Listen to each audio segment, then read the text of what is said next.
This once renowned top swordsman of the national server, hailed as the best in his class, fell from the heights of the professional Divine Realm esports arena due to an unfounded suspension order.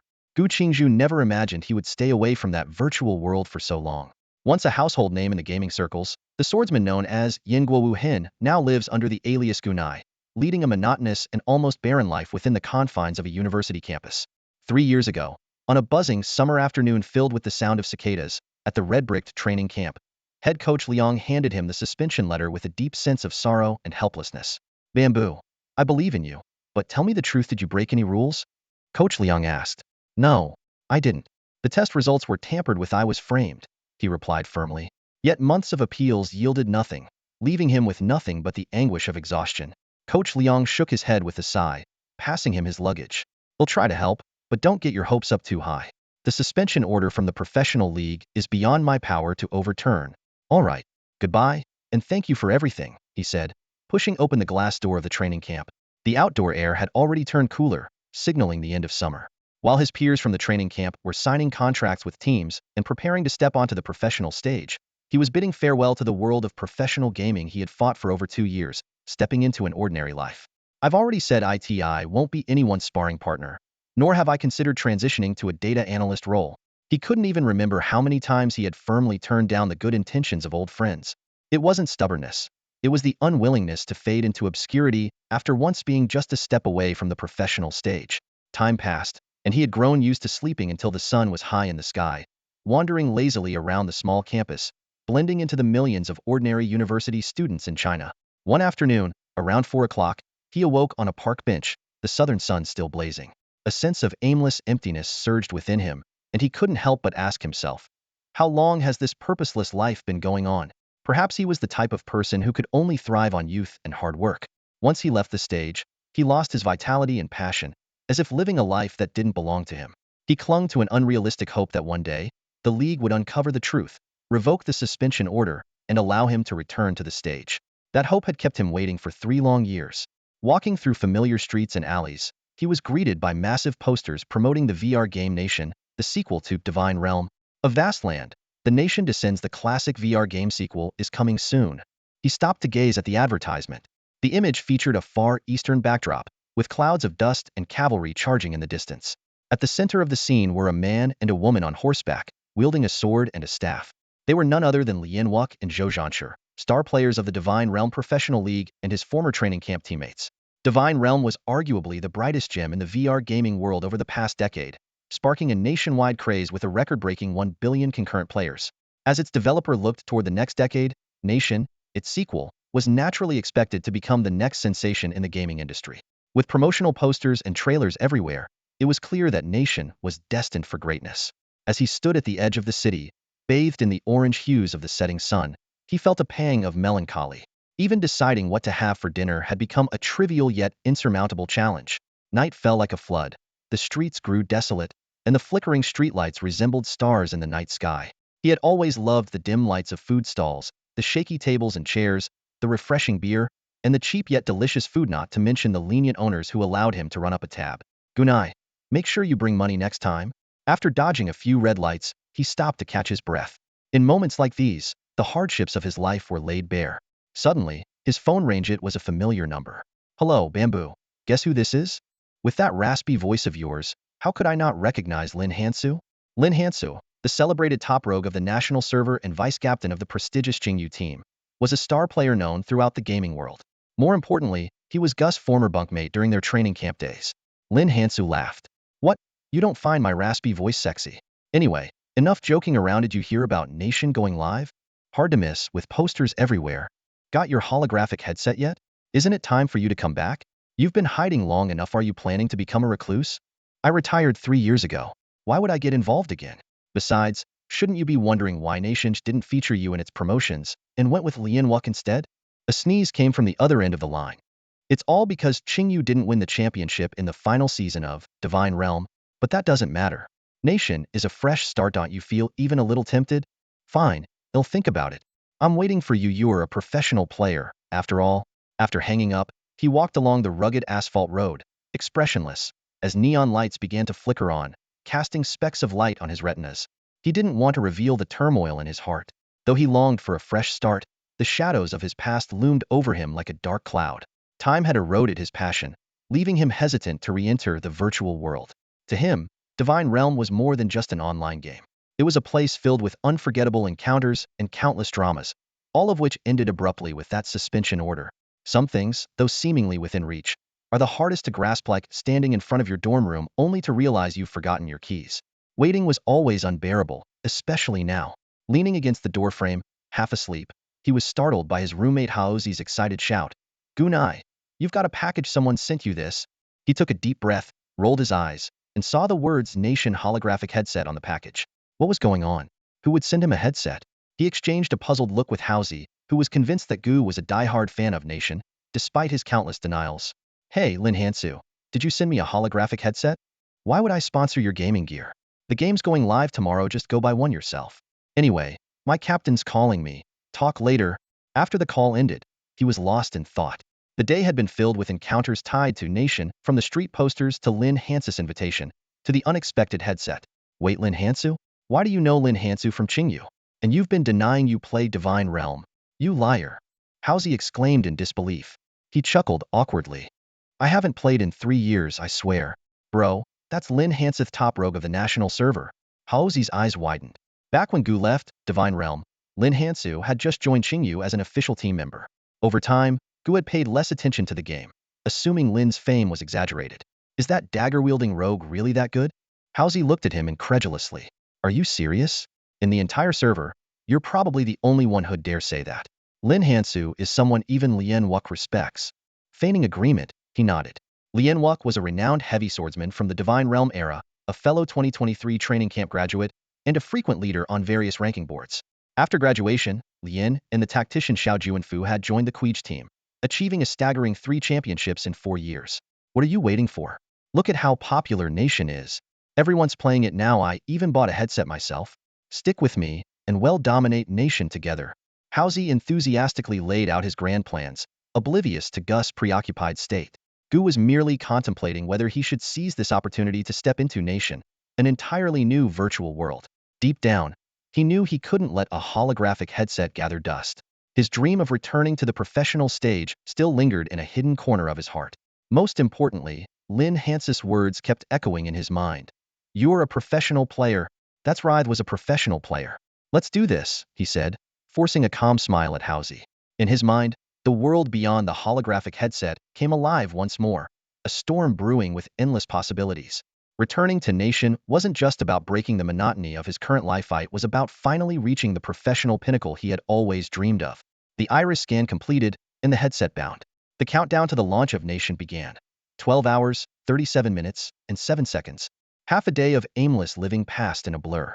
At midnight, just as drowsiness set in, the promotional poster inside my holographic glasses began to flicker violently, accompanied by a deafening system announcement. "Welcome to the realm. Across the vast expanse, the game will launch in 30 seconds. Please be patient." An excited voice broke through immediately after. "Gunai, it's live." I yawned and slowly sat up on the hard wooden bed in my dorm.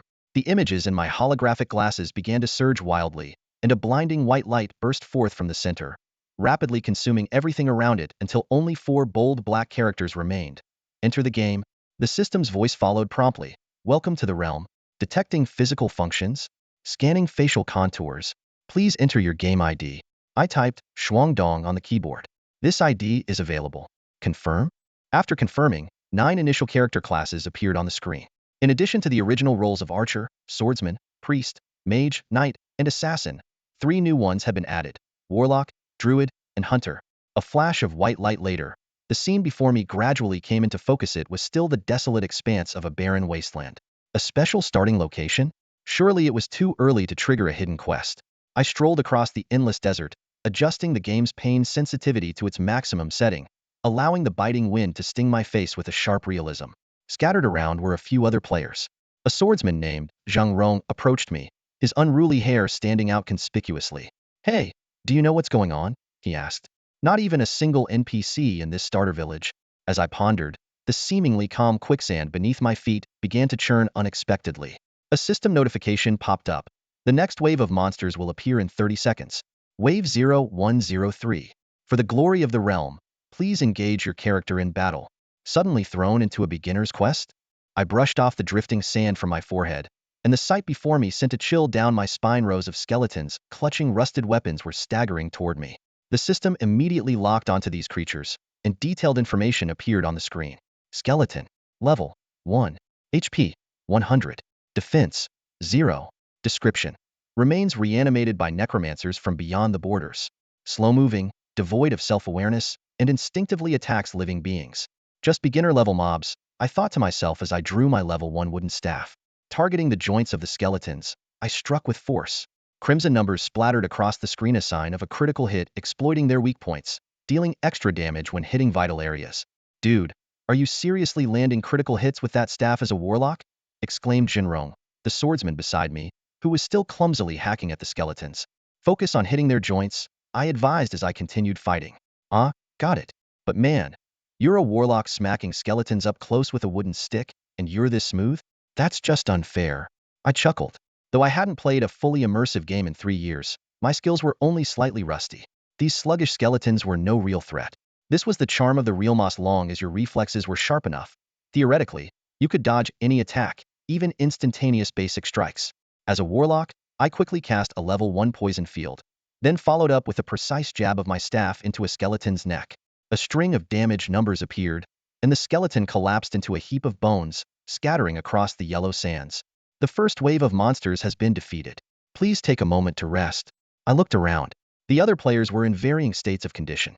An archer had already lost a third of their HP, while only I and a priest remained at full health. Speaking of priests, their basic attacks were notoriously slow, and their level 1 skill, Holy Flash, dealt minimal damage, relying more on buffs. Staying at full health as a priest was certainly impressive. The second wave of monsters will appear in 30 seconds. Wave 0203. Please prepare for combat. From the distance came unsettling howls. A group of green-skinned goblins wielding spiked clubs was advancing quickly. The system displayed their stats. Goblin. Level 1. HP 120. Description. Strange creatures from ancient forests, known for their aggressive temperament and pack behavior. I couldn't help but grin. This classic monster from traditional online games, weak when alone, became a real headache when swarming in numbers. Using the same strategy as before to deal with the skeletons, I weaved effortlessly through the horde of monsters. My serpentine footwork traced an elegant path among the goblins. Even though their attack frequency had increased, it couldn't disrupt my rhythm. During a brief moment in the battle, I shifted my focus to the distinct figure of the priest. To my surprise, the priest wasn't using his signature holy light skill at all. Instead, he relied solely on his staff to maneuver against the monsters. Exploiting the slightly longer reach of his weapon compared to the goblins, he struck each target with precision and immediately retreated. His movements were fluid and flawless, achieving perfect evasion without taking any damage. Could he be a professional player from another team? I wondered to myself. With such refined mechanics, he could easily excel as an assassin or a swordsman. Why choose the priest class? Encountering someone this skilled in a beginner's map is truly intriguing. Just as I marveled at the talent emerging in the game, an even more unexpected scene unfolded. Not only were the warlock and the priest capable of pulling monsters on their own, but even Zhang Rong, the swordsman known for his strength, was making frequent mistakes. Surrounded by goblins, his health was dangerously low. In a critical moment, the priest's staff swung in a precise arc, drawing the goblin's attention away from the endangered swordsman. Zhang Rong paused in surprise, then awkwardly muttered, "Thanks." The atmosphere was momentarily tense and awkward. After the second wave of monsters was defeated, I finally got a clear look at the priest named Yufengji. He appeared to be around 25 years old, with sharp yet slightly pale features. His long, draped hair added a touch of melancholy to his demeanor. "You've got some skill. You must been a melee class player before," he said flatly. I turned with a smile. "A priest who can pull monsters solo isn't too bad either." "Then let's see who does better in the third wave," he replied, giving his staff a slight twirl before turning away. "There are 30 seconds left until the next wave of monsters appears. This is the last wave, 0303. The system announces that a boss-level monster is about to emerge, urging everyone to prepare." Through the swirling yellow sand, a figure gradually becomes visible. It's a sorcerer completely shrouded in a black robe, with only a vague humanoid outline discernible. The system identifies it as a boss-level monster named Wuling, level 1. With 1000 HP, rumor has it that this sorcerer hails from another realm and seeks to summon otherworldly creatures to attack the kingdom's borders. "Just a level 1 boss. How strong can it be?" scoffed the swordsman Zheng Rong, charging toward Wuling without hesitation. His heavy sword slashed down, dealing 16 points of damage, and the boss health bar visibly dropped. It's just a beginner's quest. Everyone, let's take it down together, it'll be over in no time. Zhengrong's confident words were cut short as a massive energy orb suddenly struck him. He was sent flying, his HP instantly reduced by a third, and he landed headfirst in the sand in an awkward pose. Meanwhile, as Wuling chanted an ominous incantation, several skeletal figures emerged from the sand, shambling toward the inverted swordsman. This guy's quite the comedian, I chuckled, shaking my head as I stepped forward, weapon in hand, to shield the swordsman and swiftly dispatch the approaching skeletons. The boss only has 1,000 HP. With over 20 of us here, we can take it down easily, shouted an archer, loosing an arrow that struck Wuling's left arm, dealing 15 damage. Encouraged, the other players launched their attacks, quickly reducing the boss health to below half. But then, things spiraled out of control. The once relentless assault came to an abrupt halt as the number of skeletons summoned by Wuling surged dramatically. The yellow sand was soon teeming with them, their sheer numbers threatening to overwhelm the players entirely. There must be over 100 of them, Gu Qingzhu remarked calmly as he shattered a skeleton in front of him. The boss automatically summons skeletons when attacked. We can't keep lowering its HP like this. I have an idea, I said, carefully observing the boss movements. I'll kite the boss. Can you handle the ads? Is that all? Leave it to me, Gu Qingzhu replied with a cold snort, immediately redirecting the skeleton's aggro. The chaos on the battlefield intensified.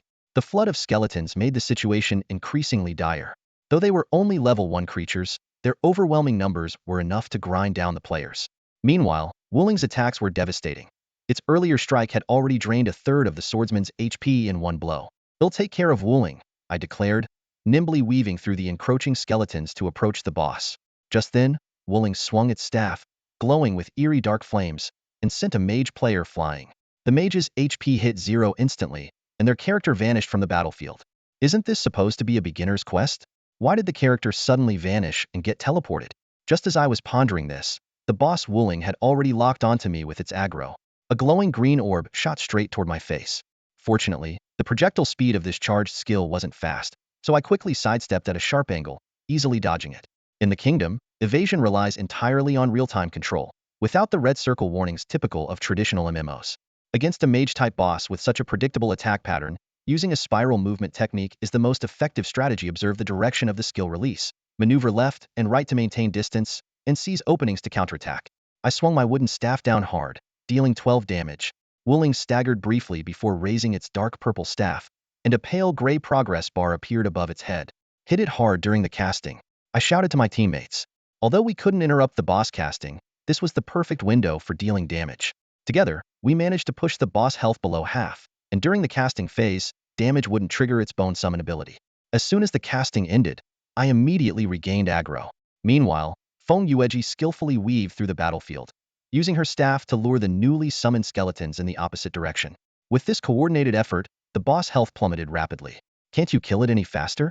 Feng Yueji called out, dodging the tide of skeletons swarming behind her. A level 1 warlock can't do much better than this, I replied helplessly. Just then, a skeleton suddenly lunged at the priest's back. Although Feng Yueji staggered and her health dropped sharply, she managed to sidestep out of the encirclement just in time. The fight was nearing its end, and all players focused their attacks on the boss. With the final arrow from the archer, Wuling let out an unwilling roar before collapsing, its health bar completely depleted. Though no equipment dropped, a flash of holy light swept through the area, and everyone present leveled up to 3. Congratulations on defeating the boss Wuling and upholding the glory of the Empire. The hidden beginner quest north of the border has been completed. You will now be teleported to the Novice Village, city of 10,000 peaks. Your performance in the battle north of the border has been rated S by the system, and you have received the equipment ring of the Northern Sentinel. The scenery around us suddenly shifted. The endless yellow sands transformed into a bustling human village, with streams of people filling the view. Amid the crowd, an elderly man with white hair seemed to be giving guidance to players. Now this feels more like the beginner's quest I expected. From my experience, instead of wasting time on trivial quest rewards, it's far more efficient to head directly to the wilderness to farm neutral monsters or tackle low-level dungeons. Although we were all equipped with basic starter gear, as a level 3 warlock surrounded by a group of level 1 players, I stood out rather noticeably. I moved nimbly through the dense crowd, heading toward the forest opposite the Novice Village. As this newly launched game world was still in its open beta, all map resources and monster locations required players to explore and discover on their own. Fortunately, the quest in the northern borderlands had propelled me to level 3, giving me a temporary advantage. I opened my inventory to check the quest rewards, and my eyes fell upon a bronze-hued ring. Ring of the Northern Guard. Level requirement, 5. Attributes, attack 18, HP 200. Special effect. After a 30-second chant, teleports the user to a random location within a 1,000-yard radius. Remaining uses, 3. Description. A ring forged by the guardians of the northern borderlands. Ancient and once used in rituals, it possesses unique properties. The ring stats were impressive high attack and health boosts, along with a potentially useful teleportation effect. However, its limited uses made me hesitant. Since I didn't meet the level requirement yet, I could only store it away in my inventory for now. I had initially hoped that achieving its strength rating might grant me some kind of legendary artifact, but on second thought, this game was renowned for its balance. It wouldn't make sense to hand out dragon-slaying weapons for completing a beginner quest. Still, I couldn't help but wonder how many others had received similar rings. Although I didn't have high expectations when entering this world, my determination to carve out a name for myself here never wavered. Compared to the Divine Realms in other games, this world boasted intricately detailed maps. The scenery before me was breathtakingly realistic, so much so that even touch sensations were perfectly simulated. As I ascended the rugged stone steps leading out of the village, the man-made structures gradually gave way to the untamed beauty of a primeval forest. Towering ancient trees with intertwining roots and branches formed a green canopy overhead. Along the way, I encountered a few level 1 wild rabbits, which I easily dispatched. However, my experience bar only increased by about 7, suggesting that leveling up would be no easy feat.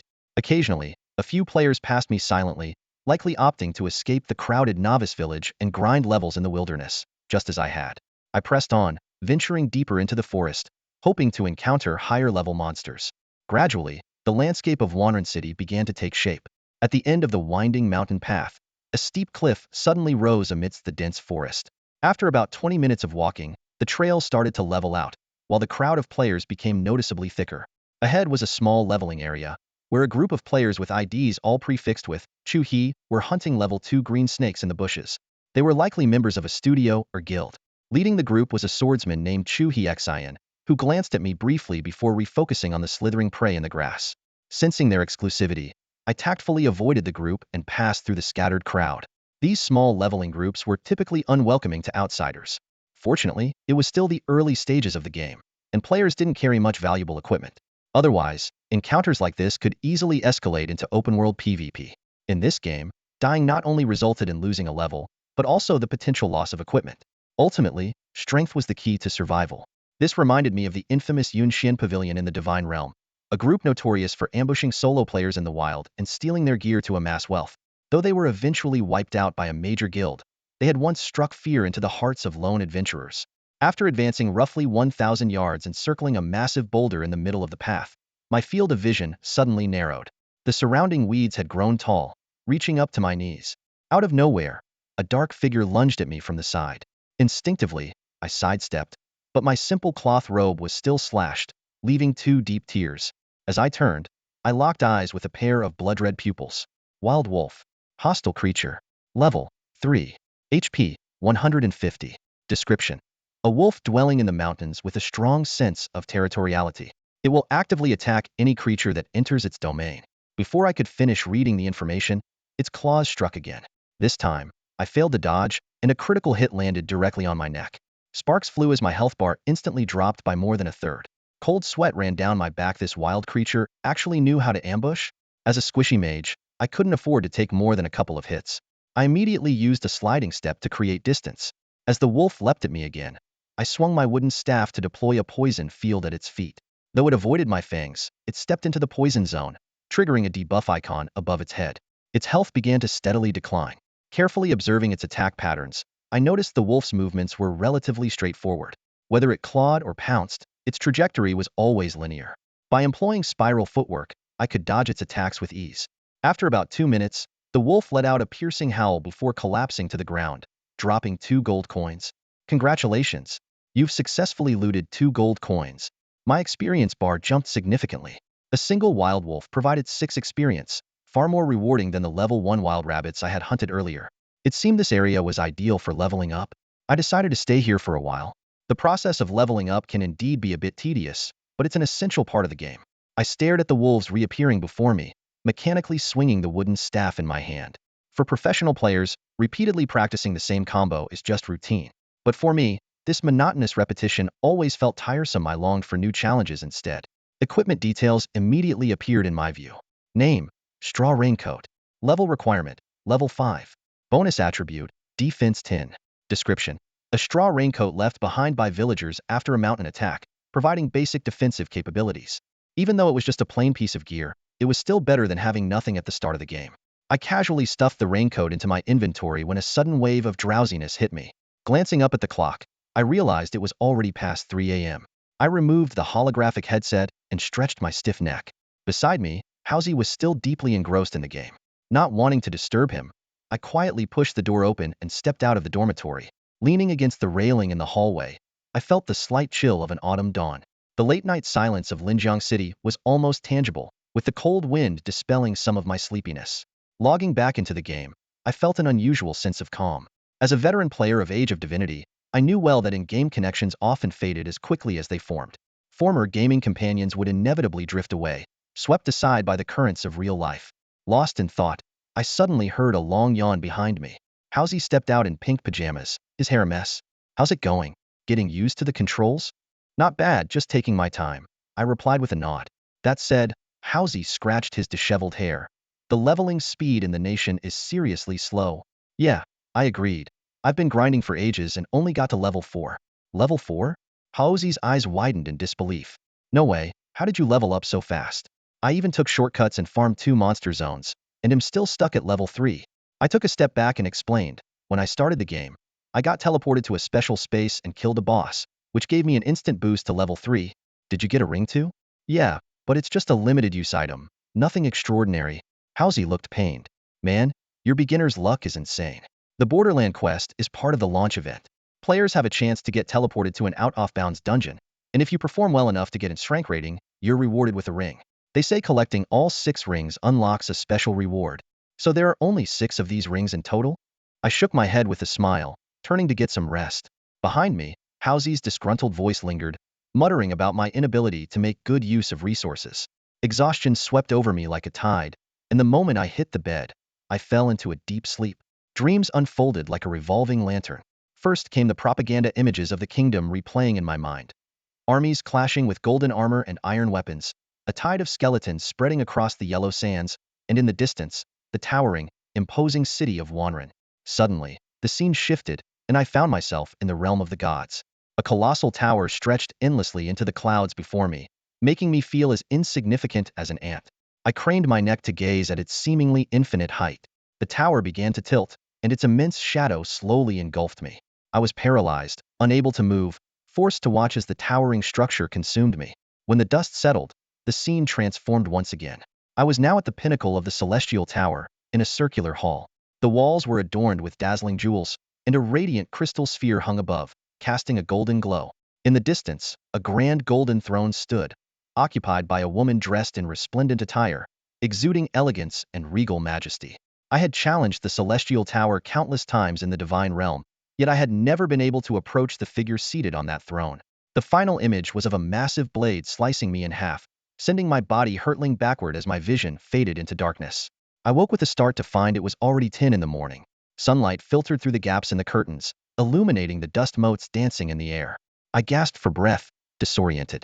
The dream had intertwined the kingdom and the divine realm, stirring up the regret of failing to conquer the celestial tower and the memory of that massive blade, its path clear, yet impossible to evade. But a dream is just a dream. Time has passed, and many details of the divine realm have grown hazy. Now, it was time to focus on the kingdom. I put on my holographic glasses and logged into the game. The warlock Shishuangdong reappeared in the dense forest where I had logged off the previous day, scrambling to fend off an ambushing wild wolf. At level 4, the experience gained from these wolves was no longer significant. The mountain was becoming crowded with players, some even reaching level 5. To avoid competing for monsters, I decided to venture deeper into the forest. After about 20 minutes of trekking, I pushed aside the bamboo thicket atop a hill, and the view before me opened up. I have to say, the sensory experience in the game realm is almost perfected to the extreme. Every step on the mountain grasslands allows you to vividly feel the delicate touch of plants brushing against your legs. Against such fast-moving targets, relying solely on constant dodging is far too exhausting. Fortunately, their health is low. As long as you can hit them with 2 full poison clouds, it's enough to take them down. I quickly scanned the surrounding terrain and spotted a jagged boulder about 10 meters away that could serve as cover. I immediately drew the aggro of 2 butterflies while casting a poison cloud to envelop them. Although I took 2 hits during the maneuver, reducing my health by about a fifth, the situation was still under control. As soon as the poison cloud's cooldown ended, I launched a second round of attacks. With the damage numbers from the corrosive poison ticking away, the 2 butterflies fell one after the other, transforming into scattered gold coins. In less than 3 minutes, I repeated the tactic, luring another wave of monsters. Using the boulder as cover again, I quickly cleared them out. Though my health continued to drop, my experience bar had already risen to over halfway through level 4. Just as I calculated that 2 more waves would push me to level 5, faint footsteps rustled from deeper within the grasslands. Someone was coming. I quickly pressed myself against the rock to conceal my presence. Moments later, a man and a woman came into view. The man, a level 5 mage with the ID Drunken Lakeheart, had short, neat hair and carried a staff. His appearance was rather ordinary. Beside him was a female assassin named Gu Qingzhu, equipped with an impressive set of whiteboard leather armor. A full set like this within half a day of the server opening was no easy feat from my experience. Very few female players choose the assassin class, likely because I was used to seeing players like Lin Hansu in the training camp, whose underhanded playstyle gave the class a certain reputation.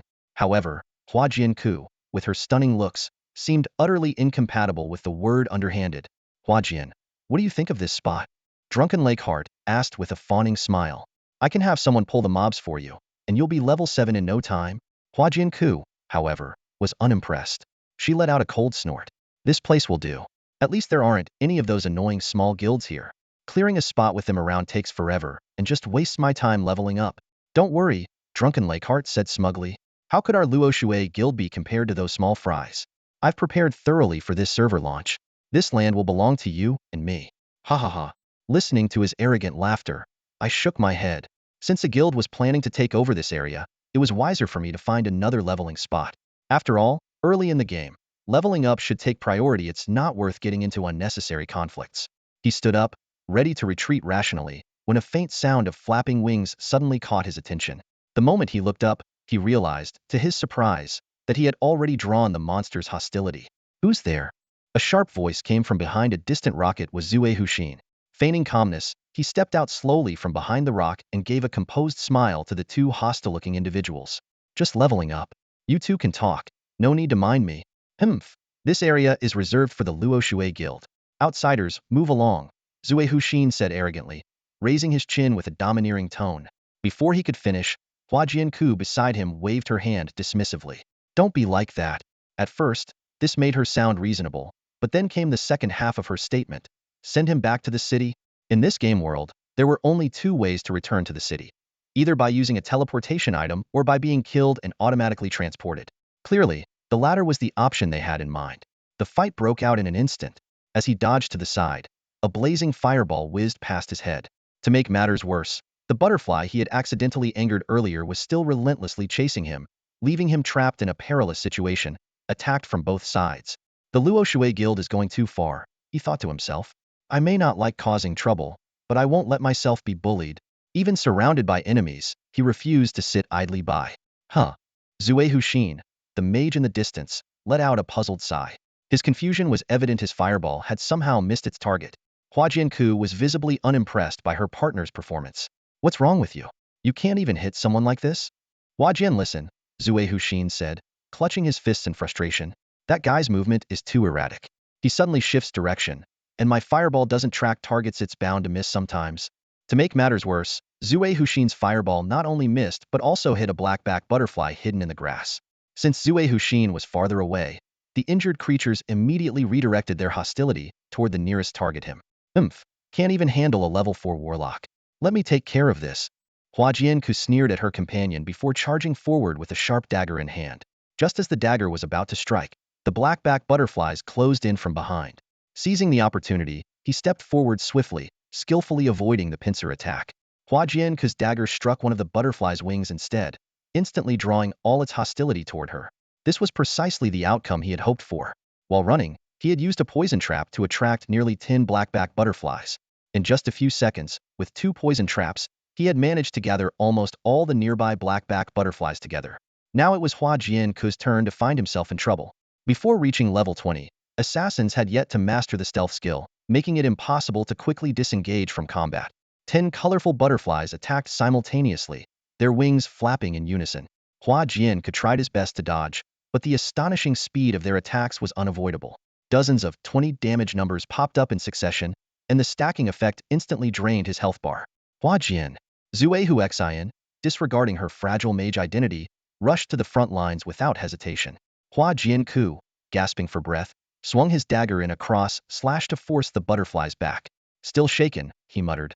Good thing I'm fully equipped with white gear, or I'd be dead with just 30 health points left. So, what now? Are we still going after that warlock? With a dark expression, Hua Jian let out a cold snort. If we don't take down that warlock, wouldn't Luo Shui's reputation be utterly ruined? After a brief moment of hesitation, Zue Huxian stepped forward. I quickly glanced at the monster's health bar, ignoring the approaching mage, and released a seemingly misplaced poison field. However, this poison field was a calculated trap. It not only engulfed the cluster of low-health blackback butterflies, but also included Hua Jianku within its attack range. System notifications flashed in quick succession. You have killed player Hua Jianku and are now in a red name state.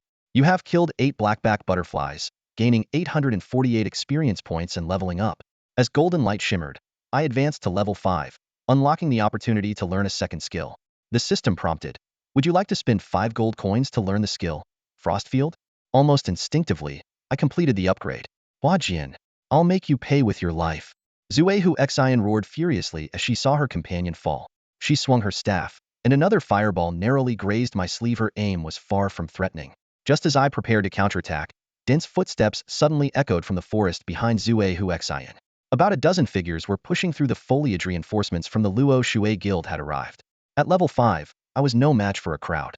Without hesitation, I cast an ice field at Zue Huxian's feet. Once the freezing effect was confirmed, I swiftly fled out of her line of sight. Sure Shuangdong, I'll remember that ID. This isn't over, Zue Huxian muttered through gritted teeth as she glared at the aftermath of the battle. Boss, where did Hua Jin go? Someone asked.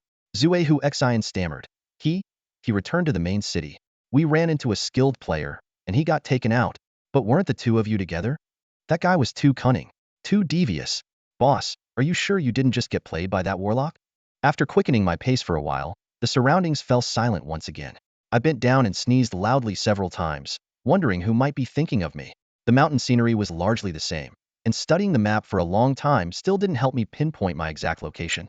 Ahead, by a small pond, a group of about a dozen players had gathered. They looked like a team from a gaming studio. Leading the group was a swordsman dressed in basic beginner gear, wielding a heavy sword that glimmered faintly white. His in-game name was Tang, and he appeared to be in his early 30s. Hey there, want to join us for some leveling? He called out enthusiastically as soon as he spotted me. We're from Hurricane Studio. Great benefits, full insurance coverage, a monthly income of 100,000, luxury cars, beautiful women, you name it. We'll have you at the top of your game in no time. That was quite the sales pitch. I smiled politely. Thanks, but I'm planning to head deeper into the area. Out of the corner of my eye, I noticed that the players from the studio seemed rather inexperienced. One archer misstepped while pulling a monster, nearly losing all his health and even tumbling into the pond. Be careful if you're heading deeper, Dao warned with a frown. The monsters in there are close to level 10. One mistake, and you'll be sent back to town. I nodded in acknowledgement, but didn't bother explaining further. To outsiders, a level 5 warlock in basic gear insisting on venturing deeper might seem foolish. However, I had 2 pieces of equipment in my inventory: a straw raincoat and a ring. Once equipped, my stats would skyrocket, and my appearance would gain an air of mystery. A warlock clad in a straw raincoat, wandering the wilderness now, that's the mark of a true expert. After walking for nearly half an hour, I suddenly came across an old wooden hut nestled in the woods. What surprised me even more was the figure standing out front, also wearing a straw raincoat. Hey, are you copying my style? I joked. Young man, are you the warrior from the village? A raspy, ancient voice emerged from beneath the raincoat, like the sound of a 1,000-year-old tree splitting apart. Only then did I realize this was an NPC. That's right. I'm the warrior sent by the village to retrieve a sacred artifact. If you have any treasures passed down through the ages, please entrust them to me, I said, trying to put on a serious expression. In stories like these, reclusive hermits in the wilderness are often legendary masters, especially one whose fashion sense aligned so well with mine. It's been countless years since anyone has visited this old man. Follow me, young one, the raincoat-clad elder said, hands clasped behind his back as he shuffled slowly toward the humble wooden hut. I followed his measured steps and pushed open the dusty, weathered door. The thick layer of dust on the table spoke volumes about how long it had been since anyone had set foot here. This place used to be the most prosperous area in the village, but now it has fallen into ruin. The old man stood on the weed-covered clearing, his back hunched as he shook his head sorrowfully. Young one, could you do me a favor? He asked. A system prompt popped up, asking whether to accept the shared hidden quest, Tales of the Old Village. The quest details read: Quest name, Tales of the Old Village. Recommended party size, 3. Recommended level, 7. Quest reward, unknown. Description: Wanren City was once the most bustling area for miles around, but the emergence of strange phenomena has left it desolate. Fulfill the village elder's request and restore the village to its former glory. After accepting the quest, the old man nodded in relief and turned to lead the way deeper into an ancient house. The creaking wooden floorboards groaned underfoot, while dust floated down from the crumbling ceiling. The faded patterns on the walls grew increasingly indistinct.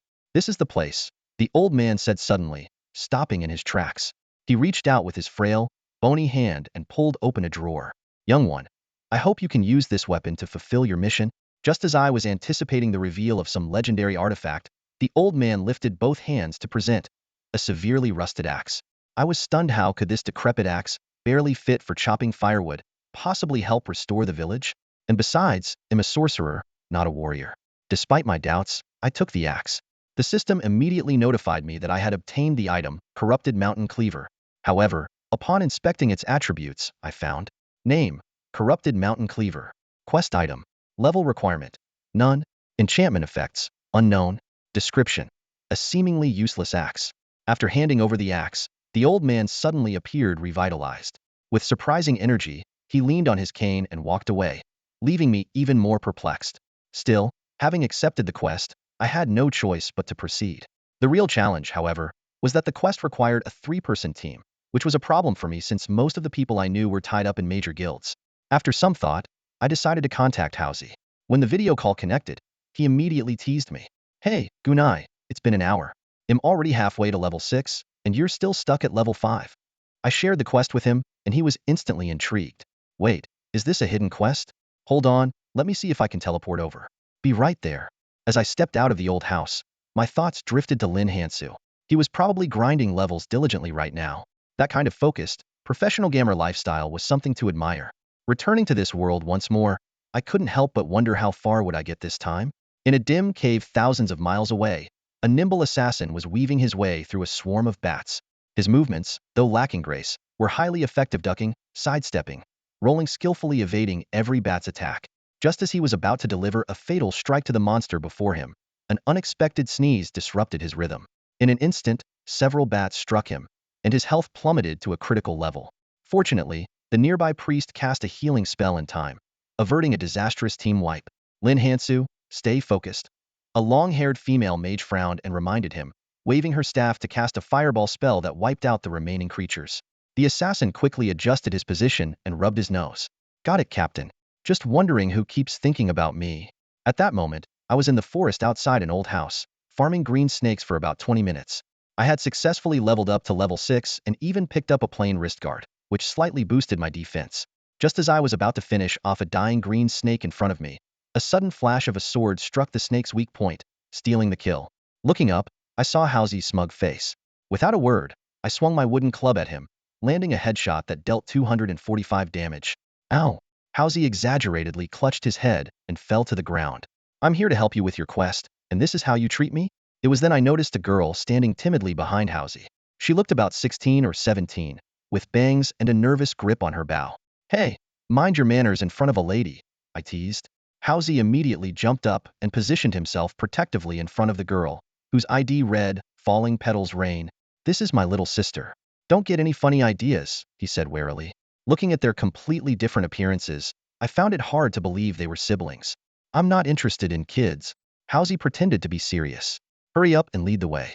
We've already wasted enough time getting to Wanren City. After sharing the quest, I pulled out my unassuming mountain-cleaving axe to show them, then started heading toward the target location following the quest marker. We crossed uneven grasslands and eventually arrived at a seemingly ordinary bamboo forest. After wandering in circles for quite some time, we still couldn't find any useful clues among the identical bamboo stalks. Ah, bamboo, Hausi suddenly sighed. What is it? I instinctively responded, only to realize he wasn't calling me, even though Gu Qingzhu, was often nicknamed Bamboo. Hey, Gunai, take a good look. Are you sure we're in the right place? This doesn't look like the mission location at all, it's just a bunch of damn bamboo everywhere. Hausi kicked aside a stalk of bamboo blocking his way, his tone filled with frustration. I was carefully reviewing the mission instructions, moving slowly through the dense bamboo forest. Suddenly, I felt the ground beneath me give way, and before I knew it, I was sinking into thick, sticky mud. A system notification immediately popped up. You are now immobilized. Realizing the danger as the mud began pulling me further down, I shouted to Hausi, damn it, there's a swamp here. Pull me out, quick. Hausi dashed over like an arrow, skillfully leaping over broken bamboo strewn across the ground, only to misstep and sink into the mud himself. He coughed awkwardly and muttered, well, that was a tiny miscalculation. I could only shake my head in exasperation and glanced over at Lian Wuque, who was standing safely on solid ground. Before I could warn her, she suddenly leaped into the mud with a determined, almost heroic expression. Just as I opened my mouth to speak, the ground beneath us gave way entirely. With a deafening crash, the earth collapsed, and the three of us plummeted like kites with snapped strings. Since I always set the experience level to 100, the rush of wind roaring past my ears felt unnervingly real, as if I were bungee jumping without a harness in the real world. The impact when I hit the ground was excruciating, exceeding the system's pain threshold and automatically resetting the experience level to 0. Struggling to my feet, clutching my aching waist, I noticed my health bar was barely hanging on. Hausi landed not long after, using his sword's energy to cushion the fall, leaving his health untouched. Moments later, accompanied by a sharp scream, Lian Wuque descended, firing dozens of arrows at breakneck speed. She executed a flawless landing, steady and composed. See that? Now that's skill, Hausi boasted proudly about his sister. It turned out Lian Wuque was a professional archer in real life, which explained her remarkable precision. After some heated bargaining, Hausi reluctantly handed me a set of the cheapest healing potions he had. Once my health was restored, we began to survey our surroundings. We found ourselves in a dark, eerie underground cavern with extremely low visibility. The dense bamboo above had blocked out all sunlight, and precarious icicles dangled from the ceiling, making the already narrow passage feel even more claustrophobic. Moving cautiously, the three of us advanced for about 8 minutes before finally arriving at a silent stone chamber. The stone chamber was small, a dim and enclosed space. At its center stood a black box. Hausi, pressing against the rough walls, carefully felt his way around the room, then shook his head to indicate there was nothing unusual. Cautiously, I approached the black box, tapping its edge lightly with my sandalwood staff, but there was no reaction.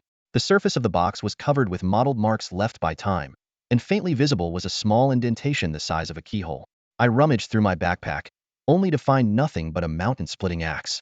Could it be that the NPC had forgotten to give me the key? As I pondered, Hausi suddenly stepped forward like an arrow, raising his foot to deliver a heavy kick to the box. Before I could stop him, the box had already tumbled twice across the floor. When it came to a halt, a fine crack appeared on its top and quickly spread across its entire surface. Something's wrong. Get back, I shouted. Suddenly, the ground beneath me gave way, and the scene before my eyes shifted rapidly as I plunged into endless darkness. This was my second freefall of the day. As a sorcerer, all I could do was silently brace myself for the landing. Looking down, I saw Hausi's figure below. He was swinging his sword, attempting to slow his descent. Before I could call out, I landed heavily on his back. With a pained scream from Hausi, all the sword energy he had summoned dissipated instantly. My apologies, I said hastily, getting to my feet and bowing slightly in remorse. Hausi, whose health bar had dropped to just 20 points, struggled to stand, muttering, Gunai. He weakly pulled out a potion and began to restore himself. Suddenly, an arrow whistled through the air, barely grazing the tip of my nose before vanishing into the darkness behind me. A chill crept up my spine as I immediately stepped forward, turned around, and cast an ice formation. In the shadows, a pair of crimson eyes emerged. Fading Iron Cavalry. Level 7. HP 200. Description. Once a force that razed villages to the ground, these cavalry have long since turned to bone with the passage of time, yet they remain steadfast in their former duty. The ice formation struck the charging cavalry squarely, visibly reducing its health. I followed up with a poison formation, inflicting a poison effect and bringing its health down to less than half. Not so tough, huh? Hausi sneered, his grin full of disdain. With his half-restored health, he charged forward and delivered a heavy slash, but it only dealt a measly 8 points of damage. This is a physical-resistant monster. We can't break through its defense at all. Faced with this predicament, Lian Wuque frowned and used the level 5 archer skill, piercing arrow, but it only dealt a pitiful 12 points of damage. As the only magic damage dealer in the team, the burden of this battle fell squarely on my shoulders. Just as I was about to step forward and cast a spell, the Iron Knight, freshly unfrozen from its frozen state, suddenly launched a charge. Its icy armor slammed heavily into my face, the immense impact sending me flying. The sudden attack caught me completely off guard, triggering a critical hit. For a warlock with barely over 200 health points, this kind of damage was nearly fatal. I can't do it. The Iron Knight's charge is too fast, I can't aim properly, Lian Wuque said, pressing her lips together and shaking her head. I immediately executed a rapid sidestep to slip out of the Iron Knight's aggro range. Hansu swiftly took over the aggro, giving me a moment to breathe. Using this brief window, I stacked 2 spells and finally managed to narrowly secure the kill. The loot consisted of just a few gold coins and a plain white armor piece. Hansu put on the armor right away to gain some additional protection. In a 3-person team like ours, he had to take on the role of the frontline tank. Against these monsters with near impenetrable defenses, there wasn't much Lian Wuque and I could do. The main damage output relied on my magic, but the cooldowns on my skills made the process frustratingly slow. Hansu cautiously stepped forward into the shadows and shot an arrow into the abdomen of a nearby Iron Knight, successfully drawing its aggro. Hold its attention. Leave the rest to me, I volunteered.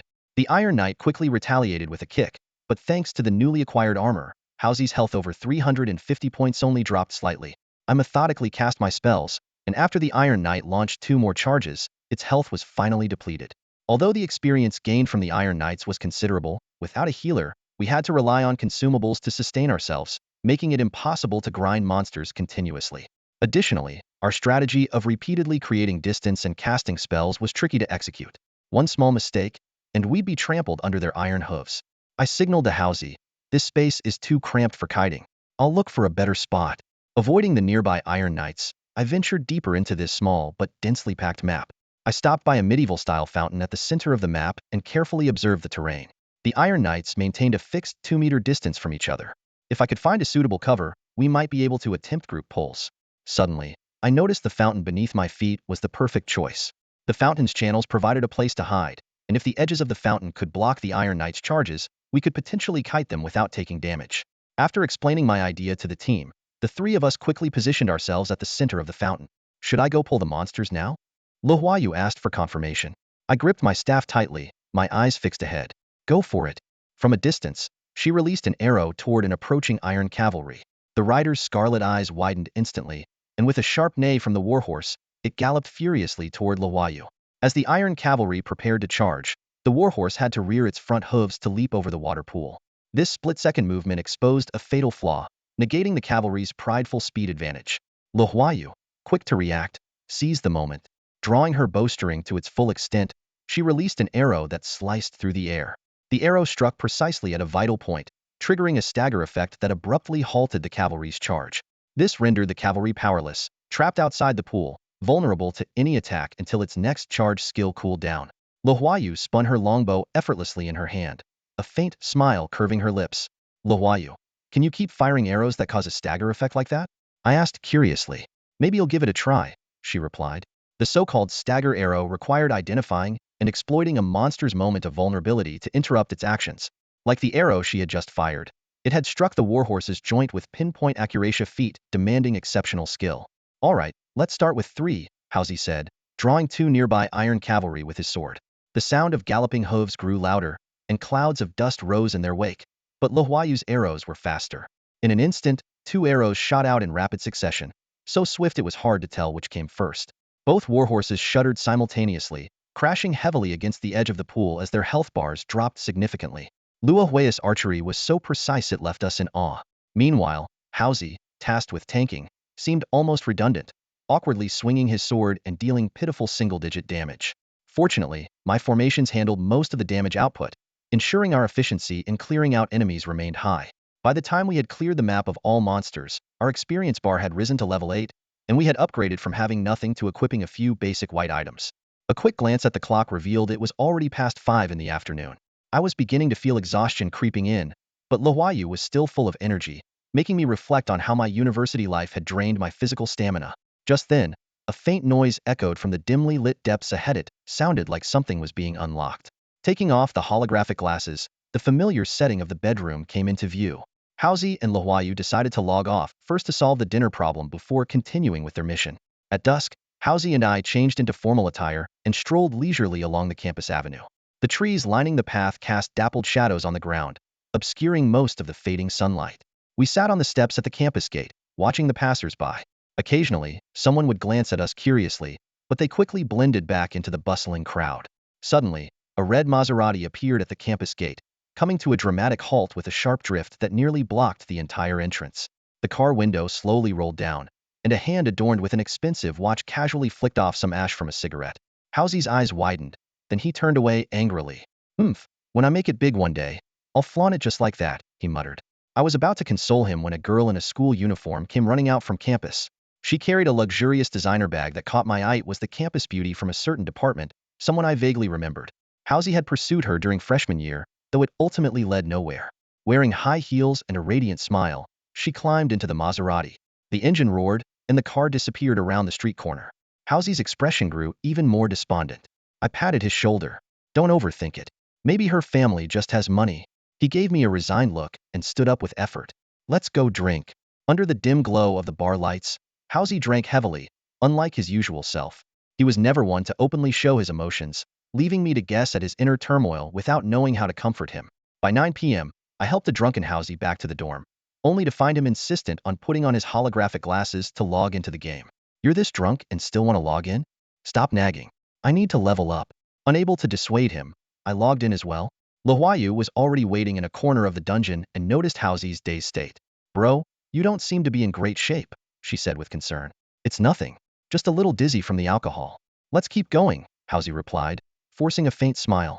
Pretending not to notice, I pressed on. Soon, we reached the end of the dungeon, where a rusted, intricately carved iron door stood. A narrow gap, just wide enough for a person to pass through, revealed itself. The rumbling sounds we had heard earlier must have come from behind this door. I stood at the edge of the doorway, cautiously observing the scene before me. The damp air rushed against my face, and the world beyond the door remained shrouded in chaos. In the distance, a single eerie blue wall lamp emitted a haunting glow. Taking 2 steps forward, I noticed the sky was teeming with cloak-shaped creatures, hovering and twisting in the air. Their numbers far exceeded the Iron Knights we had encountered earlier. The system immediately displayed data on these new monsters. Lost race. Level 8. HP 165.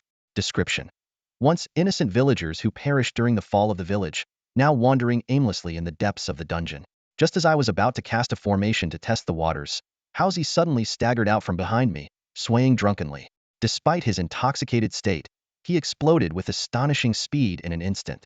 With a leap, his heavy sword struck directly at a wraith's throat.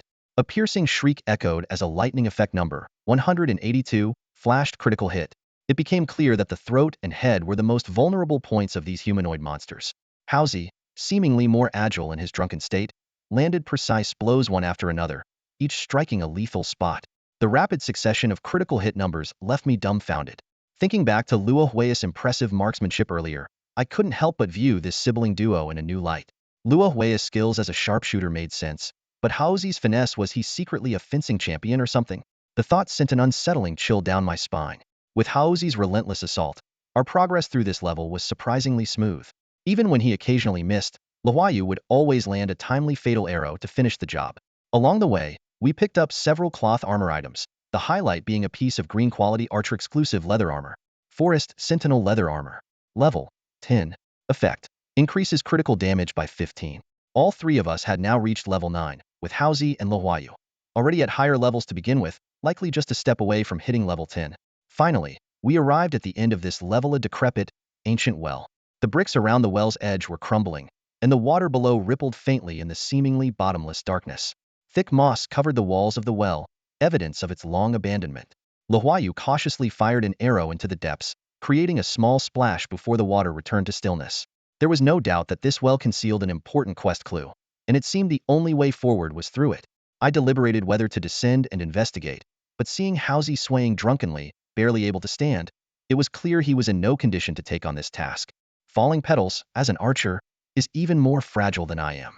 Even though this is just a game, I couldn't bring myself to let a girl venture into this dark, eerie well alone.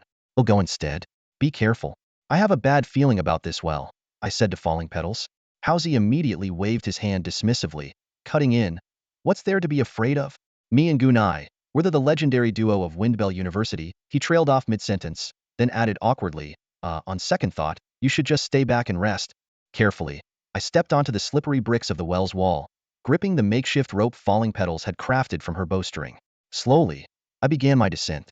As I went deeper, the air grew damper, but the temperature remained oddly constant. After descending roughly 10 meters, the bottom of the well finally came into view.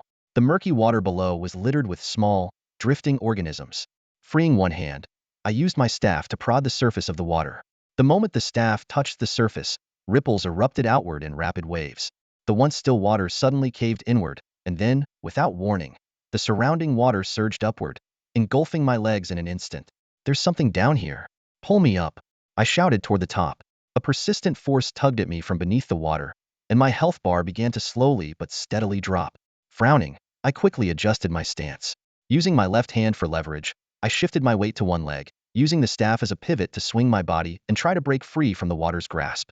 Clinging tightly to the rope, my feet scrambled against the slick well walls, desperately searching for footholds as I climbed. The water behind me surged upward almost in sync with my movements. Realizing there was something unnatural in the water, I hastily cast my only two available skills, but the formations were effortlessly swallowed by the well water, leaving no trace of effectiveness. Finally, I pulled myself out of the well, rolling onto the ground. Without missing a beat, I signaled for the others to retreat while sprinting away from the well. Fall back. There's something in the well, and my skills didn't work on it at all. I shouted. Hansu, still curious, peered toward the well. What is it? I don't see anything. Before he could finish his sentence, the water in the well erupted like a fountain, spraying everywhere along with clumps of algae and aquatic plants. Behind the torrent of water, a massive silhouette began to emerge, nearly blocking out the entire well opening. Whoa, now I see it, Hansu exclaimed, his voice tinged with shock. As the water finally subsided, the enormous figure fully revealed its true form. The system scanned the monster's attributes. Jade Toad, a lore-level boss, level 10, with 3000 HP.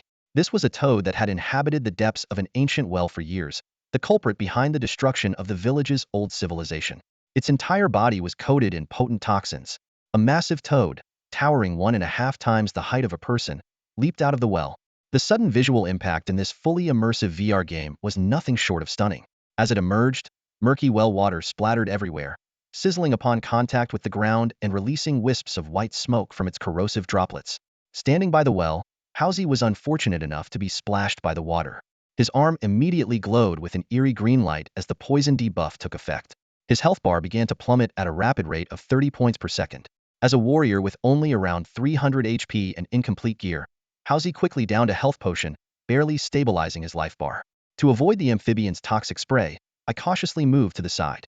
From a distance, Lian Wuque drew her bow and fired an arrow, striking the toad directly in its eye. However, it only dealt a pitiful 20 points of critical damage. Although there was no level suppression, this was still a lore-level boss, and our current gear was nowhere near sufficient to penetrate its defenses.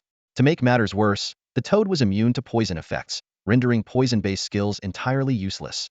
Aside from ice-based abilities, I could only rely on my staff for close combat. Lian Wuque's critical hit successfully drew the boss's aggro. The massive toad abruptly inhaled, creating a powerful suction force that pulled everything around it toward its dark, cavernous mouth. I quickly lowered my center of gravity, my straw sandals skidding across the ground like a makeshift skateboard. Hansu, in his heavy armor, managed to hold his ground, but the fragile Lian Wuque was already caught in the airflow, unable to even cry for help. Gunai, do something, Hansu shouted, struggling to step backward but held in place by the intense wind as he called out to me for assistance. I'll try. Seeing Lian Wuque on the verge of being swallowed, I acted decisively, casting an ice spell to root her to the ground. However, her quiver slipped off her back, and dozens of sharp arrows spilled out, raining directly into the toad's gaping mouth. A flurry of damage numbers popped up, collectively shaving off a third of the boss's total HP. The sudden burst of high damage caused the jade toad to enter a stunned state. Seizing the opportunity, I swiftly maneuvered around to its underside and relentlessly jabbed my staff into its softest spots. The damage numbers were minimal, single digits at best, barely scratching the boss. The only noteworthy figure was the 11 points of damage displayed near the jade toad's poison sac, potentially hinting at its weak spot. However, there was no time for further observation as the boss broke free from its stunned state. Retreat, I shouted to Hansu. The situation was becoming increasingly dire. Lian Wuque was out of arrows and unable to fight, while Hansu, sluggish from his drunken state, could only barely manage to hold the boss's aggro. In his current unsteady condition, one kick from the toad would likely send him straight back to the main city. I quickly rolled to the right, narrowly dodging the toad's stomp. Dust filled the air as I crawled forward, my tattered straw cloak quickly becoming caked with dirt. I barely managed to escape the boss attack range. Turning back, I threw down an ice field to ensure the toad's aggro remained on me, preventing it from regenerating health. But the most pressing issue had become clear. Nearly all means of defeating the boss had been exhausted. The strategy of significantly reducing its health with the archer's arrows was no longer an option. Could it be that this mission truly required 3 archers to complete? Relying on memory, I executed an spattern maneuver. While the warlock class, clad in cloth armor, wasn't particularly fast, it was just enough to evade the boss pursuit. I focused intently on adjusting my steps, the sound of the toads stomping and furious hissing alternating between distant and near in my ears. By constantly changing direction, I dodged the toad's leaps, gradually widening the safe distance while maintaining its aggro. On the sidelines, Hansu finally shook off the debuff and brought his health back to a safe level. "Look at his movement," Lian Wuque said, holding her empty bow and pointing to the center of the battlefield. "It looks familiar, like the footwork of a light swordsman," Hansu said, frowning as he flexed his gauntlet hand. "It resembles pendulum movement," Lian Wuque murmured, then shook her head. "But that doesn't make sense. It's rarely seen, even in the late Divine Realm era." This was because a mid-era Divine Realm update had introduced a gravity system, significantly increasing the difficulty of pendulum movement. Combined with new mob pulling techniques developed by large guilds, pendulum movement had become a relic of the pre-gravity system era. However, Gunai's footwork wasn't purely pendulum-based. It had been modified with more flexible swings. After analyzing this, Hansu fell silent. Lian Wuque tugged on his sleeve and asked, "Brother, can you pull off pendulum movement?" Hansu shook his head decisively. "No way. Heavy armor warriors can't manage such wide swings. Even light armor classes struggle with it now, and professional teams don't train for it anymore. I can't say how much harder it's become since the gravity system update." Hansu thought for a moment, then shook his head and said, "I'm afraid it's too soon. Even we can't get a spot with Su Rong, and Xingqian is a professional team. I'd rather not see Gunai get involved in this mess. Let's not consider this for now. They'll give Gunai a hand." With that, he hoisted his heavy greatsword, pushing his weary body forward. Lian Wuque, holding her longbow, followed behind him with a complicated expression. In the distance, I could see the two of them constantly maneuvering and dodging in a tense exchange. The relentless fighting was draining me mentally. Although I managed to hit the toad's venom sacs a few times, the damage was minimal. Even after several strikes, the total damage barely exceeded 100 points, far from a fatal blow to the boss. Sensing my struggle, Hansu moved closer to me. He swung his greatsword with 2 heavy strikes, successfully drawing the toad's aggression. He then spun around, engaging the creature to create an opening for my retreat. Despite all the effort so far, the Jade Toad's health bar still showed it had half its HP remaining. Didn't the mission provide any special tools? Lian Wuque asked quietly as she approached, gently poking my arm with her bow. I was about to shake my head when a sudden thought struck me. Wait, now that you mention it, I think there was something. I recalled the rusty mountain-splitting axe given to me by that old man in the straw raincoat. Could this seemingly worn-out axe be the key to completing the mission? I pulled the axe from my bag and weighed it in my hand. A sense of despair crept over me. The blade wasn't sharp like a legendary weapon. In fact, it was slightly dented. Compared to the massive body of the toad, it felt almost laughably inadequate, like I was staging some kind of farce. But with no other choice, I steeled myself and circled around to the toad's blind spot, holding the rusty axe. Seizing the moment, I swung it hard at the swollen venom sac. Green venom splattered everywhere, grazing my clothes and splashing onto the ground, where it corroded the rock beneath. To my surprise, as I pulled the axe back, a burst of blood erupted from the toad's body, tearing open a massive wound that gushed uncontrollably. The rusty axe began to shed its corrosion, revealing a sharp, gleaming edge beneath. "Gunai, why didn't you take this out earlier? This broken axe actually has a hidden power," Hansu exclaimed. "How was I supposed to know this rusty thing would be so strong? That old man could have just told me to chop the toad with it." The boss now had a bleeding debuff, and its health was steadily dropping, plunging to 1/3 of its original total. The sudden damage threw the boss into chaos, and it lashed out with its tail, sending me flying. My health bar plummeted to near 0. The mountain-splitting axe slipped from my grasp, spinning through the air before unexpectedly plunging back into the folds of the toad's back. The bleeding effect stacked to a second layer. Even the axe knows where to hit. Guess you can't fight fate," Hansu muttered as he struggled to move, once again stabilizing the boss aggression. Lian Wuque leapt nimbly onto the toad's back, delivering a powerful kick to its wound. With her strike, The jade toad let out an earth-shaking roar, its health bar finally bottoming out. As the venom sprayed out once again, the massive health bar of the jade toad finally hit zero. The three of us scrambled to dodge the splattering poison, watching as the enormous creature's body collapsed with a thunderous crash and dissolved into specks of starlight, vanishing into the air. Scattered across the ground were various dropped items, but one in particular caught my attention. It emitted a dazzling orange glow. My heart raced. Could it be the legendary orange tier equipment? In this game world, where gear quality determined status, the progression from basic Y-tier gear to the mythical orange tier was a clear hierarchy of value.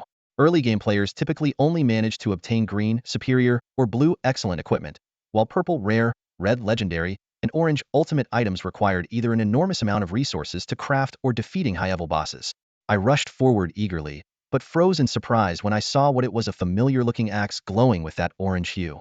Upon closer inspection, it turned out to be a quest item, the Starfall Axe. Item description: level requirement, 90. Quality, quest item. Attributes, unknown. Introduction: once a treasured artifact of the nation, stolen by a rebel leader and lost among the people. Over time, it lay hidden in the mountains. I sighed inwardly. Of course, it was too much to hope for a divine artifact to drop at this stage. Besides the Starfall Axe, 3 other pieces of equipment lay scattered on the ground. 2 green heavy armor pieces, which naturally went to Housie, and a blue tier bow. Jade bone bow, excellent. Level requirement, 12. Attribute, 20 critical damage bonus. Special skill: precision increases arrow accuracy for 5 seconds, cooldown, 360 seconds. Introduction: a bow crafted from the bone of a rare mountain creature, capable of hitting targets with unerring accuracy. I handed the bow to Lin Hansu and began picking up the scattered gold coins. Lin Hansu, however, stood still, her expression complicated. Gunai, this bow? It's yours, I said with a shrug. Aren't you the only archer among us? It was an unspoken rule in online games: gear matching a player's class was prioritized for them, even if this blue tier bow was quite valuable. But you didn't get anything for your quest? She hesitated. I pointed upwards. Didn't I gain several levels? Just take it. Housie, you're such a good bro. I stumbled slightly but continued gathering the remaining gold coins. At least the experience from defeating the Jade Toad had finally leveled me up to 10, putting me on par with Housie and Lian Wuque. Suddenly, the entire space began to shake violently. Pebbles and sand rained down from above, as if the place might collapse at any moment. In the distance, a dark passage with worn-out stairs gradually emerged from the shadows. Rushing hurriedly to the spot, I could faintly see a dim light above, guiding the way to the exit. Climbing the damp stone steps for about 2 minutes, the long, dark passage finally came to an end, opening into a natural cave that led directly to the surface. It was midnight, and the radiant moonlight poured down, enveloping the silent forest. I can't hold on anymore, Housie mumbled, rubbing his dizzy temples. My head spinning. Let's hand in the mission tomorrow. Before his words fully landed, the figure of the greatsword warrior faded into the night like mist. I nodded to Lin Hansu and took the lead toward the rickety wooden hut. Pushing open the creaky door, I saw an old man draped in a straw raincoat, sitting under the dim candlelight with his eyes closed in thought. Sensing my presence, he slowly opened his cloudy eyes and turned to look at me. His aged voice broke the stillness of the night with striking clarity. Young one, I didn't expect you to accomplish such a daunting task. Thanks to you, I almost lost my life, I said with a wry smile. The old man gave no reply, and I suddenly remembered the orange grade star axe in my backpack. Taking it out, I felt the unique texture of the orange tier equipment before placing it on the wooden table. So stingy. Fine, here, take it back. A flicker of excitement flashed through the old man's eyes, but he quickly composed himself. He spoke gently. Young one, this is your rightful reward. The peace of the village still depends on you. With a flash of golden light, I leveled up to level 11. The mission rewards included gold coins and a green tier piece of equipment, a sandalwood staff called the Wind Spirit Staff. Although this level 10 item only provided a 15 movement speed boost and wasn't essential for a sorcerer, it significantly improved my battlefield survivability. I equipped the Wind Spirit Staff immediately and noticed that Lin Hansu had also received a similar movement speed boosting quiver. I'm off to rest now, Lin Hansu said, yawning and waving goodbye before vanishing into the moonlight. It was near midnight, but I felt no trace of drowsiness and decided to linger in the realm a little longer. The old man was now entirely absorbed in examining the star axe, paying no attention to my presence. Feeling bored, I pushed open the door and stepped outside. Opening my skill panel, I saw that the system had unlocked the skill point system at level 10. 1 skill point was awarded per level gained. While the standard sorcerer build suggested maxing out poison array and ice array to 5 levels each, I was more intrigued by the newly unlocked skill, Undead Summoning. Checking the skill details. Undead Summoning Level 1 allows the sorcerer to summon undead creatures based on their attributes. Currently, one undead can be summoned, and if it perishes, a 300-second cooldown is required before summoning again.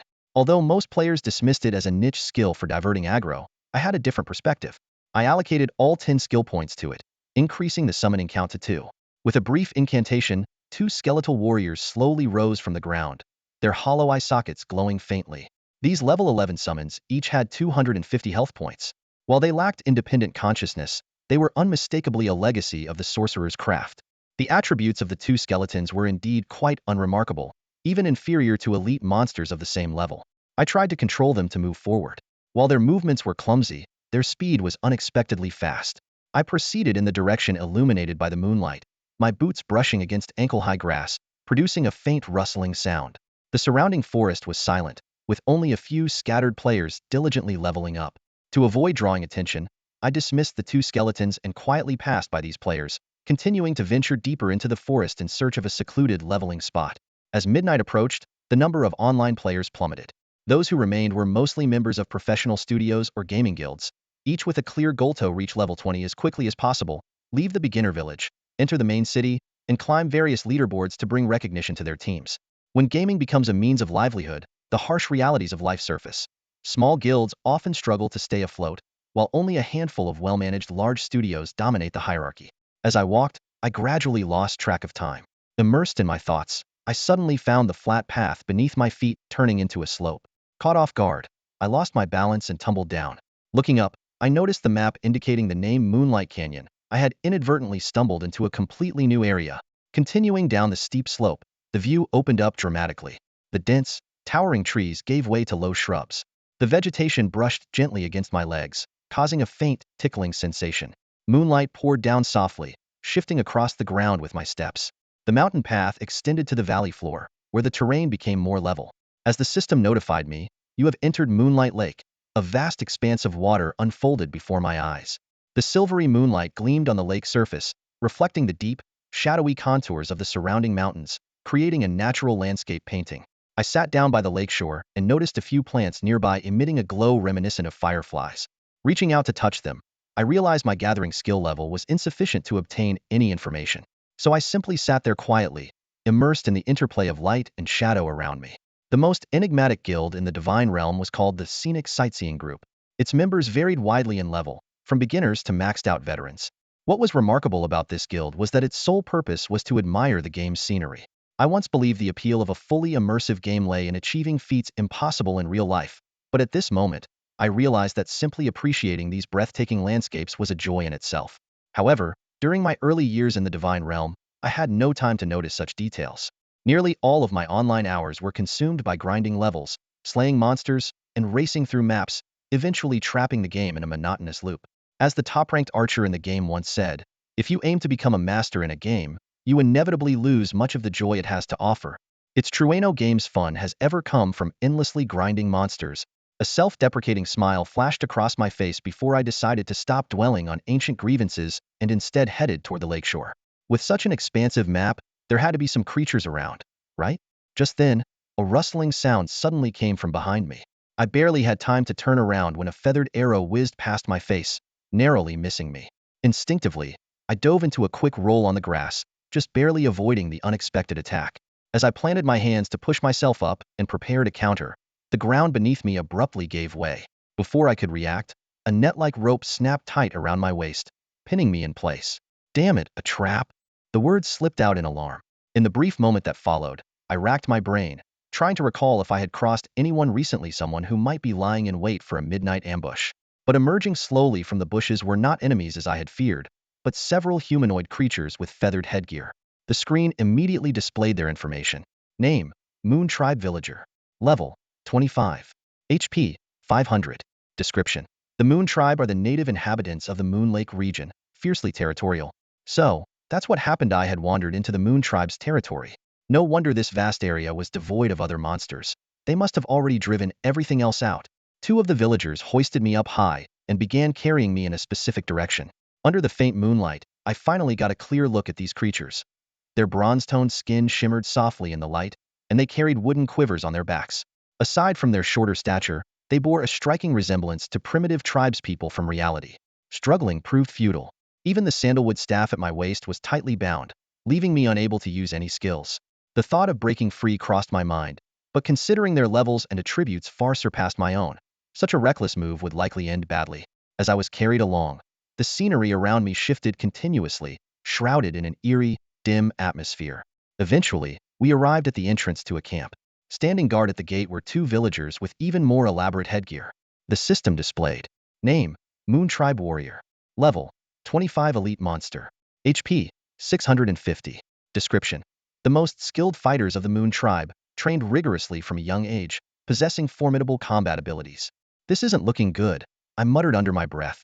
The quality of the enemies I was encountering kept escalating, and with it, the difficulty of escaping. Taking a deep breath, I tried some movie-inspired tricks to wriggle free, but my body remained firmly restrained. The villagers on either side exchanged words in an unfamiliar language. The next moment, I was unceremoniously thrown to the ground, my health bar dropping slightly on impact. I couldn't help but blurt out a few phrases in my native dialect, only to be met with a merciless kick from one of the Moon Tribe members. That made me wisely choose to shut my mouth. Looking around, I noticed the camp was cleverly built within the cracks of a canyon. Several bonfires flickered in the dark, casting light on the disciplined figures of patrolling tribe members. As a training ground for players above level 25, my intrusion as an 11th level novice in such an absurd way left me no chance of escaping unscathed. After the handover ceremony, two Moon Tribe warriors escorted me deeper into the camp. The strange looks from the tribe members along the way were suffocating, and the towering cliffs on both sides shattered any hope I had of escaping.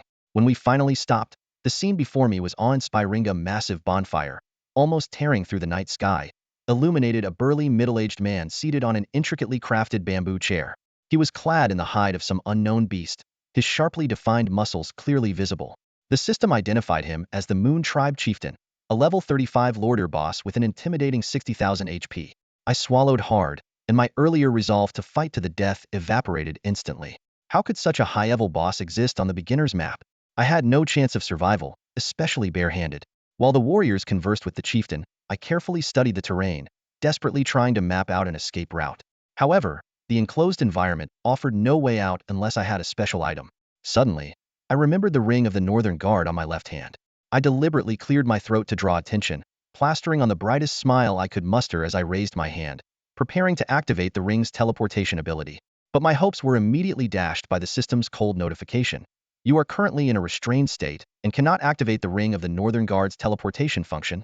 My smile froze awkwardly as I felt the unfriendly gazes around me. Forcing a laugh, I muttered, "Sorry, my bad." Then, mustering all my strength, I broke free from the net binding me and bolted in the direction with the fewest people.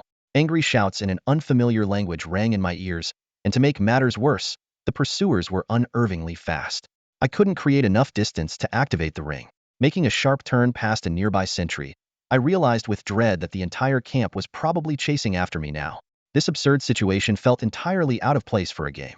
Just as I continued running in despair, a sharp pain shot through my back. My whole body froze, locked in a paralyzing state, unable to move. A massive wooden club suddenly struck my back, and only then did I realize it had been thrown by the Moon Tribe Chieftain's attendant. The realistic sensory system sent searing pain through my back, and my health bar dropped to a mere quarter. Staggering, I scrambled to my feet and continued fleeing. Behind me, the Moon Tribe warriors were in relentless pursuit, their hands nearly brushing the edges of my clothing. Instinctively, I cast an ice field behind me, successfully freezing several of the closest pursuers. Just as I was about to activate my teleportation ring, I discovered that the skill required a full 30 seconds to charge. Worse yet, the towering chieftain's attendant was already scanning the ground for another weapon to hurl at this rate. One more hit would send me straight back to the main city. I picked up my pace, preparing to change direction, only to find myself confronted by a towering cliff that stretched endlessly into the sky. A dead end, cornered on all sides, with no hope of escape. I resolved to face what seemed to be an inevitable death with some dignity. The roars of the pursuers grew louder, their numbers swelling like a tide. The massive cliff loomed over me, casting shadows that erased nearly all visibility. Bracing my trembling legs, I stood my ground and faced the oncoming horde just meters away. Slowly, I raised my hand in a dramatic gesture. While I couldn't unleash an impossibly powerful strike like the heroes in novels, the pose at least looked imposing enough to create the illusion of strength. It might even stall their advance for a moment. Unfortunately, the Moon Tribe warriors were entirely unfazed by my theatrics. Instead, they quickened their steps, rushing straight into the area I had hoped they'd avoid. I waved my hand frantically in a futile attempt to stop them, but their sheer determination rendered my warnings meaningless. Just as they prepared to hurl their sharp, primitive weapons, a thunderous sound erupted from the mountaintop. Boulders the size of human heads began tumbling down, ricocheting off the cliff face and slamming into the crowd below. Screams of agony echoed through the chaos as red health bars evaporated en masse, and the screen flashed with critical hit notifications and fiery death animations. The ground was littered with loot, tempting enough to make anyone's eyes shine with greed, but I wisely steered clear of the carnage. Unfortunately, since these enemies had perished through environmental hazards rather than my attacks, I earned no experience points. Otherwise, I might have leveled up several times. Seizing the moment of chaos, I managed to catch my breath, though the assault had only diminished, not ceased entirely. A few determined warriors continued their relentless charge toward me. Pressed against the cliff, I dodged the weapons they threw with great difficulty. Despite their relatively slow speed, these level 20 enemies were hard to handle due to the level disparity. As my space to maneuver shrank with every passing second, the inevitability of being cornered loomed ever closer. A shadow flickered across my brow, and I instinctively dodged. It turned out to be a life-saving rope. The moment I grabbed it, the rough fibers scraped against my palm, sending a sharp sting through my hand. This tangible pain made me realize how strikingly similar this experience was to the real world. As I climbed, a stone spear whizzed past my back, so close that I instinctively hunched my shoulders and hastened my ascent. The rock face curved outward. After the initial vertical climb, it gradually became less steep. Soon, I was out of the Moon Tribe's attack range. Ignoring the commotion below, I focused on climbing. 5 minutes later, I finally reached the flat top. It was then I realized that although the game kingdom didn't explicitly display stamina, it clearly had a realistic stamina system.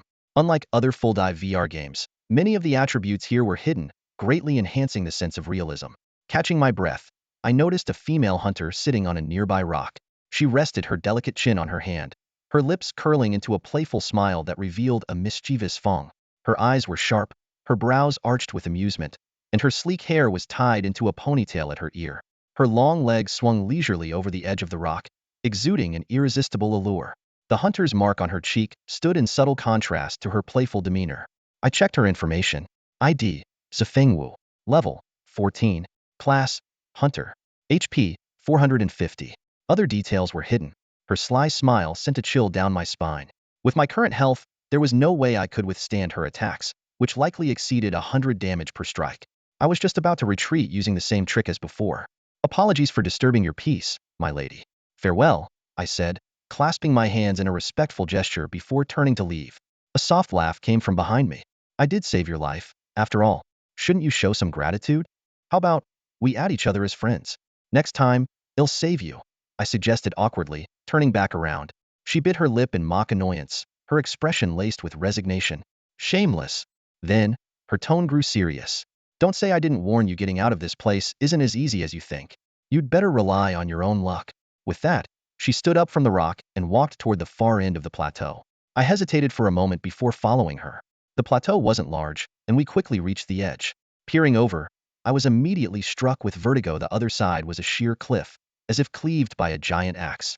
Below, striped tigers prowled the terrain. Falling would undoubtedly mean certain death. How did you get up here? I asked, panting heavily, my eyes fixed on Zifengwu. She let out a cold snort, the corners of her lips curling up slightly. Scared now? I found a mechanism during the earlier mission that leads straight here. But it's a one-time thing. You won't have a way down. Then doesn't that mean you'll be stuck here too? Humph. She raised her pale neck and waved her left hand in front of my face. See this ring on my hand? I can leave anytime I want. As for you, well, you'd better hope those savages don't have a ladder. Awkwardly, I raised my hand. I have the same ring. What? Her brows furrowed, her black pupils narrowing sharply as a hint of wariness crept into her expression.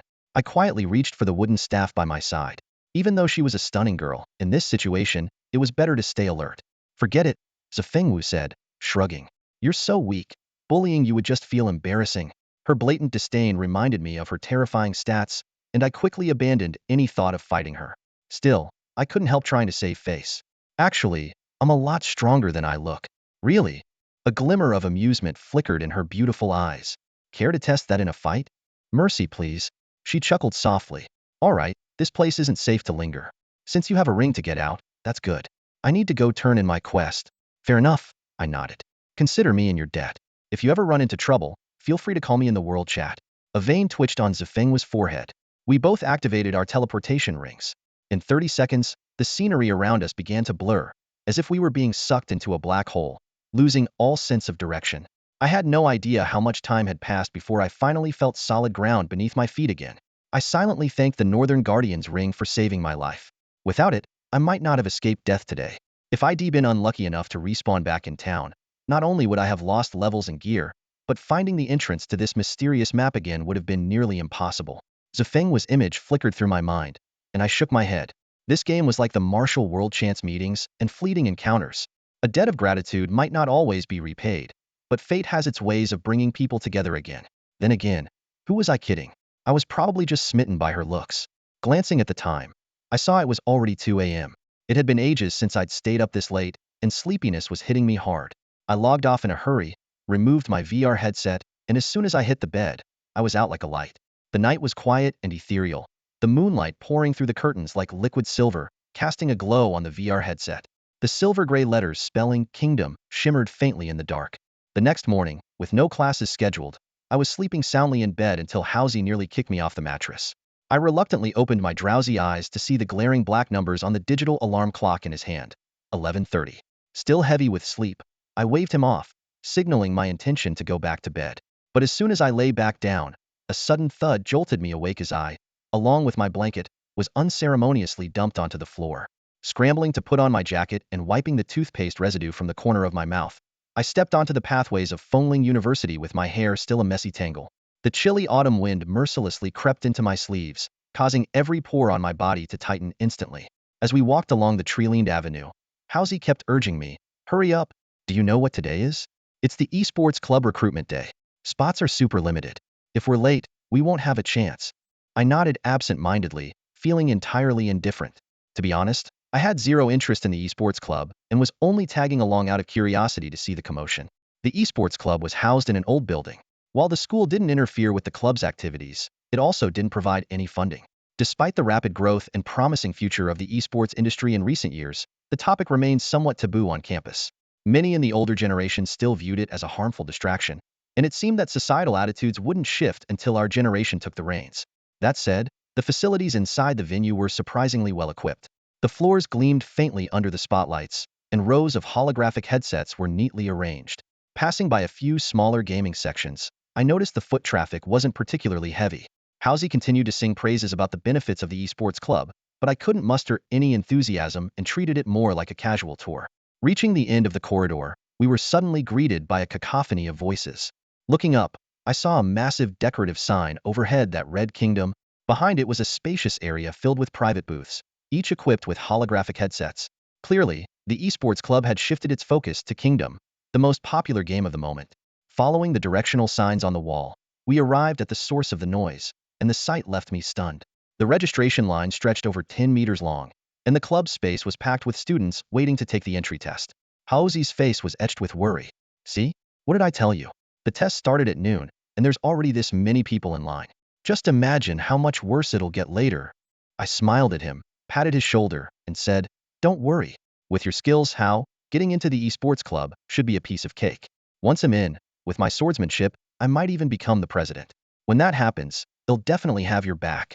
Hao nodded in satisfaction, but I took a step back and grinned. "But I never said I was joining the esports club." He shrugged helplessly. "All right, they'll go line up and register. You can just wander around." With that, he turned and walked away. I weaved through the crowded hallway and arrived at the equipment room by the corridor. There were no signs indicating restricted access, so I walked right in. Inside, a few players wearing VR headsets were intensely focused on their gameplay. Their first-person perspectives were displayed clearly on nearby electronic screens. After observing for a bit, I noticed that most of them were below level 10. Unless they had special missions like me, this progress seemed pretty standard. Thinking about the wind dancer I saw yesterday, I couldn't help but wonder, with such a high level, if they weren't grinding mobs like a pro team, just how many special missions would it take to get there? As I pondered, a girl with shoulder-length hair approached me. She wore a simple yet elegant dress that complemented her fair complexion. Her delicate features were both eye-catching and pleasant. "Are you here to sign up for the esports club?" she asked gently. "Sorry, I'm just looking around. "I'm not that great at gaming," I replied with a shake of my head. A hint of disappointment flashed in her eyes as she nodded. "All right, feel free to look around. I've got something to take care of." With that, she turned and walked briskly toward the far end of the equipment room, her heels clicking against the floor. As I continued exploring, I noticed that most of the members here were average players, not exactly experts. Suddenly, I heard a frustrated sigh from nearby. "Ugh, lost again." The gap in skill is real. Following the sound, I found a group of people gathered around a standard competition machine near the door. Among them was the long-haired girl. "To be honest, your skills aren't exactly impressive," a buzz-cut guy said nonchalantly. "Don't get too cocky. You've only beaten 2 people," the long-haired girl retorted indignantly.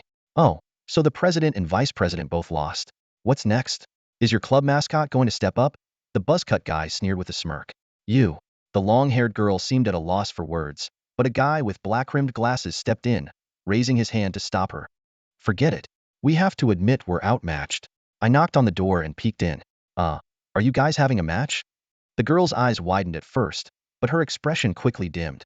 The buzz-cut guy sized me up and raised his chin arrogantly. "A new face, huh? Don't tell me your esports club is so desperate that you're counting on a rookie now." The arrogant expression on the buzz-cut guy's face made me slightly uncomfortable.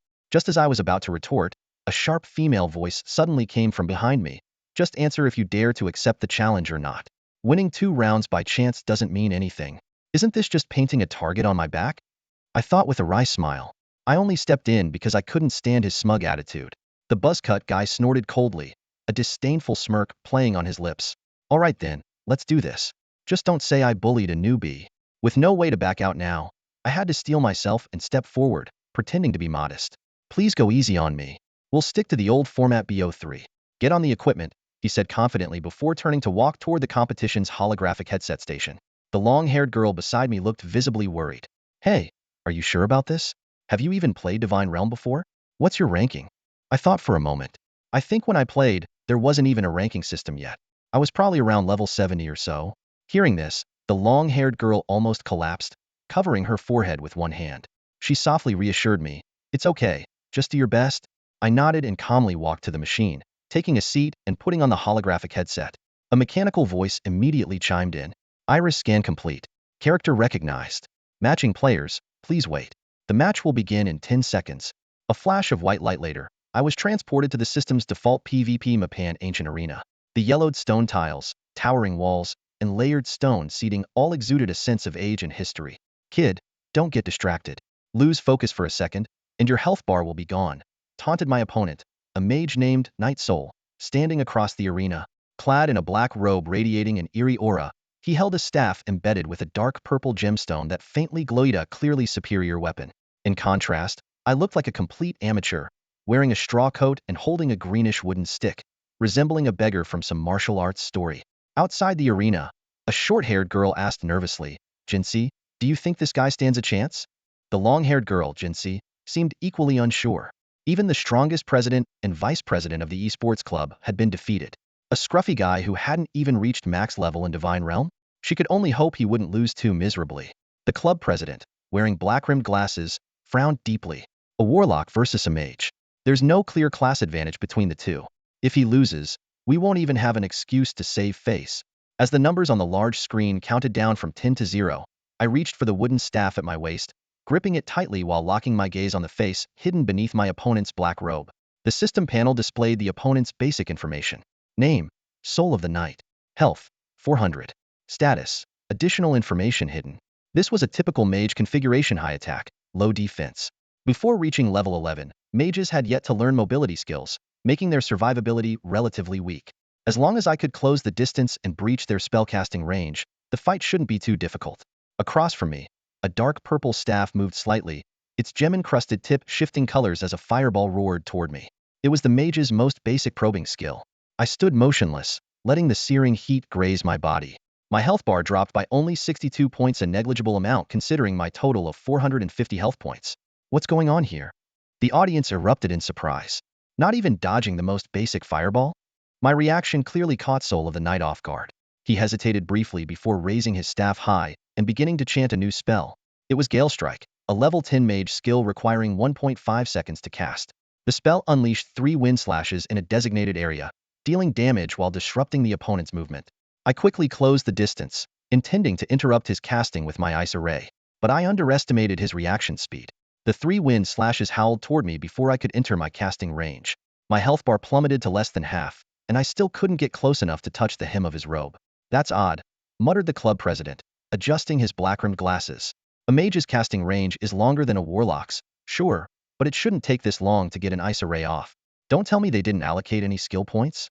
The winds raged on, and I struggled to move against them. It took me a full 3 seconds to adjust my direction and escape their grasp, during which I was struck by another fireball, worsening my predicament. In a battle like this, where skill options are limited early on, losing control of your health bar makes a comeback nearly impossible. I hastily deployed a poison array, but it had little effect.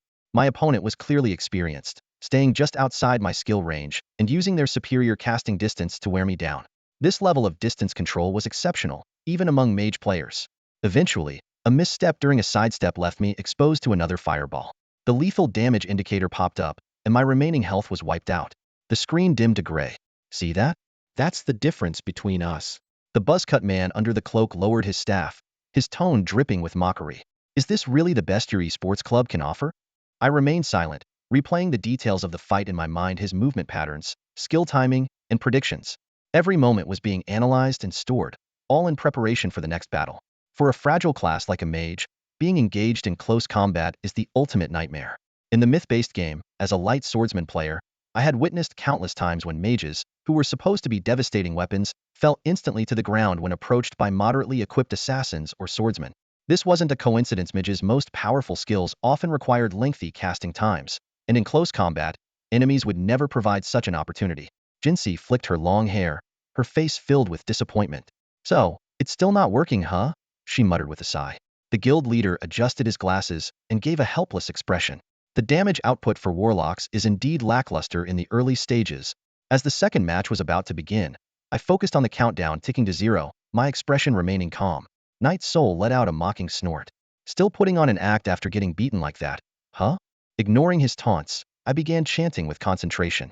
As the ground cracked open, 2 skeletons slowly rose, standing stiffly before me. What is that? The spectators exclaimed almost in unison. A long-haired girl frowned in confusion.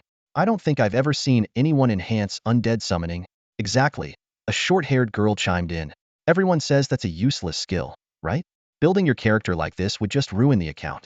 Must be a newbie. Gripping my wooden staff, I commanded the 2 skeletons to approach from both sides. Knight's Soul sneered. You don't seriously think these 200 health creatures can beat me, do you? He hurled a fireball aimed at the skeleton on the left, but it turned just in time, and the fireball merely grazed its left arm. Cheap tricks. I didn't respond, continuing to maneuver the skeletons closer. Without wide-range skills, a mage is ultimately doomed when engaged in close combat. When Knight's Soul attempted to repeat his first-round strategy, raising his staff to chant, he overlooked a critical detail. Even the lowest-level skeletons possessed an interrupt skill called Smash. The system notification flashed. Your summon creature has interrupted Knight's Soul's casting of the skill Gale of Righteousness. Knight's Soul was momentarily stunned. Seizing this fleeting opportunity, I used the movement speed boost provided by the Wind Spirit staff to precisely lay down an ice trap and a poison trap in succession beneath his feet. With the debuffs, continuous damage, and the relentless attacks from the skeletons, Knight's Soul's health bar began to plummet rapidly. With a swift sidestep and a turn, the stick in my hand landed squarely on the top of Knight's Soul's head. Sparks flew in all directions, and a glowing 46 suddenly appeared in midair. Knight's Soul's health bar instantly dropped to 0, signaling the end of the match and my victory. A sharp cheer erupted from the crowd. Well done. Jinxi, calm down, said the short-haired girl, rubbing her shoulder where she had just been squeezed too hard. Despite her words, she couldn't hide her own satisfaction at the heavy blow that landed on the buzzcut guy's head. Wait, is that even possible? The club president clasped his head in disbelief, muttering to himself as if lost in thought. I stayed silent, fully aware that the final round ahead would be far tougher than expected. The ease with which I dismantled Knight's Soul's offense earlier was largely due to his lack of familiarity with my strategy, catching him completely off guard. But I knew all too well that this mage had a well-honed playstyle. If he managed to fully execute his techniques, the outcome would be far from certain. The new round began, and Knight's Soul's gaze grew sharp and serious. Don't think your cheap tricks can beat me a second time. He once again chose to summon skeletons, but this time he maintained a cautious distance while continuously hurling fireballs to chip away at my health. Managing 3 simultaneous tasks was overwhelming, and fireballs that I could ordinarily dodge with ease now became much harder to avoid. Before I realized it, one of my skeletons had already lost more than half its health. After a quick assessment, I realized that continuing to trade blows would inevitably lead to defeat. Once both skeletons were depleted, I would undoubtedly face the same fate as the first round. Instead of dragging it out, I decided to take a gamble. I promptly adjusted my strategy, commanding the skeletons to form a single file line and push forward through the barrage of fireballs. They became the perfect shield, allowing me to close the distance safely. As the first skeleton shattered, I had already entered casting range, but I didn't stop. I pressed on. Knight's Soul clearly hadn't expected such a reckless move. He hastily cast a skill and scrambled to retreat, but with the Wind Spirit Staff enhancing my movement speed, he had no chance of outrunning me. This is... The club president's face showed confusion once again. This close combat strategy completely defied his understanding of the game. Forced to stand his ground, Knight's Soul began chanting Gale Force. Seizing the opportunity, I closed the distance further. As the skeletons disintegrated into ash under the raging wind, my stick was already swinging down. He turned to locate me, but once again, I evaded him, and his fireballs missed their mark. However, Knight's Soul still had one last move. The dark purple staff in his hand flashed ominously, and a beam of black particles shot out in all directions. Though I dodged in time, my left shoulder was grazed, instantly taking over 100 points of damage. If I had been hit Hedon, it would have been an instant knockout. But I knew there wouldn't be a second chance for him. With my precision movement, I initiated a seamless chain of actions. Jumping, spinning, leaping, always staying aligned with his rotation. During the brief moment of vulnerability after his skill activation, I struck decisively, swinging my stick before dodging again. Throughout the exchange, Knight's Soul failed to land a single hit, while his health bar steadily dwindled under my relentless attacks. Is that even a warlock? The audience outside the arena stared in disbelief at the scene unfolding before them. In their understanding, a warlock should stand at the back of the team, controlling the battlefield with spells and waiting for cooldowns, a typical ranged damage dealer.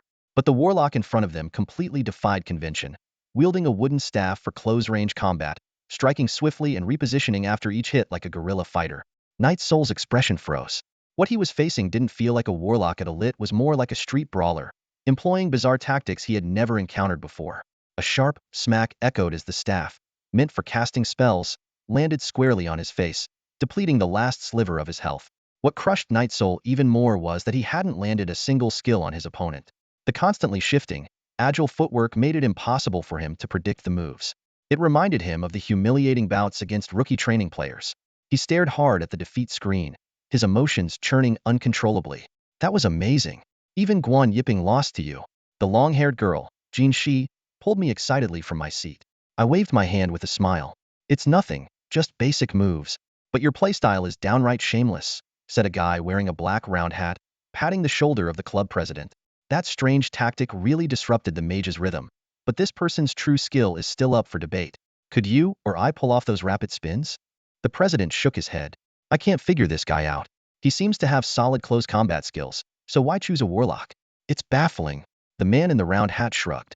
At least he beat Guan Yiping, someone none of us could defeat. That speaks to his ability. There should always be some fresh talent in the scene. After a long silence, Guan Yiping finally stood up. Well played, he said before turning to leave, his back radiating a hint of unwillingness. Looks like he's not taking the loss too well, I remarked, raising an eyebrow. He's a reserve trainee for Gu and the vice president of Qingzhou University's esports club, Jin Shi explained. He often comes to challenge us. But now, she said, giving my shoulder a firm pat, you've finally helped us settle the score. By the way, I'm Lu Jinsi. Gunai, I replied with a smile. She then introduced me to the others, the analytical club president Li Yunqian, equipment manager Liang Xinyu, and the strongest player in the corner, Zhou Yu, a reserve trainee for the Qinghu team. Zhou Yu peeked out from under his cap, his round face lighting up with a bright smile. Lu Jinsi patted my back lightly, her tone filled with anticipation. You've already proven yourself. From now on, you'll be the backbone of the esports club. Keep it up, I replied awkwardly in a low voice. I just came to take a look. I wasn't planning on joining the esports club. What? Lu Jinsi exclaimed in surprise, pointing toward the door. Look at the long line outside. So many people are dying to join the esports club. I'm more of a laid-back person and not used to following group dynamics. I'm afraid I might disrupt the atmosphere if I join. That's fine. You could just be an honorary member, Lu Jinsi said eagerly. The club president, Li Yunqian, adjusted his glasses and interrupted. Forget it, there's no need to force him. After all, we're all from the same school. If the esports club ever runs into trouble, I'm sure Gunai would step in to help, right? Sure. We'll see when the time comes. Take care, I replied with a smile. Pushing the door open, I stepped out of the room and took a deep breath, reflecting on the match earlier. When I faced Guan Yiping, it might have seemed like I effortlessly dodged all his attacks, but in reality, those intricate maneuvers were far from easy. After years of not performing such high-intensity moves, it was a relief that I managed without any major mistakes. Besides, Guan Yiping's combat system was part of the post-mythology era, something entirely new to me.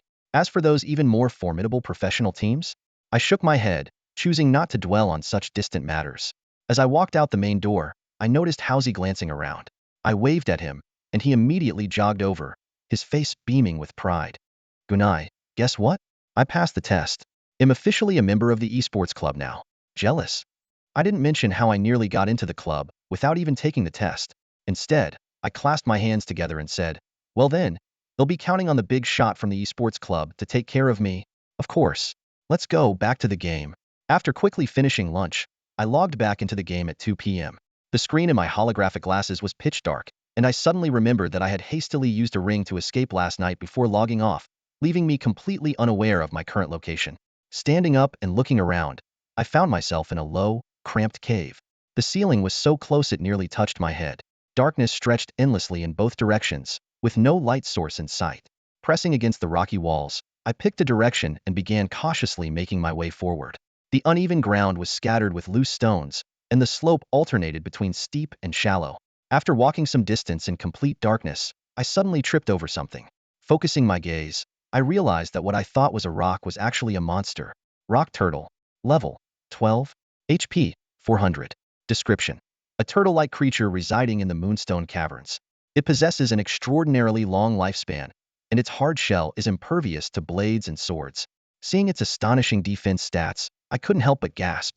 I tentatively tapped its shell with a stick. Its HP bar didn't budge, and only a negligible single-digit damage number appeared. Meanwhile, the attack also provoked the monster's aggression. The rock turtle slowly lifted its heavy head and reluctantly launched a headbutt forward. The damage number that popped up on the screen was an unimpressive 8. In this pitch-black environment where I couldn't see my own hand in front of me, I could only sigh helplessly. If it weren't for my complete loss of direction, I would never have chosen to engage in such an inefficient skirmish with a sluggish turtle here. Fortunately, the synergy between the formations and the skeletons was decent, and the rock turtle's health bar was depleting at an acceptable pace. In the Game Nation, although the stats panel only shows a unified attack attribute, physical and magical damage are actually differentiated. The rock turtle clearly had stronger physical defense, so casting a few magic-based formations proved effective in draining its health. After circling the rock turtle for a few minutes, its body finally curled up into a ball, and a gleaming silver piece of armor dropped to the ground. The equipment information immediately popped up. Rock armor. Level requirement: 11. Health: 150. The attributes of this gear made my eyes light up.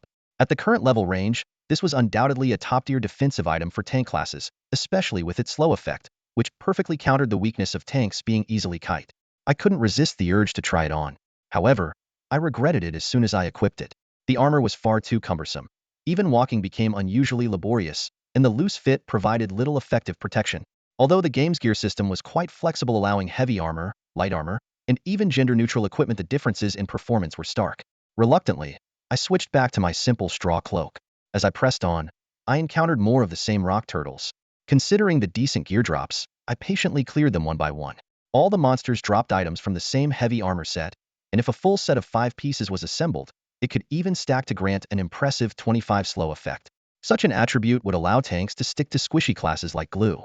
I made a mental note to sell the set to Hausi once I got out of here. This week's meal money would be taken care of. By the time the rock turtles were nowhere to be seen, my backpack was stocked with 2 full sets of rock armor and several scattered pieces. My experience points had finally pushed me to level 12. While the grind was undeniably tedious, overall, this trip had definitely been worth it. He quickly climbed up the steep slope, and a circular opening suddenly appeared before him. As he leaned out to observe the surroundings, a piercingly cold wind rushed against his face, causing his legs to tremble involuntarily. Below the opening lay a massive, bottomless pool of water. The surrounding yellow tiles were intricately carved with pattern symbols unique to the elves, as mentioned in the kingdom's documentaries. The entire space featured 8 identical black holes symmetrically distributed along the walls above the pool. The structure resembled an enormous drainage system. The 8 black holes likely connected directly to external rivers. During rainy days, accumulated water would flow through these drainage outlets into the pool below, effectively preventing flooding. However, it was clear that this system had been abandoned for years. Even the passageways were now home to numerous rock turtles, and the water level in the pool remained at its lowest point. Such a monumental engineering feat could not have been accomplished overnight, yet it had been inexplicably forsaken. This might suggest that the elves once had a settlement nearby. In the kingdom's lore, the elves were known as a powerful yet enigmatic race, rarely seen by others. What could have driven even the elves to flee in such haste? As he stood there, lost in thought, a beep-beep notification from the system interrupted him. It was a message from Hausi. Gunai, where are you? He opened the map to check, only to see 3 large question marks displayed in the map's name field. 3 question marks? Where on earth did you go?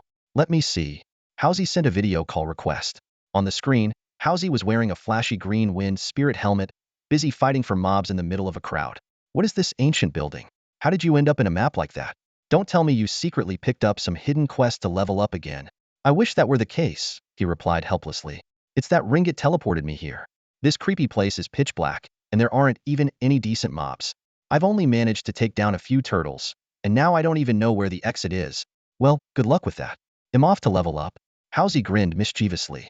After sharing the stats of the rock armor set with Hausi, his expression immediately turned serious. Send me your location.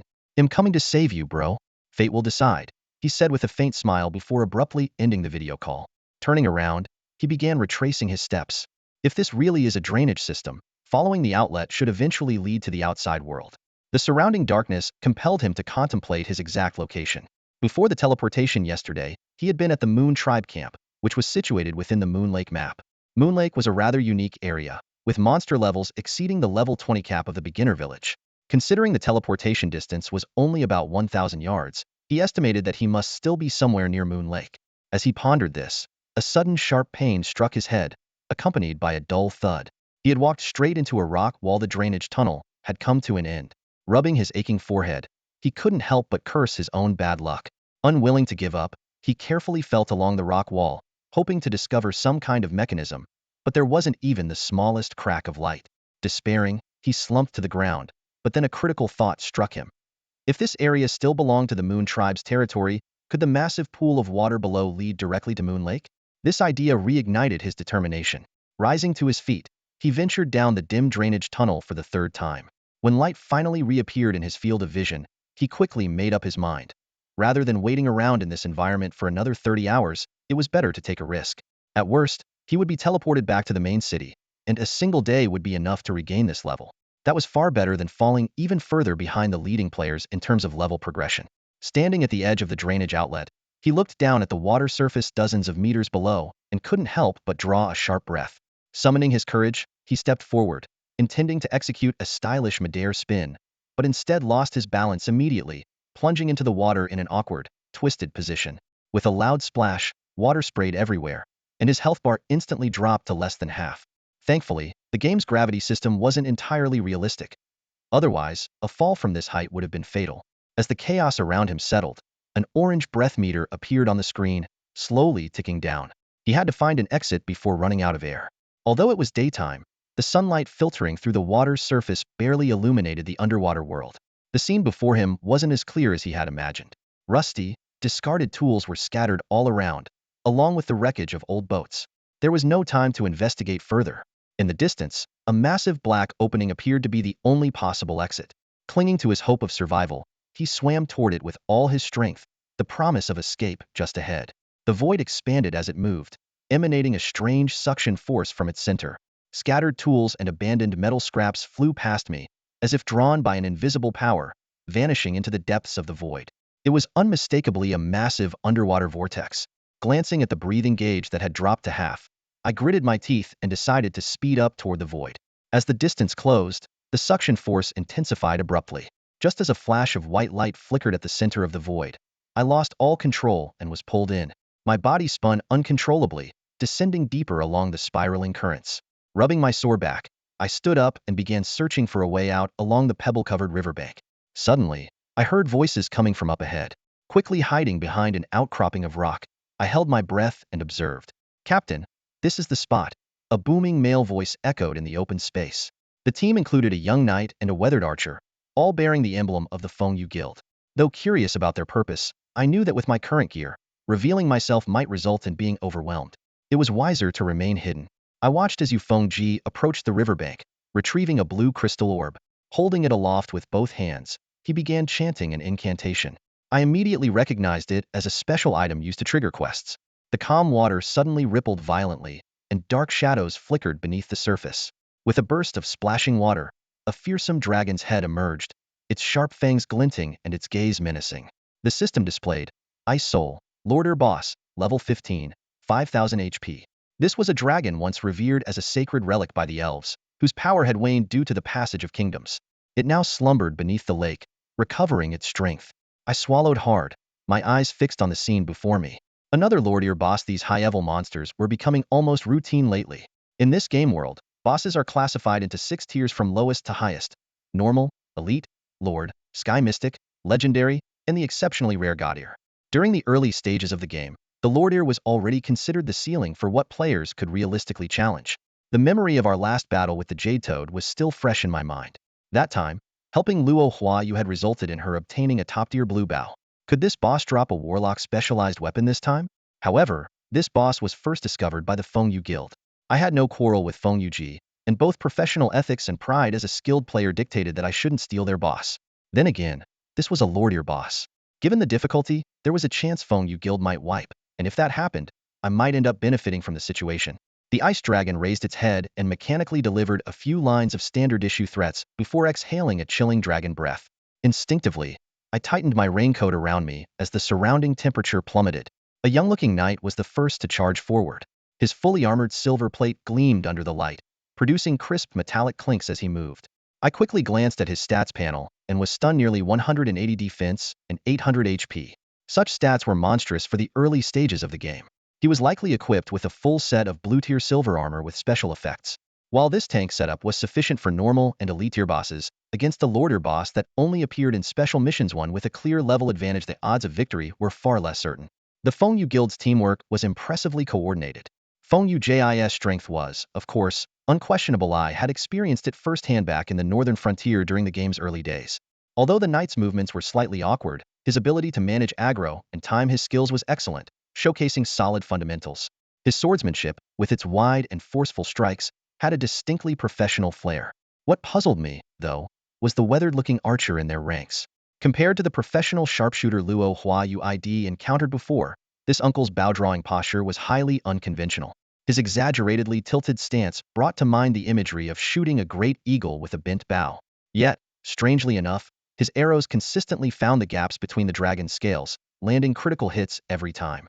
Masters hide among the common folk.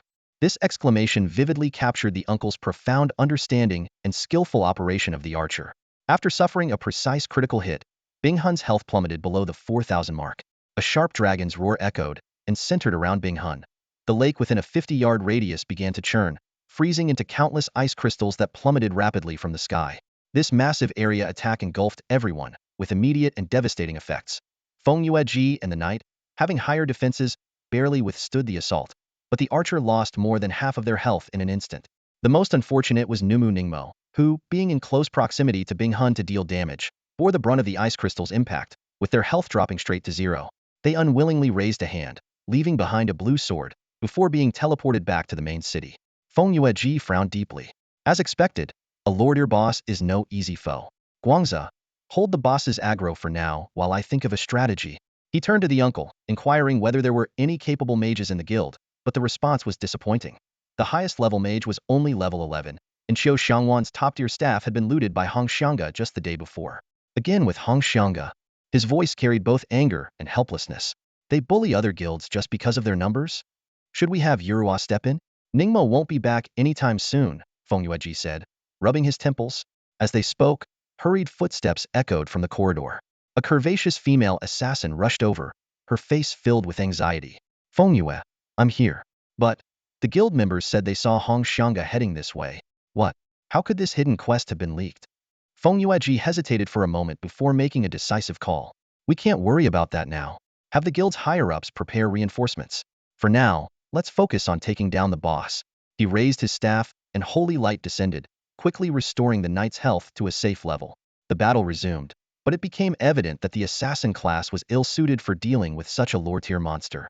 Since they needed to engage in close combat to deal damage, Yurua would have likely fallen already if not for the noticeable wind-up motion preceding Bing Hun's claw attacks. After the painful lessons of the first round, the team managed to discern the pattern of the ice crystal attacks. Every time Bing Hun lost 1,000 health points, it would trigger this terrifying area effect attack. In this perilous boss fight, Feng Yueji demonstrated exceptional crowd control skills. Whenever the boss's health approached a critical threshold, the team members instinctively gathered around the priest. At the exact moment the light shield rose, the damage from the ice crystals was reduced by more than half. This was the effect of the priest's level 10 specialization skill, Sanctuary, which provided a powerful shield to nearby allies. As the battle neared its conclusion, the boss's health continued to dwindle. Feng Yueji's healing was precise, with no excess wasted. I hid behind the rock wall, intending to slip away quietly once they were done. However, the sudden clanging of weapons outside the cave disrupted my plan. The sharp metallic clashes echoed throughout the cavern. A swordsman stumbled into the cave, his left-hand sword nearly shattered, clearly at the brink of breaking. "President Feng, the Hongxiang Pavilion has broken through," he reported breathlessly. "They outnumber us, and several knights with incredible defenses are leading the charge. You can't hold them off." Feng Yueji gritted his teeth and said, "We've invested too much in this boss to give up now. Tell the brothers to hold on a little longer. We'll cover the penalties for any level loss upon returning to the city. This boss is bound to drop special items. We must have it." The conflict outside grew increasingly intense. Unable to resist my curiosity, I edged closer to the center of the battlefield along the rock wall to get a clearer view of the situation. By this point, the boss health had been reduced to around 1,000, and the 4 players were still relentlessly attacking. Suddenly, a spear wreathed in flames flew in from the cave entrance, piercing straight through the back of the unsuspecting archer. He didn't even have time to dodge before his health bar instantly dropped to 0. From the shadows emerged a towering druid, a faintly amused smile playing on his lips. I quickly identified his stats. ID: Qianemo Hongchun. Level: 14. Health: 700. Special skill: Savage Beast in beast form. Attack speed and movement speed increased by 10. Seeing this astonishing stat sheet, I couldn't help but cough up a mouthful of blood. Has the world gone mad? How have I run into so many overpowered players with premium gear all in one day? Among the 9 major classes, the Druid stands out with its unique dual-form combat system. Not only does it possess defensive capabilities comparable to a tank, but it also excels in flexibility and offense. The ability to switch between humanoid and beast forms grants the Druid a diverse array of attack methods, though it also makes the class as challenging as the Archer, requiring exceptional mastery and skill chaining. The tension on the battlefield spread between the 2 guilds. Feng Yueji focused on maintaining the knight's health, casting a cold glance at Qianemo Hongchun. "Don't push it too far. A mere watchdog dares to act so presumptuous here." Qianemo Hongchun sneered dismissively. "An auxiliary class acting so high and mighty? Look at your team, most of them are already down. Why not just hand over this boss to me?" With a wave of his hand, over a dozen players from the Red Xiang Pavilion surged forward. Although their equipment was not as refined as Feng Yueji's side, their comparable levels and numerical advantage bridged the gap. "You might want to think this through." Feng Yueji calmly adjusted the sleeves of his robe. "You're representing the face of Red Xiang Pavilion right now. If news of you stealing a boss spreads to the forums, how do you think the players will react?" But Qianemo Hongchun remained unfazed by the warning, instead smirking mockingly. "Stop pretending to be calm. I can tell you're speeding up the attack pace." At this moment, the Ice Soul boss's health bar had dropped below 10, entering the execution phase. Feng Yueji made a decisive move, raising his staff to activate a protection skill that enveloped the guild members. "Focus fire on Feng Yueji," Qianemo Hongchun commanded sharply. "Take down their priest, and let's see how much longer they can hold out." The battlefield erupted into chaos. Fireballs from mages intertwined with arrows, daggers clashed against blades, knights charged with a roar, and priests' holy light illuminated the fray. Health bars fluctuated wildly amidst the frenzy. "The boss only has 100 health left. Go for it," someone shouted, escalating the chaos further. Landing the final blow on a boss of this caliber would not only yield substantial experience points, but could even result in an immediate level up. Driven by the immense allure, players swarmed forward in a mad rush. I leaned against the rocky wall, observing the battle unfold. After careful deliberation, I chose to stay put. With skills flying everywhere, even if I managed to secure the boss, the chances of escaping unscathed were slim, potentially costing me my gear. As the boss's health bar became nearly invisible, an unexpected turn of events unfolded on the battlefield. The dragon's scales suddenly contracted tightly, forming a seamless, gleaming silver armor-like surface. The water surface churned violently, massive waves spiraling upward into the sky, solidifying into ice amidst the deafening roar of the dragon. The ice clung tightly to Bing Hun's body. Bing Hun unleashed a chilling dragon's breath, freezing the air itself. Countless ice pillars, carrying its massive form, surged upward, only to shatter into dense shards of ice that shot out like a rain of arrows in all directions. Melee fighters were pierced and fell to the ground almost instantly, their bodies strewn across the battlefield. Those in the outer circle, the ranged fighters, faced a less concentrated assault from the ice shards. However, these fragile classes were dealt fatal blows even with the slightest graze. In the blink of an eye, the entire space turned into a hellish scene, littered with countless corpses and scattered equipment. I hid behind a rocky wall, thankful for my cautious decision not to act recklessly. Without this cover, I might have ended up like those who had already been teleported back to the main city. Damn it, this boss has a full-screen ultimate attack, I muttered under my breath. Even with knights blocking several ice shards, Qianma Hongqin's health was critically low, forcing her to retreat and quickly consume potions. Feng Yueji's situation was even worse after this devastating attack. Only the assassin Yurua remained standing, likely surviving thanks to her class's high mobility, which allowed her to slip through the gaps between the ice shards. Feng Yueji anxiously watched the boss's health gradually drop, frustration evident, but without any heavy-armored classes left, the remaining 7 or 8 members of Hongxianggu could hardly mount an effective breakthrough. The moment had come. I drew my staff from my waist and leaped out. Damn it! Someone's trying to snatch the kill, a Hongxianggu archer shouted in alarm. Instantly, all eyes turned toward me. I caught a glimpse of Feng Yueji's stunned expression and offered an awkward smile, giving him a small wave. Feng Hui, should we? Yurua hesitated, watching me dart across the battlefield. Feng Yueji shook his head and said, let him go. It seems we have no chance with this boss. If he picks up anything valuable, we can still negotiate with him. As soon as he finished speaking, he closed his eyes again, his expression filled with regret. When did that kid even show up? I didn't notice him at all. He just dashed out from behind the cliff like a ghost. Oh well, as long as Hongxianggu doesn't get it, it's all fine. At this moment, the members of Hongxianggu were busy intercepting Feng Yueji.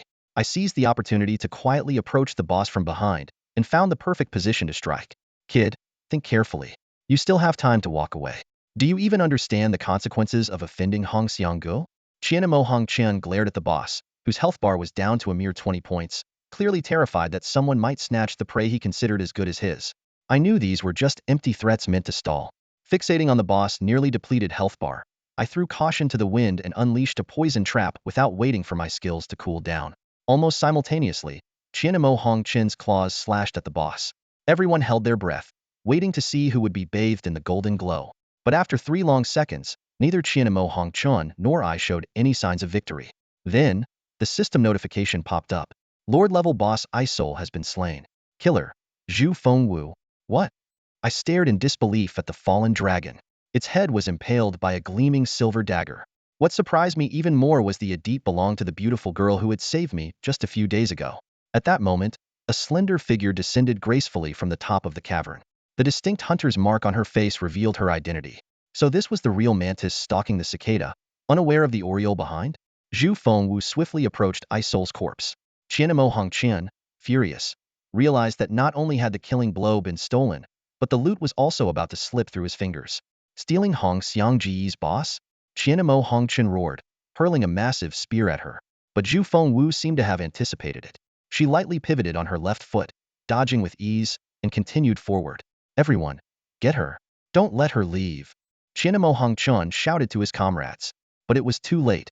Only the 3 of us remained, surrounded by the scattered loot. At the center of the loot pile was a dagger outlined in purple, clearly the most valuable item. Before I could approach it, a lasso flew out, expertly snatching the dagger and pulling it back. Got it, Zhu Fengwu said with a triumphant smirk. I resigned myself to picking up the leftover materials. When I looked up, she was staring at me with a mischievous glint in her eyes, making me inexplicably nervous. You cover me while I secure the loot and retreat, she said, tossing me a piece of ordinary green gear. I barely had time to process her words before Qianmo Hongqian roared. So you 2 are working together. Neither of you is leaving here alive. His ferocious beast lunged straight at me. Dodging the claws that were inches from my face, I nearly broke into tears. Brother, can you at least let me explain first? At this moment, the furious Qianmo Hongqian had already lost his composure, leading a 10-member team from Hongxiang Pavilion in relentless pursuit. The sound of their hurried footsteps echoed behind me, accompanied by the distinct clinking of their gear. I ran while forcing a bitter smile. Was all this really necessary for a single green tier item? But it was too late to mull over it now. A quick glance back revealed Xinma Hongchen's figure alarmingly close, his sharp claws glinting coldly under the sunlight. Even the slightest hesitation on my part would result in a devastating blow to my back. Luckily, I had a speed-enhancing weapon in my inventory, which allowed my fragile cloth-armored character to barely keep up with the speed of a druid. Quickly opening my bag, I tossed a few pieces of Y-tire equipment onto the ground to lighten my load. Seeing the scattered items, Xinma Hongchen indeed paused to inspect them. When he realized they were just useless Y-tire gear, a deafening cry of "Shishuang Dong" erupted behind me. Seizing this opportunity, I sprinted forward a few more steps, finally putting some distance between us. Behind me, I heard a member of Hongxiang Pavilion shouting, "Boss, let it go. Feng Yueji has escaped too." As expected, without Xinma Hongchen's leadership, the members of Hongxiang Pavilion had no chance of stopping someone as agile and skilled as Feng Yueji. Three figures effortlessly evaded the flurry of skills aimed at them and disappeared from sight in an instant. The members of Hongxiang Pavilion stood there, exchanging uneasy glances. Their carefully planned ambush had not only failed but also resulted in heavy losses. Many high-ranking players had been sent back to the main city, losing an entire level of experience for nothing. "Boss, what should we do now?" a timid archer asked. Xinma Hongchen furiously hurled the Y-tire equipment in his hand to the ground. "This isn't over. Next time we run into them, we'll make them pay double." After a brief moment of silence, he added, "According to the intel, the boss Feng Yueji kill drops a special quest item. It seems those two only managed to grab some regular gear and materials. As long as that item remains in our hands, nothing else matters." "Is it an orange-colored pearl?" the archer asked hesitantly, gesturing with his hands. Xinma Hongchen nodded in confirmation. "That's right. Did you see it?" The archer's eyes flickered uncertainly. "Yes, but it looked like a skeleton picked it up earlier." "What?" Having successfully escaped, I hid in the bushes outside the cave, counting my spoils while echoes continued to resonate from within. Although this encounter had made me an enemy of Xinma Hongchen, I wasn't too concerned.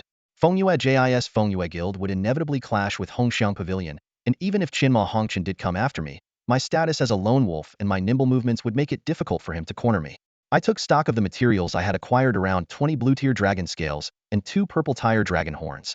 However, I hadn't even visited the beginner's village yet, having been too busy leveling up and exploring various maps.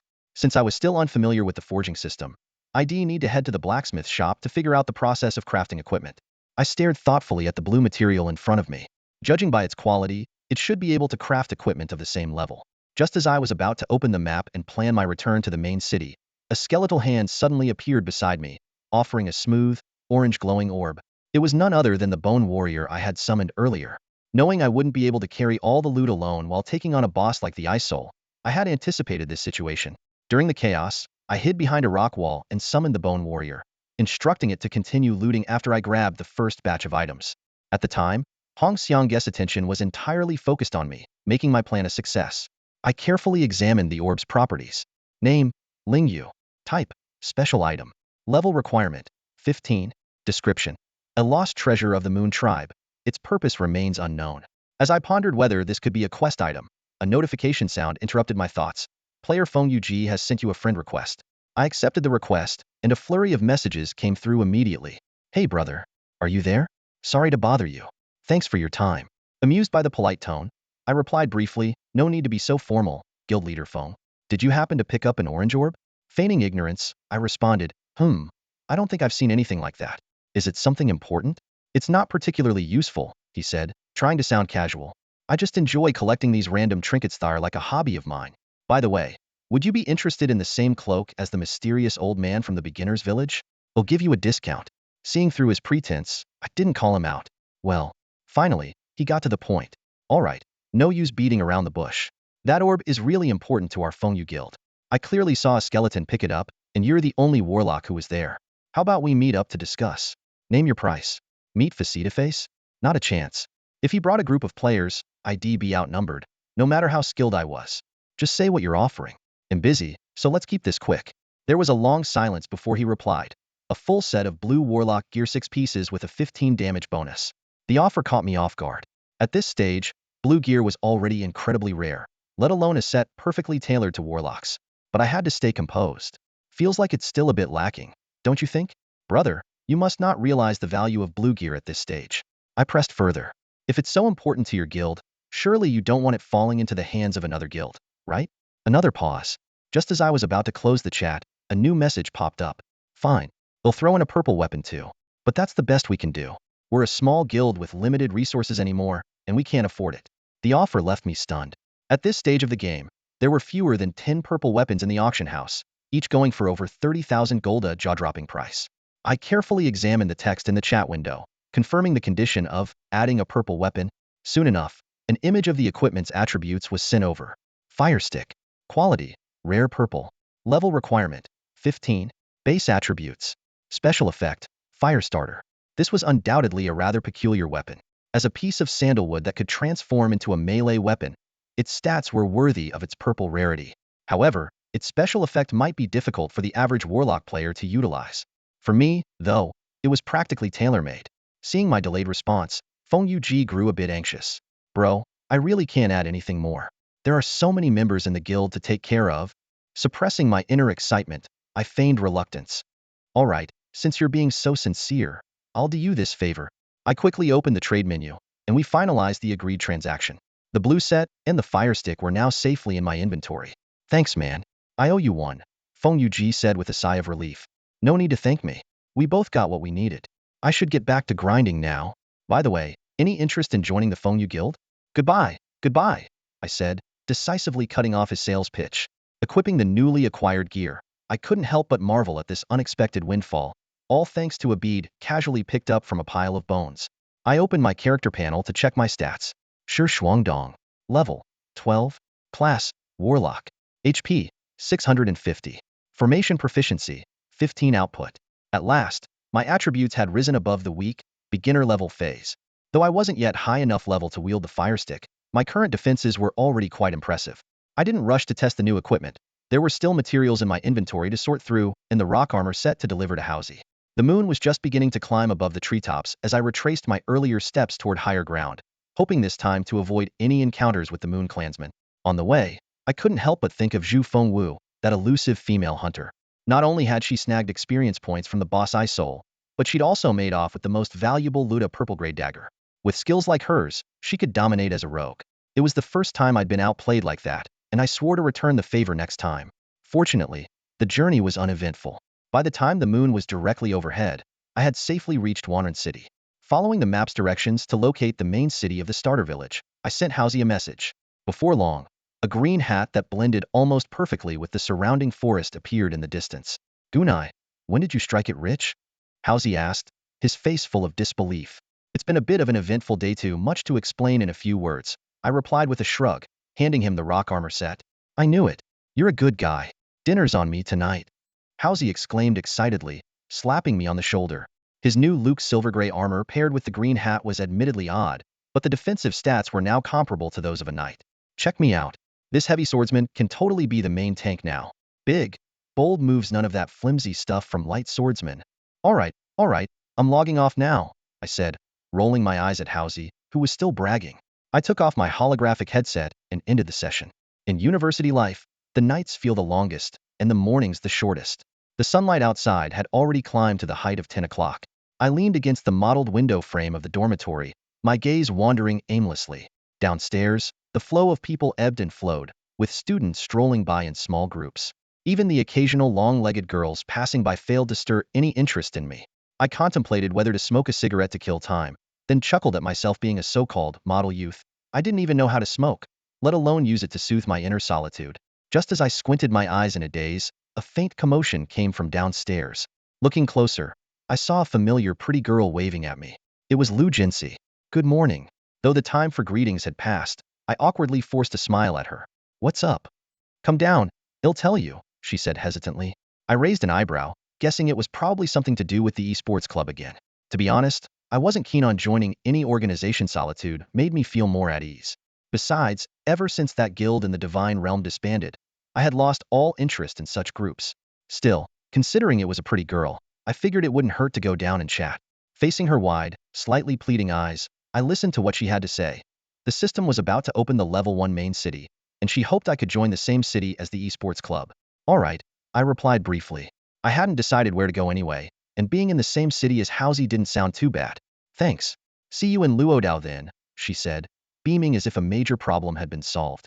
After a few pleasantries, she left. I thought back to her mention of players already reaching level 20. It must be the professional teams. By comparison, my level 12, as someone who always hated grinding, was indeed a bit embarrassing. Looks like I'd have to log in and put in some effort. When I logged into the game in the forest, chaos unfolded before my eyes. A dense crowd of player IDs completely obscured the monsters' positions. Over the past few days, most players had reached level 10 or so, and this area had essentially turned into a battlefield reminiscent of the game's launch. Just as I was contemplating which direction to move, a message from Housie popped up on my friends list. Gunai, you're finally online. Do you know any leveling spots with fewer people? The forest is packed, and I can't even get a single monster. Housie replied with an exaggerated bleeding emoji. You're still in the forest? That's where all the mainstream players are now. Good luck finding a place to level up. I discovered a 5-player dungeon located at the edge of the city of Myriad Peaks, in the shadowy swamp of gloom. This remote location was indeed quite inconspicuous. Once I received the coordinates, I set out immediately. Traversing rugged mountain paths and thinning forests, the terrain gradually transitioned into swampy ground. In the distance, Housie's signature green helmet stood out prominently. Beside him were 3 others, the familiar Lian Wuque, as well as a priest and a knight. Housie noticed my arrival and snapped his fingers with a grin. Ignoring his flamboyance, I simply greeted Lian Wuque. The shy young girl responded with a smile and then quickly lowered her head. This guy is only level 12. Are you sure he can handle this? The burly-looking knight suddenly spoke in an unexpectedly soft voice, catching me off guard. Everyone else present was over level 15, with the cold and aloof female priest already at level 17. Don't worry, my buddy's got a full set of blue gear, Housie defended me. Fine, just make sure you don't spend the whole dungeon lying dead, the priest cut in curtly, heading straight for the dungeon entrance. Housie gave me an awkward smile and whispered that she was always like this. The 5 of us entered the swamp one after another, and the environment changed abruptly. The bright, vibrant greens turned into a deep, inky darkness, exuding an eerie and menacing aura. The ground was slick with moss, interspersed with darker patches of swampy water. The heavy moisture in the air made precise movements difficult. Even Housie's attempts to swing his sword looked clumsy. The priest frowned and warned. I read the guide. Everyone, avoid the swampy areas and the green liquid above. Looking up, I saw twisted green plants intertwined into a web, occasionally dripping glowing green liquid that sizzled on the ground, releasing white smoke. After about 3 minutes of careful progress, we came across a dilapidated suspension bridge spanning a chasm. Everyone crossed cautiously, but as Housie stepped onto it, the entire bridge suddenly collapsed, plunging into the abyss. Watch out! Lian Wuque cried out in alarm, leaping forward just as a few drops of venom landed where she had been standing moments earlier. The ground sizzled, leaving a shallow pit of corrosion. At that moment, several short, brown creatures emerged from the swamp mud spirits. Although they moved sluggishly, they had 600 health points and were highly aggressive. Fortunately, they exhibited a noticeable pause before spraying venom, making it easier to dodge. The knight skillfully used his Ariaton ability to gather the creatures, while the rest of us unleashed our AoE attacks. The mud spirit's health bars rapidly depleted, with strings of red damage numbers flashing in the air. The swamp spirit, as a dungeon monster, provides a substantial amount of experience upon being defeated. Combined with the bonus experience from the level gap, the experience bar soared rapidly. After the team effortlessly cleared the first wave of monsters near the entrance, they continued exploring deeper into the swamp. As their field of vision widened, the occasional stray smaller monsters would dart out from the sides, only to be easily taken down by the ranged class's abilities. Housie, being a heavily armored class, struggled to move through the swampy terrain. Each step sank unpredictably, making his movements appear clumsy and awkward. Just then, the female priest walking at the front suddenly raised her hand, signaling the group to stop. Ahead, the ground took on an unsettling dark, blackish hue, with countless bubbles of varying sizes continuously rising and bursting. It was clearly an impassable swampy area. This doesn't seem right, the female priest said, frowning as she gazed at the scene before them. I don't remember encountering such an impassable terrain. In Nation, a game known for its attention to realism, many elements were designed based on the real world. This swamp area, occupying the center of the canyon, was evidently impossible to cross directly. Since the game had only launched a few days ago, there were no specialized life skill players yet, and climbing tools couldn't be crafted. However, if the game designers had included such a challenge, there must be a way to overcome it. Scanning the surroundings, the only usable features were the rocky walls on either side. I cautiously stepped onto the jagged stones, adjusted my balance, and attempted a second jump to grab onto a potential ledge above. This maneuver was particularly challenging for cloth armor classes, as they lacked the stamina reserves of heavy armor classes. Fortunately, the slope of the rock wall wasn't too steep. After finding a foothold, I managed to maintain my balance temporarily, but I soon found myself in a dilemma, unable to advance or retreat. How's it going? Frostwinter, did you find a way across? The knight's strangely soft and delicate voice, which contrasted sharply with his robust physique, called up to me from below. I couldn't help but shudder and instinctively tighten my grip. Doesn't look like it, I replied as I slowly descended back to the ground. There isn't anywhere to land up there, and the dungeon design likely accounts for this. Leather armor classes wouldn't be able to climb such steep walls. The female priest shook her head repeatedly as she stared at the troublesome swamp. I checked the forums for guides, and no one has encountered something like this. The swamps in the guides are broken up into sections, and players can navigate around them with proper positioning. Could it be a random spawn bug? Howsy mused. Maybe we should exit and re-enter to see if it resets? No. I immediately dismissed the idea. This dungeon can only be attempted once a week. If we leave now, we'll have to wait until next week. Then I guess we're stuck here waiting, Howsy said with a resigned shrug. Howsy reluctantly thrust the gleaming heavy sword into the ground, his brows tightly furrowed. A bug that directly hindered dungeon progress shouldn't logically exist in this realm. Earlier, a fully armored knight had attempted to force his way through, only to lose half his health in just 5 seconds. Could there be another entrance? I tried to recall the route leading into the dungeon. Aside from the dead end before us, the only other possibility seemed to be the chasm beneath that broken bridge. I turned and started walking back toward the dungeon entrance, and Howsy quickly followed. Did you figure something out? He caught up with me in a few strides. You're talking about that chasm, right? His eyes widened. No way. It's pitch black down there, you can't even see the bottom. Jumping down is pretty much a one-way trip to the respawn point. Who knows? Maybe there's some legendary NPC living down there, I said. At this point, we might as well take a leap of faith. Hey, don't forget, Howsy warned, after level 10, there's no protection mechanism. You're only level 13 one wrong jump, and you could lose a level for real. And if you drop your gear, you won't be able to retrieve it from down there. I glanced at the pitch black abyss below. Losing a level for nothing was indeed a real possibility. You've got a point, I said, starting to remove my gear. This blue set is brand new. If I lose a piece and break the set bonus, that'll really hurt. Stop stalling, Howsy teased. Man up and jump already. I'll wait for you at the respawn point. I shrugged, turned, and struck a carefree pose before leaping down. The light around me quickly faded as if I were plunging into a bottomless well, and an eerie silence enveloped me. Although the sensation of free-falling was somewhat similar to bungee jumping or skydiving in real life, the game's sensory dampening system made it far less uncomfortable. However, the descent lasted far longer than I had expected. Half a minute passed, and I still hadn't hit the bottom. Could this really be a bug? Falling out of the map's boundaries would be a serious problem. Just as I thought about messaging Howsy to let him know I was okay, the system notified me. You are currently in a zone where external communication is disabled. A communication-blocked zone? As I was pondering this, my surroundings abruptly went dark, and my vision shook violently. My health plummeted to 1/3 in an instant. With no healing items on Mezen's ID, been out fighting in the wild for Daisy had no choice but to rest out of combat and let my health regenerate slowly. It was clear I'd need to replenish my potions before heading to the main city. After all, once I reached level 20 and entered the first-tier main city, the monster's stats would increase dramatically, and leveling up would no longer be this easy. During the recovery period, I carefully observed my surroundings. The bottom of the valley was dim and damp, filled with an unsettling, eerie atmosphere. Looking around, I saw layers upon layers of blackened, dead trees piled up, each one emanating an ancient, weathered sheen. These gnarled trunks crisscrossed haphazardly, filling nearly every available space, making it difficult to find even a small foothold. Above the valley, sunlight streamed down, but the dense, dead trees blocked most of it. Only a few scattered beams managed to penetrate through, leaving everything cloaked in a hazy shadow. Once my health was fully restored, I cautiously stood up. Despite the pervasive sense of decay and death, experience had taught me to remain vigilant. Such ominous locations in games often concealed undead creatures. I carefully navigated through the tangled branches, searching for stable spots to step on. These withered trees seemed to have fallen from above the valley and accumulated over countless years, varying greatly in size and age. The eerie arrangement made me suspect that something might be deliberately concealed here. About 5 minutes into my exploration, the situation became more challenging. The trees ahead were significantly thicker, with trunks so wide it would take 3 people to wrap their arms around them. Crossing them was impossible. I had no choice but to grip the textured bark and cautiously climb over. Unable to contact Howsy and completely unaware of the conditions on the ground, the exact extent of this valley floor remained a mystery. Judging by the current circumstances, this seemed to be a hidden area within the game rather than a design flaw.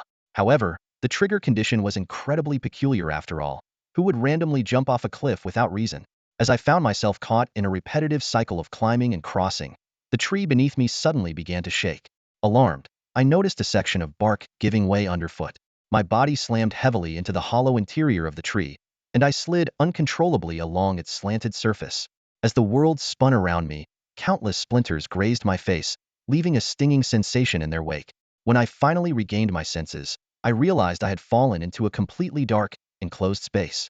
Tentatively, I raised my hand, but I couldn't even see my own fingers.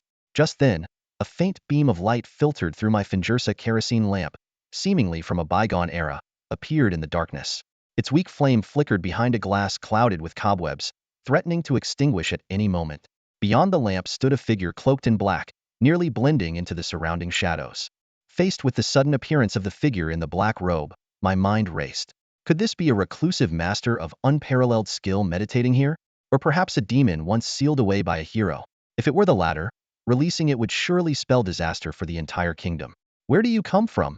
A voice emerged from beneath the black robe, breaking the eerie silence. To my surprise, the voice was not the ancient and hoarse tone I had imagined, but rather an ordinary middle-aged man's voice. From the kingdom, I replied, deliberately slowing my speech, trying to make my voice sound more composed and authoritative. And where is this kingdom? A faraway place, I answered. The air seemed to freeze for several seconds. Just as I began to feel the awkwardness of conversing with what appeared to be an NPC, the black-robed figure finally spoke again. What year is it now? It's the 356th year of the Guanghua era, I replied. The figure lowered his head slowly, as if deep in thought. The 356th year of the Guanghua era? What era is that? It seems so much time has passed. I recalled the game's background story. After the divine realm was imprisoned, the undead turned their assault toward the mortal world, leaving the kingdom's borders in constant turmoil and on the brink of collapse. Even though the game had only been live for a short time and the main storyline could only be accessed after completing the beginner's village, I was familiar with these basic settings. The divine realm has already... His words trailed off abruptly. Are you a warrior of the kingdom? I didn't respond immediately. With my current level of strength, if he turned out to be an ancient boss that had been sealed away, answering recklessly would be no different from courting death. Seeing my hesitation, the black-robed figure unexpectedly reached up and pulled back his hood. To my astonishment, the face beneath wasn't some horrifying visage, but that of an ordinary middle-aged man. Don't be afraid, young one. I am Blog, a warrior exiled to the mortal world during the war in the divine realm. I silently repeated the name in my mind, but I couldn't recall ever hearing it in the tales of the divine realm. Blog continued, the murky swamps have shrouded the sunlight, sealing the barrier in silence. I've lost track of how many years I've spent here, but I have not aged. I've simply watched time pass, day after day. I didn't expect the divine realm to have fallen. If that's true, my family must have also. The sorrow etched on his wrinkled face left me momentarily speechless. What happened to the divine realm in the end? He asked. I answered truthfully. The players failed to defend the barrier at Sky Tower. An endless horde of undead poured through the divine realm's gateway, eventually overwhelming the Golden Throne. Even though I was merely speaking to a game NPC, recounting this piece of history still stirred a faint sadness within me. Though, of course, such emotions were ultimately meaningless. Adventurer, I no longer hope to return to the divine realm. I've long since lost the strength to face the fires of the undead war. All I wish for now is to one day escape this lightless cavern. Bragg's deep voice echoed through the cave. A system prompt appeared. Do you accept the quest Bragg's Vigil? Note: if you decline, this quest cannot be taken again. Bragg seemed to sense something. He slowly raised his head, his gaze landing on my face. After a long silence, he finally spoke. Thank you. Please, follow me. As I followed the figure cloaked in black, I found myself pondering. A hidden quest like this must be anything but simple. After all, who would have thought that such an NPC was hidden at the bottom of this seemingly endless chasm? This is the place, Bragg said, stopping in his tracks. The dim light of a flickering lantern danced before settling on a protruding stone in the rock wall.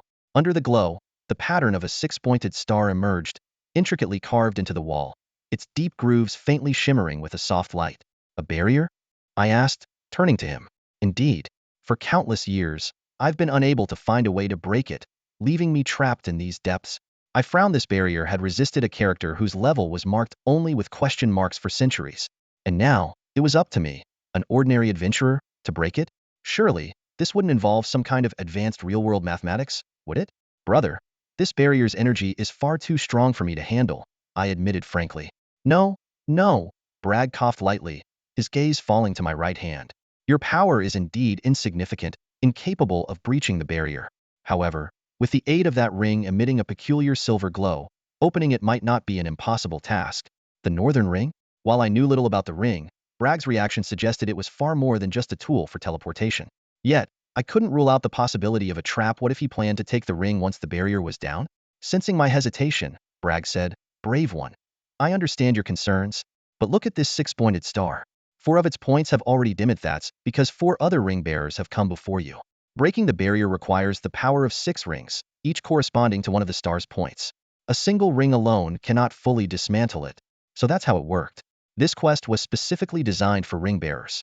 But the trigger conditions were absurdly specific. If not for sheer chance, I'd never have stumbled upon this strange cavern. I'd have to ask Zhu Baiwu later if she'd ever encountered this quest. Thinking of Zhu Baiwu, I couldn't help but smirk wryly. The last time I ran into her in a cave, she set me up, leading to a complete fallout with Qinma Hongqian. Ever since then, nothing good had come from crossing paths with that familiar silhouette. The protagonist shook his head, deciding to set these thoughts aside for now. The priority was completing the task at hand, though he couldn't help but wonder how Halsey was progressing in the other instance. Suddenly, Bragg proposed a deal. In exchange for my help, shouldn't you offer something in return? This unexpected suggestion clearly startled Bragg himself. After a brief moment of silence, he looked up and met the protagonist's gaze. Warrior, you will receive the rewards you deserve. Rest assured of that. The protagonist nodded solemnly. Since this is a mission to save the kingdom, I will not hesitate. Under Bragg's slightly twitching expression, the protagonist raised his left hand, aiming the gemstone on his ring at one corner of the 6-pointed star engraved on the stone wall. Instantly, a strange light flashed, illuminating the entire cavern. Jagged stalactites hung overhead, seemingly ready to fall at any moment. The light quickly converged into the 6-pointed star, filling each groove with energy before seeping into the stone wall. One corner of the star dimmed as the energy faded. Bragg's complexion visibly improved, and he finally broke into a smile. He grasped the protagonist's hand and shook it enthusiastically, his eagerness bordering on exaggerated. The protagonist couldn't shake the feeling that something was amiss and studied him warily. Bragg quickly cleared his throat. Thank you, warrior. If I ever escape this place, I swear to serve the kingdom with unwavering dedication, fighting the undead to the bitter end. What followed was a lengthy monologue, with Bragg passionately declaring his stance. It was so long-winded that the protagonist found himself growing drowsy. It was understandable, though after all, someone who had fallen from the divine realm and been imprisoned for years would need faith to endure. But still, he talked far too much. Finally, Bragg announced, as a token of my gratitude, I will grant you a generous reward. May you grow to become a warrior renowned across the land. The system immediately displayed 3 reward options. The first option was a 3-level boost, which was quite practical for the protagonist, who was currently only level 12, as it would speed up reaching the required level 20 to enter the city. The second option was the Philosopher's Stone, which could raise the level requirement of equipment by 10 levels while enhancing its base attributes, ideal for preserving gear with special traits. The third option was to enhance the corresponding ring, which held the most long-term value, hinting at a potential hidden quest line for future upgrades. Each choice had its own pros and cons, requiring careful consideration. I had a lingering suspicion in my mind that I needed to confirm. Taking advantage of Prague's unguarded moment, I tentatively asked, Hey, buddy, it's almost noon. Have you eaten yet? Not yet, but soon. Prague's voice drifted softly, disappearing quickly into the depths of the cave. Whoa, so you're actually a real person playing a GM. I suddenly realized. No wonder this NPC had such a unique way of speaking and intelligence far beyond the norm. Prague gave an awkward chuckle, completely shedding his previous aloof demeanor. Ahem, warrior. Hurry up and choose your reward so you can get going. I casually sat down on the ground. No rush, no rush. We've got plenty of time. Prague rolled his eyes and muttered under his breath. I told them I'm not cut out to play an NPC, but here I am stuck with this miserable gig. Without 6 people, the next part of the storyline won't even trigger. I'm a legitimate civil servant, for crying out loud. He glanced at me warily. Hey, buddy, even though you've figured out in the GM, I can't use admin privileges to give you some overpowered artifact. As if ID makes such an unreasonable request, I replied with a grin. I just wanted to ask, would you like to get out of this cave sooner? Prague's eyes lit up. Of course. Being stuck here all day is such a drag for a divine warrior. What if I told you I could find the 6th person? Really? Prague asked eagerly. Have you seen a tall female hunter with a maple leaf mark on her face? No, I remember everyone who's been here before. Fantastic. She must be the last ring bearer. I said with a snap of my fingers. Prague's face broke into an exaggerated smile. So I'm finally getting out of here? Brotherno, adventurer, this task is in your hands. Could you maybe? I shot him a meaningful look. After a brief silence, Prague let out a huff, pulled his hat down, and turned away with a dramatic flick of his sleeve. The system notification immediately updated. Your heroic actions have moved the warrior Prague. Rewards upgraded. You have received all mission rewards. See? How considerate, I said, giving Prague a friendly pat on the shoulder. Thanks. I'll make sure to get you out of this mess. Prague sighed in resignation. All right, just go. There's a portal ahead, bring the person back as soon as you can. Improbably the most miserable GM in history. Following his directions, I quickly located the glowing, otherworldly portal at the end of the cave. Stepping into it, the scenery around me shifted instantly, and I found myself back at the familiar entrance to the murky swamp. Glancing up at the shining level 16 marker above my head, I couldn't help but marvel at how easily ID gained 3 levels. Finally, I could put the fire weapon I got from Feng Yueji to good use. When I pulled out the purple staff from my bag, the intricate totem patterns etched along its length immediately caught my eye. The unfamiliar symbols seemed like relics from some unknown civilization. As soon as I equipped the staff onto my character, a strange energy began surging through me. At the same time, I also equipped the newly acquired ring. The system displayed its attributes. Ring of the Northern Guardian. Level requirement, 15. Bonus attributes, attack 30, HP 300. Special effect, random teleportation within a 1,500-yard radius. Usage limit, 3 times. Description, a ring crafted by the Guardian of the Northern Frontier, imbued with divine power. After updating my gear, my character stats looked completely refreshed. ID, Frostwinter. Level, 16. HP, 750. Dressed in a blue set and wielding a purple weapon, my character's gear was top tier for this stage of the game. However, considering how quickly levels progress early on, this blue set would likely only last until level 25. On the other hand, the Philosopher's Stone in my bag could be set aside for craftingit, should remain useful for a while. As I contemplated the fastest way to reach the main city and join the guild battles over resources, my friend list suddenly exploded with notifications. Dozens of messages flooded in, all from Housie, marked with exclamation points. Whoa, how are you already level 16? No wonder you've been MIA. You must have stumbled upon some crazy encounter. I should have jumped down with you. I thought you died in that valley. Oh right, after you left, the dungeon went back to normal. The 4 of us cleared it easily. Got anything good to share? Reading his rambling messages, I couldn't help but think to myself, even if you had jumped, it wouldn't have mattered. This quest requires the ring that was randomly distributed at the server launch. Damn it, how could someone as skilled as me let you get all the benefits? Housie continued to complain. Maybe it's because I'm better looking, I teased casually before closing the chat window. I suddenly remembered my promise to Prague to locate the 6th ring bearer, which meant I needed to contact Windancer. Just thinking about that hunter, who always managed to beat me to rare finds, made me chuckle wryly. The green gear she tossed to me yesterday was still sitting in my inventory. After sending 2 friend requests with no response, I hesitated to send another, worried I might come off as a nuisance. Just then, a notification popped up in the lower right corner of my screen. Player Windancer has sent you a friend request. I froze for a moment before instinctively clicking accept. Alright, what's so urgent? She asked bluntly. Before I could explain, she sent over an emoji of a paladin with 3 question marks hovering above its head, followed by, I'm grinding levels right now. Word is over 100 players have already reached the main city today. Gotta pick up the pace. Let me cut to the chazito. You still have the ring that was handed out during the server launch dungeon? Yeah, the Ring of Southward Command. I'm still wearing it. I've got a hidden quest here that can only be triggered by the ring's owner. The chat window suddenly went silent, as if the other person had genuinely disconnected. Just as I was about to resend the message, the reply finally came through. Alright, I'll come over. But you're not still holding a grudge from last time and planning an ambush, are you? A vein on my forehead twitched involuntarily. Are you coming or not? Just kidding. I'm coming. Send me the coordinates. Shadow Swamp, 7521, 1748. Right outside the dungeon entrance. Got it. Hold on, I'll be there soon. Closing the chat window, I glanced at my experience bar. I was less than 20 away from reaching level 17. At this pace, hitting level 20 and entering the main city shouldn't be a problem. I cast a quick look at Zhu Fengwu's level already at 18. How many opportunities had this hunter player come across? We both roamed the wilderness, neither of us grinding online for 20 hours a day, yet their level had climbed so quickly. While waiting, I decided to grind some levels. At the edge of the swamp was a patch of low shrubbery that kept the swamp's dampness at bay. The area was desolate, with only a few uniquely patterned butterflies flitting about.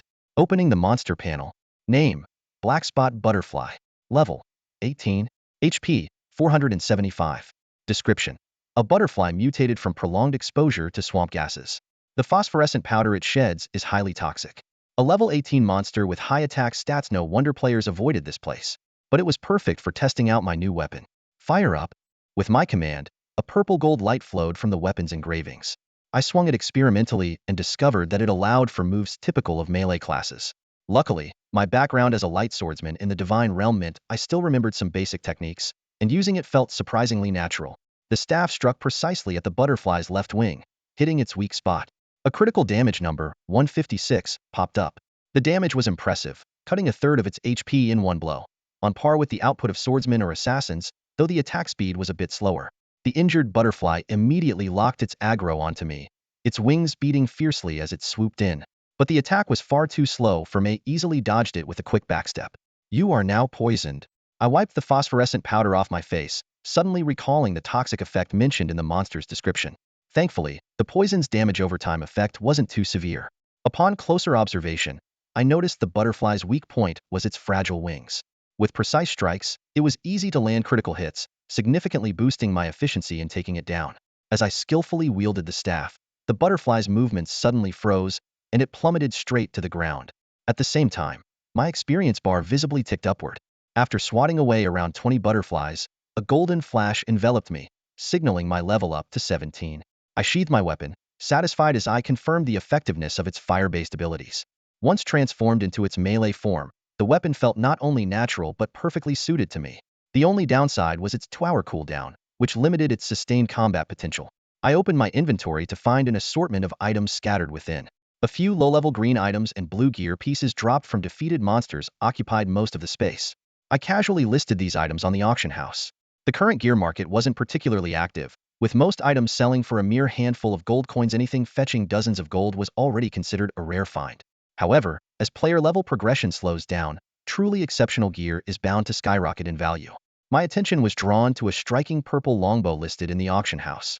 The bow, named Chasing the Sun, required level 25 to wield. It offered a 20 critical damage bonus and had a unique burning effect. Target struck by it would take continuous damage over 5 seconds and experience a 15 movement speed reduction. The weapon description revealed that this celestial bow, Chasing the Sun, was crafted by a dwarven master using deer antler, and its arrows could pierce through cold iron. When I saw the price tag, I couldn't help but gasp. 40,000 gold coins, equivalent to around 12,000. To put that into perspective, this price was nearing the value of a top-tier primary weapon during the mid-game of the Divine Realm. While there was a possibility of price manipulation, the fact that over 30 items listed in the auction house were priced above 100,000 gold indicated that significant capital was flowing into this world. After sorting out my inventory, I resumed mechanically farming butterflies. The fiery glow of my weapon, paired with the rhythmic sounds of impact, unexpectedly delivered a satisfying sense of power. A heavy strike landed precisely at the junction of a butterfly's wings, triggering a prominent critical hit number. The butterfly shuddered before collapsing, disintegrating into shimmering starlight. At that moment, a clear female voice called out from behind me, "I'm here." I turned to see the notorious woman with a maple leaf mark on her left cheek standing before me. She was decked out in a completely refreshed set of gear, and her level had already reached 18. As I observed her delicate features up close, an inexplicable sense of familiarity washed over me. I frowned, deep in thought. Could she be a veteran player from the Divine Realm? Unfortunately, the past felt so distant that I couldn't recall whether we had crossed paths briefly or shared some deeper connection. She noticed my silence and didn't bother hiding the impatience in her eyes. "Hey, say something already. In the time you've spent staring, I could have leveled up to 20 and entered the main city." Meanwhile, the purple dagger in her hand, a drop from the ice dragon boss, spun nimbly between her fingers, its reflected sunlight dancing across my face. It was a blatant display of intimidation. I silently grumbled about her flaunting her level advantage to bully others, showing no trace of a seasoned expert's grace. Still, the situation wasn't in my favor. I forced a chuckle, gave her a thumbs up, and said, "No need to explain. That thing you did, it was like robbing the rich to help the poor. Quite satisfying, really." "All right, I admit that wasn't my finest moment," she said, her tone softening. "Let's just say Zhu Fengwu owes you one. That way, no one can accuse me of bullying others." I quickly waved my hands, worried this hard-earned favor might vanish in an instant. "How about this? I'll just tell you the trick to this dungeon. For the first stage, jump down the middle of the canyon, follow the patterns on the underground tree roots all the way to the end, and find the Watcher NPC. Use the Ring of Southern Calm, and you'll trigger the quest. Dong, she said with a raised eyebrow. You're not pulling my leg, are you? This sounds like the kind of advice that'll land me straight back at the respawn point. I pressed my palm to my forehead and sighed. I'll wait right here for you. Come on. We've been through life and death situations together. Remember when we escaped the clutches of the Moonlight Clan? Our bond is solid as gold, surely. You can trust me? Watching her grit her teeth in exasperation, I couldn't help but grin triumphantly as she disappeared into the dungeon. Female players choosing the Hunter class were indeed rare. Official stats showed that less than 5 of female players opted for Druids or Hunters, making them practically hidden classes. The mission in Bragg would take at least an hour. Since ID promised to wait, I didn't stray far. Instead, I explored the nearby bushes where black spot butterflies rested. By the swamp, I came across an old soldier in tattered armor, squatting on a wooden stool. Good sir, is there anything I can help you with? I asked as I approached. In scenarios like this, NPCs usually had quests to offer. The veteran slightly raised his left arm, struggling to shift his body. He looked up at me, his voice carrying a tone of earnest plea. Brave one. The leather armor of our soldiers has long been worn down in the previous battles. To lead the troops out of this encirclement, superior equipment is essential. Could you help me gather some giant serpent hides to craft new armor? In this land, the terrain greatly impacts movement. Underwater, a breath bar imposes limitations, and in the primeval forest, one could be tripped by vines at any moment. The swamp environment is even more perilous. One wrong step could lead to sinking into the mire. Thankfully, there are scattered stepping points across the swamp, allowing me to progress slowly but safely. Before long, I spotted my target. A giant serpent was coiled on the damp ground, its scales blending seamlessly with the deep gray tones of the surroundings. If not for its glowing crimson eyes, it would have been nearly impossible to detect its presence. Name: Swamp Serpent. Level: 20. HP: 800. Description: the sole inhabitant of the swamp, it spends most of its time in a dormant state but possesses a strong territorial instinct. Its destructive power often deters even the bravest adventurers. A level 20 creature's attributes were already comparable to a boss, which explained the absence of other players in this area. In a flash, the serpent struck. I didn't even have time to command the skeleton to evade before its tail whipped around, coiling tightly around the summoned creature. With the sickening sound of bones grinding, the skeleton shattered into countless fragments, scattering into the air. The sheer power of the attack was terrifying. Worse still, since the summoned creature's aggression was linked to its summoner, the serpent's cold, piercing gaze had now shifted onto me.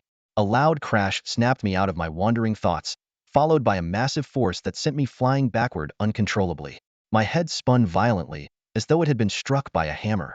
Fortunately, I landed on solid ground instead of sinking into the swamp, avoiding the danger of being trapped. Instinctively, I touched my nose to ensure my face was intact, letting out a small sigh of relief. Raising my staff, I quickly unleashed a poison field around the massive serpent. However, due to the significant level disparity, the skill's effect was minimal, with damage numbers pitifully hovering in the single digits. The swamp python retaliated immediately, and the surrounding light flickered unpredictably. Unable to discern the direction of its tail strike in time, I leaped backward instinctively to create distance. Its tail whipped past with a faint swish, narrowly missing me. I had just dodged a fatal blow by sheer luck. After observing its movements, I noticed that the python's speed was relatively slow. I could take advantage of my mobility to maintain a safe distance while attacking continuously. Though each strike dealt low damage, by cycling through a few skill combos, I managed to steadily chip away at its health. At this pace, I estimated it would take me around 3 minutes to take one down. Of course, this plan relied on not making any mistakes, such as stepping into the swamp, which would force me to retreat and respawn at the revival point. With a sharp screech, the python shuddered and collapsed. I approached to gather the loot, finding the quest item and some coins among the spoils. To my surprise, I also obtained a gleaming snake fang. The system identified it as Silverwing, a forging material that required level 20 to learn how to use in the main city. After getting the hang of the combat rhythm, the quest progressed smoothly. Apart from being hit twice by the serpent's tail, which cost me a bit of health, I encountered no significant difficulties. Unfortunately, the drop rate for the Silverwing fang was extremely low. After collecting 10, none appeared again. The final python dissolved into stardust within the toxic mist, and the quest log indicated that I could now complete Judd's request. Stretching my sore arms, I felt the genuine fatigue in my muscles from over an hour of repetitive actions. This was a hallmark feature of the Kingdom game. Players could experience near-realistic physical sensations, from the ache in their ankles after prolonged walking to the struggle of being mired in a swamp. Speaking of the swamp, I glanced down at my legs, now stuck in the mire, and couldn't help but chuckle wryly. I had gotten too carried away and completely ignored the terrain beneath me. Scanning my friends list, I found only one ID within a kilometer radius capable of rescuing me, Zifengwu. Thankfully, the communication system was still functional, and it seemed she had already left the tree hollow beneath the ravine. The rewards for this quest are really generous. I owe it all to you, I said sincerely. Don't mention it. Well, I'm off to level up now. See you in the main city if fate allows. Wait a second. I quickly called out to her. I know a great leveling spot, level 20 monsters, swamp pythons. They're easy to farm and give excellent experience points. Want to give it a try? There was a brief silence before Gu Fengwu's voice came through. Thanks, but I need to head back to the guild. I haven't leveled with them in a while. Besides, if I come over, won't I end up competing with you for monsters and slowing down your leveling? It's not that big of a deal. I hesitated before finally admitting, actually, I accidentally fell into the swamp just now. Could you give me a hand? The tone on the other side of the screen instantly turned sharp. Go die. I saw a pair of leather boots flashing across the swamp surface. This was the hunter's unique swift step skill, which not only increased movement speed but also reduced crowd control effects, allowing them to move effortlessly even through swampy terrain. If I didn't know you better, I'd think you jumped in on purpose, Gu Fengwu said, crossing her arms as she looked down at me struggling at the swamp's edge. Stop with the sarcastic remarks and just help me out, I said, straining to prop myself up. But with the pitiful strength stats of a ranged class, I couldn't stop myself from sinking further. All right, just kidding. She extended her hand. I carefully avoided her clear, bright eyes, worried about catching the mischievous glint hidden within them. As for the soft touch of her hand, for my own safety, it was better to keep such thoughts to myself. Before I could finish my thanks, an arrow whizzed past my head, so close it clipped a couple of strands of hair. Judging by the force, it was the level 15 archer skill. Staggering shot. I've been looking for you for a while, Gu Fengwu, a voice said. I turned to see a level 20 archer named Yixi. His character stats were hidden, so the system couldn't reveal specific details. However, the faint blue glow on his gear suggested they were anything but ordinary. Gu Fengwu's expression instantly darkened. Yixi, what are you doing here? What do you think? Do you really think we're letting your guild, Xinyu, off the hook for stealing our boss last time? You still owe us an explanation. And now you're hiding out here, enjoying a private little moment? Anger flickered across Gu Fengwu's face. That's nonsense.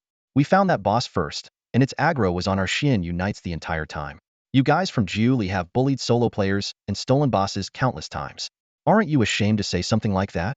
I quietly straightened up, restoring my health while gripping the staff at my waist, ready for a fight if things escalated. Sure, Shuangdong, just leave. This has nothing to do with you, Gu Fengwu said without even turning her head. Leave? That's unnecessary, I replied calmly. Besides, they wouldn't let me go anyway. Kid, leaving the guilds matters to a woman? How laughable. Yixi suddenly raised his voice, a disdainful sneer plastered across his face. He clearly already regarded me as a member of the Xuanyu Guild. With a single strike, the archer's health bar dropped by more than a quarter. The quality of this purple weapon far exceeded that of Yixi defensive gear. He obviously hadn't expected to be so fragile under the blade, and a flicker of fear flashed in his eyes. But Gu Fengwu didn't give him a moment to recover. Her dagger struck continuously at vital points with precise and fluid movements, leaving no openings. Yixi barely managed to parry, completely unable to counterattack. One slight mistake on his part, and the short blade would deliver a fatal blow. At the edge of the swamp, Yixi's arrival was not a solitary one. Faint footsteps could be heard in the muddy terrain, their source difficult to pinpoint.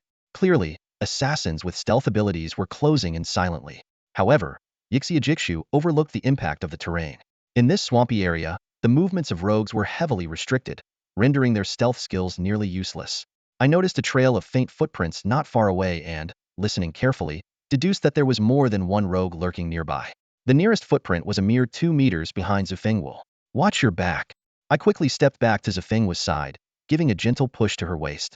A dagger with a faint green glow narrowly missed my sleeve as it slashed through the air, revealing the assassin who had attacked. Without the advantage of stealth, the assassin was in a perilous position. The fire poker in my hand had just finished its cooldown, and its crimson glow traced a fiery arc through the air, striking the back of the assassin's neck with precision. The critical hit caused his health to plummet. At the same time, the ice formation I had prepared earlier activated, freezing him in place at point-blank range. A warlock fighting in melee, the assassin wailed in confusion, his health bar nearly depleted. The entire sequence of events took only 2 seconds. Zifengwu quickly snapped out of her daze, casting a complex glance my way before swiftly turning around. Her short blade flashed, decisively finishing off the assassin's remaining sliver of health. I never managed to catch a glimpse of the assassin's ID. It seems Yixia had sent their elite this time, sparing no expense. Unfortunately for them, not only did their plan fail, but they also lost a valuable weapon in the process. Xiaoxue watched intently as I tucked the dagger into my cloak, a deep sorrow flickering across his face. Momentarily lowering his guard against Zifengwu, he quickly drew his bow and loosed an arrow. Hand over the dagger. The arrow struck me, and a damage number of over 200 appeared above my head. Thankfully, I was clad in a set of armor I had traded for from Fengyueji. Despite the armor-piercing effect of the arrow, which drained a fifth of my health, it failed to hit any vital points. Dream on. Since when does losing gear in a field PK mean returning it to the original owner? I sneered coldly. Kid, think carefully. If you escalate this grudge, it's not something a small fry like you can handle. Before I could finish, Zifengwu seized upon Yixia's momentary distraction, delivering a precise strike to his carotid artery. Blood sprayed through the air, speckling her delicate face with crimson, lending her an aura of deadly resolve. Xiaoxue collapsed to the ground. Zifengwu glanced at me, bent down, and picked up a ring that had fallen from Xiaoxue. Without a second thought, she tossed it into her inventory. Let's go. I shook my head and pointed toward the 12 o'clock direction. It's not that simple. In the distance, several mage fireballs arced through the sky like fireworks in broad daylight. Luckily, their aim was poor due to the distance, and all of them fell into the swamp, failing to harm us for the time being. Boss, are you okay? A level 20 mage in a blue robe shouted from afar. Stop calling him boss. The boss is gone. A rogue, whose gear was slightly inferior, suddenly appeared 5 meters ahead, yelling at his companions. Hurry up. Don't let these two escape. In an instant, the sound of rushing wind filled the air, like an army descending upon us. The sharp whistling of arrows became incessant. Judging by the density of the arrow rain, at least 5 archers were present. 3 damage numbers appeared above my head. Though none were fatal, the relentless barrage was hard to withstand. I turned to look at Zifengwu, but her expression remained calm, even carrying a hint of grim determination, as though she had already accepted her fate. Hey, sorry about this. If I hadn't called you here, you wouldn't be in this mess. Zifengwu gave me a reassuring smile. It's fine. This was bound to happen sooner or later. But Yui Xiaoxue will probably come after you now. Who cares? Isn't that what I have you for? Any trouble I cause is on you. Seeing the look on her face that suggested she was about to hit me, I quickly changed the subject. Let's not talk about that. I've got a way to escape. Pointing at the swamp beneath us, I clenched my right fist and showed her the ring of Northern Command in my hand. The plan was simple. In this world, players above a certain protection level face penalties such as level drops upon death. Killed by other players, they might even lose their gear. However, if death is caused by environmental factors, the equipment drop mechanic doesn't activate.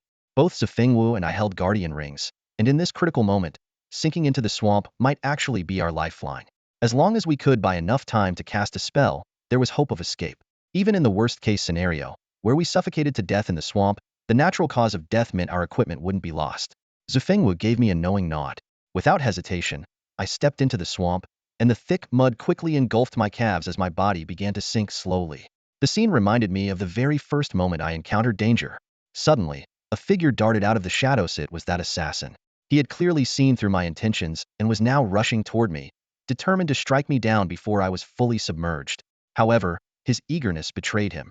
He ignored the most fundamental rule of being an assassin. Never expose yourself recklessly. Just as he was about to reach me, a skeletal figure unexpectedly moved and tripped him. He fell heavily into the swamp, thrashing violently as he sank, a chilling sight to behold. What the hell is that thing? I exclaimed in shock. Beside me, Zifengwu couldn't help but laugh, signaling me with a gesture before continuing to sink. I followed suit, moving my arms to accelerate my descent. My vision blurred, leaving only 2 faint circles of light, and a breathing bar appeared on the screen. I didn't activate the ring right away. Based on a rough calculation, the oxygen supply should last for about a minute. To avoid being interrupted by the mage's area effect spells, I decided to descend further. Just then, a sudden, sharp pain shot through my abdomen, as if pierced by something cold and metallic. I lost half my health instantly. It felt like an iron sword. Fearing I might encounter more deadly objects, I immediately activated the Northern Guardian Ring. The 30-second casting time felt agonizingly long. At last, a flash of white light enveloped me, and the scenery around me shifted abruptly. I was now standing in the starting town. Under the blazing sun overhead, I let out a deep breath and collapsed onto the steps by the street. Those few minutes had been nothing short of nerve-wracking. Being hunted by dozens of players was a rare occurrence in my gaming experience. While I had narrowly escaped death this time, thanks to the terrain, I knew this wasn't the end. Knowing Xie Zhuxia's personality, the Julie Guild wouldn't let this go so easily. Nothing to begin with. So where does the dust settle? First it was Hongxiang Pavilion, and now Julie. I hadn't provoked anyone, yet trouble kept finding its way to me. There's no need to overthink this, he mused to himself, glancing at the experience bar. The mainstream players' levels were approaching 20, and the chances of running into Xie Zhuxia after switching to the main city were slim. Even if trouble were to arise, his mobility would make escaping relatively easy. His gaze fell on the rusty iron sword he had brought back from the swamp. The system identified it as a green-grade Shin iron greatsword, with a durability level of 10. The description noted it as standard equipment for the kingdom's expedition forces, renowned for its sturdiness and sharpness. Recalling the old soldier mentioning the need for snake skin to craft leather armor for the troops during the Swamp Python quest, the sword's origins seemed worth investigating. He decided to show the sword to the old soldier when turning in the quest. Perhaps it might trigger some hidden storyline. As he stowed the sword away, he opened his friend's list, intending to check on Zhu Fengwu's situation. To his surprise, her level had dropped to 19.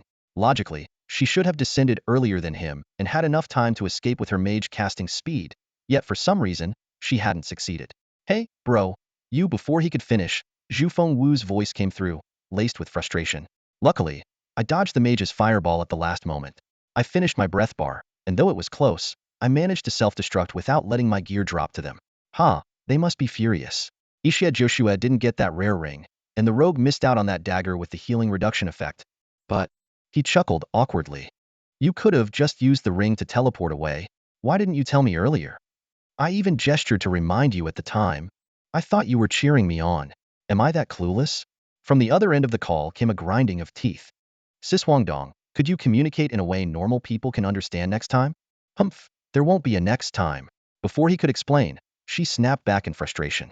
He sighed with a wry smile and quickly removed his headset, not wanting Zhu Fengwu to continue her tirade. Reflecting on the day's events, though they had been strange and full of twists, he had gained a lot and finally caught up with the others in terms of level. What's got you grinning like an idiot after taking off your headset? His roommate Hausi raised an eyebrow. You wouldn't understand, he waved dismissively. It's the joy of gaming. Oh, really? Spill the beans. What's got our Gunai so excited? Did you flirt with some girl? Or maybe steal a guild's boss? Am I really that lawless? He rolled off the bed, his stomach growling. Gesturing to Hausi, he said, let's grab some food. I've got something to ask you. What's up? Hausi perked up. If it's about the girls at our school, I might know a thing or two. If you're buying dinner, they'll tell you everything I know. Under Hausi's persistent demands, I finally booked the dinner at a hot pot restaurant near the school gate. Watching the bubbling red broth in front of me, I felt like my heart was bleeding. Ask whatever you want, as long as it doesn't involve morality or the law, Hausi said, expertly flicking his chopsticks and flashing a triumphant grin. I rolled my eyes and casually tossed a plate of dried bean curd into the boiling pot. Do you know Xie Zhuxia? Of course, the vice president of the Julie Guild, Hausi replied, chewing his food nonchalantly as he glanced at me. Julie is a pretty well-known guild, started off in the divine realm, but Xie Zhuxia's gameplay is just average, not exactly a top-tier player. Why? Did you cross paths with him? Just a minor clash, I said vaguely. Come on, then what's the big deal? He's just a vice president. A small conflict isn't enough for him to hold a grudge. I broke the dagger of his guild's top assassin. It seemed to be quite a rare item too. Hausi nearly choked on his food. Gunai, you're something else. Pulling off a stunt like that without calling me along for the fun. There wasn't time. I was surrounded by over 20 people and nearly got wiped out by random AoE attacks. Hausi thought for a moment. You don't need to worry too much. The game server hasn't been open for long, and Julie only has around 300 to 500 members. Even though Xie Zhuxia has been making some noise on the forums lately, his personal skills are limited. He's all talk and no action. 300 to 500 people? If just 10 of them come after me in the wild, that'd be enough to give me a headache. Once you reach the main city, just buy a cloak from the clothing shop to hide your ID. At this stage of the game, everyone's busy leveling up. Who has the time to hunt you down? I hesitated, a vivid image of Zifeng's blood-stained face flashing through my mind. By the way, do you know someone named Zifeng? Zifeng? Hausi looked puzzled, then raised his eyebrows with a mischievous grin. I don't know who that is, but judging by the ID, it's definitely a girl's name, right? Your focus is always so bizarre, I said, exasperated. Aha, Gunai. Hausi suddenly slammed the table, drawing curious stares from the other diners. I knew it. You were stealing monsters and flirting with girls, weren't you? I called it. I quickly lowered my head and shot him a glare. Stop making wild guesses. I'm being serious here. Has your database of information gone stale? Impossible. Are you questioning me, Fengling's all-knowing informant? Haozi said indignantly. I could even give you a detailed rundown of Lin Hansu's gossip. This is nothing. If I don't know this person, it just means she's some nobody. All right then. She's a female hunter, I said, recalling Zifeng sharp moves when she took down the rogue in Ishio Joshua, along with her striking face. But Haozi shook his head firmly. No way. There aren't many girls who play hunters. It's a new class with high difficulty and undeveloped strategies, not worth the effort. Most players with that level of skill would choose the more polished assassin class. That being said, Gu Nai. Haozi's tone carried a hint of self-satisfaction, but he quickly stopped when he caught my increasingly displeased gaze. What about Xuanyu? I pondered for a moment, recalling the name of the Zhu Fengwu Guild. Xuanyu. Haozi perked up. That's the team that won second place in the Divine Realm College League. It's from Xuanyu University right here in Linjiang City, an institution with a deep foundation. Several professional players have come from there. Speaking of which, before he could finish, a short-haired girl wearing a plaid shirt and a skirt walked over from the row behind us and naturally seated herself at our table. I glanced at her. She had a pleasant face, and for some reason, she seemed vaguely familiar. Liang Xinyu, what brings you here? Haozi asked. I found your conversation interesting. I might have some insights to share, Liang Xinyu replied, picking up where he left off. Haozi quickly introduced her. This is Liang Xinyu, the vice president of our esports club. No need to be formal. We're all acquaintances. We've met briefly before, I said, nodding at her. She responded with a smile. I overheard you mention Xuanyu, Liang Xinyu said. As the school's equipment manager, I've had quite a bit of contact with them. Exactly. When it comes to this stuff, you've got to rely on the veterans of the esports club, Haozi said, nodding enthusiastically. Liang Xinyu raised an eyebrow at him. Lu Zhenghao, are you calling me old? By the way, when are you going to pay the club fees? Of course not. I wouldn't dare. Please go on. Haozi forced a sheepish laugh and stepped aside. With a slight huff, Liang Xinyu continued. Xuanyu's esports club was founded in the very first year of the college league. They've made it to the finals multiple times and even secured national runner-up titles. Over the past 5 years, except for 1 year when they were in a rebuilding phase and stopped at the provincial finals, their worst performance was reaching the top 32 last year. Unfortunately, they've never managed to claim the championship. What about our school? I asked. Liang Xinyu glanced at me. Provincial top 16. No problem. Haozi suddenly stood up. With us here, well, definitely lead Fengling Esports out of Linjiang and onto the national stage. Right, Gunai? That's a bit of an overstatement. Liang Xinyu waved her hand dismissively. It's just a matter of different environments. Over at Xuanyu, their training system is well established. We really can't compete with them in terms of developing player skills. Take Chu Xiaozi, the main archer of the Lingyuan team came from Xuanyu. Now that they're shifting focus to the Kingdom League, they'll definitely invest even more to go for the national championship. I nodded thoughtfully. If that's the case, then Zhu Fengwu is likely Xuanyu's newly cultivated rising star, with their sights set on the National College League. By the way, Gunai, Liang Xinyu's expression turned serious. Have you thought about what the president mentioned last time? What are you referring to? Of course, going to the main city. A few of us have already made it into Luodao. Are you joining us? All right then, how can I say no when Haozi can't live without me? I was about to respond when Haozi slapped the table and made a grand, dramatic gesture, saying, Gunai, stick with your brother through thick and thin. Liang Xinyu smiled, but her expression quickly turned wistful. Jinxi keeps nagging about trying to recruit you into our team. Even though she says she'll take it step by step, I've honestly grown tired of hearing it. You all think so highly of me, aren't you worried I might not be as good as you think? Maybe my performance back then was just a fluke, I joked. Yeah, right? I can tell the difference. While others pretend to be pros, you're the opposite, doing everything you can to hide the fact that you actually are one. Liang Xinyu shrugged and stood up. I'm heading out. See you in the game. I was mentally mapping out my plans for the main city when I noticed Haozi had gone unusually quiet. Following his gaze, I realized he was staring intently in a certain direction. Why are you staring at her legs? I nudged his shoulder. What? I can't even look. Besides, didn't you look too? After dinner, we strolled along the tree-lined campus paths. The summer night was alive with the chirping of cicadas and twinkling stars. Under the streetlights, pairs of couples whispered softly to each other, painting a serene picture of campus life. So, are you hiding something from me? Haozi turned to scrutinize me. What could I possibly be hiding from you? Why do I feel like you've got some reservations about the esports club? I shook my head. Not reservations exactly. I'm just so used to my freedom that suddenly having to follow orders feels a bit stifling. Come on. You? Afraid of inconvenience? You've made plenty of enemies since the game launched. Well, I didn't have much choice, I said, spreading my hands innocently. When trouble comes knocking, you can't just ignore it, can you? Fine, fine. I give up trying to convince you. But you have to pick Luodao as your main city. I've already vouched for you. If you don't come, how am I supposed to show my face in the esports club? All for your pursuit of girls. I guess I'll have to make a sacrifice, I sighed. Oh, how times have changed. Brothers can be sold out so easily for a girl in a skirt. Am I really that bad? Re-entering the game, I found the town shrouded in night. The streets were still bustling with players, and the Gothic-style streetlights cast a dim yellow glow, illuminating the diverse shops lining the road. I checked my task log to confirm the coordinates for the Nether Swamp quest and prepared to turn in Judd's mission. The starter town was small, with only a few tutorial facilities apart from the respawn point. More complex systems and life professions would only unlock in the main city. After walking for about 3 minutes, the town gates were already behind me. Leaving behind the inhabited areas of humans, this region appeared particularly desolate. Without the brilliance of modern technology, only the cool glow of a full moon faintly illuminated the path ahead. In the distance, a few low-level novice players fumbled as they tried to hunt green snakes. Their clumsy movements reminded the protagonist of his own awkward beginnings in such games back when even performing the most basic attacks proficiently was a challenge. As his thoughts drifted to the past, he realized how fleeting time felt in the virtual world. In the blink of an eye, 3 years had quietly passed. The once thriving Divine Realm game had become a memory, and he himself had reached the pivotal age of 20. During this time, a vague sense of loss frequently lingered in his heart, as if he had lost something important yet couldn't quite articulate what it was. Even now, returning to the kingdom, he wasn't certain if this was the right decision, especially with that suspension order still in effect.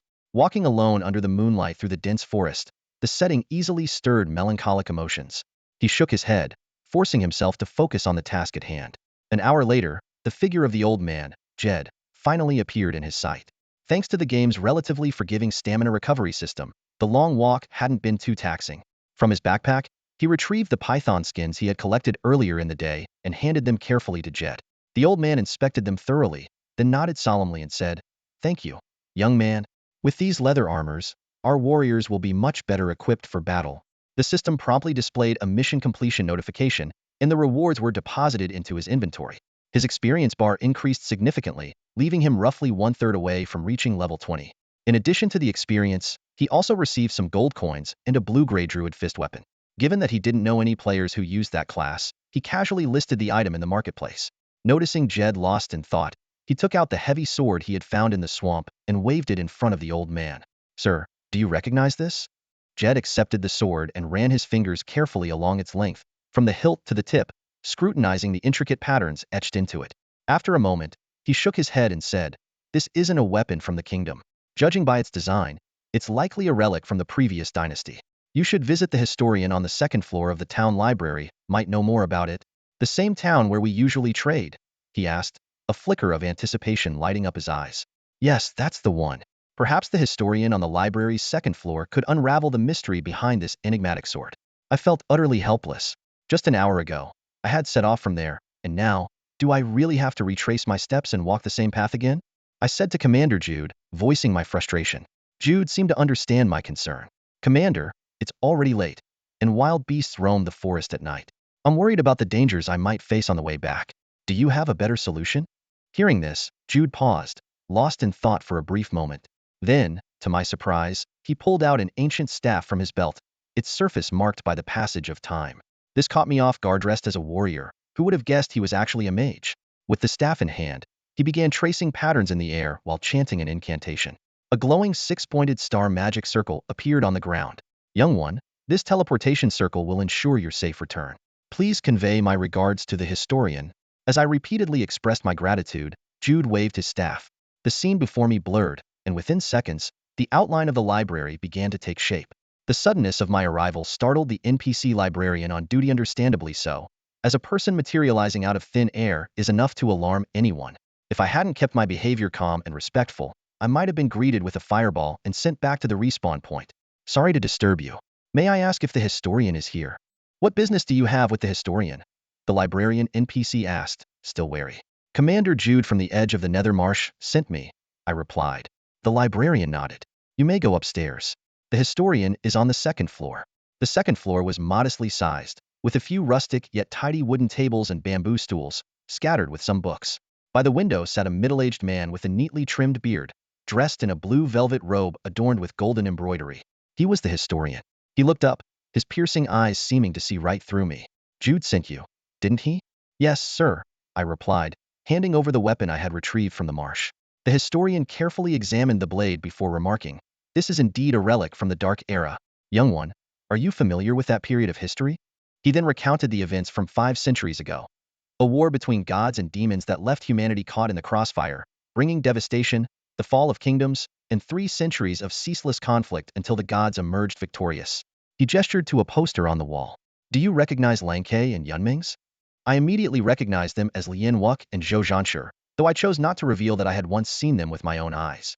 The historian requested to keep the sword for research purposes, and a system prompt appeared. I gladly agreed after all. The sword was nothing more than extra weight to me. Once the exchange was complete, the system notified me that my favorability with historian Lysander had increased. I was also rewarded with 25,000 experience points and a token. The experience boost leveled me up to 20, which meant I could head to the main city tomorrow. My time in the starter town was coming to an end. I was staring blankly at the object, wondering if it meant I had just gained access to a free digital library, when Lysander smiled gently and said, "Young man, the path of learning is long and boundless. Once you reach the main city, I hope you continue to dedicate yourself to research and contribute to the development of the kingdom." Nodding in acknowledgement, I turned and left. Standing outside the library, I looked up at the star-studded night sky and pressed the logout button. After removing my headset, I glanced back to see Housie still engrossed in the game. He had already reached the main city earlier today and was currently busy handling various professional tasks. Unlike him, I wasn't in a rush. Lying down, I put on my headphones and played a song called Lovers Under a Calamity Star. Though I had no particular knowledge of jazz, the soothing melody somehow brought me a sense of peace, and I drifted off to sleep without realizing it. The night passed silently. By 6 the next morning, I was already awake. Though it was autumn, the weather remained oppressively warm, and the morning light filtered through the sheer curtains, highlighting the dust on the windowsill. Ever since I started playing the game, my schedule had become much more regular. Every night around 9 or 10, drowsiness would inevitably set in, likely due to the energy drained from prolonged online sessions. After a quick wash, I logged back into the game. Upon reaching level 20 last night, the system had prompted me with a mission to travel to the main city for professional certification. Following the instructions, I confirmed the task, and the screen displayed a series of previews of the main city's exterior and its geographical features. I paid special attention to the information about Luodao. This main city was nestled by a river, the longest in the kingdom, with mountains on both sides forming natural barriers, a true strategic fortress.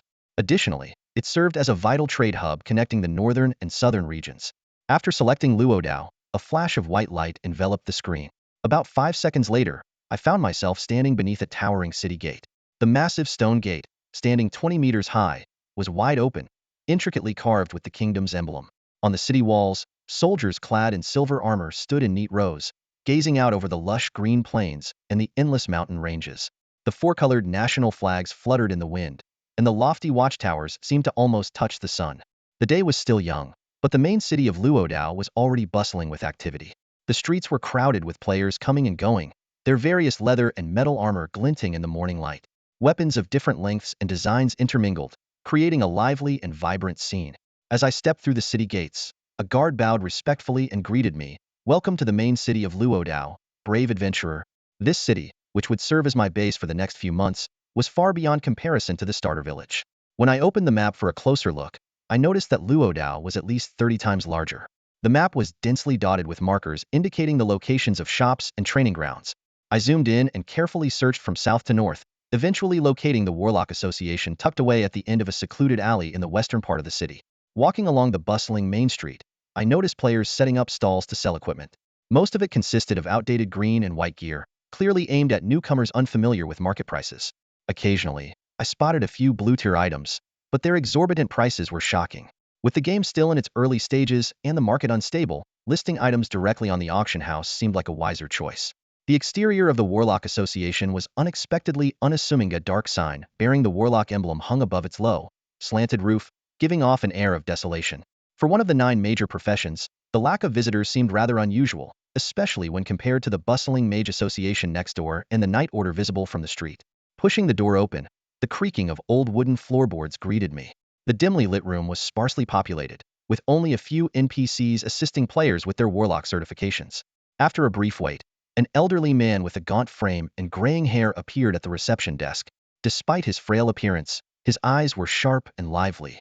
"Hello, I'm Durin, the vice president of the Warlock Association.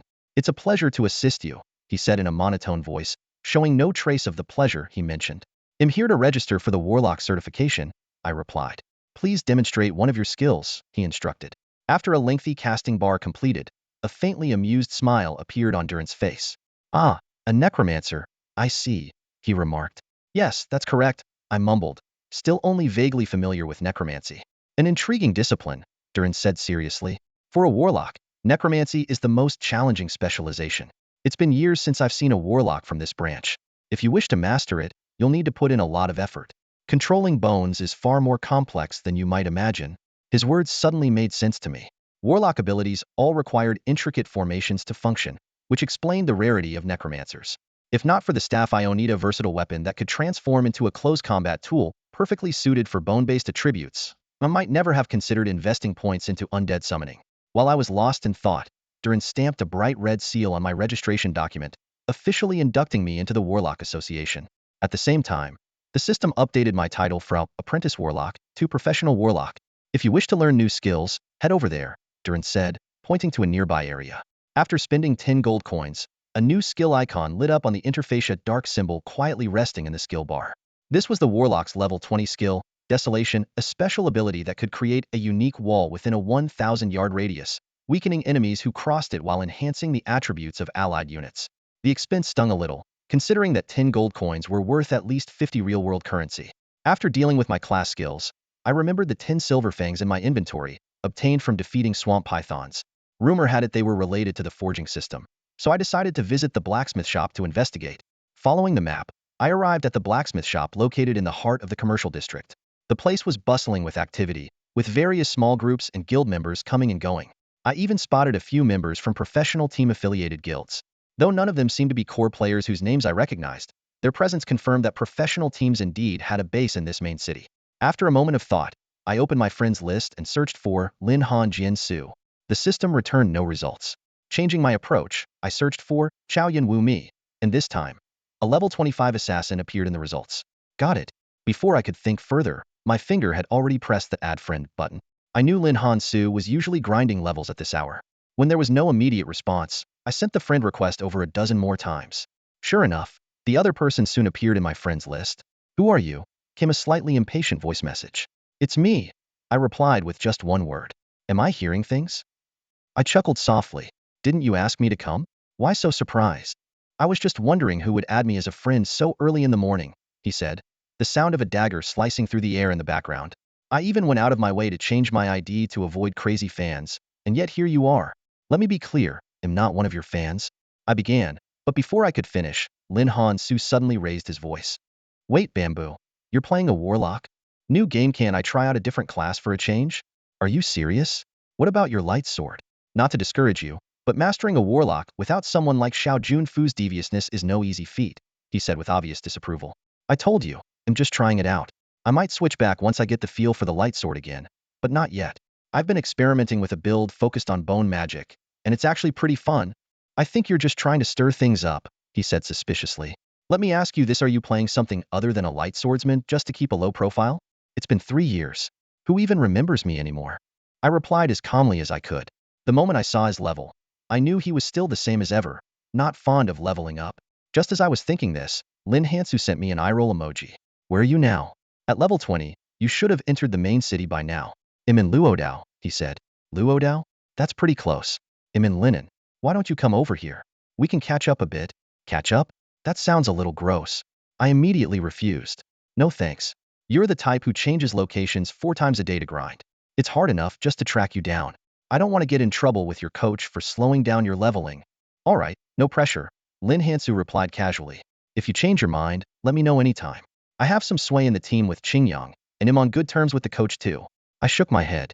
"I'm just here to enjoy the game this time. I'm not interested in being a cheap sparring partner for Qingyu esports. Of course, I'd never make my buddy a sparring partner. The once legendary dual-wielding swordsman of the Divine Realm, Yin Guo Hin, would never settle for being anyone's backup." "All right, stop with the flattery," I interrupted his rambling. "I'm a warlock now, remember? Stay on topic. By the way, are there any professional teams based in Luodao?" "Let me think. I believe there are 2.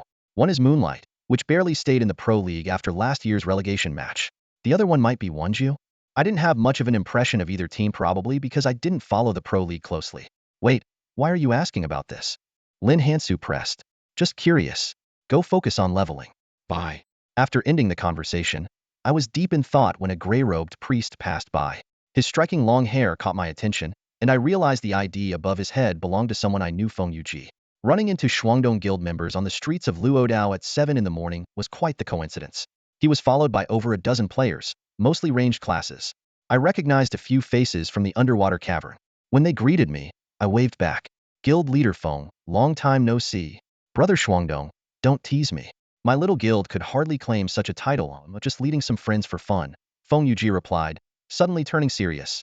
By the way, you should be careful lately. Hongxiang Pavilion is in Luodao too. Chima Hongqian is still hung up on that boss incident and has been investigating what happened. Their guild has over 800 members on record, so you and your companion should tread lightly and avoid trouble. Companion? That was certainly a blunt way to put it. I wanted to explain, but as the words formed, I realized it wasn't worth the effort. I had hoped for some peace and quiet to level up after entering the main city, but now Hongxiang Pavilion had their sights on me. It seemed my days of tranquility were not meant to be. I pointed to a spot about 50 meters away, slightly behind Feng Yueji at the 1 o'clock direction. A druid figure there seemed oddly familiar to me. Look at that person. Is that Qian Mo Hongqian? Before I could finish speaking, Feng Yueji had already glanced in that direction. His expression shifted subtly, and he immediately gestured for everyone to stay silent. Without another word, he started moving quickly. Run, he whispered urgently. Our group of over 10 people weaved swiftly through the crowded streets of the main city. While a large group like ours could easily attract attention, the bustling crowds worked in our favor. After turning past a building, Qianmo Hongqian's figure disappeared from sight. Hey, President Feng, why are you running in such a panic too? I've been over, hands on my knees, gasping for air. As a ranged class, my stamina was already running low. Feng Yueji leaned against a wall, catching his breath. We're both leather armor class, there's no point in comparing. After a brief rest, he asked, brother, any plans for what to do next? Not really. I just got to the main city. I was planning to explore the systems a bit, and then level up in a couple of days. Leveling up is not something you can delay. Players like us need to stay in the top tier, Feng Yueji said, grabbing my sleeve and motioning for me to follow him into a nearby alley. Seeing how mysterious he was acting, I couldn't help but tease. What's so secretive that it needs to be said in an alley? Don't tell me this priest wants to solo me? After confirming that no one else was around, Feng Yueji lowered his voice and asked, do you remember that orb you gave me last time? Of course, I said, raising an eyebrow. Hey, let me make this clear, I'm not taking it back. Relax, I'm not asking for it back. That broken staff wouldn't do me any good anyway, he waved dismissively. I'm a guild leader, after all. Do you think I'd stoop to something that embarrassing? To be honest, that orb has another use, it's actually the key to unlocking a hidden 10-player dungeon in the main city. A hidden dungeon?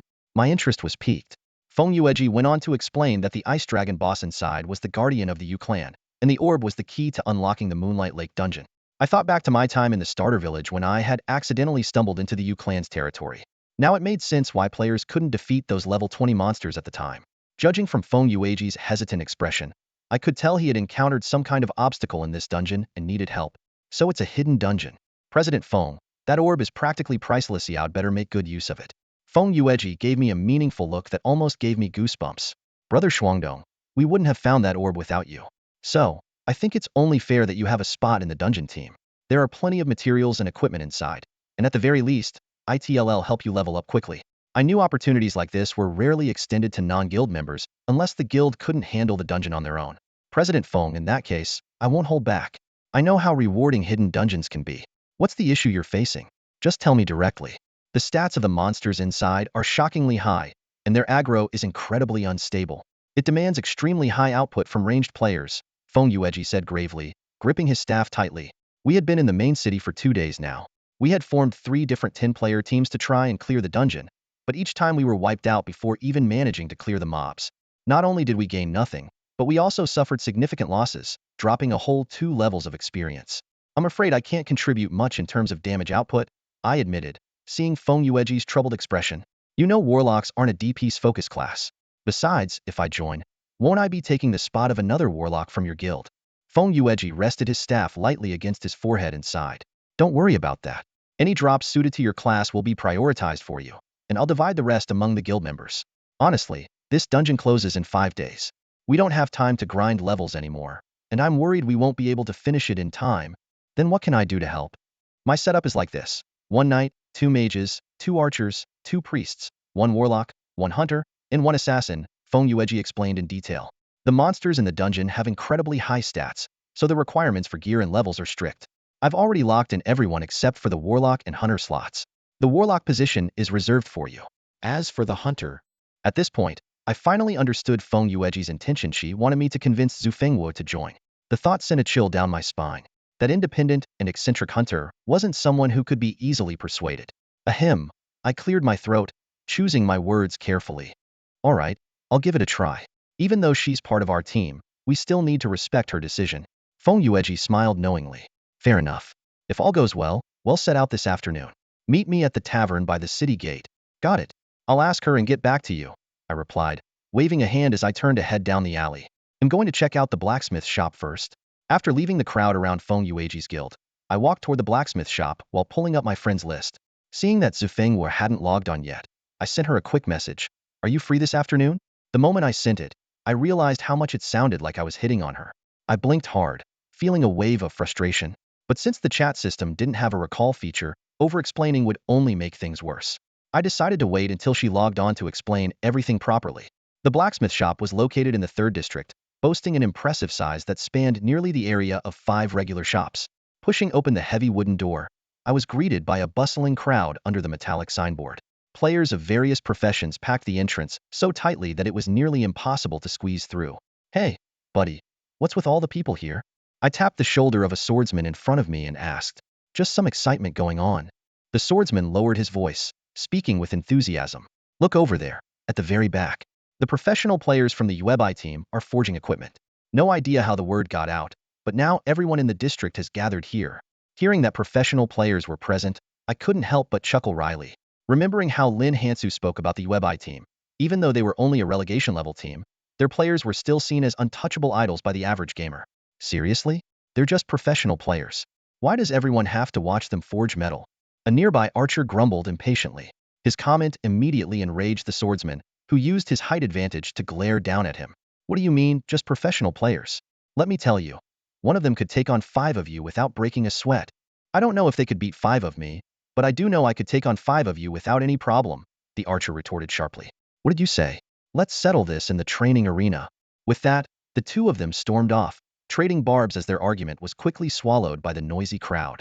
Taking advantage of my smaller frame, I weaved my way carefully toward the interior of the blacksmith shop.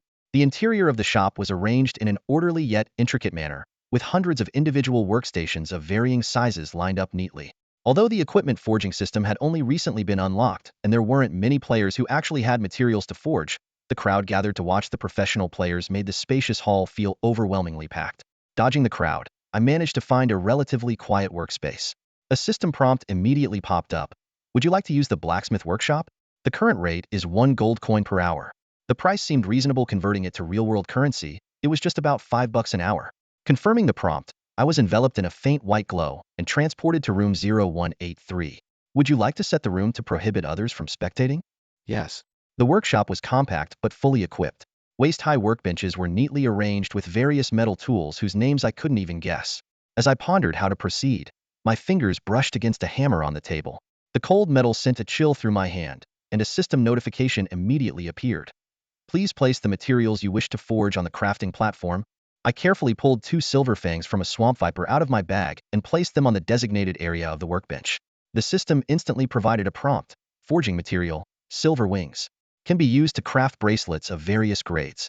Crafting requirement, 2 units per set. Hearing the system notification sound, I gripped my work tongs tightly, ready to take on the task of crafting 5 bracelets. From experience, I knew this was far from a simple synthesis process. Every tiny action would influence the final product's quality and attributes. The system notification chimed every 30 seconds, while the status bar cursor moved rapidly, indicating the force area and intensity. The strict timer ticked relentlessly, leaving no room for error. I operated with extreme caution, but during my first attempt, my hand trembled slightly, and with one misstep, I shattered 2 precious silverwing materials into pieces. This painful lesson made me extra cautious during my second attempt. I controlled every movement as if holding my breath. By the time I placed the materials into the furnace for smelting, I was already sweating profusely, and my joints ached from the prolonged tension. Thankfully, my patience paid off this time. After a few minutes of molding, a basic green quality bracelet, Silverwing, was finally completed. Though its quality was average, this level 20 bracelet offered decent attributes: a 125 health point boost, and a special effect that reduced sustained area damage by 5. Compared to the level 5 starter quest bracelet I was wearing, this was a significant improvement. With the first success behind me, the subsequent work went much more smoothly. My movements became steady and confident, almost resembling those of a master craftsman. To my surprise, the remaining 3 sets of materials yielded 2 purple quality bracelets. One of them, in particular, stood out, a bracelet with a faint bluish-green sheen, smooth to the touch and exuding a unique luster. This rare piece, also named Silverwing, required level 20 to equip and offered impressive stats: a 250 health point boost, 50 defense points, and an exceptional special effect. Not only could it reduce sustained area damage by 20, but when the wearer's health dropped below 30, this effect would double. According to its description, it was crafted from the fangs of a swamp python, a true masterpiece. I slipped one of the bracelets onto my wrist and opened the auction house to sell the remaining ones. At that moment, equipment prices in the main city had surged, with level 25 purple gear being listed at an astonishing 60,000 gold coins. A transitional gear piece was priced at 60,000 gold coins. Even with rare attributes, the price seemed somewhat inflated. However, in the game nation, there were always players who, due to their busy schedules, opted to buy high-priced gear directly. I quickly scanned the market trends for accessories of the same level. Purple-gray defensive accessories had already surpassed 3,000 gold coins, though most of them only offered basic defense bonus stats. After some consideration, I priced my accessory at the highest rate in the current zone: 5,000 gold coins, and scheduled it for listing in 4 hours. While organizing my inventory, I casually marked the 2 remaining green quality silver wings at a bargain price. The blue dagger I had looted from the assassin of Joshua, though not as valuable as purple-grade weapons, still held decent demand in the market due to its unique attributes. By the time I pushed open the door to my workshop, I had lingered there for an entire hour. The streets outside had already emptied, leaving only a few players scattered about, inquiring with NPCs for various pieces of information. I opened the skill panel, knowing that reaching level 30 would unlock my second-class specialization. The Warlock class had 2 development paths: the Runecaster, who excelled in crowd control with various disabling effects, and the Spellcaster, who focused more on damage output. Despite having shorter casting ranges and lower frequencies compared to mages, the Spellcaster specialization had received little attention when officially announced. Given the scarcity of skill points, I decided to invest all of them into undead summoning, maxing it out at level 20. Upon reaching level 20, my summoned creatures evolved into Tier 2 undead knights, whose strength was roughly half that of a standard knight. While these undead knights lacked the regular knight skills, they retained 2 basic abilities: Smash and Pierce.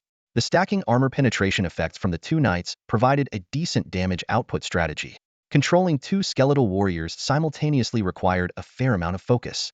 I chuckled softly, recalling the far more intricate microcontrols involved when playing a light swordsman in Divine Realm. It seemed I still needed more time to fully adapt to this immersive game. Gazing into the hollow, vacant eyes of the skeletal knights, I sheathed my staff and made my way toward the long street at the edge of the district. By now, the sky had shifted from a celadone hue to a golden amber. As time passed, the streets grew increasingly crowded, with the sounds of conversations and street vendors' calls blending together. I sat on a bench in the middle of the road, my gaze sweeping over the towering Gothic architecture of the city. These buildings were not lavish or ornate, but carried a stern and silent aura, which suited my taste perfectly. The street market was bustling with activity as many players spread out parchment and displayed various equipment and items for sale. Compared to the 5 transaction fee at the auction house, this place was indeed much cheaper. I took a casual stroll around, but most of the items were green-tier gear suitable for average players, with the occasional blue-tier piece that neither impressed me in quality nor price. It wasn't until after 9 o'clock that Housie, well-rested, finally showed up, bombarding me with 3 chat windows demanding to know why I had sneaked off to level up early. Luodao is way bigger than the starter town, huh? This is the main city. It takes me half a day just to find a spot, he complained. I'm on the main street in front of the blacksmith shop in the 3rd district, second bench on the left, I replied. Wait for me. 20 minutes later, just as I was about to fall asleep in the game, a heavily armored greatsword warrior appeared before me. He removed his helmet, revealing a familiar face. Not bad, Housie. Your gear's upgraded pretty quickly. The stat bonuses must be impressive, right? I commented. Of course. 20 all attribute damage reduction plus percentage-based health regen per second. With that flimsy wooden staff of yours, you couldn't scratch me even if you poked me for 5 minutes, he boasted proudly. Did something good happen? This set of gear doesn't seem like something you'd get from a regular map, I asked suspiciously. Hauzi flashed a mysterious smile. I met up with the organization. Organization? Man, you've got no memory. Didn't I mention it before? The school's esports club, our strong backing, Hauzi said, tapping his helmet for emphasis. Something about his tone gave me an ominous feeling. Since we're in the main city now, why not check out the esports club scale? It's a guild, after all, he suggested. Faced with the prospect of interacting with strangers, my instinct was to refuse. But Hauzi was already spinning his sword clumsily. This isn't a suggestion, it's an order. And about today's lunch. Where? I immediately asked with mock seriousness. On the way, Hauzi rambled on excitedly. There are plenty of leveling spots around the main city. The farther you go, the higher the monster levels. Right now, everyone's grinding within a 1000-meter radius. We followed the 3rd Street southward, passing through the city gates. The surroundings gradually shifted to farmland and forests. Here and there, we spotted a few players leveling up among groups of level 20 monsters. They glanced at us briefly before returning their focus to their quests. After walking for over 10 minutes, the scenery of the forest finally began to change. A wetland-like marshland stretched out before us, with a clear stream winding its way between the rocks. In the distance, the sound of commotion echoed. Hauzi pointed ahead, where 2 groups of people were locked in fierce combat. Fireballs and arrows crisscrossed the air, leaving trails in their wake. This area, a level 25 grinding spot, was supposed to be a peaceful place for beginner players to level up. Yet, it had now turned into a battlefield. Hauzi's expression darkened as he swiftly drew his silver greatsword and strode quickly towards the riverbank. He knew disputes over grinding spots were inevitable, but he hadn't expected to encounter one so soon. Among the crowd, a few familiar faces stood out. It was the members of the esports club they had seen earlier. Surrounded and in a dire situation, they seemed on the verge of being overwhelmed by the enemy's firepower. Stop! Hauzi roared, his greatsword descending from above and striking the neck of a half-health mage with precision. A critical hit was triggered, and the mage fell to the ground instantly. Hauzi's here. Hold the line, everyone. A bespectacled mage in the crowd waved excitedly. It was Lian Wuque, the president of the esports club. Although his in-game appearance had changed, his distinctive demeanor was unmistakable. Just then, a chilling voice sounded behind Hauzi. Oh, reinforcements, huh?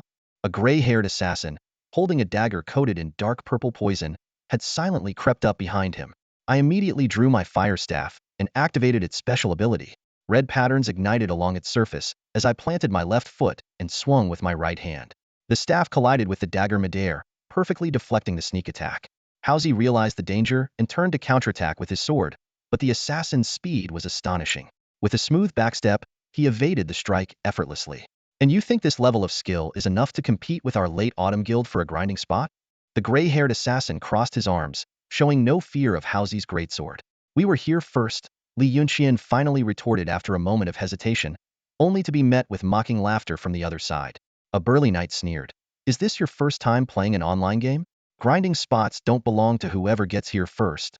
Fine, then let's settle this with strength, Hauzi said coldly, his greatsword tracing an arc through the air.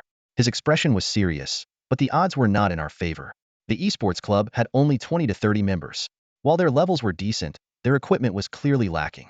The lineup of the late autumn guild was indeed intimidating. Not only did they outnumber us by over a dozen people, but as a formally registered guild, their composition was impeccable, tanks in the front holding the line, with perfectly balanced damage dealers and healers in the back. This level of professional coordination left Winchim Esports Club with virtually no chance of winning in a potential clash. Maybe we should just let it go. Lian Wuque tugged at Hauzi's armored sleeve, his expression troubled behind his glasses. The main city is huge. We can just find another spot to level up. But anyone who knew Hauzi's personality would understand that giving up wasn't an option for him. No way. Hauzi rejected the idea outright. What would our club members think after being killed and forced back to the leveling point?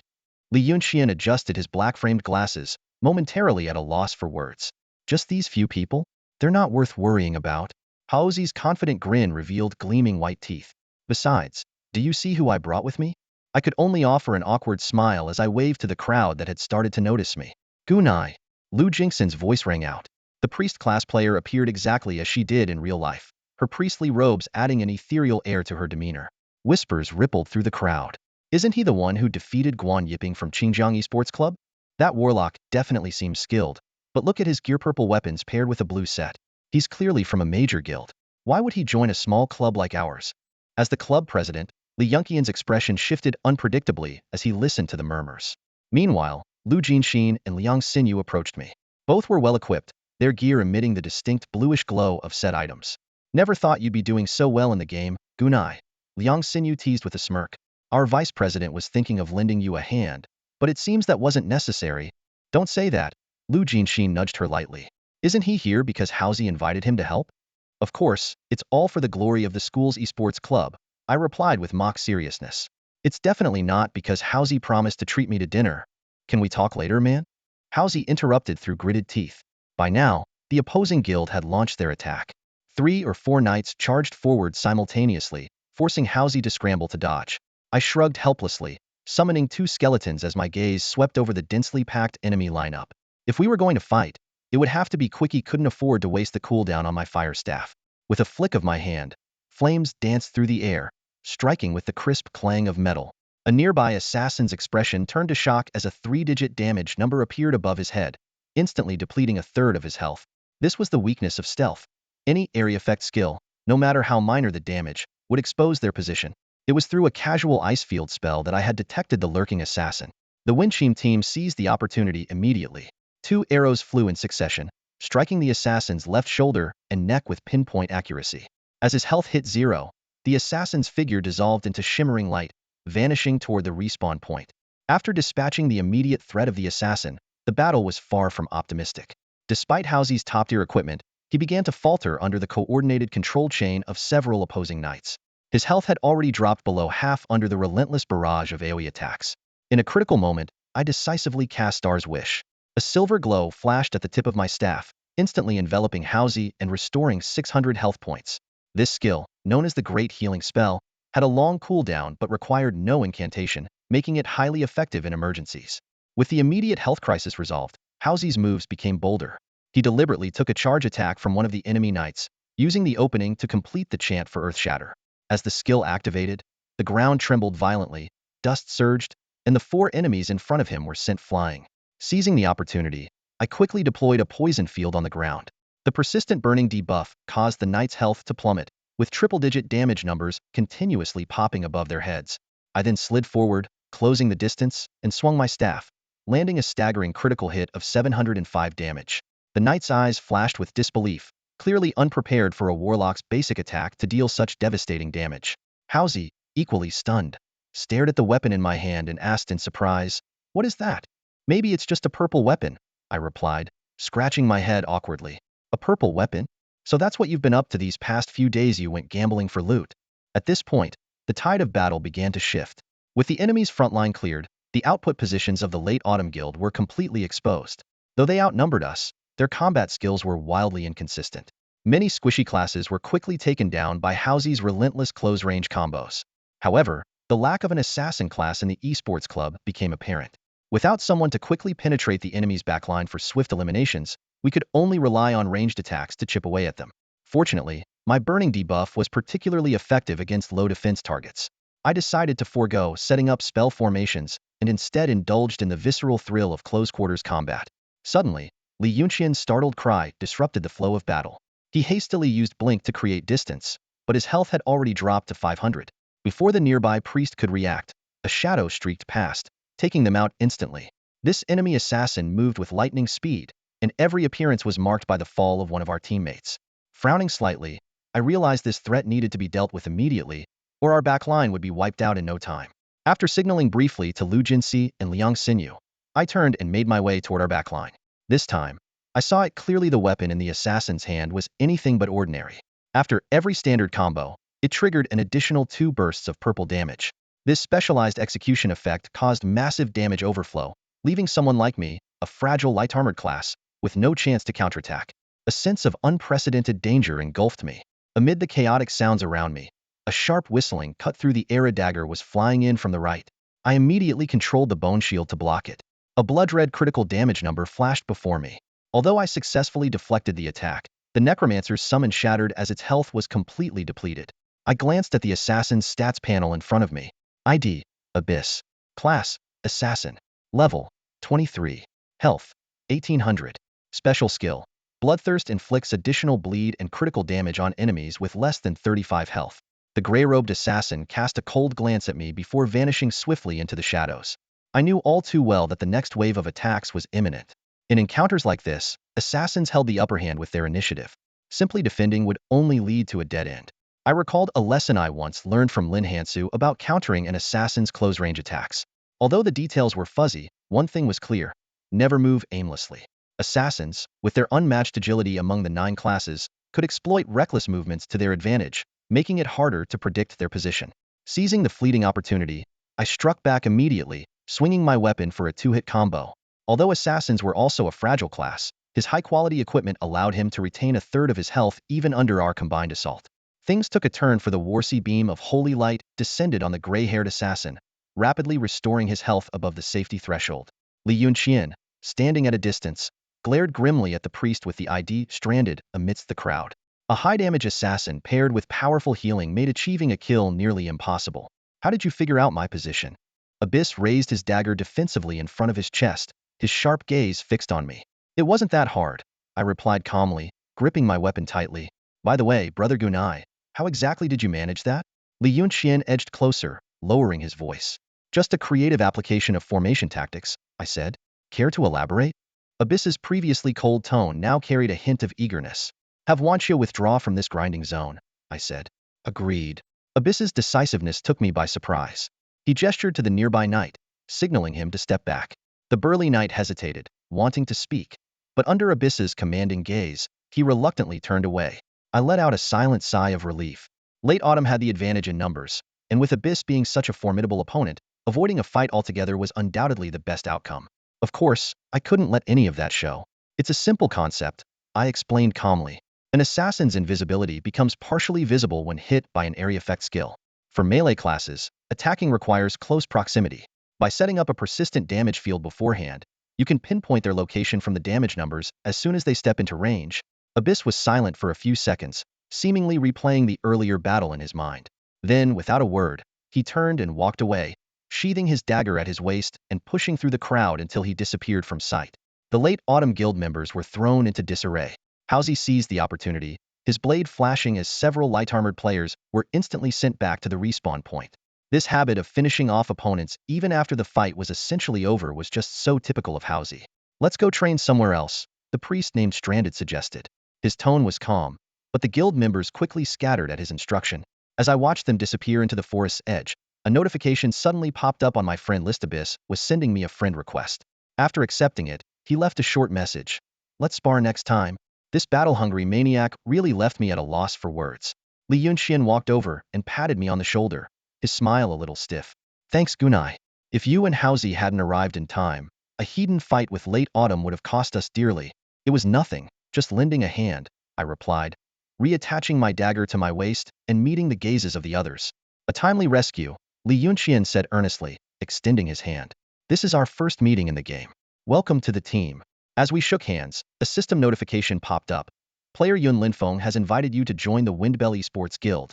Since I had already agreed with Housie, it was time to leave my solo days behind.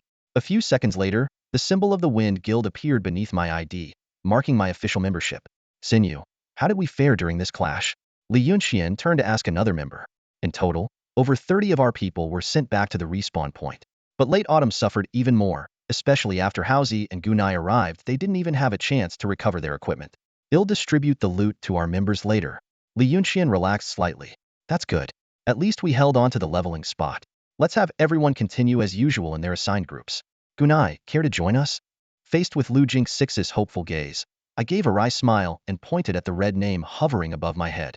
I racked up a lot of infamy from killing Late Autumn Guild members, so I'll need to head somewhere remote to grind and clear my red name. Besides, I've already got plans with Feng Yueji this afternoon. You're absolutely right. There's no need to trouble Gunai with leveling up, Lian Wuque said, waving to the club members as he prepared to resume his previous leveling plan. After saying goodbye to the two girls, I crossed the river and headed toward the forest on the other side. Housie was already leaning against a tree, a knowing smile on his face. Well, who would have thought you'd be so popular? Thanks to you. I got to experience this grand welcome on my first day, I retorted with a cold snort. I had no idea there was a fight going on here before I came. Do I look like an idiot to you? I stared him straight in the eyes. Who would rush over here for no reason? Housie gave a couple of awkward coughs before pulling out a few pieces of blue-grade light armor from his backpack. A lot of gear dropped earlier. I kept a bit for myself, see if you want any of it. I carefully inspected the equipment stats. While the attributes were decent, considering the set bonuses I currently had, I shook my head. You keep it. I'm not switching for now.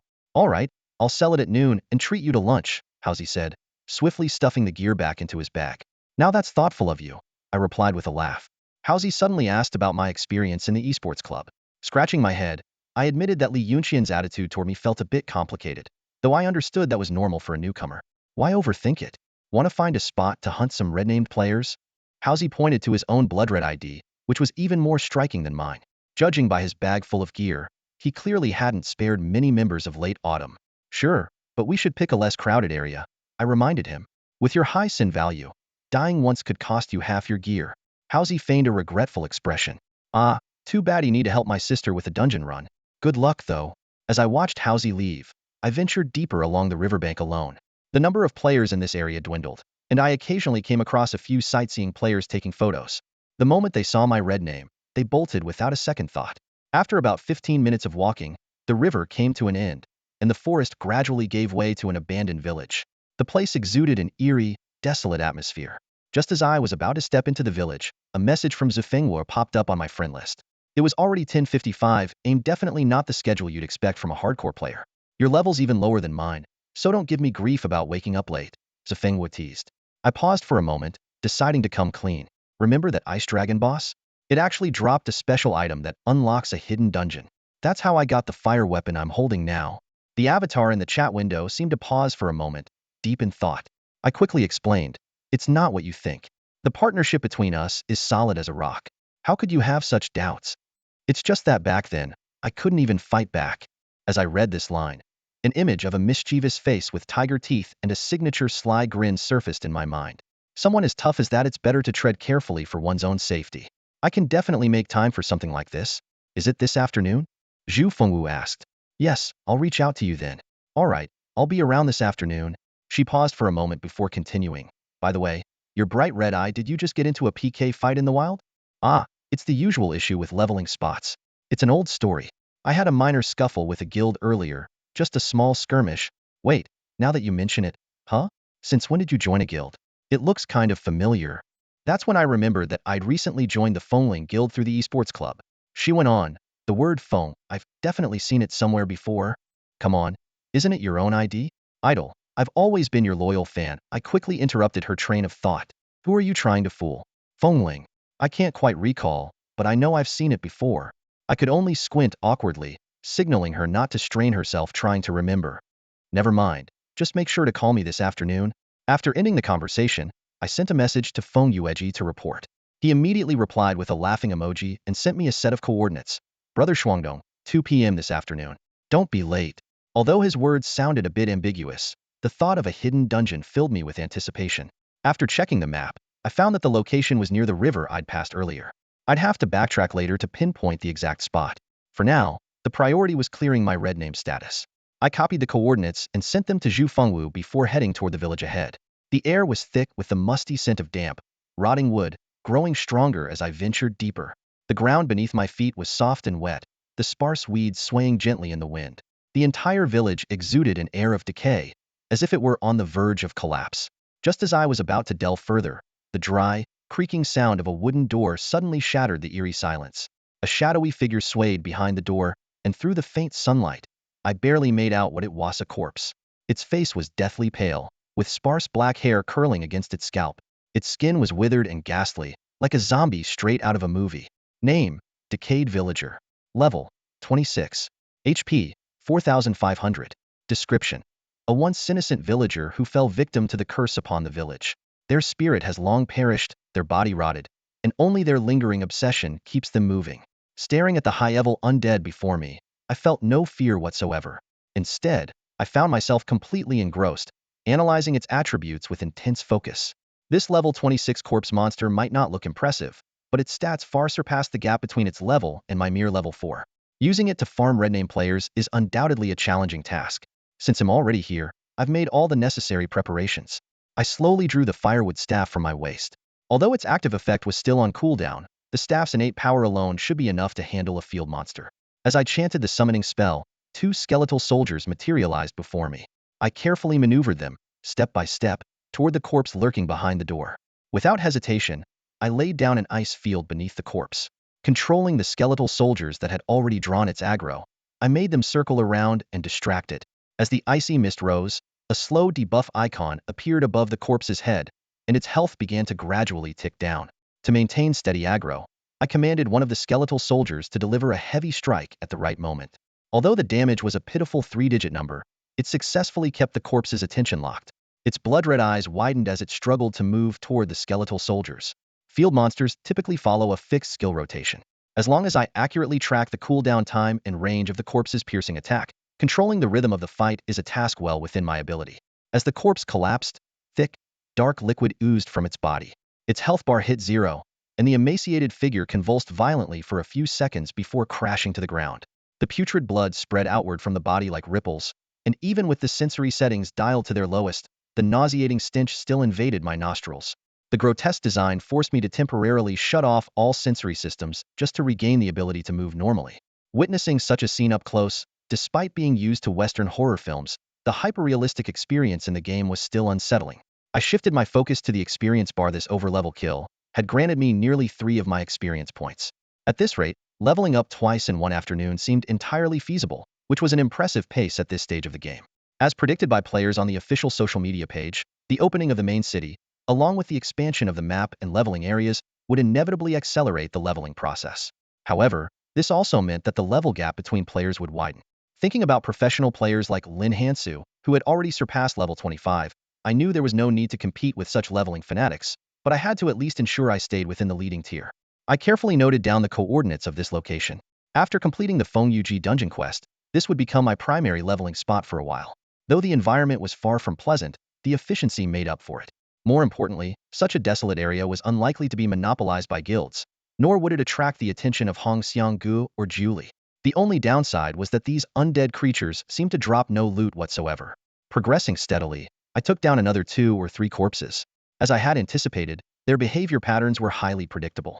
Once I got the timing right, leveling here wasn't particularly difficult. Time flew by, and I managed to fill the remaining half of my level 22 experience bar, while also reducing my infamy value by a third. Completely shedding my red name status in the short term seemed unlikely, so I'd have to remain vigilant in the wild. Since I had an appointment with Fengyuji in the afternoon, I logged off punctually at 11:30. Removing my headset, I saw Hausi already waiting with 2 neatly packaged lunches in hand and wearing his signature pink slippers. Noticing my puzzled look, Hausi smugly announced that the food was from the esports club. Connecting the dots to this morning's events, I immediately understood must have been showered with compliments at the club, which explained his overly enthusiastic demeanor. Gunai, do you know what they're calling us now? Hausi said excitedly as he handed me a pair of chopsticks. The shimming elders of the Fengling Esports Club, can you believe it? I was about to take a bite of eggplant when his words almost made me choke. That nickname wasn't exactly flattering. My first instinct was to reject it, but Hausi had already launched into an animated monologue. This is just the beginning, he said, his eyes shining with enthusiasm. We'll start with the Fengling Esports Club and become the most influential idol duo in the entire nation. I glanced at the reflection of the 2 of us in the mirror. One scruffy, the other downright disheveled. This plan might be better left on hold for now. I checked the coordinates Fengyuji had sent me. There were still over 30 minutes before the agreed meeting time. Considering the risk of wandering around in the wild with my glaringly obvious red name status, I decided to set out early. In the game, every class had a fixed stamina cap of 300 points, but the rate of recovery and consumption varied widely. For light armor classes like mind mages, warlocks, and priests, just a few leaps could deplete stamina completely, and it took at least a full minute of rest to recover. In contrast, classes like swordsmen, knights, hunters, and assassins had a clear advantage when it came to traveling long distances. The system estimated it would take me 23 minutes to reach the destination. With nothing else to do, I opened the game forum for a casual browse. The homepage featured a few pinned beginner's guides, followed by some gossip threads. I clicked on the most popular one, which had already racked up over 8,000 replies. I was about to close the window when something in the latest comments caught my eye. Someone had mentioned the male lead's ID, Shun In Tianxian. Why does this name look so familiar? I stared at the ID on the screen, and suddenly, an image of a mage with gold-rimmed glasses flashed through my mind. Wasn't this the same mage who was in the same guild as me back in the Divine Realm? Memories of the chaos we caused together in Tianling City came flooding back. Thousands of players and NPC soldiers chasing us through the city streets. The ID, Shinin Tianxia, really matched the description in the forum post: carefree and flamboyant. I sent a friend request, making sure to include my old ID from the Divine Realm in the remarks, just in case. If it turned out I was mistaken, the note wouldn't feel too awkward. 5 minutes later, as I was struggling to climb tree branches in the game, trying to reach the highest peak of a mountain, the friend request was accepted. Juicy, a message popped up.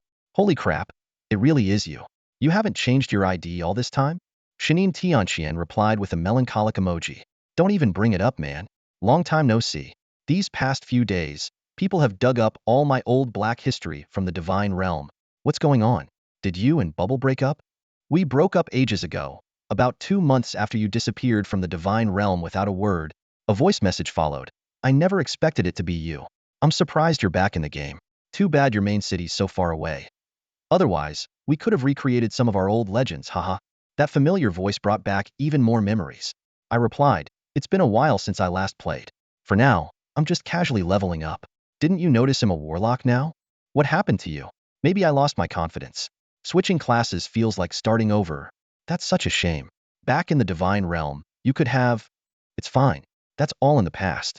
I'm feeling pretty good now. But you seem to be in a tough spot. He sent a sheepish smile emoji. You know me. With my personality, I've never been in an easy situation. I recalled how he often said, being carefree doesn't mean being irresponsible. His current predicament didn't seem all that surprising in hindsight. All right, let's catch up later. Someone's coming after me. I need to find a place to hide. This moment reminded me of our days in the divine realm. Back then, we were both part of the guild Paradise and were often hunted by assassins for being labeled playboy allies. But few knew that beneath Shanine Tianqian's flamboyant exterior was a mage of extraordinary talent. If you look through the early strategy guides for the divine realm, many of them were written by this controversial ID. While those techniques might seem ordinary now, at the time, they represented groundbreaking innovations in the game's mechanics. It's been 5 years, and I thought I had completely left the gaming world behind. Yet, in just 2 short weeks back in the game, memories of full dive gaming have been gradually resurfacing. My unexpected return to this world didn't fill me with excitement or reluctance. I simply slipped back into it with ease. The only difference was that the people around me had changed. At the coordinates shared by Feng Yueji stood a waterfall about 5 meters high, surrounded by ancient trees whose lush branches and leaves concealed it within their embrace. Rays of sunlight filtered through the gaps in the foliage, casting scattered beams of light and adding an air of mystery to this secluded spot. From a distance, Feng Yueji waved enthusiastically in my direction. Their group had already gathered near a stone pillar at the center of the pool. Among them, a few faces were familiar to mech players I had briefly encountered before. I'm here. A clear, bright female voice came from behind me, accompanied by a slender hand with distinct joints resting lightly on my shoulder. What caught my attention even more was the accessory adorning that hand. Its quality at least of purple grade or higher, faintly emanating a dim, otherworldly glow. Now we've got Frostwinter and the guest expert here this time. Clearing the dungeon should be a breeze, the knight named Guangzhe declared without reservation. I still remembered him. He was the one who courageously drew the ice dragon's aggro in the underwater cavern earlier. As the only knight in this 10-person dungeon, the responsibility of tanking all the monsters fell squarely on his shoulders. Let me introduce you, this is my friend Zifengwu. You've met her before in the underground cave, I said as Zifengwu leaned out from behind me, giving a distant and aloof wave that was uncharacteristically cool. Ah, the expert. Welcome. Feng Yueji greeted her excitedly. With the expert's help and Frostwinter here, we're going to take down this dungeon in no time. I rolled my eyes internally. This priest was a bit too straightforward. It was obvious their struggles with this dungeon stemmed from the lack of a critical hunter role. Meanwhile, I felt like an addon, just along for the ride. Still, considering the rarity of this hidden dungeon, along with the impressive leveling efficiency and gear rewards, I decided to tolerate it for now. Feng Yueji retrieved an orange pearl from their bag, the item required to trigger the quest, and placed it into the groove at the center of the stone pillar. Within 3 seconds, a beam of white light emerged from beneath the water, gradually turning the entire pearl into a glowing, luminescent white. Do you confirm entry into the Moonlight Lake dungeon? After clicking confirm, I was automatically added to the party, and the top left corner of my screen displayed the avatars of all 10 team members. The highest level among us was Zifengwu, already at level 26. The others ranged between levels 24 and 25, all the way down to the last one. Frostwinter, Warlock, level 23. That was a little awkward. Frostwinter, you really need to level up faster. Maybe let Zifengwu give you a hand. Feng Yu teased with a laugh. I'd love to, Zifengwu said, twirling her short dagger idly in her hand. If only he didn't disappear all the time.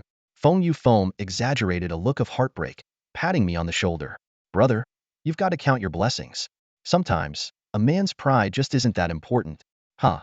Well then, expert. Remember to carry me when we're done here.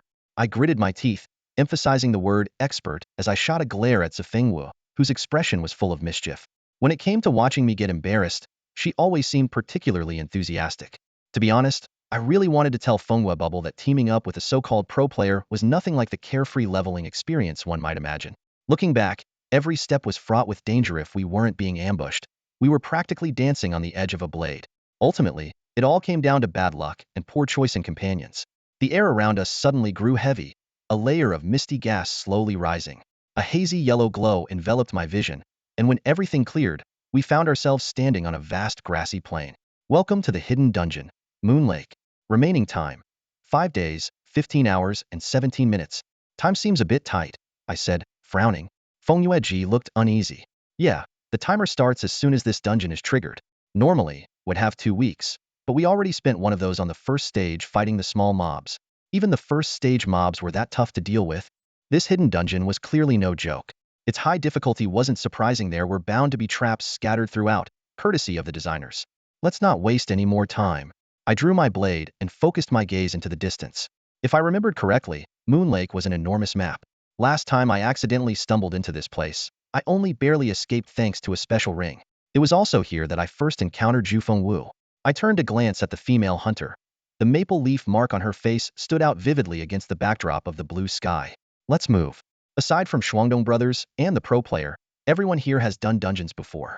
Remember to take your positions later, Feng Yueji said, gesturing for us to advance. He seemed well prepared for what was ahead. After walking for merely 2 minutes, we came across a row of bamboo fences. This appeared to be the true entrance. 2 fireballs streaked through the air, blasting a hole just large enough for us to pass. Almost simultaneously, a piercing horn sounded from the sky. A swarm of Moon Tribe locals armed with spears surged toward us like a tidal wave. Though I couldn't read their exact stats, their sheer numbers were overwhelming, resembling a well-trained army stretching endlessly across the grassland. A wave of mobs spawns each time, but don't worry.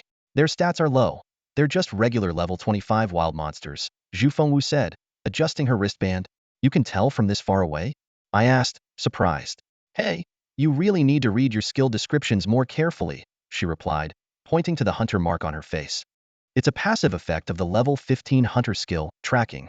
It allows hunters to identify monster attributes from a greater distance than other classes. I was intently watching the constantly respawning Moon Tribe residents when I suddenly heard Zifengwu whisper beside me. The pace has quickened? Really? I frowned, scanning the surroundings, but I couldn't detect anything unusual. Perhaps, in this regard, I truly wasn't as perceptive as an experienced hunter. She pointed to the scorched marks on the ground created by the fireball blasts. These charred craters stretched from the monster respawn point all the way toward us, now dangerously close less than 50 meters away. I have to go. Before the words fully left her mouth, Zifengwu had already leaped gracefully over the defensive barricade, racing toward the front lines. Zifengwu? Guangzhou was clearly caught off guard by her sudden dash out of the safe zone. He froze momentarily before attempting to rise. I quickly grabbed his gauntlet and shook my head, saying, trust her. Let's just wait here. The only solution was to fundamentally slow the monster's advance, creating enough time for the range classes to deal damage. And this heavily relied on the hunter's trapping skill, the beast net.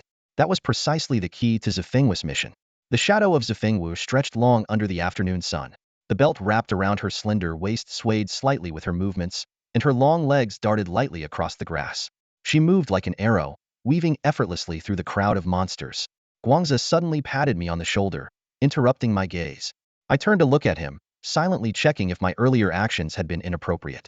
Do you think Zifengwu can hold off that many monsters? Guangzhou asked. I squinted at the distant figure, now barely visible, and replied calmly, of course she can. Guangzhou nodded thoughtfully, seeming relieved by my assurance. That's great. We've probably tried this first wave of mobs almost 10 times now, and every time we get wiped halfway through. Even the hunters in the guild couldn't manage it. I gave him a thumbs up, signaling my confidence in Zifengwu's abilities. Although my response had been instinctive, I knew her determined personality, combined with the pressure of everyone's attention and the risk of losing half her experience bar, would drive her to give it her all. The effect of the trapping nets was immediate, significantly slowing the monster's advance. It's working. Increase firepower. Feng Yueji shouted excitedly, casting buffs to enhance the damage output of the ranged classes. As Zifengwu successfully intercepted the Moon Tribe residents, the tension in the air began to dissipate. The atmosphere grew calmer, but my eyes remained fixed on her health bar. At the top of the team's interface, her health bar fluctuated wildly. In the first few minutes, it stayed above half, but as time passed, the maximum level kept dropping, at one point dipping to just 20. Even with the warlock's poor eyesight, I could see the air was filled with not only Fengyueji's fireballs and arrows, but also the dense spears thrown by the monsters. Since Zifengwu was the only one within their range, all their aggression was focused on her. With such an intense barrage of attacks, even the best positioning couldn't avoid everything. Quick, heal her. I shouted to Fengyueji. He hesitated for a moment before raising his silver-white weapon and glancing toward the direction of the monsters. But he quickly lowered the brim of his hat and shook his head. I can't. From my position, I can't reach her with healing, and the monster's aggro is fragile. If it shifts to me and they stray from the trapping nets, all our efforts so far will be wasted. I fell silent. Fengyueji was right, but I held on to the belief that dungeons shouldn't rely solely on individual skill. It was a principle I had brought back from the divine realm. Facing adversity requires teamwork above all else. At this moment, all we could do was trust Zifengwu unconditionally. Fortunately, the spawns of the Moon Tribe residents were finally nearing an end. The monster horde was no longer growing, leaving only the remaining lines on the grass. Yet, they continued to push forward relentlessly. Zhu Fengwu's health dropped to a critical 20 points, but at the crucial moment, she managed to stabilize the situation, quickly restoring her health with timely potions. Just then, as the accumulated experience from slaying wave after wave of monsters reached its peak, I leveled up to 24. A golden glow enveloped me. Only 5 waves left. Let's finish this together. I patted the hilt of my weapon, feeling a slight itch in my fingers. Standing idly by in a dungeon was never my style, and Zhu Fengwu must be nearing her limit by now. Although the final waves of monsters were stronger, their numbers were manageable. A full 10-person team shouldn't face a wipeout. I immediately cast an ice field for support, sending a frigid chill rising from the grass that instantly slowed the monster's movements. I can handle this without you, Zhu Fengwu said as she took down a monster with her dagger. She retreated to adjust her stance and stretch her sore wrists. The monster's aggro shifted to me. Zhu Fengwu covered her mouth, laughing uncontrollably. Ha ha ha, what are you even doing? I quickly stood up in a pose that resembled a street dance move, relieved that the others had arrived late and missed that embarrassing moment. Be serious, we're in a fight. Show some respect for the monsters. Feigning composure, I unleashed my frustration on the remaining Moon Tribe residents. Mindful of my weapon's cooldown, I refrained from switching to melee mode, and instead summoned 2 skeletons to engage the monsters. Although their stats were inferior, the skeletons had the advantage of agility. Meanwhile, the Moon Tribe residents, now disarmed of their spears, posed much less of a threat. Wow, it's taking you this long to deal with just 2 small mobs. Need my help? Zhu Fengwu, now fully healed, sat casually on the grass with her knees hugged, watching the scene unfold like a spectator. Come on, I'm a crowd control class, built for support, not frontline melee combat. After finally finishing off the 2 monsters, I scanned the battlefield and saw that the fight was wrapping up. Only a few remaining Moon Tribe residents were still being chased down by Fengyueji's bubbles. Fengyueji took 2 steps toward me and cast a minor healing spell, instantly restoring my health to its maximum. A look of relief washed over his face as he sighed. I knew I found the right person. I've finally witnessed the skills of the great Zifengwu. The first stage that trapped us for a week is finally behind us. Zifengwu gave a calm smile. Just a bit of luck, that's all. Seizing the moment, I threw an arm around Fengyueji's shoulder and grinned. Olji, you've got to give me some credit too. After all, I was the one who invited the master here. Ah, that's true, Fengyueji replied absent-mindedly, fiddling with his staff. Brother Shuangdong, your abilities are something I've already measured in my heart. All right then, tell me, how do I compare to the master? I teased. Instead of answering directly, Fengyueji fixed his gaze ahead with determination. It's time to move forward. This is only the first round. Our journey lies among the stars and the seas. I could only sigh and rub my forehead in exasperation. Suddenly, a chilling breeze brushed the back of my neck. Zifengwu, with his signature playful smirk and a hint of his sharp canines, said, Shuangdong, how about we continue our little duel from earlier? Faced with such a provocative challenge, I chose to follow Fengyueji's lead. With a formidable enemy ahead, we should set aside personal grievances. Who wins or loses is meaningless right now. As the last Moon Tribe inhabitant fell, the system status bar changed. Defeat Moon Tribe inhabitants 10001000. Achieved. Proceeding to the second phase. Just as everyone was marveling at the revelation of a second phase, a long spear made of palm wood came hurtling down from the sky. Still basking in the satisfaction of clearing the Moon Tribe inhabitants, no one had time to react. The spear pierced straight through the body of the priest at the rear of the group, dealing an overwhelming one-shot kill. The priest dissolved into a scattering of white light, and returned to the respawn point. The status bar updated. Elite Boss Moon Tribe Elder, level 25, has appeared. Boss spawned. Stay alert, everyone. Guangza called out, preparing to draw aggro. Feng Yueji kept his eyes locked on the distance. The staggering damage from the earlier attack made it clear this level 25 elite boss was no ordinary foe. A towering figure over 2 meters tall approached slowly, far larger than the typical Moon Tribe inhabitants. Every inch of his body was covered in powerful, sinewy muscles. Even Guangza, the tallest in our group, was dwarfed by this figure, his shoulders barely half as wide. At that moment, the priest who had been struck down earlier hurried back to join us. The group quickly formed ranks, ready to face the dungeon's first boss. Guangza cautiously raised his heavy shield and activated a taunt skill. The Moon Tribe Elder let out a furious roar and charged toward him. The boss's attributes were displayed. Name: Moon Tribe Elder Marlos Elite Level. Level: 25. Health: 50,000. Attack: 2 5003 016. Defense: 2 3002 700. Description: as the guardian of the Moon Tribe's first line of defense, Marlos is known for his bad temper. Any intruder is destined to meet the sharp end of his spear. Those stats? I gasped. A health pool of 50,000 was beyond anything I'd encountered before. Who knew what other hidden mechanics or berserk phases this elite boss might have? One thing was clear: Marlos was going to be an exceptionally tough adversary. The group's expressions grew serious the moment they identified the boss attributes. The elite-level boss before them far exceeded their expectations with its overwhelming stats, and this was only the first boss. Guangza, can your stats handle this? Fenjiweiji's voice carried a distinct tone of concern. Probably, but just barely, Guangza replied cautiously, his gaze fixed on the imposing figure approaching in the distance.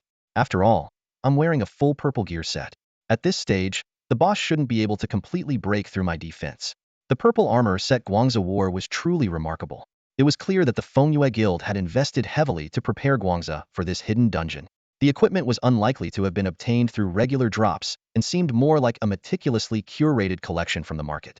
A rough estimate put its value on par with the annual salary of an average office worker. With the sharp sound of metal scraping, Guangza activated his shield bash skill, successfully drawing the boss aggro toward himself. His defense proved reliable while in block mode. The boss' normal attacks only managed to chip away about 1/5 of his health, an amount that the two healers easily restored. Once it was confirmed that Guangza had firmly secured the boss aggro, the ranged classes began their assault. However, despite the impressive stats of the two mages and the archer, their attacks barely made a dent in the boss' formidable armor, with damage numbers hovering just over triple digits far from ideal. Fortunately, the boss attack patterns were relatively straightforward. After a few rounds of observation, the group identified its 3 main skills: a forward charge for repositioning, a sweeping spear attack with an area of effect, and a massive jump followed by an indiscriminate knockback upon landing. Guangza skillfully maneuvered around the boss, carefully controlling its movements to keep it positioned so that the damage-dealing classes could stay safely behind it, avoiding the first 2 skills. As for the wide-range knockback skill, it was nearly impossible to evade. However, the boss had only used this ability once so far, when its health dropped to 90. As an experienced guild leader, Fengyueji quickly picked up on the pattern. Everyone, be cautious when the boss health reaches 80, he warned. That knockback skill seems to be triggered at specific health thresholds. With the team's coordinated efforts, the boss health bar steadily but slowly declined. The air was filled with the dazzling effects of various skills, each one landing against the boss' massive form. 87, 85, 84, 83. The numbers were dropping rapidly. When the reading hit 82, a low cry rang out. Not good. It's been triggered early. The boss's body suddenly froze, its back muscles contracting sharply, clearly preparing to unleash an attack. This was the telltale sign of an indiscriminate skill activation. Without hesitation, I summoned every ounce of remaining strength and sprinted out of the attack range. The situation was even more dire for the 3 teammates in the inner circle. Guangza relied on his heavy armor to tank the damage. Though his health dropped to half, he was still relatively safe. Fengyue Foam, however, wasn't so lucky. After being knocked back, she accidentally triggered the boss's spear-pulling AoE range. The fragile assassin class couldn't withstand the blow and collapsed instantly, her avatar turning a dull gray. It's not at 80 health. Everyone be careful, the boss skill activation frequency isn't fixed. Fengyue calmly directed, casting a group heal to restore the team's health. Foam, how are you holding up? The captain asked. Boss, I'm in third-person spectator mode now, the fallen assassin replied helplessly. All right, just keep an eye on the aerial zone. The most striking performance, however, came from Zhu Fengwu. While everyone else's health bars dropped to varying degrees during the skill burst, this hunter's health remained steady at 90. as if she had completely avoided the damage. I quietly moved behind her and lowered my voice. How did you do that? Care to share the secret? She deftly swung her dagger, plunging it into the boss and withdrawing it just as quickly. Blood droplets scattered as she gracefully dodged back. You want to know? She asked with a playful, knowing smile, pausing briefly before pressing a finger to her lips in a hushed gesture. That's a secret. With that, she turned back to focus on her attacks, occasionally rising onto her toes with an air of flair, radiating an almost defiant confidence. Messing with me? Huh? My expression instantly turned cold, and this frustration could only be channeled into the boss fight. I focused intently on the boss, every move as its health steadily dropped. The advantage of being a warlock, a ranged class, became apparent. I didn't have to worry about dodging the boss close-ranged attacks like melee players did. When the boss health reached 74, it unleashed that terrifying AoE skill again. This time, thanks to previous experience, everyone dodged in time, and there were no casualties. Two priests immediately cast major healing spells, and the pace of the battle gradually stabilized. Noticing that Drifting Wind's health bar remained completely untouched, I felt a twinge of curiosity but refrained from asking out of politeness. At that moment, the female hunter slid back a step and came to stand beside me. Still curious about what's going on? She asked. Not in the slightest, I shrugged, pretending indifference as I cast a desolation skill at the boss' feet. Oh, really? I thought you might insist a little. Who knows, I might have told you, she teased. Well, if it's some interesting trivia, I wouldn't mind hearing it, I replied nonchalantly. It's nothing too groundbreaking, really. Just something only I can pull off, she said with a confident glint in her eyes. Basically, the boss AoE skill relies on jumping and landing. If you can stay airborne longer, you can completely avoid the damage. I furrowed my brow in thought. The boss airborne time during the skill was nearly 3 seconds. Was it really possible for a player to match that? And with the dust kicked up during its skill, melee classes couldn't possibly see the finer details of its movements. How exactly do you manage that? I asked, intrigued. It's simple, she replied, showing off her light armor. Every piece is stacked with agility stats. What a waste of potential. Aren't hunters supposed to focus on setting traps? Why chase such high agility? You're not an assassin, I said skeptically. Humph. You've got a bias against hunters, she retorted. I had to admit she had a point. Hunters were the least played class in the server, leaving plenty of room for creative playstyles.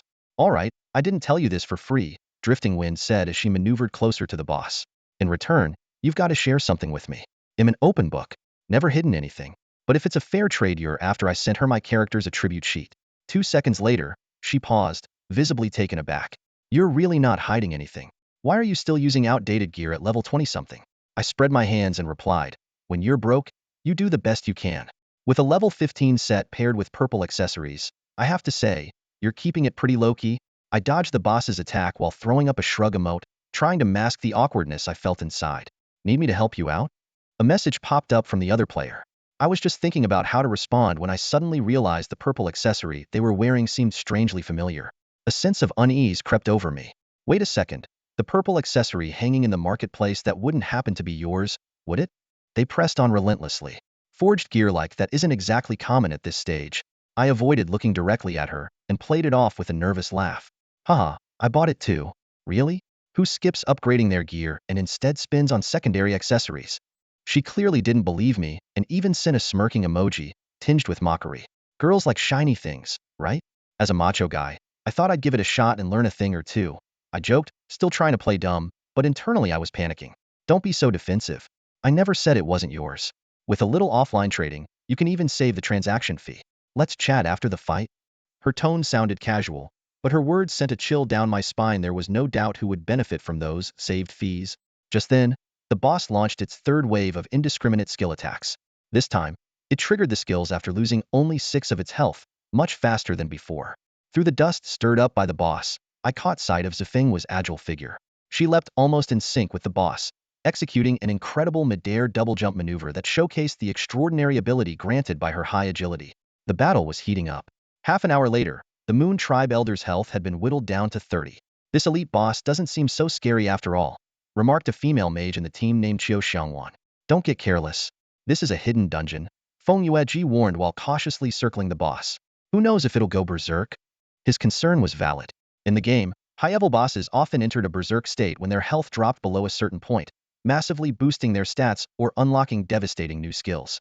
Especially in a hidden dungeon like this, where even the minor enemies were a challenge, the boss was unlikely to go down so easily. When the boss's health hit 25, a deafening roar suddenly echoed through the battlefield. Not good, Feng Yueji shouted as he started retreating to a safer distance. It seemed the warning flag he'd raised earlier had finally come to pass. Guangza firmly held the boss's aggro, using his shield to continuously block the ferocious spear attacks from the Moon Tribe Elder. Suddenly, the boss's muscles swelled dramatically, as if they were about to tear through his skin, making his appearance even more menacing. It was clear he had entered some sort of enhanced state. Even though Guangza managed to block the attacks, a single strike still reduced nearly half of his health. He's enraged. Be careful, there might be new skills, someone shouted a warning. Feng Yueji quickly cast a pre-prepared large healing spell, restoring Guangza's health to a safe level and averting a potential team wipe. At that moment, the boss's arm and spear aligned into a straight line.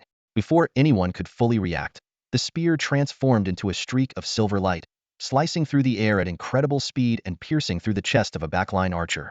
The fragile player collapsed without even a chance to scream. Isn't that the same move the boss used at the start? Someone finally recalled. But for squishy classes like themselves, dodging such a high-speed projectile seemed almost impossible. With only 8 players remaining, no one dared to hesitate. Everyone ramped up their damage output, trying to end the dangerous enraged phase as quickly as possible. After throwing his spear, the boss temporarily abandoned chasing Guangza and instead moved to retrieve his weapon. The team quickly adjusted their positions, constantly shifting along the boss's path of movement. The pressure on Guangza was immense. In this enraged state, the boss's stats were overwhelming. Even with near top-tier purple heavy armor, an unblocked basic attack could take out more than half of Guangza's health, and the damage from sweeping attacks was even more devastating. This forced Guangza to block every single attack as much as possible. Despite having 2 healers, the boss's lethal damage threshold was so high that even a small mistake could result in catastrophe. When the boss's health dropped to 5 again, a second spear was launched. The throw was incredibly subtle, making it hard for anyone to determine its trajectory. This time, the target was a mage near Qiu Xiangwan, who failed to react in time and was instantly killed. Although both healers were still alive, losing 2 main damage-dealing players significantly slowed the pace of the fight. The Moon Tribe Elder's health began to drop much more slowly, which meant the remaining team members had to maintain flawless execution for an extended period, especially the tank and the healers, upon whom the team's survival now entirely depended. Guangza was under immense pressure. His health bar had repeatedly dropped to critical levels, but thanks to the seamless coordination between Feng Yueji and another healer, there were no gaps in their healing. The rest of the team could only scrape by using health potions and occasional group heals. When the boss entered its berserk phase, it stopped using its previous area effect skills, which made things slightly easier for the ranged classes. As long as they were mindful of their positioning, they could maintain their damage output. When the boss health dropped to 15, a deafening roar tore through the air, followed by a pitch-black spear hurtling forward. The spear narrowly grazed Guangza's shield and shot toward the healer on the left. In that split second, a figure darted across like lightning, shielding the healer. The sharp spear pierced through Zhifeng's chest, and blood blossomed in the air. His avatar turned dark as his health bar instantly hit 0. Zhifeng, someone shouted. I immediately called out. Zhifeng sacrificed himself to save the healer. Increase the damage output. The healer's still alive. We still have a chance. We can't let his sacrifice be in vain. Feng Yueji's voice rang out, filled with determination. It was the first time I had seen Zhifeng sacrifice himself so heroically. Thankfully, the healer was saved, and the fight continued. By now, the team had lost nearly half its members, and the boss still had 2 one-shot abilities at the 5 health thresholds. The tank and the 2 healers had to be kept alive at all costs, which meant that among the 3 remaining ranged damage dealers, including myself, casualties were still an acceptable risk. To hasten the pace of the battle, I decided to abandon my warlock's ranged advantage and switch to melee combat. Flames ignited on the staff in my hand as I closed in on the massive Moon Tribe Elder. This was my first time facing a boss in melee form since leaving the Divine Realm. Though the moment felt poignant, I forced myself to focus entirely on the fight. A spear slashed past my cheek, leaving a bloody gash. I circled around the boss, staying behind it to deal consistent damage.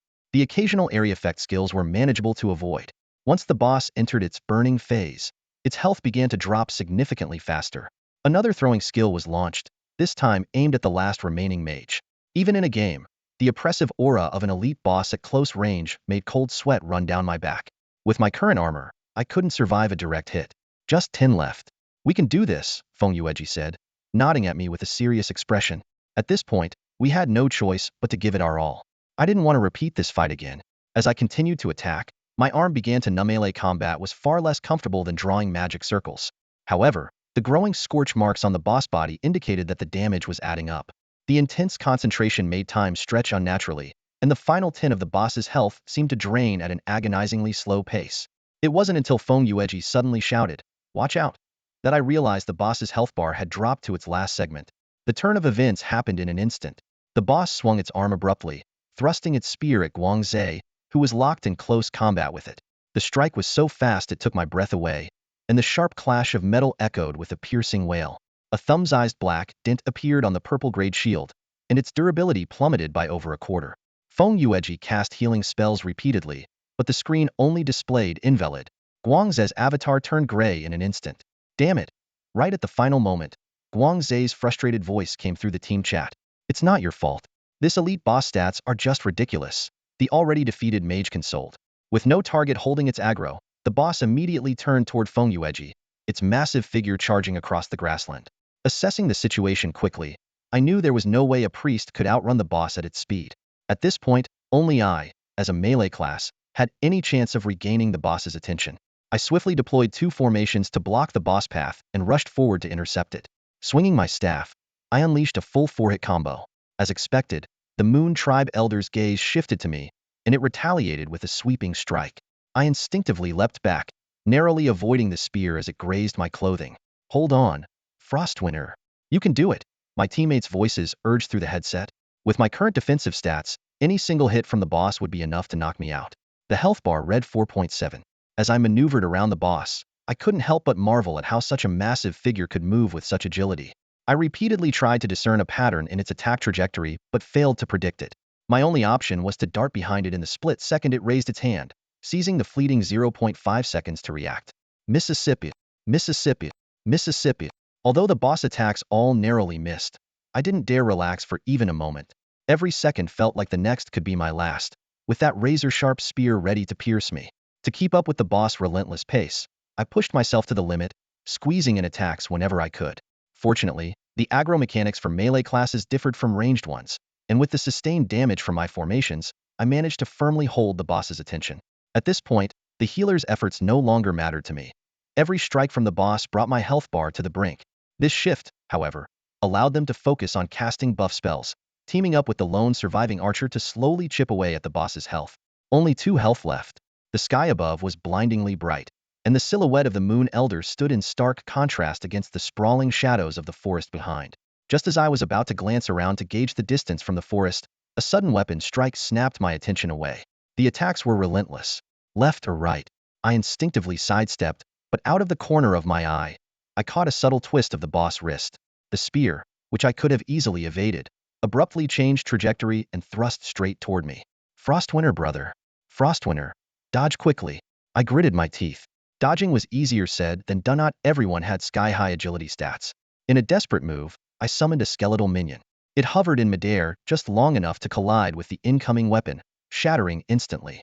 Taking advantage of this brief moment, I interrupted my sidestep and opted for a less graceful maneuver, a roll on the ground, barely avoiding the fatal blow. "Sorry, skeleton. In critical moments, I still have to rely on you." "Nice. Damn impressive." Even someone as seasoned as Feng Yueji couldn't help but blurt out an expletive. In moments like these, true experts remained silent, focused on the fight. The boss's onslaught continued, and all I could hope was that no one recorded my ungainly rolling escape. Another grueling 10 minutes passed. The patterns on the bonfire began to fade, signaling the impending end of its passive skill. I lost track of how many sidesteps I had executed, narrowly dodging attack after attack. Suddenly, a flaming arrow streaked through the air and struck the boss squarely in the shoulder. This time, the boss finally stopped all movement. "Congratulations, your party has defeated the elite level boss, Moon Elder, and completed the first stage mission." As a golden glow flashed above, I leveled up to 25. The boss body dissipated, leaving behind a pile of loot on the ground. Exhausted, I slumped onto the grass. Even in the game, I could vividly feel the ache in my limbs. Taking advantage of the brief respite, I immediately opened my skill panel to learn a new level 25 skill. Ever since receiving my Warlock Guild certification at level 20, learning skills in the wild came with a 50 cost increase, but it was better than nothing. The new skill, Evil Spirit Bind, was a rare pure damage ability. Each attack from the formation would apply a mark to the target, stacking up to 10 layers. Activating the skill would detonate the marks for damage, and at 10 layers, it would inflict a 2-second weakened state on the target, reducing all attributes by 20. As I contemplated how to best utilize this new skill, the team's lead healer strode toward me and suddenly clasped my hand, exclaiming with excitement, I knew I wasn't wrong about you, Frostwinter brother. You've got some real skill. Let's settle this in a way befitting men, Feng Yueji said, calming his emotions and covering his mouth with a light cough. Not far away, Zifengwu walked through the scattered grass, her arms crossed and an amused look on her face as she overheard the conversation. She paused and asked, "You've definitely played in the divine realm before, haven't you?" "Haha, who knows?" I stood up, trying to evade the question. "Come on, spill it." "I'm curious too," an unexpected voice chimed in. I shot an annoyed glance at Zifengwu. Guangzi jogged over from the respawn point, his eyes gleaming with curiosity. "Shuangdong, with your monster-pulling skills, you must have been gaming for years. Hey, were you a paladin back then?" I simply shrugged and avoided a direct answer. However, my teammates weren't ready to let it go. "No way, Shuangdong. You're keeping secrets from your team?" "Exactly. We're running dungeons together, don't we deserve to know each other's backgrounds?" I had only intended to blend into the group unnoticed, but to my dismay, Feng Yueji had stirred things up among the team. Left with no choice, I gestured towards Zifengwu. "I've been tagging along with Zifengwu since my time in the Divine Realm." Everyone's attention immediately shifted to Zifengwu. No wonder. Shuangdong and Zifengwu are both so skilled. That kind of expertise definitely comes from long-term practice. Zifengwu shot me a sharp glare through the crowd, her expression shifting unpredictably. Although I felt a twinge of guilt, I could only let her take the heat for now. That thought oddly lightened my mood. Thankfully, Feng Yueji stepped in to defuse the situation. "Come on, let's divvy up the loot. We've got more dungeons to clear later." A pile of shimmering loot lay on the ground, a sight every player dreams of. Everyone gathered at the spot where the boss had disappeared, waiting for Feng Yueji to distribute the rewards. Let's be clear, without Shuangdong and Zifengwu, we wouldn't have made it past this stage. Feng Yuefeng, the first to fall during the fight, declared. Seeing everyone nod in agreement, I patted the hesitant Zifengwu on the shoulder and stepped forward. Since Feng Yueji had put it that way, declining would seem awkward. Besides, this was just the first boss, there would be more loot to come. Most importantly, no one could resist the allure of these gleaming treasures. I crouched down to examine the items, and the system quickly displayed their stats. These were all level 30 gear, not usable yet, but level 30 was a pivotal milestone. Without new maps, leveling would slow down significantly, so these items could be useful for a long time. Then I'll take those greaves. Zifengwu gracefully picked up the metallic gear and stepped back to the edge of the crowd with poise. It was a level 30 purple light armor piece with impressive stats, but I preferred the passive effect of the gauntlets, so I chose them without hesitation. Just as I leaned forward to see who would claim the bow, I felt a gentle tug on my robe from behind.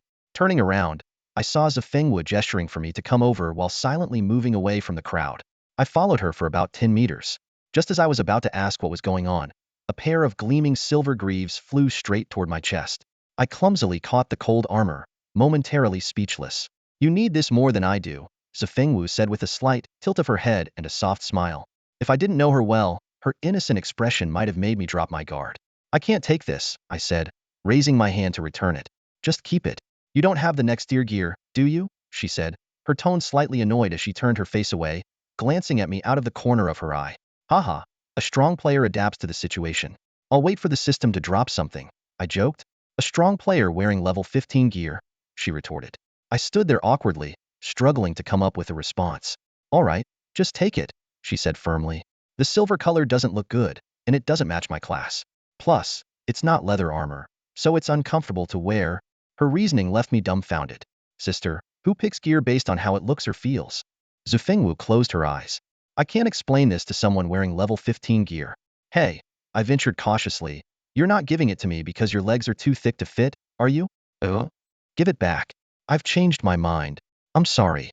"Forget I said that," I muttered, rubbing my head where her dagger hilt had struck me. The pain lingered. "All right, I'll keep it then." I opened my inventory and carefully stowed the greaves. Zifengwu's cheeks flushed faintly as she finally calmed down. "Fine," she murmured. She stepped closer, raising her left hand to my waist level.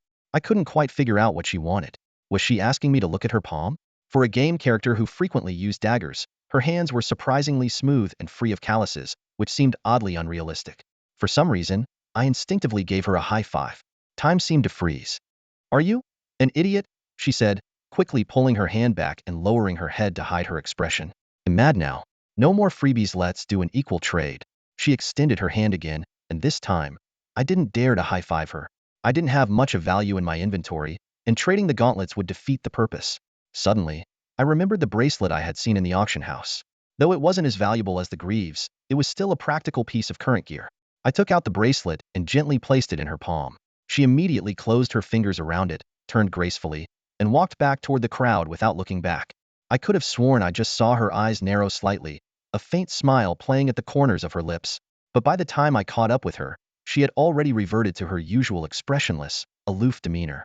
I opened my mouth, ready to tease her about whether she had taken a liking to that bracelet, but her sharp peripheral glance stopped me in my tracks. Under her left-hand-friendly gaze, I wisely chose to keep quiet. Still, the silver-winged bracelet was already on her left wrist, swaying gently as she walked. Meanwhile, over at Feng Yueji's side, the equipment distribution had been completed. The mission log now showed the next stage, which required us to navigate a new map through the central canyon. That special bow had been assigned to an older archer in our group, a man who looked like a seasoned veteran. Guangze noticed me eyeing the bow and leaned in, resting a hand on my shoulder and lowering his voice. That guy's a founding member of our guild. Word has it that back when the guild leader was making a name for himself in the divine realm, this guy was his right-hand man. And trust me, his real-life identity is nothing short of extraordinary. Before he could finish, a bronze longbow was suddenly pressed against Guangze's back. The archer's steady, signature voice cut in. Guangze, it's not very polite to talk about someone behind their back. Haha, come on, uncle, I was just singing your praises. Guangze quickly clarified. The older man let out a hearty laugh and turned to me. Haha, all of that is classified information. I respectfully extended my hand. Just call me Shuangdong. It's an honor, uncle or the veteran here. And what about me? Why don't I get this kind of respect? Guangze muttered under his breath. The archer chuckled, ruffling Guangze's hair. You're still wet behind the ears. Maybe when Yu doesn't have to worry about managing aggro anymore, we'll consider you mature. Ha, Yu. I repeated the amusing nickname instinctively. Noticing that the conversation had shifted to her, Feng Yueji quickly intervened. All right, that's enough chatting. Let's keep moving before something goes wrong. Guangze blinked mischievously and moved to the front of the group, ready to lead the way. Meanwhile, Zhu Fengwu had somehow struck up a lively conversation with the other female players, gesturing animatedly about something. They only dispersed when the group resumed its march, still laughing as they went. Before long, the grassy plains gave way to the edge of a forest. But the scene here was vastly different from the open wilderness we had left behind. There were no low shrubs, only towering ancient trees with interwoven branches that blotted out the sky, casting the area in a dim, shadowy light. The ground was bare and damp, with a chilling cold seeping through the air. You've got to be kidding me.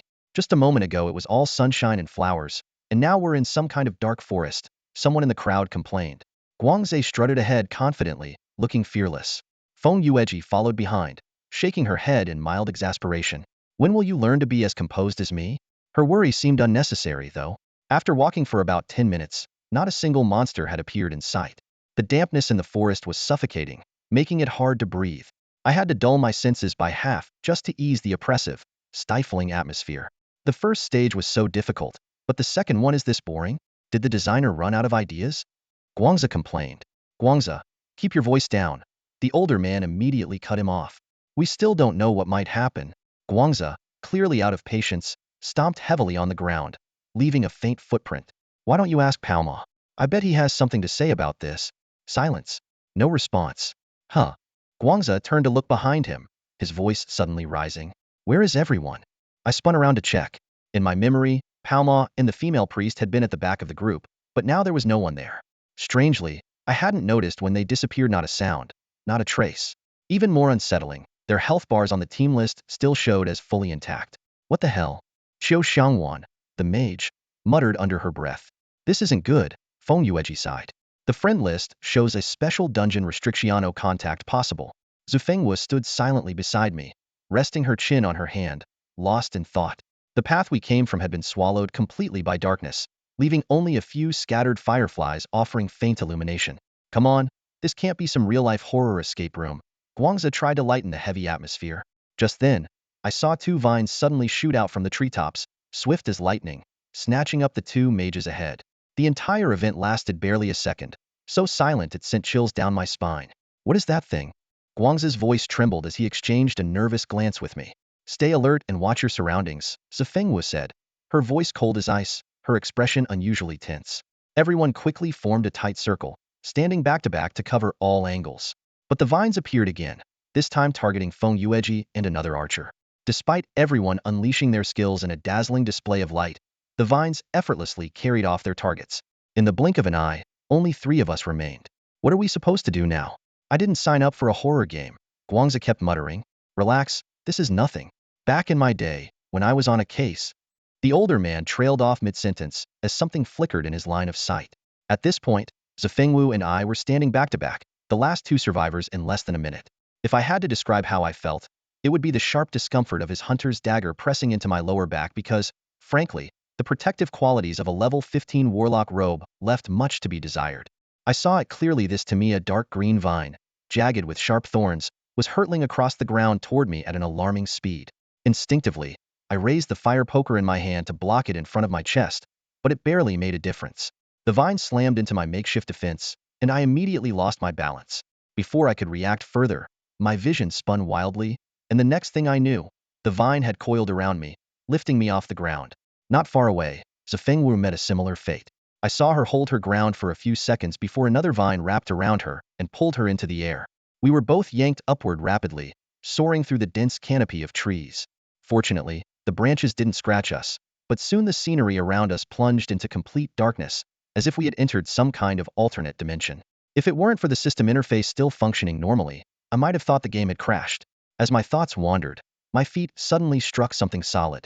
The vine released me abruptly, and I fell heavily to the ground, losing a third of my health bar in the process. Struggling to get up, I froze for a moment as my hand brushed against the surface beneath me. It was smooth, like polished hardwood flooring, not the dirt I had expected. In the distance, a faint, dim light flickered. Everything about this place felt eerie. Logically, I should have experienced a 180-degree rotation to land properly, yet now it felt as though I were suspended upside down in some distorted space, defying gravity entirely. Just as I was piecing this together, a sharp sound came from above. Zifengwu landed moments later in a clumsy kneeling position. Clearly embarrassed, she quickly scrambled to her feet and changed the subject. Where are we? I shook my head, equally confused. Not sure. Let's check the task menu. The task bar displayed. Pass through the alternate dimension 05. Combined with the changes in the team list which now showed everyone grouped in pairs, matching the order in which we were taken by the vines, it became apparent that this space was divided into 5 levels. Let's go. If it's a dungeon, there's bound to be monsters to fight. I headed toward the source of the light, hoping to find some clues. After a dozen steps, we came across an old, rusted oil lamp hanging on the wall. Its flickering flame seemed like it could go out at any moment. Over here, Zifengwu's voice echoed in the enclosed space. She was pointing at a set of double doors ahead. The mystery started to unravel. I gestured at her and, without hesitation, grabbed the handle and pushed it open with all my strength. The next level awaited us. Hey, isn't this a bit reckless? Shouldn't we think it through a bit more? I teased her while my hands continued working without pause. The door in front of us looked like it had been sealed for years. The two panels fit tightly together, with thick layers of dust filling the seams. Pushing it open required considerable effort, but as the gap slowly widened, a brilliant golden light seeped through, standing out starkly in the surrounding darkness. I'm not scared.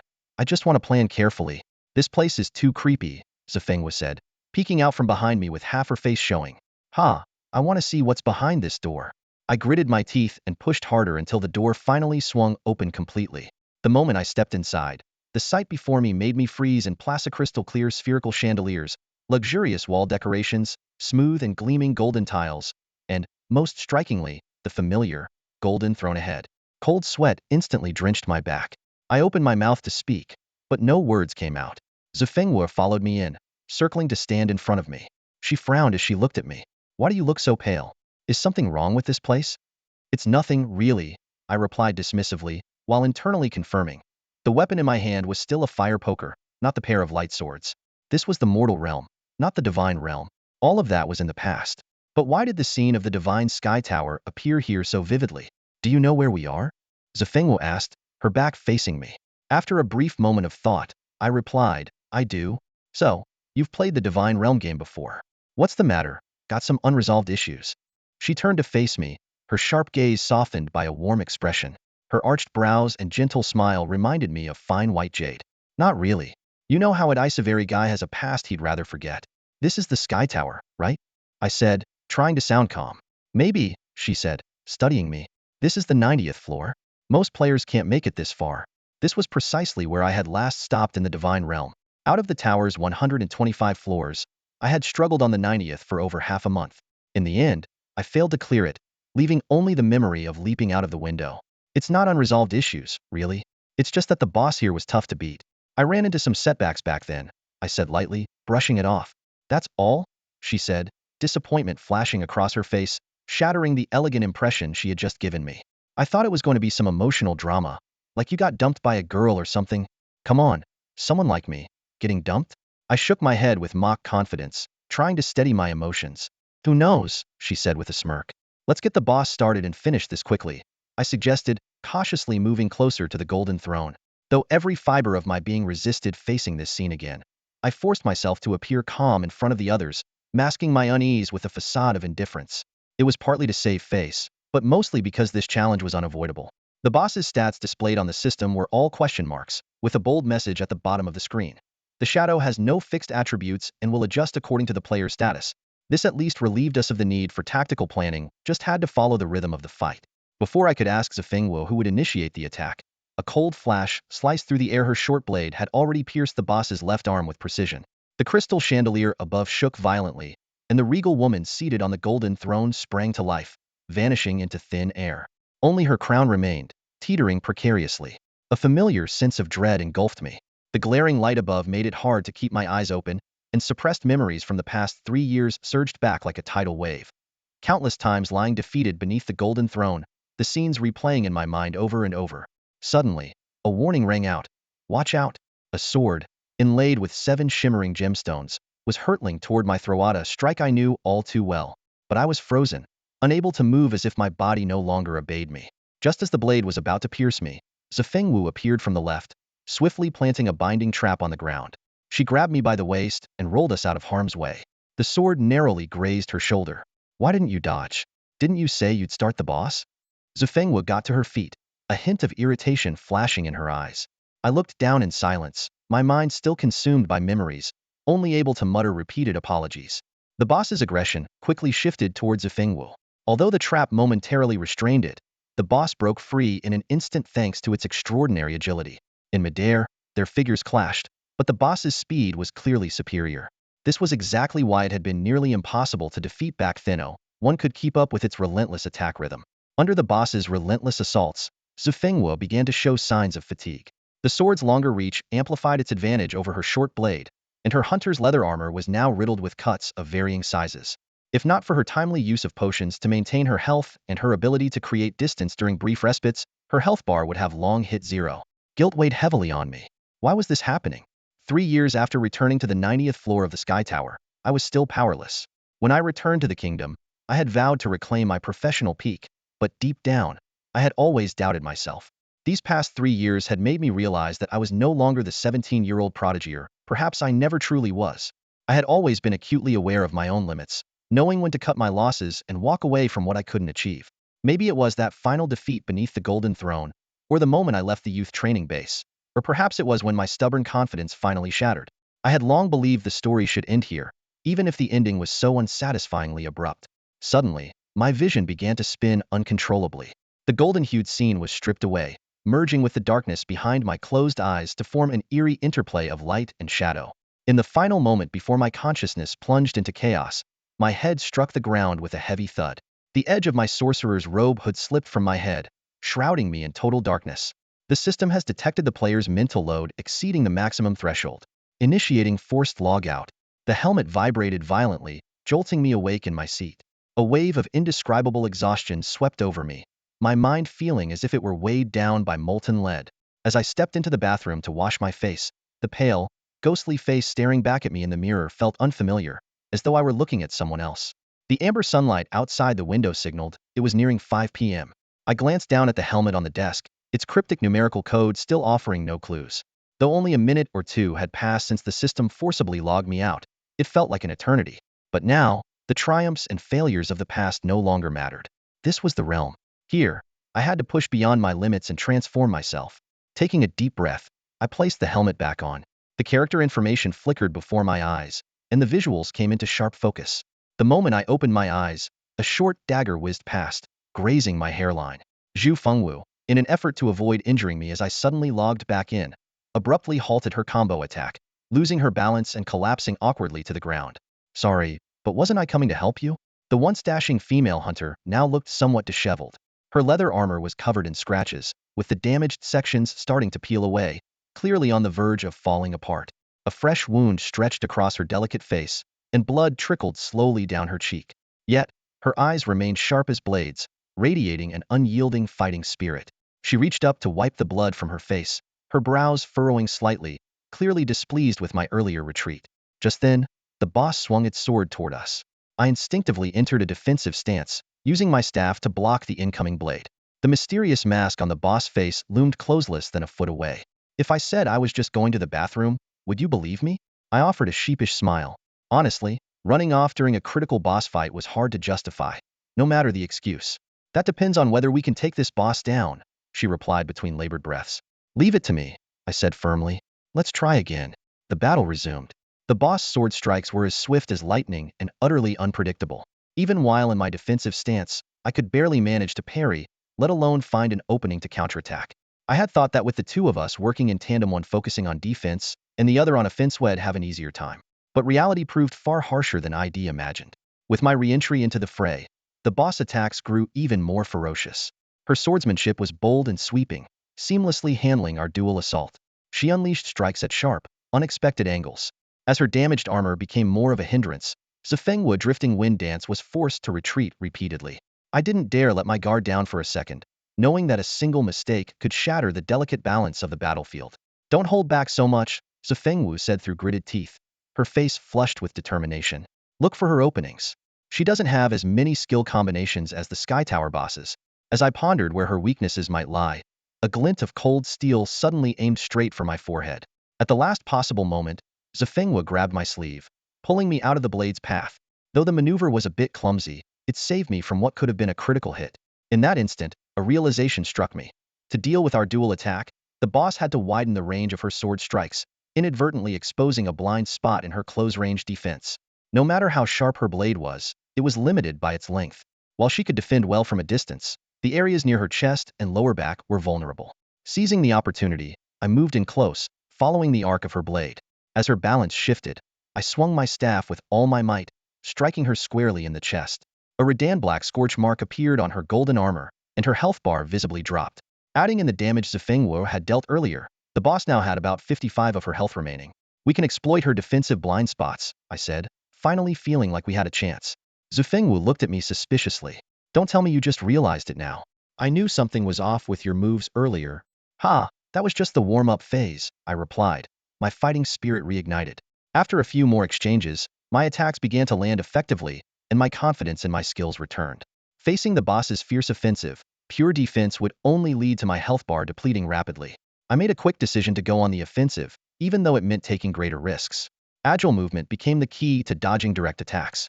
However, the prolonged, high-intensity battle was pushing my mental limits, and my focus started to waver. In that brief moment of distraction, the boss's sharp sword came crashing down on my left shoulder. My level 15 mage robe shattered instantly, and a deep, jagged wound appeared on my skin. While the game didn't simulate pain, my left arm felt unusually heavy. Fortunately, I was used to fighting with my right hand, while my left mainly served as support for wielding the staff. A quick glance at the boss's health bar showed it was down to about 20. She won't go berserk, will she? I asked cautiously. Could you try to think positively for once? Zifengwu responded with a hint of exasperation. I reassured myself that this was a nerfed version of the boss and shouldn't be too punishing for players. Just as Zifengwu's dagger struck the boss's lower back, the health bar dropped below 20. Suddenly, a powerful shockwave exploded outward from the boss, throwing both of us back forcefully. I knew I shouldn't have let you jinx it. Zifengwu gave me a pointed look. Sorry, maybe I just know this game too well, I said with an awkward laugh. Still, with only 20 health left, we should be able to push through and finish her off. I was about to charge forward when Zifengwu's dagger blocked my path. Can you heal up first? With your barely halfway full health bar, 2 hits from the boss and you're done. Well, I scratched my head. I didn't buy any high-level potions before entering the dungeon. I've just been relying on basic potions from the starter village and leeching off the priest's group heals. Grinding her teeth, Zifengwu quickly mailed me 2 stacks of the highest grade potions available, which explained why her health had remained so steady throughout the fight. Before I had time to reflect further, the boss, now in dual sword mode, was already upon us. The gleaming blade slashed down mercilessly.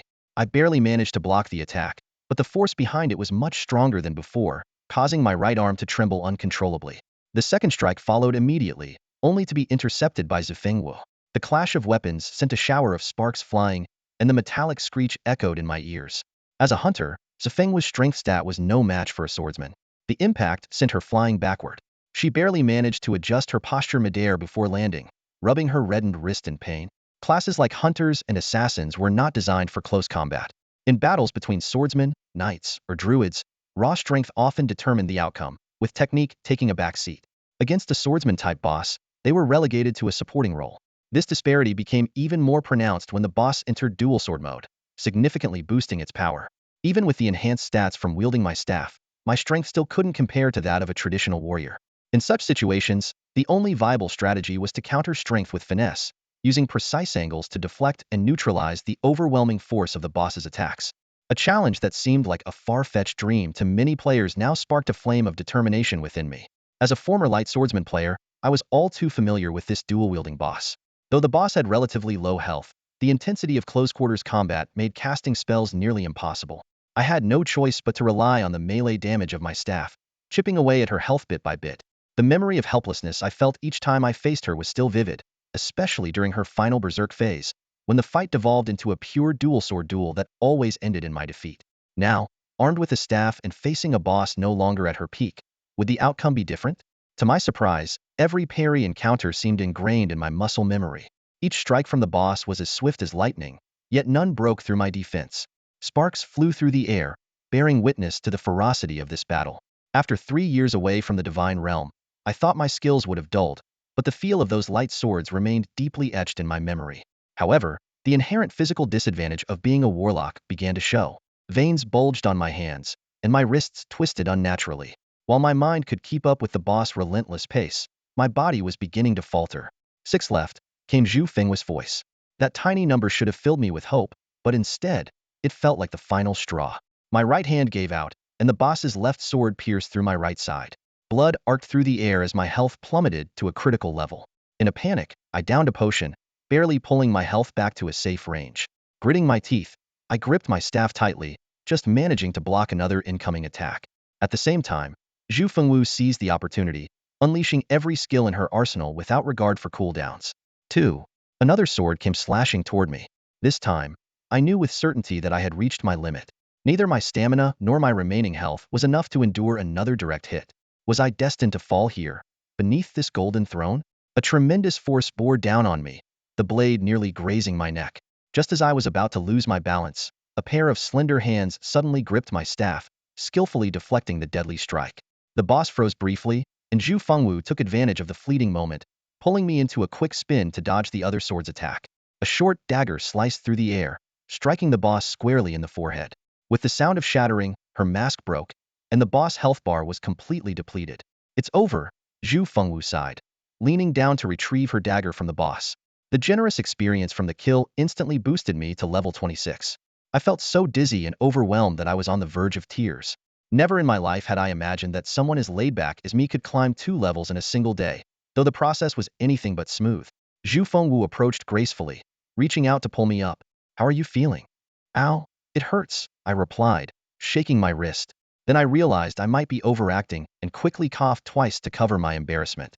In the kingdom battles, as long as your health is restored, injuries from the fight heal automatically without leaving any after effects. Thank you, I said seriously. What for? She asked with a soft smile. You must know that I couldn't have blocked that last strike. So what? We're teammates. If you trust me, I can have your back. As soon as the words left her mouth, she seemed to realize they sounded a bit ambiguous. She quickly took a step back and added, even without you, I could have handled this boss solo, no problem. I nodded thoughtfully. Gu Qingzhu tried to appear nonchalant, gazing off into the distance, but I still caught a hint of a blush spreading across her maple leaf-marked cheeks. All right, let's split the loot. I broke the subtle tension. Thanks to Gu Qingzhu for saving my life this time. You take the bigger share. Now that's more like it. The boss's body had already dissolved into shimmering stardust, vanishing into the air. Although this wasn't its final form, I felt as if something inside me had been set free in that moment. Who knows? Maybe it was just a fleeting thought. The loot on the ground wasn't much. 2 orange crystal shards, a deep purple dagger, and a handful of gold coins. It seemed fitting for a 2-player dungeon. Gu Qingzhu's eyes widened, sparkling with anticipation. I picked up the dagger and handed it to her. It was a level 33 purple grade weapon, as valuable as the bow from earlier, And even more remarkable because it came with a passive skill that hunters dream of. Bone Carve, reducing the target's healing by 60 and adding 50 extra damage on critical hits. Zhu Fengwu took the dagger, her brow furrowed in hesitation, looking conflicted. You should keep it, I said earnestly. Weapons from hidden dungeons like this are almost impossible to find on the market. But that makes the split unfair. The Philosopher's Stone is mine. I need it to upgrade my gear. The dagger is yours. That's final. Before she could protest, I quickly scooped up the gold coins. Might as well grab some cash while I'm at it. She said, storing the dagger in her bag. Then we're even. Oh? Her eyes sparkled mischievously. What? You think I'd help you clear a dungeon for free? For a brief moment, I couldn't help but feel she had a point. Oh, by the way, I suddenly remembered something from the battle. Those 2 sets of potions earlier? They're yours. Zhu Fengwu walked away without looking back, completely indifferent to the precious recovery potion. Seeing her act so generously, I couldn't help but tease. This is the best recovery potion available right now. Any chance I can get 2 more sets? Shuangdong, do you think I've been too nice to you? She retorted. I quickly waved my hands. No need, no need. This is more than enough. Zhu Fengwu flashed a triumphant smile and lowered her head to continue caressing the short blade in her hands, much like a girl admiring her favorite piece of jewelry. This battle made me acutely aware of my shortcomings, both offensively and defensively. My armor was barely adequate, but what worried me the most was that my level 15 staff was falling behind as everyone else progressed. Luckily, with the 2 Philosopher's Stones we just obtained, combined with the one I already had, I had just enough to perform an upgrade. I immediately opened my inventory and attached the 3 Philosopher's Stones to the staff. A burst of orange light flared, and the stones gradually fused into the weapon, forming a crimson sheen on its surface. A system notification popped up. Enhancement successful. New passive ability acquired. The staff can transform into melee form for 30 minutes, with a 1-hour cooldown. In melee form, skill casting time is reduced by half. The enhancement effect thrilled might perfectly address my issue of not being able to cast skills fast enough. Those 3 Philosopher's Stones were worth every bit of effort. Let's go.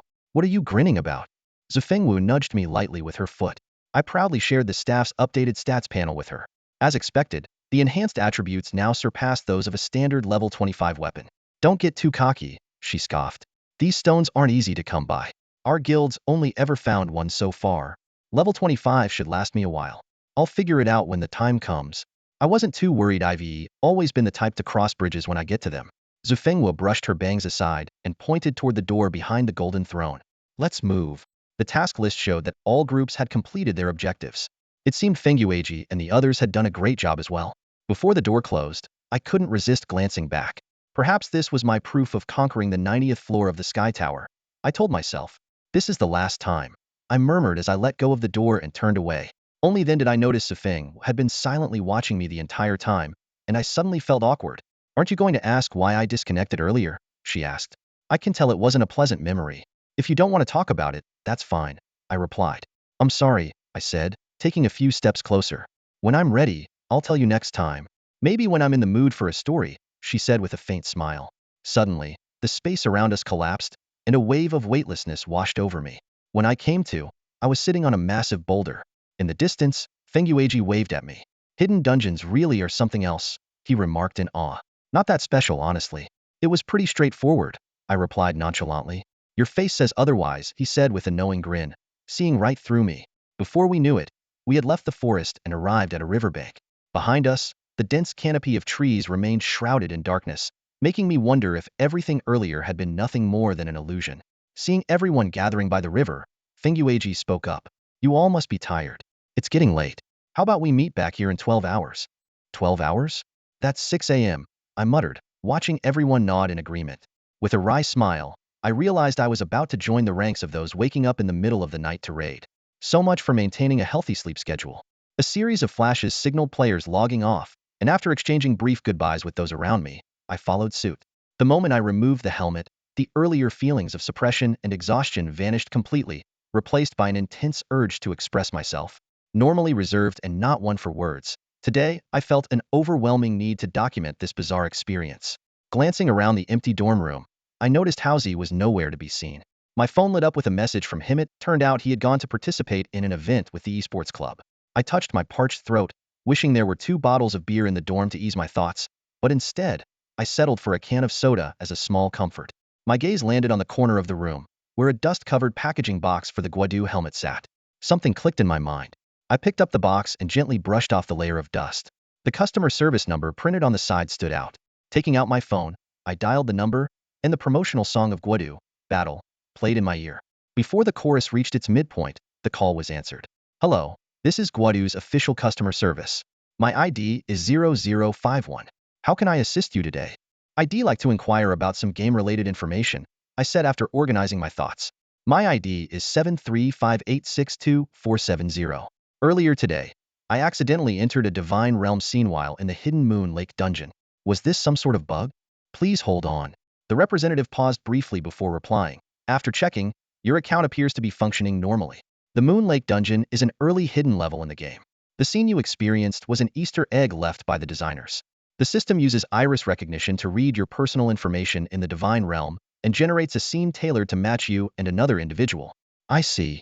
Clearing such a stage demonstrates impressive skill, the representative added. I didn't respond to the compliment but instead asked, can I use the helmet serial number to check its purchase location? This mysterious helmet had brought me into Godus world, yet I still had no idea who had sent it to me. Yes, of course. Could you provide the helmet serial number? 083-57964. One moment. The purchase location is Tsangzhou in Jialan province.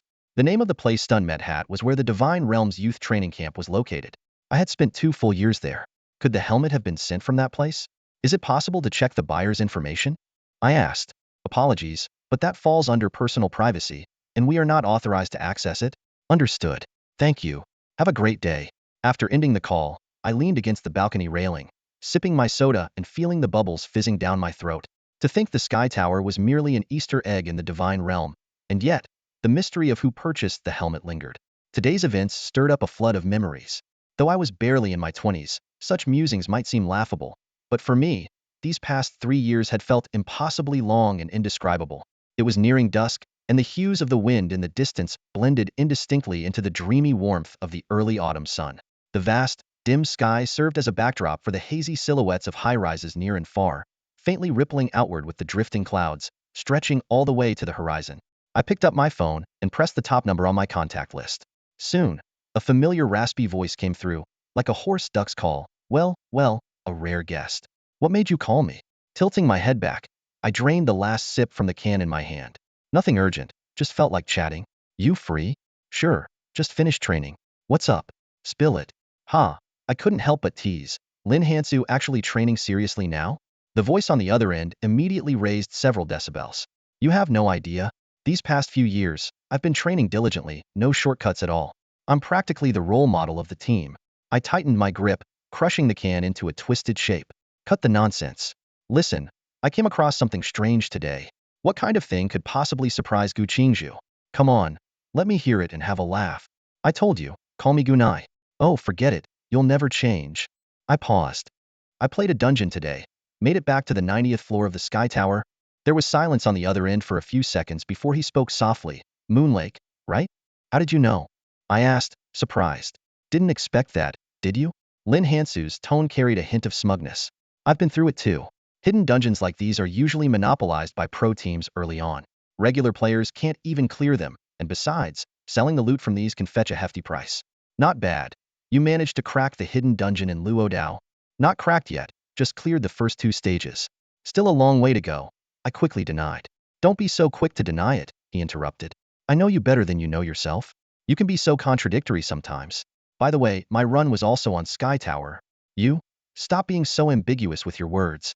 Lin Hansu's voice turned serious. Do you think the 90th floor is just your personal hurdle?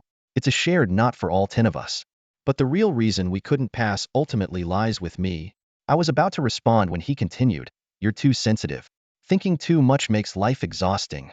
As if accustomed to my reactions, his tone suddenly lightened. Think about it. The boss's second phase required a melee class to hold it off for 60 seconds. Back then, you were the best candidate. Even if you failed, it was only because of level and gear limitations at the time. Nothing you could have helped. The battle on the 90th floor remained vivid in my memory. Our 10-member pioneering team, composed of elite players across all classes, had maintained the fastest server-wide progress until we encountered the Golden Throne on the 90th floor. The boss had a unique mechanic. When its health dropped below 50, it entered a second phase, requiring a melee player to solo it for 60 seconds. Only by surviving that duration could the fight continue. Otherwise, it would trigger a full-screen AoE wipe. We tried numerous candidates, and every single one ended in failure. Among all the attempts, I not only lasted the longest but also made the most efforts. Yet, I still remained stuck at the 55-second mark, unable to overcome those final 5 seconds. At that point, the team was stalled for over half a month. Although no one managed to break through during that time, I could sense a growing undercurrent of dissatisfaction within the team, brewing with each successive failure. It was during this critical period that I faced a suspension penalty, and all my appeals ended in vain. Disheartened, I decided to quit the game entirely. Later, I learned that the team remained in the same predicament for another 2 weeks until the game raised the level cap. With upgraded gear, the players eventually pushed through using the Knight's high defense.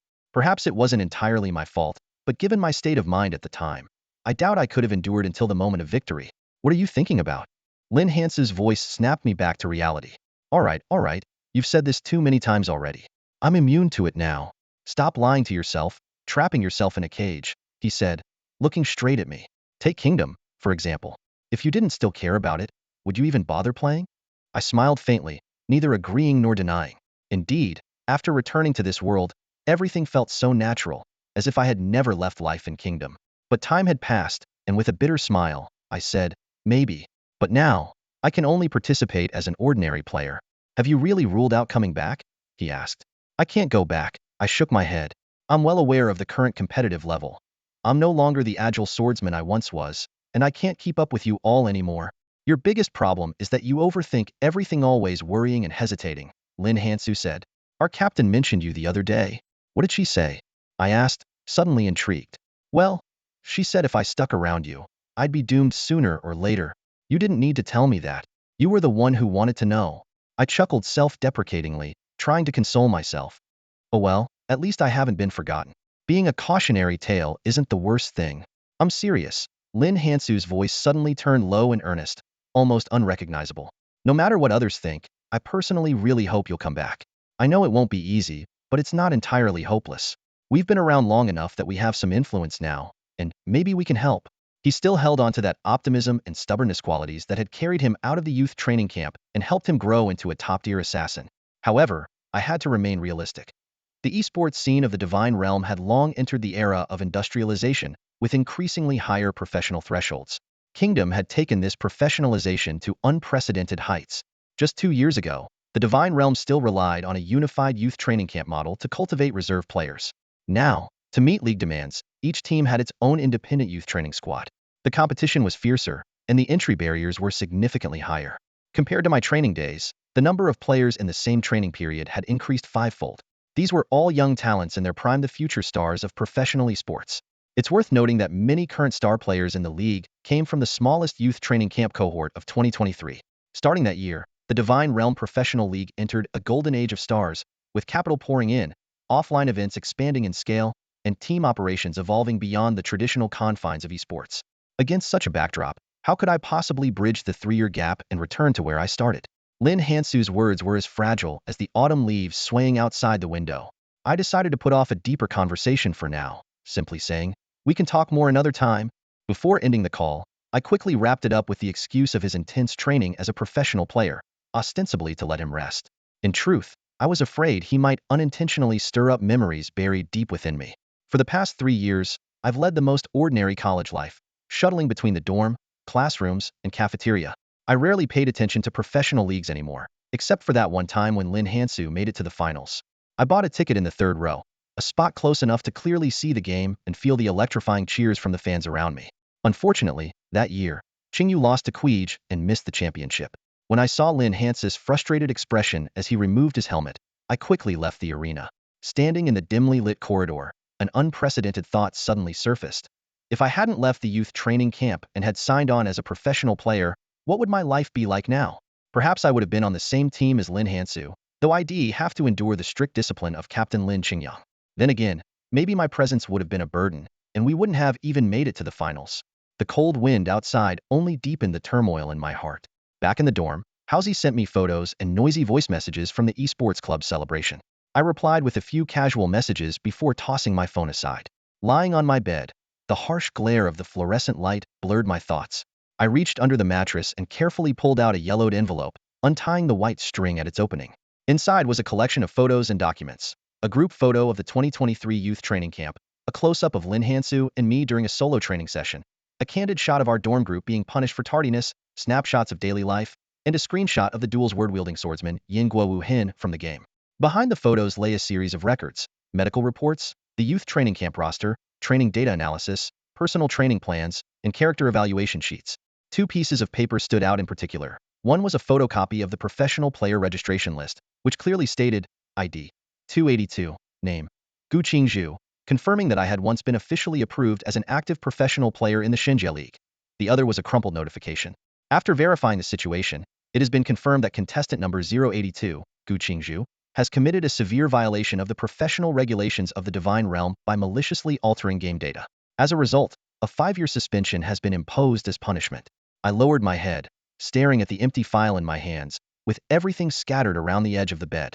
At some point, tears had already silently traced down my cheeks. I had never denied the past, but rather carried a bittersweet sentiment of, better to cherish the memory than to revisit, choosing instead to keep a respectful distance. This was the real reason I left the youth training camp back then. It felt like chasing an unfulfilled promise, a tomorrow that would never come. When faced with everyone's astonishment at the time, I didn't offer any explanation.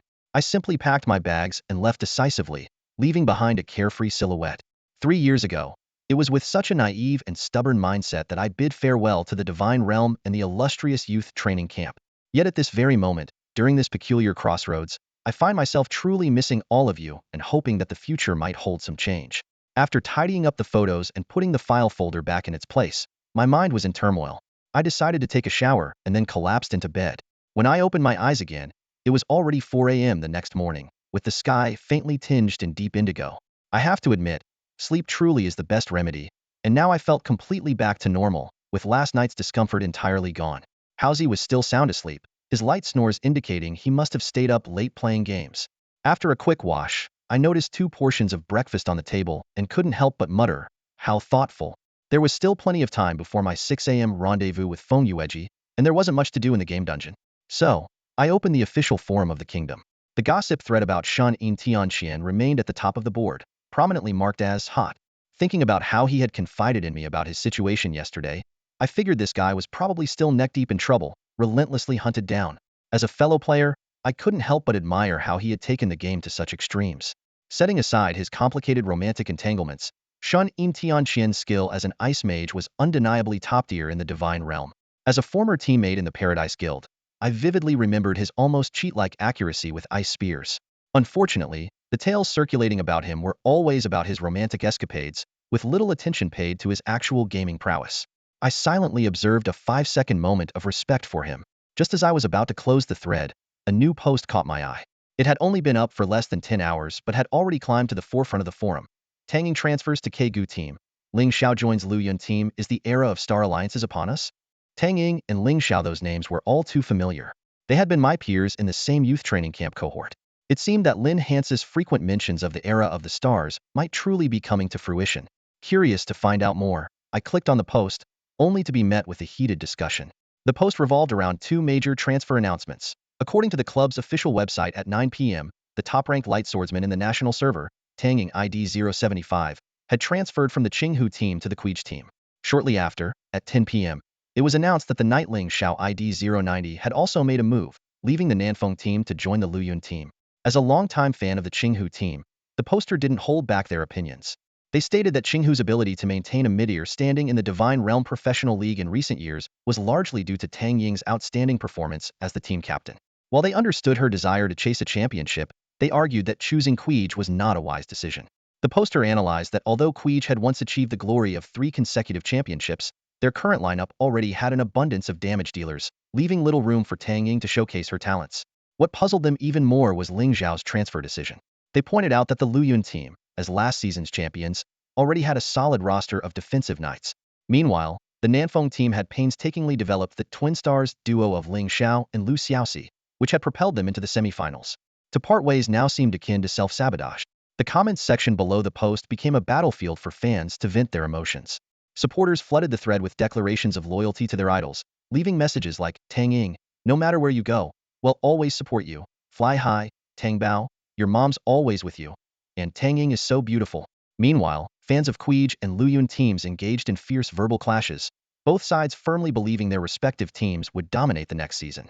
As the comment section devolved into an all-out war among fans of all 16 teams, complete with off-topic remarks like, "Lin Hansu is so handsome, I'm in love," I decisively closed the post. Despite having left the Divine Realm behind, I still had a decent grasp of the professional league's developments, thanks to idle chatter from those around me, my roommate Housy's endless ramblings, and being force-fed updates during meals with Lin Hansu. Back when my training cohort stepped onto the professional stage, the Divine Realms matches were still in their infancy, with both tactical strategies and team compositions in the early stages of exploration. From the perspective of the players, an intriguing phenomenon emerges in the development of the Divine Realm Professional League. The once dominant Yuebai and Luoshu teams, who clinched early championships, are now struggling in the relegation zone. This decline is not coincidental but rather an inevitable result of the continuous evolution of competitive gaming. Amid this wave of change, the Xingqian team has demonstrated rare consistency, maintaining its position in the league's top 8. The Divine Realm Professional League has now completed 9 seasons. A turning point came in 2023 with the cancellation of the youth training camp system, marking the beginning of KGE's era of dominance. From the 5th to the 8th league seasons, he led his team to 3 championship titles. Even last year, when his team was narrowly defeated by Lu Yun in the semifinals, his strength remained formidable. In the same season, Qingyu team suffered defeats to Lu Yun in both home and away matches, falling short in the finals. The industry largely agrees that KGE's skill surpasses that of Qingyu. In that critical match, Lin Hansu faced immense public pressure. When the team's tactics were completely countered by Lu Yun and their health pool steadily dwindled, he made a desperate gamble with a surprise attack. However, this risky move was precisely anticipated by Zhou Zhanshi, costing Lin Hansu his life and accelerating Qingyu's defeat. Unsurprisingly, public opinion turned against Lin Hansu, blaming him as the main culprit for Qingyu's loss. Faced with this criticism, he could only endure in silence. Yet, as the saying goes, experts see the essence, while laymen watch the spectacle. Spectators often fail to grasp the deeper reasoning behind player decisions or the irreversible trajectory of a match. However, these past events seem less significant in the face of the new game. Nation, a new competitive platform signifies a reset, with the existing team rankings likely to be reshuffled. Perhaps a dark horse will seize the opportunity to rise. With this in mind, I picked up my phone and sent a message to Lin Hansu. "Have you seen the official forum? That transfer news is explosive, huh?" Lin Hansu replied instantly. "It is pretty explosive, but honestly, it's not that surprising." He followed up with 2 voice messages. "Insiders could already see this coming a mile away. It's just that fans and the general audience didn't know. But it was only a matter of time. Take Tang Ying, for example. You know how stubborn she is. Can you imagine anyone else staying with Qinghu for 3 years without transferring? Now it seems even Lian Wuque managed to convince her. I guess she's planning to reshuffle her career in Nation with a new team, which makes sense. After all, who isn't chasing after a championship? And as for Ling Xiao, that's even less surprising. Nanfeng and Lu Yun had already been in talks since last year. Lu Yun's Shield Knight is retiring this year, though it hasn't been officially announced yet. You know who I'm talking about, right? Wang Gu, the guy who's been competing since the very first season. Winning a championship in his final year would be the perfect ending to his career. It's not easy to find a successor. Shield Knights are already rare in the national server, so last year, they quickly set their sights on the top-tier Battle Knight, Ling Xiao, and sealed the deal with a contract. Surprisingly, that year, the Nanfeng Twin Stars delivered an impressive performance. I bet the Nanfeng team must be regretting it now. Talent like that isn't something you can simply buy with money. As I swallowed the last bite of my bread, I finished listening to his voice message and casually asked, "So, how's it going? Feeling the pressure?" "Zero pressure, just going with the flow," he replied, sounding relaxed. I knew Lin Hansu well was not one to back down easily, so I added, "The skills in Kingdom have all been updated. Whether those star players can adapt and maintain their value is still up in the air." "Ah, those are minor issues," he countered. "Look at today's pro players, aren't they all freakishly talented with lightning-fast reflexes? Give them 6 months to adapt, and the competitive landscape in Kingdom will probably stay the same. Then you're done for, huh? Won't even be able to hold on to second place," I teased. He immediately sent back an emoji full of question marks. "What's with that tone? Are you saying I'm not good enough in your eyes?" But honestly, I'm not too worried about the player's performance. What concerns me more is the overhaul of the tactical systems. I nodded. "You've hit the nail on the head. After all, Kingdom is an entirely new game. You can't just copy and paste the strategies from Divine Realm. It'll be up to the players to develop new ones. Why don't you give it a try?" he suddenly suggested. "Why are you dragging me into this?" I quickly refused. "When it comes to tactical command, I only trust you. Back in training, you were like a wild card, always coming up with bizarre plans that left both opponents and your own teammates utterly confused." "Doesn't sound like a compliment to me," he grumbled. I denied it outright. All right, don't make this harder for an outsider like me. Lin Hansu deliberately lowered his voice, trying to sound more persuasive, but to me, he just ended up sounding like Donald Duck. Are you sure you won't reconsider? This is a great opportunity. You could even spar with Tang Ying on the field and show everyone who's really the best light blade in the national server. Take back that title that's been out of your hands for 3 years. Come on, I can't beat her. You're giving me way too much credit. Cut the nonsense, I remember everything. How many matches was it back then? You won most of them, didn't you? Tang Ying was chasing after you for challenges every day. From morning, I quickly interrupted his trip down memory lane. That's hardly a fond memory. Who would have thought someone could be up at 7 a.m. for extra training and drag me along as a sparring partner? Maybe I was a little better than her back then, but 3 years have passed. She's probably dissected all my little tricks by now. Plus, with all the new techniques she's developed, even if she gave me a handicap, I don't think I'd stand a chance. Lin Hansu sighed along with me. It's tough. Even you guess substitutes are stronger than the starters on other teams. It's exhausting to go up against them. Have your captain figure something out. Either recruit some rookies or poach some talent. Don't even mention it. My captain nags at me every day and never has a kind word to say. Why were all the girls in our youth training group so bad-tempered? A WeChat message popped up on my phone screen. Tang Ying and our captain are the kind you wouldn't dare mess with. I guess only Zhou Zhanshi was decent, soft-spoken, and considerate. I really miscalculated back then. I should have joined the Luyun team. The message abruptly stopped, followed by a sneaking away emoji. Clearly, Lin Han had noticed the captain arriving and quickly logged off. Reading the messages, I couldn't help but feel a bit heavy-hearted about Lin Han's situation, though at the same time, I was relieved not to be in her shoes. Feeling bored, I casually opened the official website. After browsing through some information on the Kingdom tournaments, I picked up a few key details. It was currently the off-season for the professional league, and official matches wouldn't begin until January next year. This 6-month break was deliberately planned to allow players time to level up their characters and explore game mechanics, while also ensuring the matches remained competitive and entertaining. Time ticked by, and before I knew it, it was the agreed-upon hour. Grabbing my helmet, I prepared to log into the Kingdom and take on the Moonlight Lake dungeon once again. Strangely, I found myself unusually eager to dig into professional league information today. Maybe yesterday's experience had stirred something deep inside me, a longing ID buried for the professional stage. Though I didn't want to admit it, that desire had never truly faded. But then there was that suspension notice. Never mind. Maybe it only applied to the Divine Realm matches. No point overthinking it, I'll just take it one step at a time. By the time I arrived at the Riverside meeting point, most of the team had already gathered. Everyone was busy with their own tasks, some browsing the trading market, others sorting out their inventory items. Morning. I greeted Feng Yueji.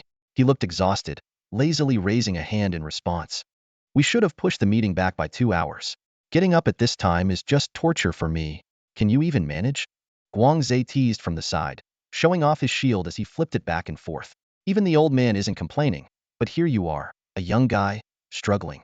Maybe it's got something to do with your lifestyle, huh? Feng Yueji squinted dangerously at Guangzhe, who was grinning smugly.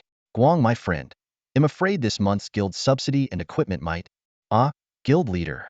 You're so wise and magnificent. Without your leadership, would never have come this far.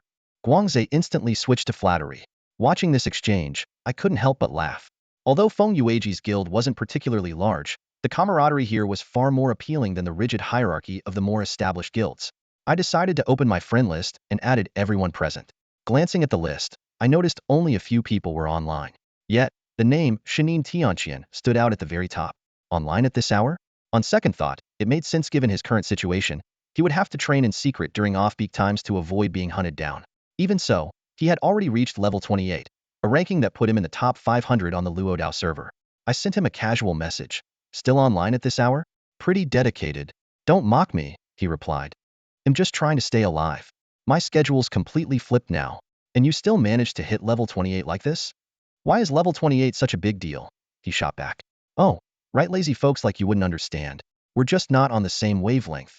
I responded with a faint smile, a subtle reply to Shen Yin Tianqian's candid confession. As a player who has grown weary of the repetitive grind of PvE, I usually just tag along with the guild to passively gain experience during routine leveling. Only the excitement of PvP or challenging hidden dungeons truly ignites my enthusiasm.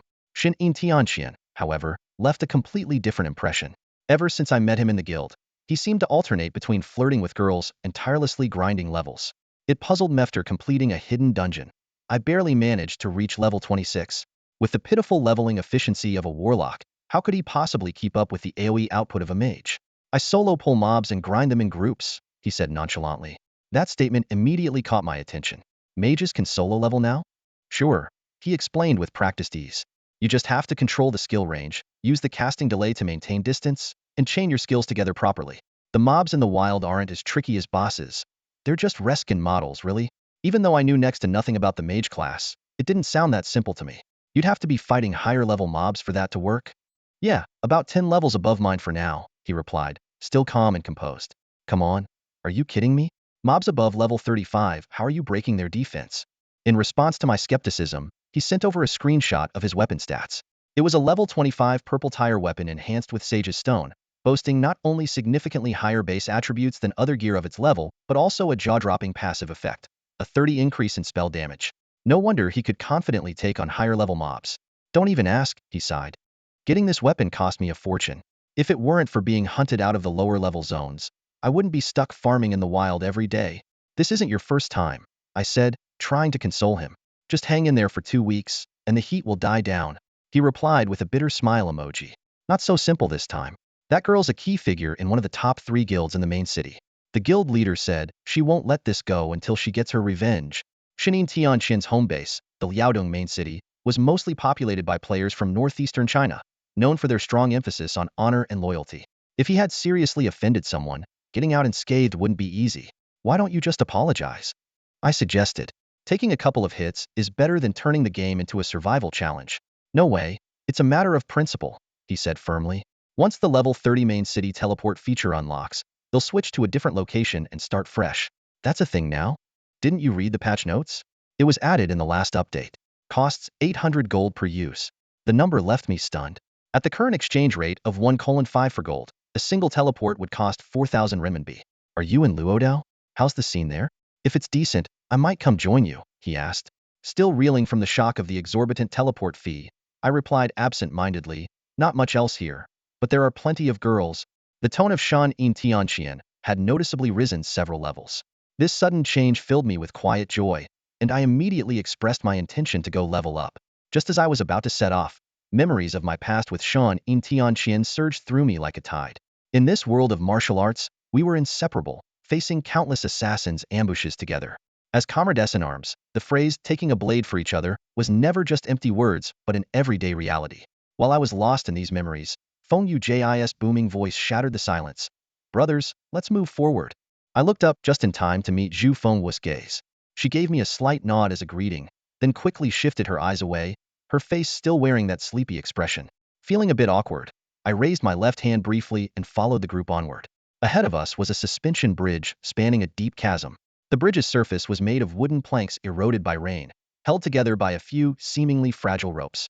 The entire structure swayed in the mountain wind, as if it could collapse into the bottomless abyss at any moment. This concern was immediately validated the moment Guangze stepped onto the bridge's heavy armor, caused one of the planks to give way. Feng Yuji frowned and remarked, Guangze, exactly how much did you eat last night? Boss, there's no helping it. Guangze replied earnestly. As a knight, I must embrace the role of the vanguard. It's all for protecting everyone. Yeah, right? Just take off your gear and cross the bridge already. If you keep this up, the whole thing's going to fall apart. Fortunately, we all made it across safely in the end. The mission log updated. Defeat the Moon Tribe Priest 01. The archer uncle sidled up to me. Shuangdong, what's your take on the next boss? I analyzed. A ranged boss is actually easier to handle. They lack mobility and armor, and it's easier for tanks to maintain aggro against them. How so? The uncle asked, intrigued. Most people think melee bosses are easier to hold aggro on because their attack range is smaller. But it's actually the opposite, they often miss their attacks, which makes aggro unstable. Ranged bosses, on the other hand, consistently hit melee tanks, making it easier to maintain aggro, provided the tank can withstand the damage. The uncle clapped his hands in approval, drawing a puzzled glance from the priestess behind us.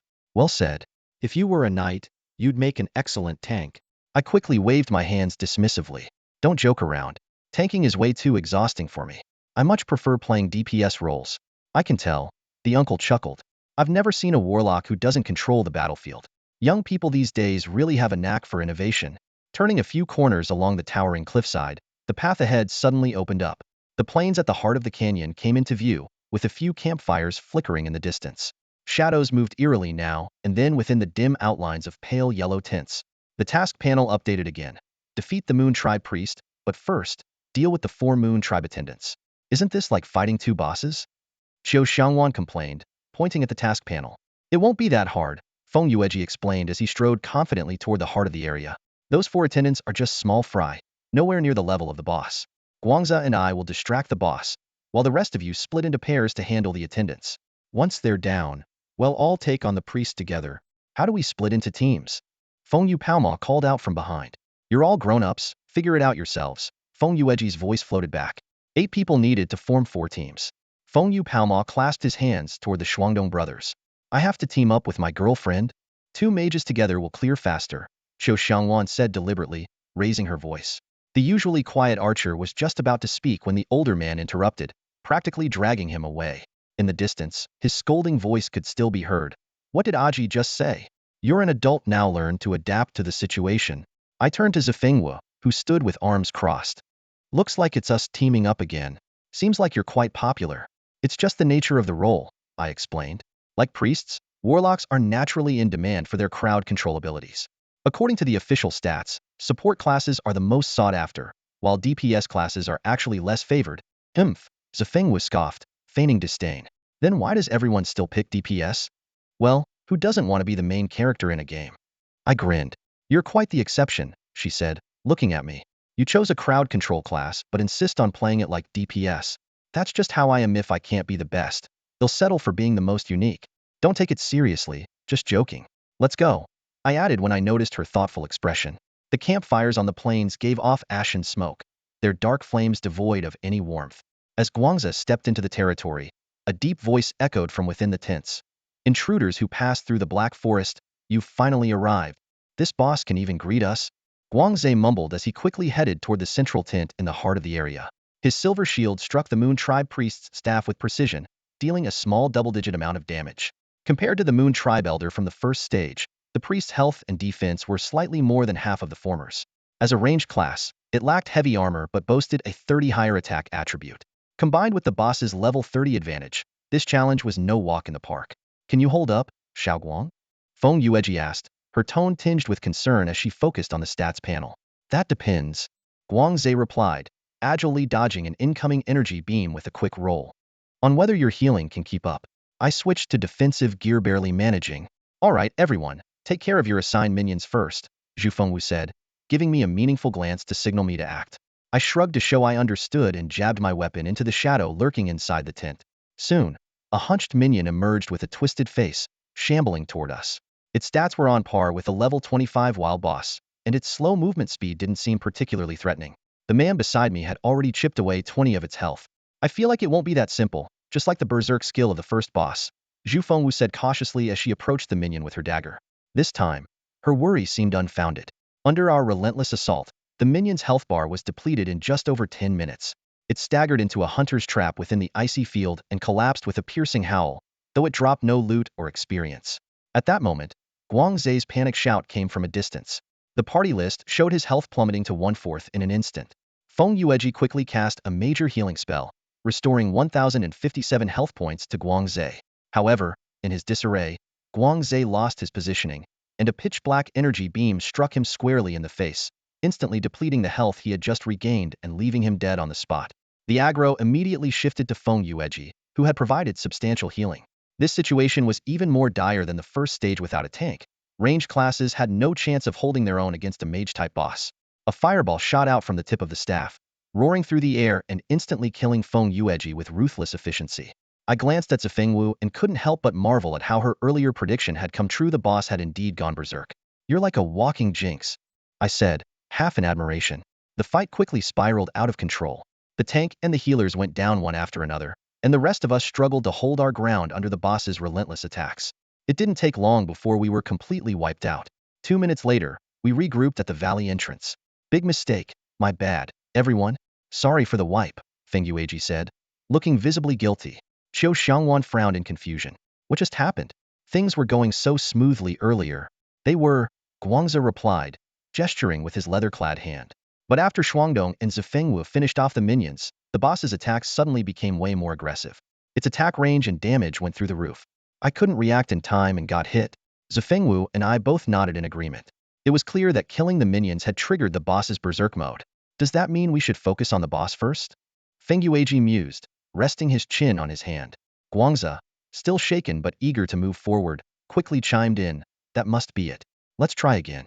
Trust me this time. Uncle spoke up, raising a critical point. All right, let's focus on the boss first. But what about the 4 minions? Pulling the boss will definitely aggro them. In the worst case scenario, we'll need 4 people to kite one each.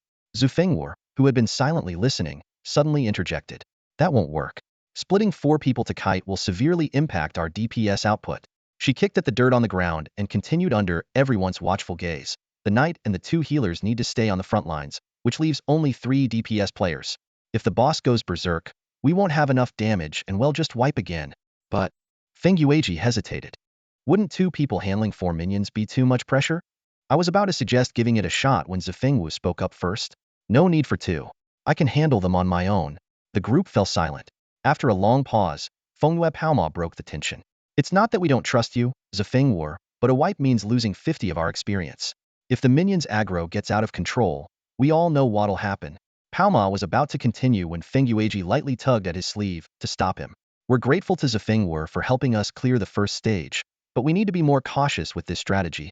His words were polite, but clearly a rejection of Zifengwu's proposal. After all, every failed attempt came at the cost of half the team's experience. Zifengwu lowered her head, as if she wanted to say something but held back. Let's trust her.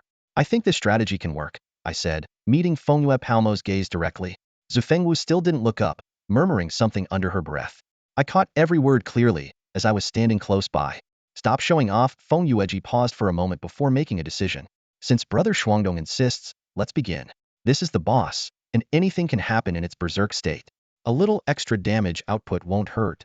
The group lined up and advanced toward the boss, leaving only Zifengwu and me deliberately lagging behind at the rear of the party. Thanks, Zifengwu's voice carried an unusual weight, likely the first time I had seen her needing help from others. It's nothing. I just think the plan is feasible.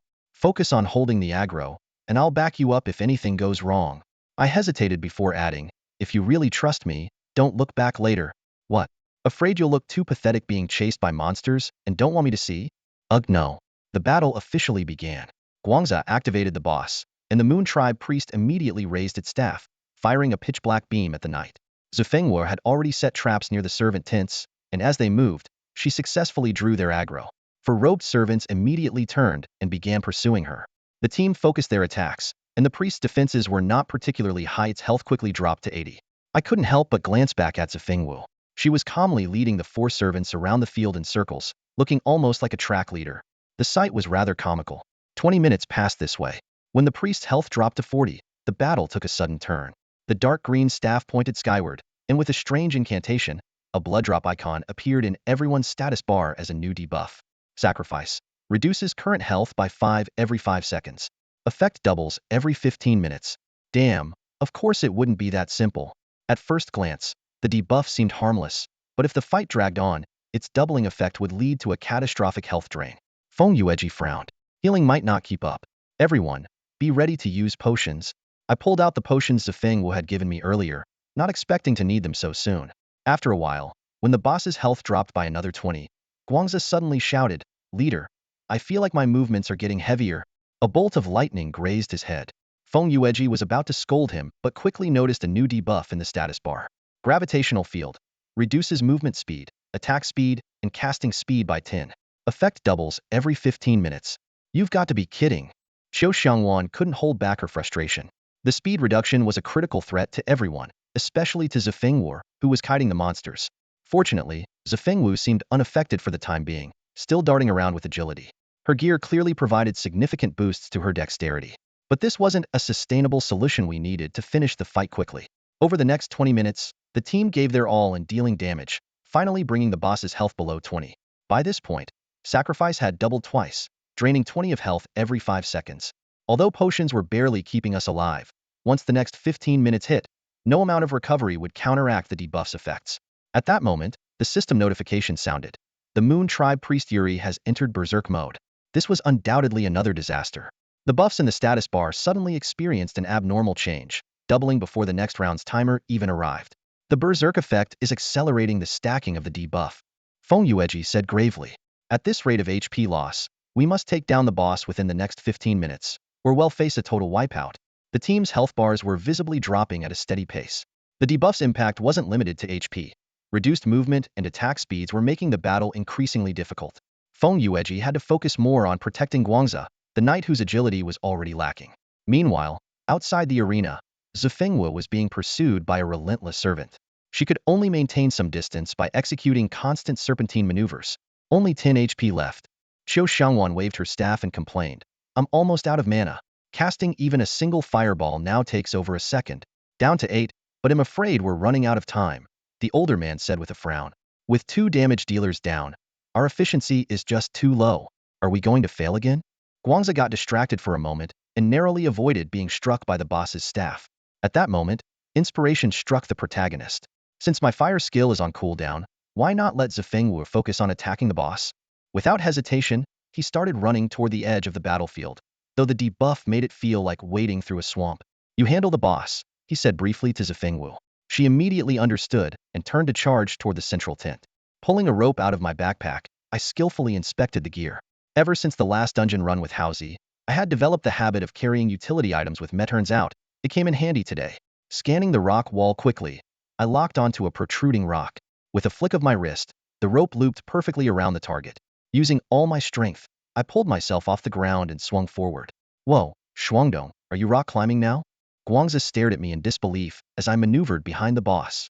"Focus on finishing it," I shouted, glancing back at the 4 dark figures closing in on me.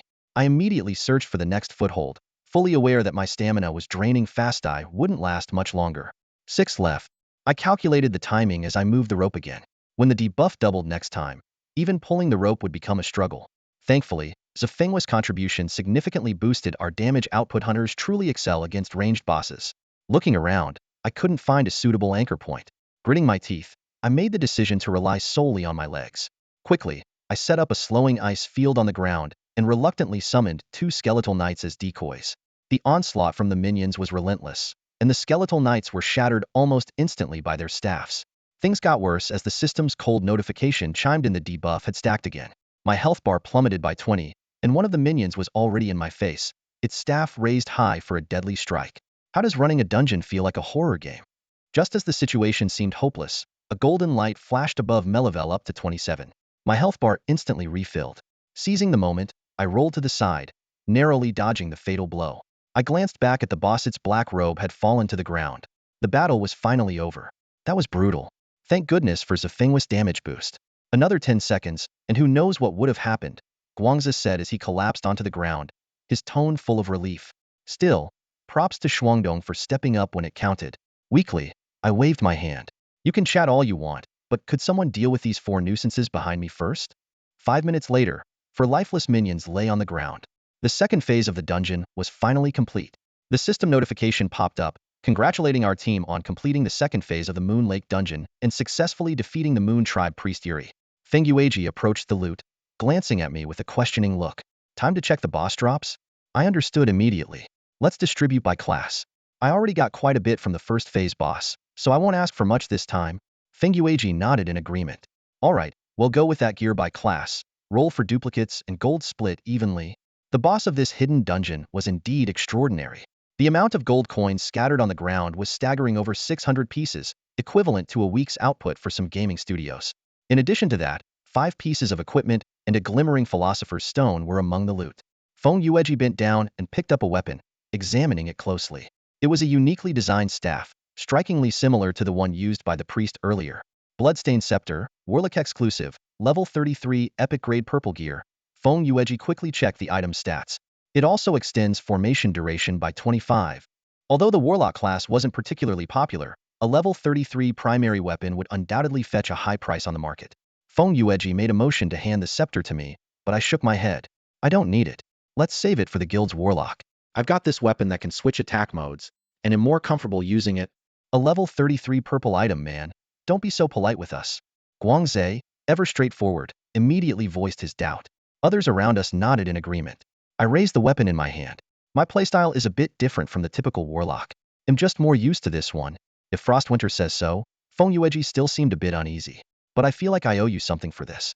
I need to make it up to you somehow." "Then he'll take that," I said, pointing to the Philosopher's Stone. "The Philosopher's Stone? You want this?" Feng Yueji wasted no time handing me the stone. It's yours. It's not really useful for us anyway. Everyone okay with that? The group nodded in agreement. I thanked them, and Feng Yueji waved it off, saying it was no big deal. Among the remaining loot, a purple necklace was distributed to another priest through a roll, while the other 3 blue items didn't garner much interest. Purple gear had been dropping frequently these past couple of days, so blue items just didn't excite anyone anymore. Let's move forward. It seems the dungeon has one last phase, said the elder, checking the map and pointing toward the exit ahead of the canyon. This area wasn't unfamiliar to me. I had first encountered Fengwu here when I accidentally wandered into the Moon Tribe's territory, which happens to be the 3rd stage of this dungeon. I hadn't expected to return here this time in a direct confrontation. Just a heads up, I warned. The next stage might have a lot of enemies. Looks like Frost Winter has done his homework. Not really. I just happened to come through here before, I said, scratching my head. Everyone's gaming experience is different, Qiu Xiangwan sighed. We're stuck grinding mobs and leveling up every day, while Frost Winter gets all the adventures and brushes with death. That doesn't sound quite right. I muttered indignantly. By this time, we had reached the end of the canyon. Ahead of us lay camps of varying sizes, occupied by numerous Moon Tribe members and elite Moon Tribe warriors. Despite their overwhelming numbers, it looked like a promising spot for leveling up. A system notification popped up. Your party has entered the 3rd stage of the Moon Lake Dungeon, Moon Tribe Camp. Current objective: eliminate Moon Tribe members 0-500 and Moon Tribe warriors 0-100.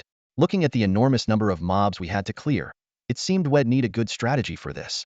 Defeating these 500 monsters will take forever, Feng Yu Paoma complained with a face full of frustration. I'm the one taking 500 hits and haven't said a word before he could finish. Guangzhe glanced at him and said, you should think of it this way, this is all experience. Time quietly crept to noon. Feng Yuji looked around and said, all right, it's midday. Let's grab some lunch and continue in the afternoon. The group immediately dispersed. I took off my helmet and saw Hauzi already seated at the table, idly poking at the rice in his lunchbox with his chopsticks. The busy bee finally logged off. He teased with a playful smirk. Come on, don't exaggerate. What could I possibly be busy with? I replied, leaning lazily against my chair. You've been MIA for days now. The esports club was starting to think you joined and then got upset about something. Scratching my head innocently, I said, you know me better than that. I've just been helping someone run dungeons these past few days. Stuck circling around in instances. Hauzi's chopsticks paused midair as he stared at me suspiciously. Seriously, why do all the good things happen to you? How come no one ever asks me to run dungeons? Well, you need to be more proactive. Explore the wild maps. Mingle with random players. This is my custom plan just for you. Something's off. Something's definitely off. Hauzi set down his chopsticks and leaned in close, staring at me intently with his deadpan fisheye look. Gunai, are you hiding something from me? His words made me feel a little guilty. It's true I've kept quite a few things from him, though I couldn't tell which one he might be referring to. Have you been flirting with some girl again? Spill it. The afternoon grind was monotonous and dull.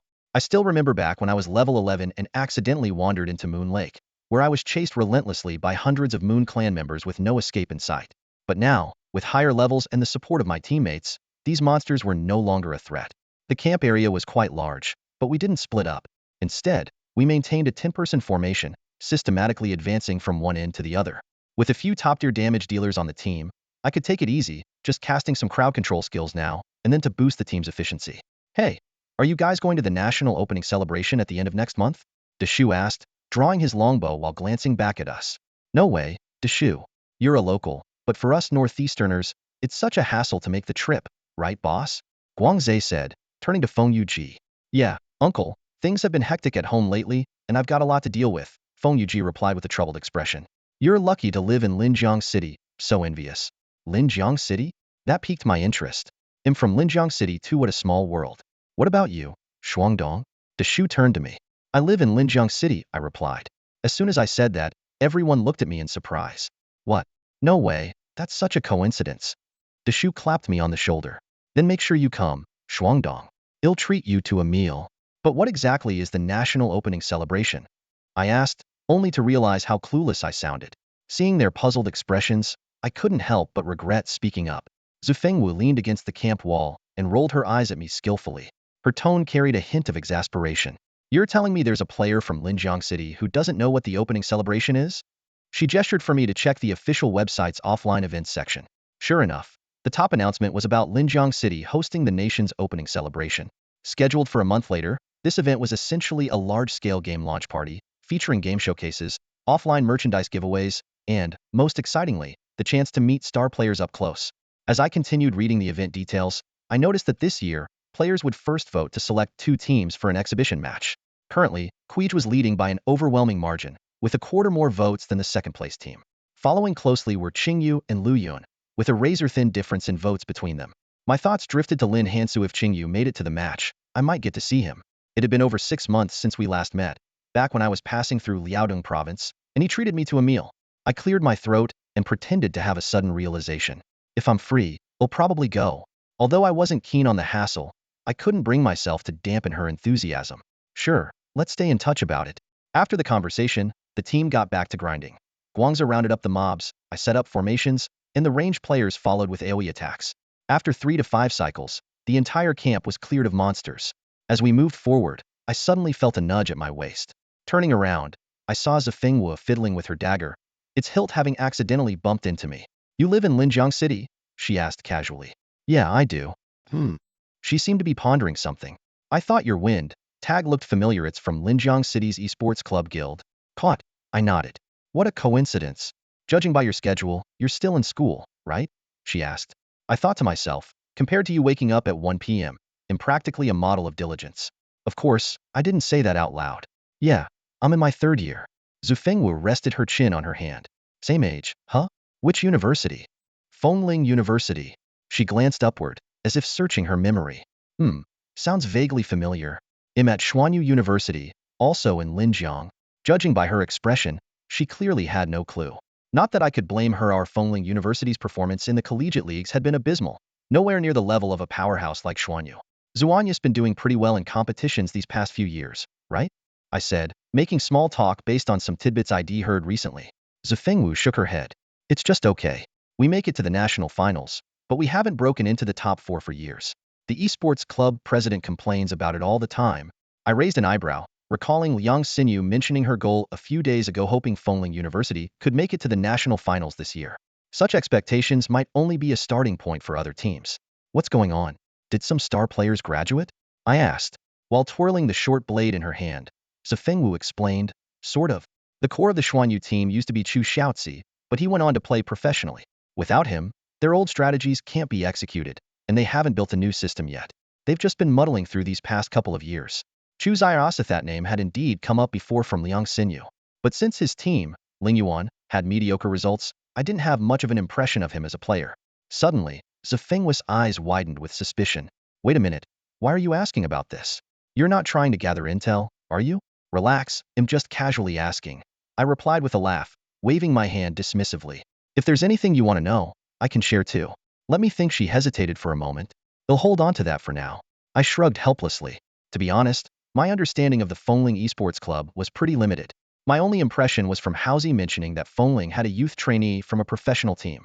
I met them briefly offline, but their actual skill level remained a mystery. Nearby, an older man overheard our conversation and chuckled. You young folks, I envy you. Such good camaraderie and solid skills. You've got a bright future ahead. I wouldn't say we're exactly close, Zhifengwu muttered, curling her lips. Yeah, purely a partnership of convenience, I added with a grin. The man paused his bowstring pulling motion and spoke with a hint of melancholy. When you get to my age, you lose all motivation. No direction, no goals, and for many things, it feels like it's too late. Don't be so pessimistic, uncle, I said, trying to comfort him. He stroked his stubbly chin and smiled meaningfully. Life is long, but one's values and ideals are often set in stone long before. Looking at his mysterious demeanor, I guessed he had plenty of stories to tell, especially given his enigmatic profession. But I didn't press further. Everyone has their own story, differing only in length and depth. For instance, there's Ajay and his ex-girlfriend. Oh, back then, their relationship was so good. The man's tone shifted suddenly. At the front lines of the battlefield, Fengyu visibly flinched. He sighed and said, Uncle, let's not dredge up my tragic past. Come on, share it with us. Qiu Xiangwan perked up with curiosity. I've always been confused about that story. Fengyu turned to her with a smile. Qiu, would you like to take over pulling aggro for Guangzhou? Focus on the raid. Qiu Xiangwan immediately changed the subject, prompting a satisfied grin from Fengyu. The older man gave me a to be continued gesture, clearly not ready to let the topic go.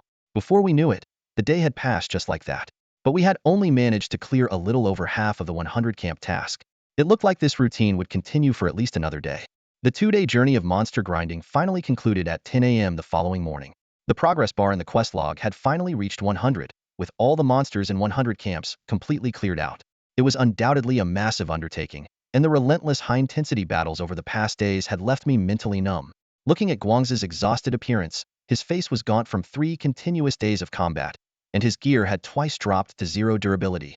Feng Yueji glanced at his sorry state and curled his lips into a mischievous smile. Guangzi, this is just the beginning. The journey through the kingdom's game is still long, and working 10 hours a day is just the basic expectation.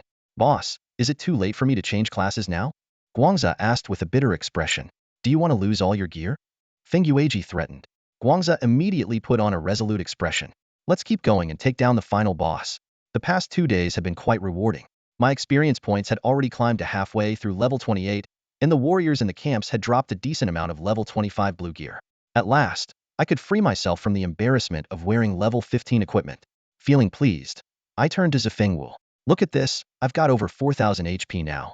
As a ranged DPS, I finally don't have to worry about getting one shot. By the way, how much HP do you have? Zifengwu casually opened her stats panel. Over 5,500. Why? The number left me stunned. A hunter class with such a high HP pool? Even Guangzi, who was ahead of us, barely had just over 6,000. What kind of gear are you wearing? I hesitantly asked. Since you're curious, she said while displaying her equipment tab, a full set of level 25 purple defense gear, and a purple necklace. Stop. I get it. I quickly interrupted, fully grasping the stark difference gear could make. Didn't your esports club prioritize giving you better gear? She asked, puzzled. You're actually pretty skilled. Thinking about the scene of Fengling esports competing with Wanqiu for leveling spots, I gave a wry smile. I'm more used to being self-reliant.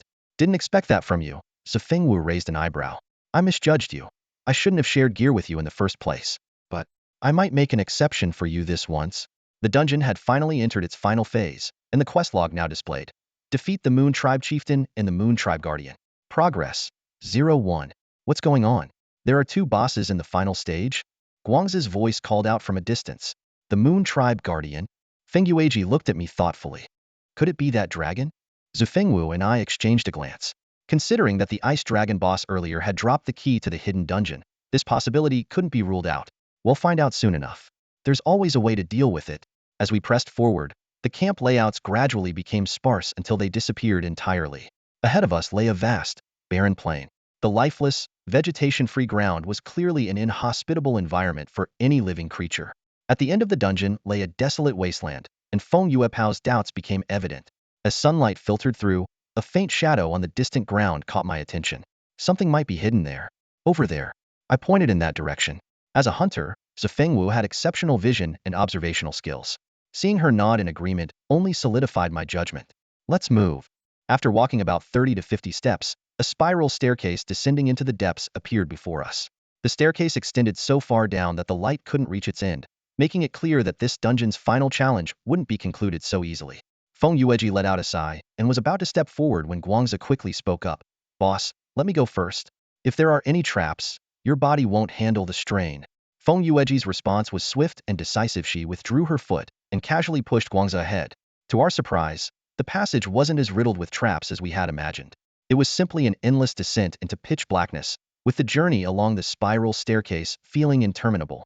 Time seemed to lose meaning in the darkness. Thankfully, this game leaned toward realism. Otherwise, such an environment could easily lead one's mind to wander. We're here. Guangzi, leading the way, suddenly broke the silence. Ahead, faint specks of pale yellow light began to seep into view. As we moved closer, the light grew, eventually revealing an exit about 1.5 times the height of a person. We paused at the exit, and the scene before us was a stark contrast to the barren canyon above. The once sunlit day had transformed into a starry night sky, with a crescent moon hanging high, casting a gentle, milky white glow. Beneath our feet was a lush meadow. The ankle-high vegetation, resembling foxtail grass, felt soft to the touch. Zifengwu crouched down to inspect it for a moment before standing back up, slightly disappointed. You need to be level 30 to harvest this. What a pity. Are we still in the dungeon? Someone asked, puzzled. This is Moonlight Lake. I've been here before, I said, pointing to the mirror-like surface of the lake in the distance. Under the moonlight, the water was calm and still, yet its depths seemed to hide unseen currents. Occasionally, silver fish would dart across the surface. Everyone stood in silent awe of the breathtaking scenery until someone finally broke the quiet. Aren't we here to complete the mission? How did we end up in a place like this? This must be the final challenge. I responded, shifting my gaze away from the moonlit lake. This grassy field would indeed be a perfect place to spend the night, but unfortunately, we were still trapped within the dungeon, and the boss had yet to reveal its whereabouts. The dense cluster of buildings on the mountain ridge resembled a coiled dragon, far larger in scale than the previous encampment. I stared at the steep mountain path. Though it bore signs of human craftsmanship, the uneven steps and lack of handrails made climbing significantly slower. On both sides of the path, an unexpectedly large number of Moon Clan members resided, far exceeding what we had anticipated from our view at the base of the mountain. Thankfully, their aggression seemed to operate differently from before. They merely watched us, the intruders, with hostile and wary eyes. We dared not act rashly. Guangzhe, the largest among us, cautiously led the way, his steps unsteady as if afraid of triggering one of the clan members and setting off a chain reaction. Faced with this overwhelming horde of thousands of creatures, we were clearly outmatched. At the mountain's summit stood a fortress constructed of stone, undoubtedly our destination. The slightly ajar gate seemed to beckon us, yet it also hinted at an elaborate trap. A heavy tension hung over the group until Feng Yueji turned around and made a comical gesture to boost morale. This is the final stage. Take down this boss and we can clock out. I have a feeling we're not clocking out anytime soon, Guangzhe muttered, only to fall silent under Feng Yueji's glare. Uncle, however, let out a hearty laugh. Let's take a look inside. We've got the numbers on our side. What's there to fear from a single boss? The moment we pushed open the gate, the temperature plummeted as if winter had descended. A dragon-like creature, about the height of 3 adults, appeared before us. Its body was encased in a crystalline shell, unmistakably the same icy dragon boss we had encountered in the underground cavern earlier. As I pondered its connection to the Moon Clan, a deep male voice echoed from the far end of the fortress. Adventurers, I didn't expect you to make it here. The voice belonged to an ordinary middle-aged man dressed in plain clothes, holding what appeared to be a harmless wooden pole. Yet this unassuming figure had a line of golden text glowing above his head. Moon Clan Chieftain, level 35, Lordier Boss. Level 35? Someone exclaimed in shock. Everyone present immediately wore grave expressions. For a team with an average level not yet reaching 30, a level 35 boss was undoubtedly a colossal challenge. Level 30 marked a crucial milestone for all classes at this level. The 7 major classes would branch into 2 specializations, each gaining a signature powerful skill. For instance, a priest could transition into a cleric and acquire the resurrection skill, while a mage could specialize as an ice mage and master the ice crystal spell. Recalling Lin Hansu's mention that their professional team had cleared this dungeon before, it was evident that, with the leveling speed of professional players, they had already completed their level 30 specializations at that time. This meant their team composition was far stronger than ours is now. Everyone, stay calm. Feng Yueji tried to reassure the group, though his expression betrayed a lack of confidence. If the system designed this dungeon, there must be a way for players to clear it.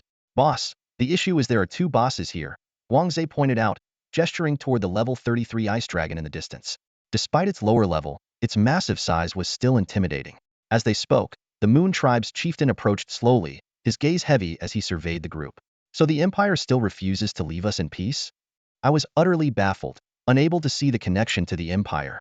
The older man beside me whispered an explanation. This quest was issued by the kingdom. The objective is to locate the Moon Tribe and defeat their chieftain.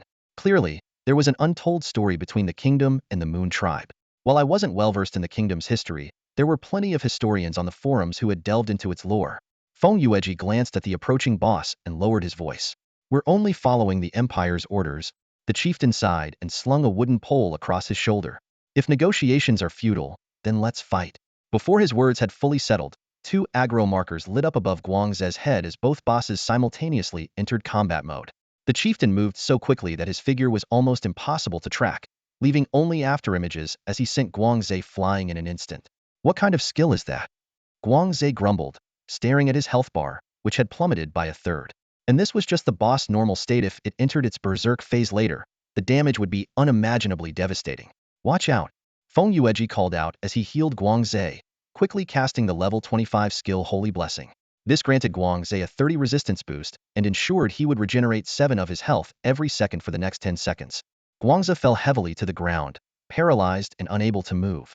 At this critical moment, the ice dragon seized the opportunity and unleashed another deadly breath attack, hitting its mark with precision.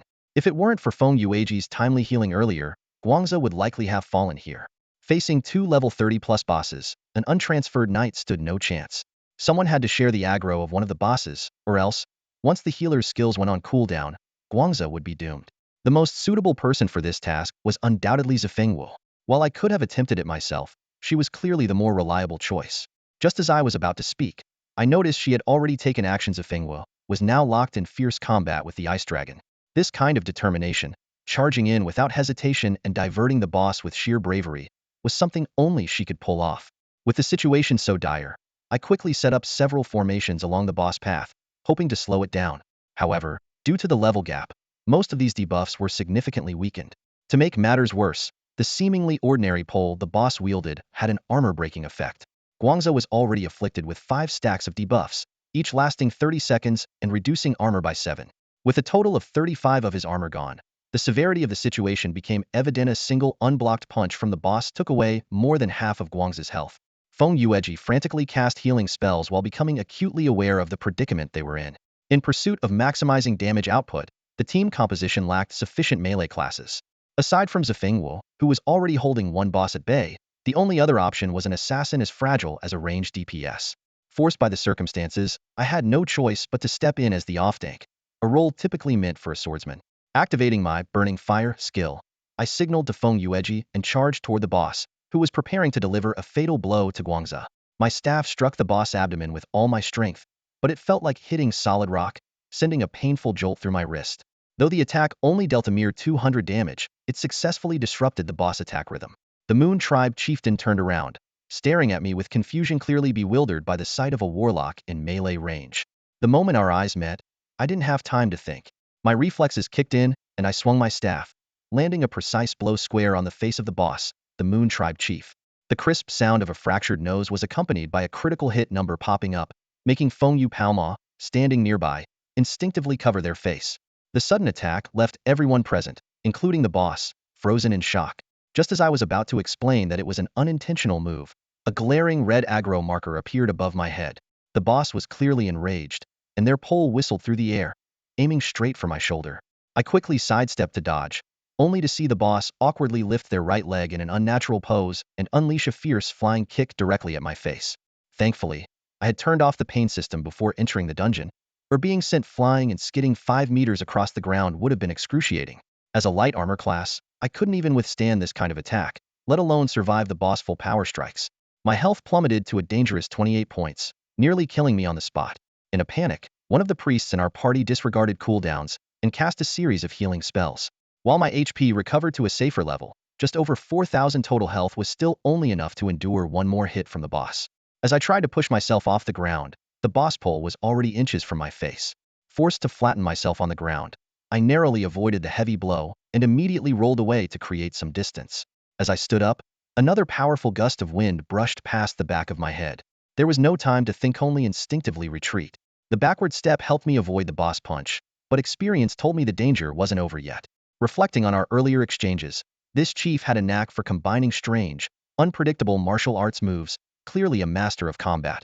Sure enough, another lightning-fast kick came at me, and due to the inertia of turning, I couldn't dodge in time. At the critical moment, I quickly chanted a spell and summoned a shimmering silver skeleton to block the boss attack path. The poor skeleton didn't even get a chance to assess the situation before being pulverized into dust under a staggering 30,000 damage. Just 10 more seconds, Shuangdong. Hang in there. This felt like an impossible request. While grumbling internally, I kept moving and dodging, turning the whole fight into a one-sided game of survival. Thankfully, the skeleton had taken the fatal blow for me. Otherwise, I'd already be watching black and white reruns of my life. When Guangzhou finally charged to the front line with his gleaming silver shield and took over the aggro, I was so moved I almost cried. Feng Yueji gave me a thumbs up and teased, Shuangdong, your dodging was impressive, but your moves weren't exactly graceful. Qiu Xiangwan recorded a clip for you, you can study it later. Qiu Xiangwan gave me a sly nod, and seeing the 30-second video in the chat box, it was obvious this was a premeditated prank. I coughed awkwardly and defended myself. It was all for the boss fight.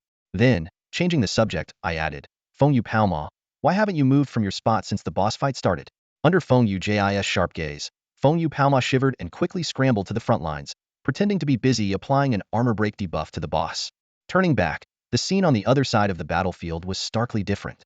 Compared to my own struggles, Zifengwu appeared to be effortlessly handling her fight against the ice dragon.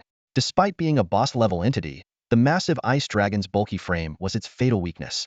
With Zifengwu's agile maneuvers, the dragon's attacks repeatedly missed, failing even to graze the hem of her clothing, as it futilely followed her movements. Even more impressive, she had the presence of mind to set traps that further slowed the dragon, all while calmly casting her abilities to deal damage.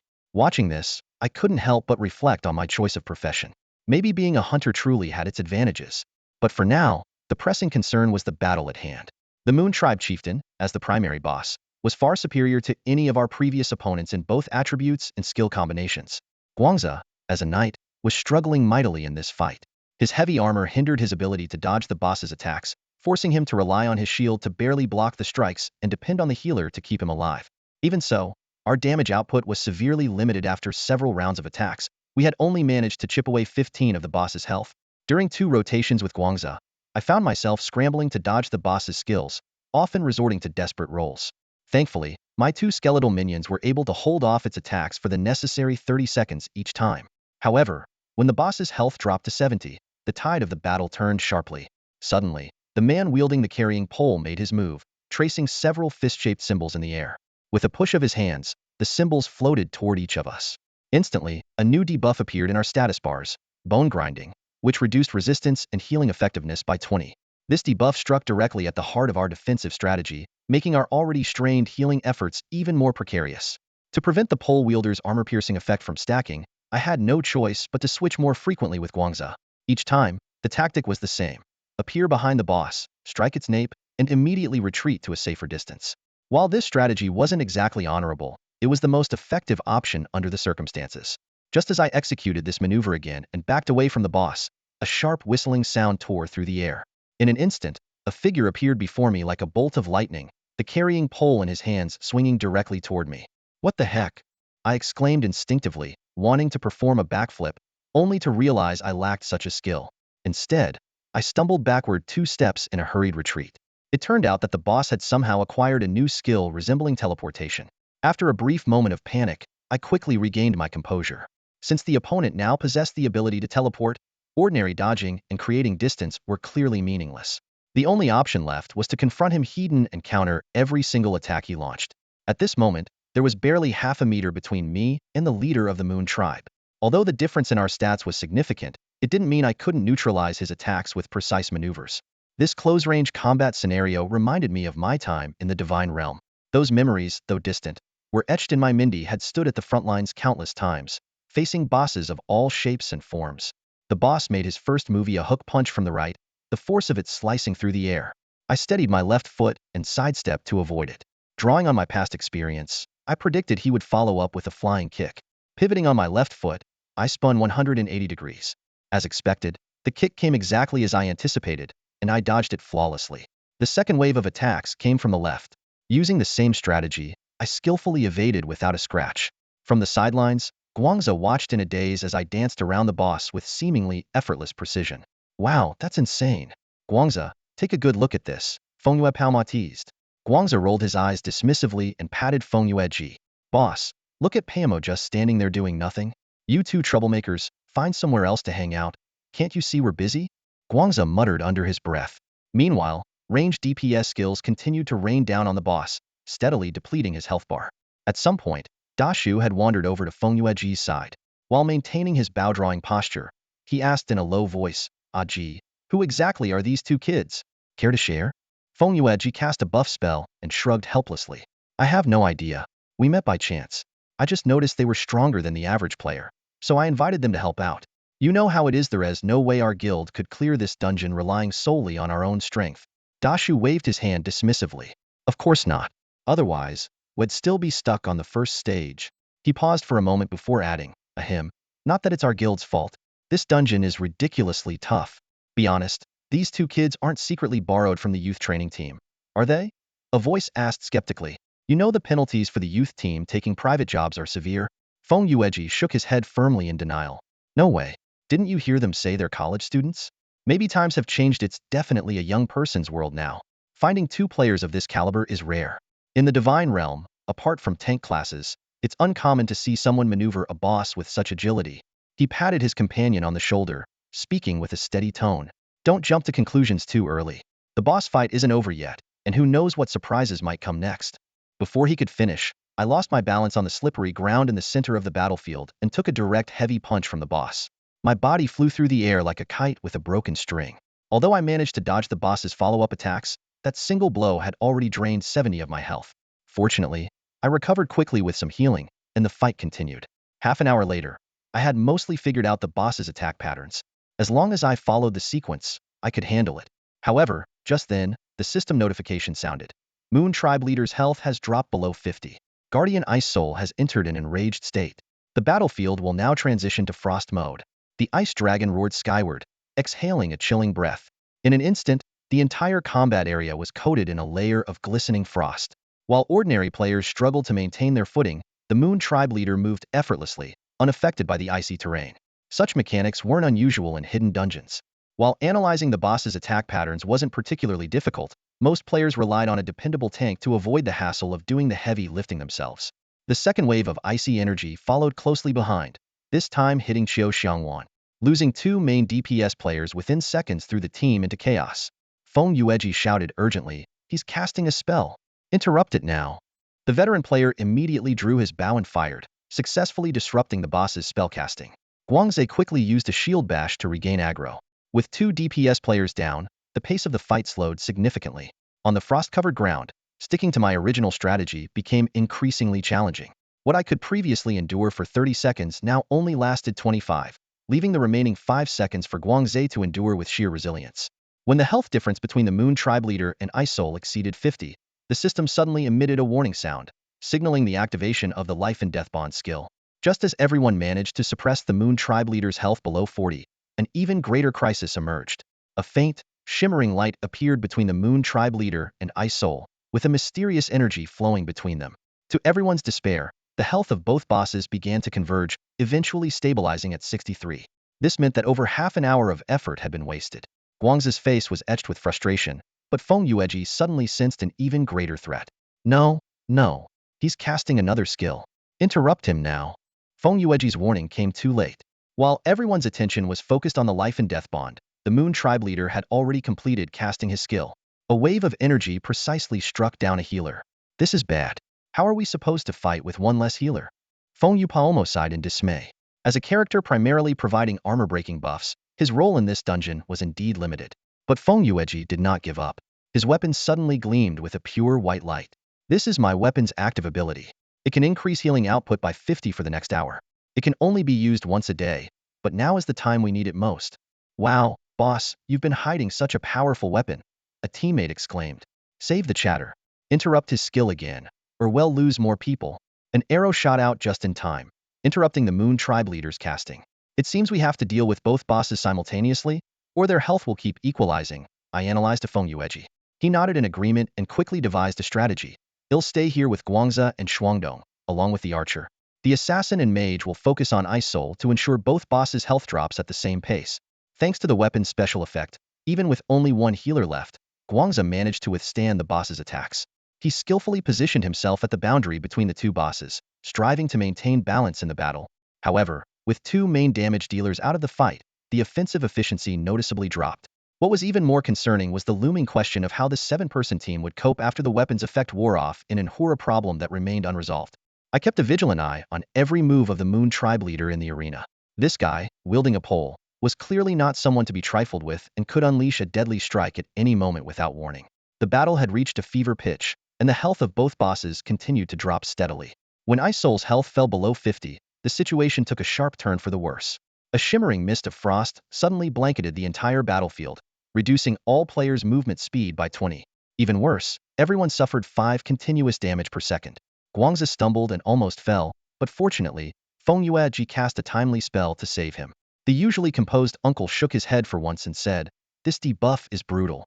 Without top-tier equipment or a completed class transition, it's basically impossible to get through this." Feng Yueji stayed silent, struggling to hold on. However, her group healing could barely offset the ongoing damage from the frost crystal field. Once her skills went on cooldown, the team would be in dire straits. Feng Yupaomo, the most fragile in terms of health, was the first to fall, brought down by a single icy dragon breath. As Guangze collapsed, The boss aggro shifted to the vulnerable healer, Feng Yueji. Unable to withstand the ferocious assault, she soon fell as well. In the blink of an eye, only Zhu Fengwu and I were left desperately holding the line. Glancing up, I saw that the Moon Tribe leader and the Ice Dragon still had 38 and 35 of their health remaining, while the two of us were barely holding at around 50. Do you have any ideas? Zhu Fengwu asked as she dodged the relentless attacks of the Ice Dragon. Follow me. I quickly pulled a rope from my backpack. This ordinary piece of utility gear now seemed more valuable than any legendary weapon. Swinging my arm, I threw the rope, and the metal hook latched onto the chandelier with precision. You go first. I motioned to Zhu Fengwu. What? She hesitated for a moment. You're more agile. Once you're up there, you can help me. As I spoke, I began setting up a magic circle to buy time, while swiftly reeling in the rope beneath me. I couldn't afford to let the Moon Tribe leader spot an opening. If that cunning old fox got close, escaping would be nearly impossible. As a light-armored class, I was locked in a fierce struggle against gravity. The power of science was so overwhelming that every step of my climb felt like a grueling ordeal. While Zifengwo had already settled comfortably on the chandelier, I found myself awkwardly suspended midair, unable to move up or down. The team chat buzzed with lively discussion. You two are like mad inventors. I bet even the game designers didn't think of this strategy, but I had no time to bask in their admiration. Zufengwu leaned over from above, her tone tinged with impatience. Hey, what's going on with you? Out of strength, I gasped, trying to explain. Light-armored classes have such limited stamina reserves. I've completely run out. She sighed and covered her forehead in exasperation, then suddenly pointed behind me with a warning tone. Heads up, the ice dragon can attack you from there. I barely had time to react before a pale blue breath came rushing straight at me. In that moment, there was nowhere to dodge. I was forced to take the hit heeding. The ice dragon's attack pushed me forward, but I clung tightly to the rope, narrowly avoiding a fall. My health was down to 10, but at least I was out of the ice crystal field's effects, allowing me to slowly recover with potions. Want me to pull you up? Zifengwu offered, though her doubtful expression gave her true thoughts away. She reached out to tug the rope, but quickly gave up. Nope, you're way too heavy. I had no response to that, so I resumed my arduous climb. Finally, after another grueling minute and with Zifengwu's help, I managed to hoist myself onto the chandelier. Below, the ice dragon continued to spew icy breath, but its attacks couldn't reach our height. The Moon Tribe's chief, though agile, clearly couldn't defy gravity and leap up here either. Ah, this is the life, I sighed in relief. Relaxing right under the boss' nose, Zifengwu shot me a sideways glance. Have you thought about how we're supposed to attack the boss from up here? That was indeed a problem. I glanced downward, and a wave of dizziness hit me. Although we were safe at this height, only archers and mages could effectively attack from here. So what now? After all that effort climbing up, we can't just go back down to get pummeled again, can we? Zifengwa's expression turned mischievous as she pulled a crafting crossbow from her baga tool, usually used to hunt neutral creatures in the wild. She loaded the crossbow, aimed at the boss below, and fired. The first shot went wildly off course, missing the target by a good 60 degrees. I pretended not to notice and gestured for her to continue. The second shot strayed just as badly, though in the opposite direction. She frowned in frustration, clearly baffled by her repeated misses. Hey Frostbro, what's going on? Can't hit a thing? Guangza teased over the team chat. They couldn't see what was happening on the chandelier and assumed it was me firing the shots. Catching on, I played along. What can I say? Not my specialty, I'm not used to this thing. Maybe Zifeng should give it a try? Feeling the dangerous aura radiating from her as she glared at me, I immediately shut my mouth, worried her next arrow might just be aimed at me instead. The arrow barely managed to hit the ice dragon's hind leg, popping up a small 87 damage number. Considering this was life equipment facing a high-level boss, such limited damage was hardly surprising. At that moment, a bundle of crossbow bolts was handed to me. Even with two people working together, relying on this level of damage to wear down the boss would be an incredibly lengthy process. After about 10 minutes of continuous shooting, the boss's health bar had only dropped just over 1. At this rate, it would take at least 5 hours to bring it down. Do you have enough bolts? I asked. Shouldn't be a problem. I've expanded my backpack to the max and used a quarter of the space to store bolts 99 stacks, 100 per stack. I did some quick mental math. As long as we maintained a hit rate above 50, it should be enough. Still, I added, don't look at me like that, I wasn't implying anything. Repeating the same action over and over again was undeniably tedious. If not for the allure of the boss's loot, no one would bother with such a thankless task. The team chat was filled with a dull atmosphere, with everyone forced to watch from the ground as the boss health bar inched down ever so slowly. How long is this going to take? I've already browsed through the forum twice and read all the gossip, Guangza yawned. Can you be a little more serious? Feng Yueji sent an exasperated emoji. They're up there working hard fighting the boss, and you're just relaxing? Well, it's not like I can do much to help. Want me to sing a song for everyone? No. A unanimous chorus of protest erupted in the voice chat. Watching the group idly waiting didn't seem productive either. After consulting Zhifeng, I suggested to Feng Yueji, why don't you all log off and rest for now? ITLL probably take another 5 hours. Just come back online an hour before it's done. Zhifeng and I can handle it for now. That doesn't seem right. Feng Yupomo started to object, but then abruptly changed his tone. But on second thought, it's probably best not to disturb Frostwinter and Zhifeng while they're hard at work. See you later. Zhifeng and I exchanged confused looks, unsure of what had just happened. One by one, the avatars in the team list turned offline. Then, I received a private message from Feng Yueji. Good luck, buddy. I've set the perfect mood for you enjoy your two-person time. You don't seriously expect me to have a romantic moment on the chandelier above the boss head, do you? Noticing my strange expression, Zhifeng asked, what's wrong? I casually brushed it off. My roommate said they're treating me to dinner tonight. Oh, the scene fell silent after that, with only the sound of the boss movements scraping against the floor and the faint twang of bolts being fired. Neither of us spoke. I mechanically repeated the action of shooting, my thoughts starting to wander. 2 hours later, just as I was about to drift off to sleep, a message suddenly popped up in the chat box from Shan In Tianqian. Bamboo, I've arrived at Luodao. Where are you? It was a familiar message. Gu Qingzhu, an old acquaintance, always addressed him this way. Shortly after, an emblem of an ice magic tome flashed on the screen, indicating the other party had just completed their level 30 class advancement.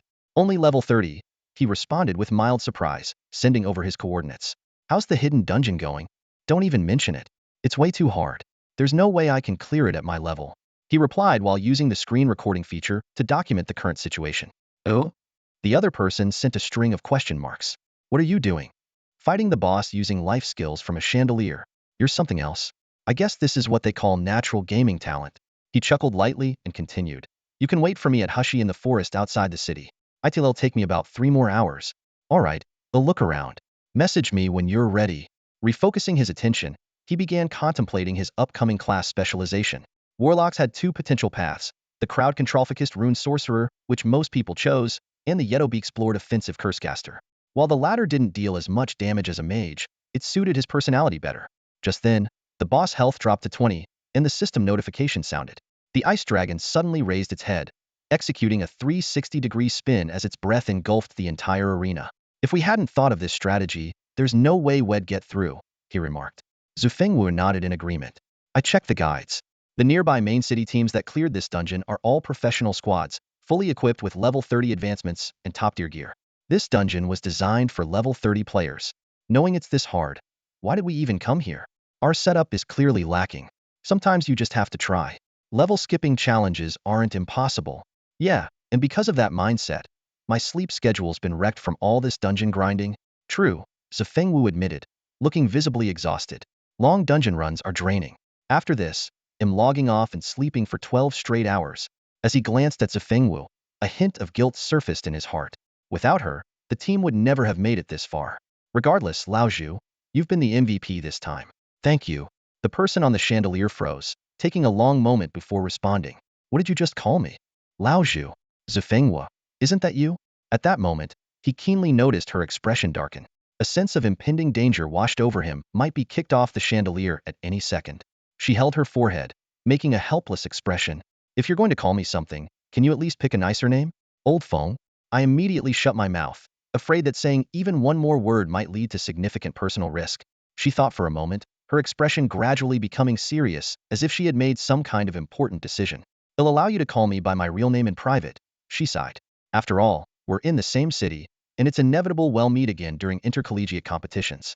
My name is Wang Mufeng. The way she said it was unusually solemn, as though she were making some sacred vow. Her face radiated confidence. Meanwhile, an inappropriate thought popped into my head. So, it's old Wang. Gu Qingzhu. I responded with equal seriousness, nodding. You can also call me Gu Nai. Gu Nai. Good night? As in, good night, she muttered to herself, mouthing the name. Then she looked up at me. What a strange name. Let's just stick with Gu Qingzhu. Seeing her attitude, I decided to give up on correcting her. Gu Qingzhu, or Gu Nayat, was just a code name. It didn't really matter what I was called. Nice to meet you. I look forward to working with you, I said, though saying such formal words at this moment felt a bit odd. Likewise, she replied. shifting her gaze into the distance. She continued, "As for what you said earlier, there's no need to thank me. I enjoy pursuing these kinds of challenges. If there's a chance, I'll always go for it and do my best to succeed." She paused, then shook her head. "Sorry, I said something strange. I get it. Everyone has their own life philosophies," I said, looking at her earnestly. At that time, I didn't know that one day in the future, I would share my own seemingly peculiar life philosophy with her in a special moment. All right, let's keep going. Just 18 left to go," she said.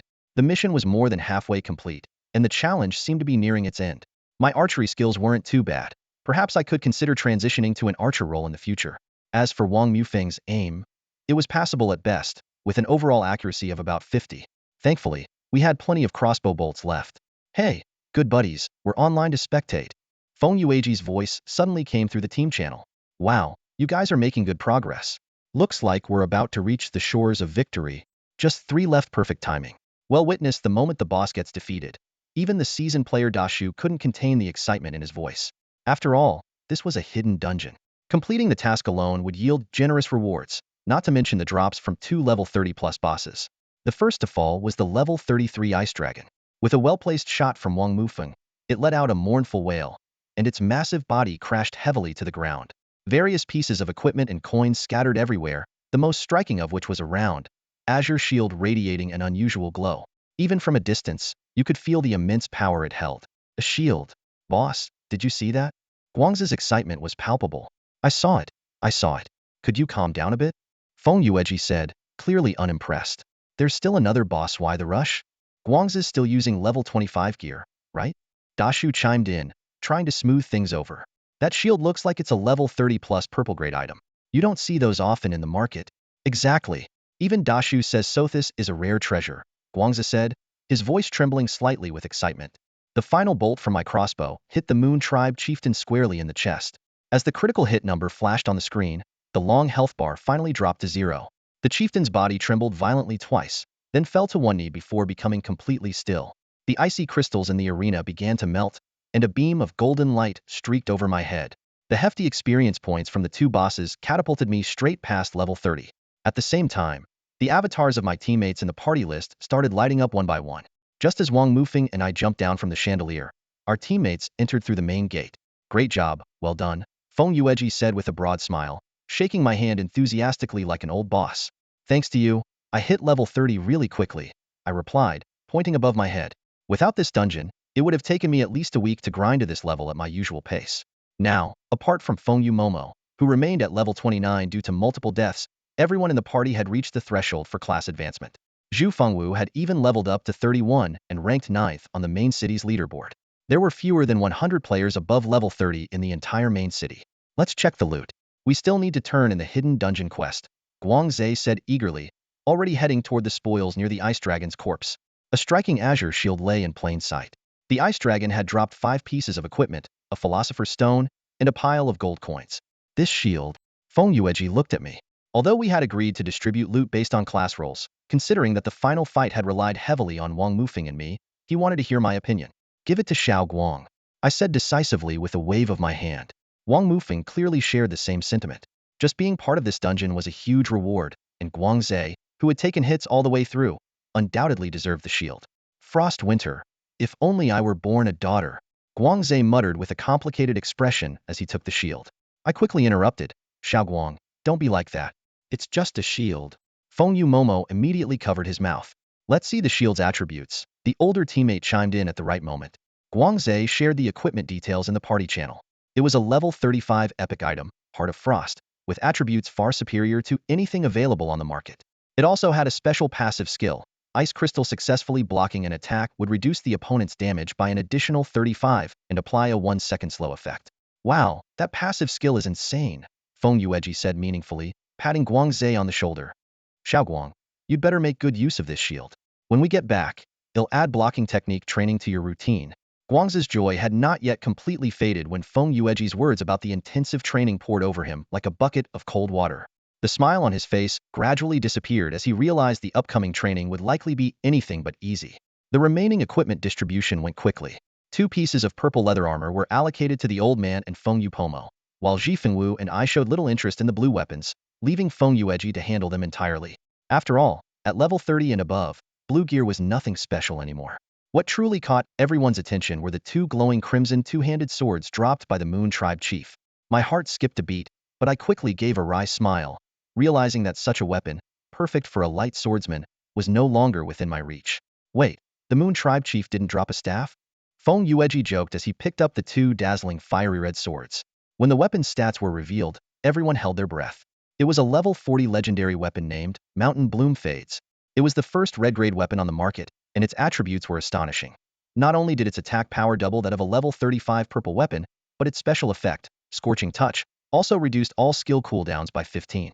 On top of that, during a combo, the effect would double. This weapon would fetch a hefty six-figure sum if put on the market, Feng Yueji said with a grin. Since no one here is a light swordsman, let's roll for it. He took the lead, rolling a 9. Feng Yupomo gave it her all, but only managed an 18.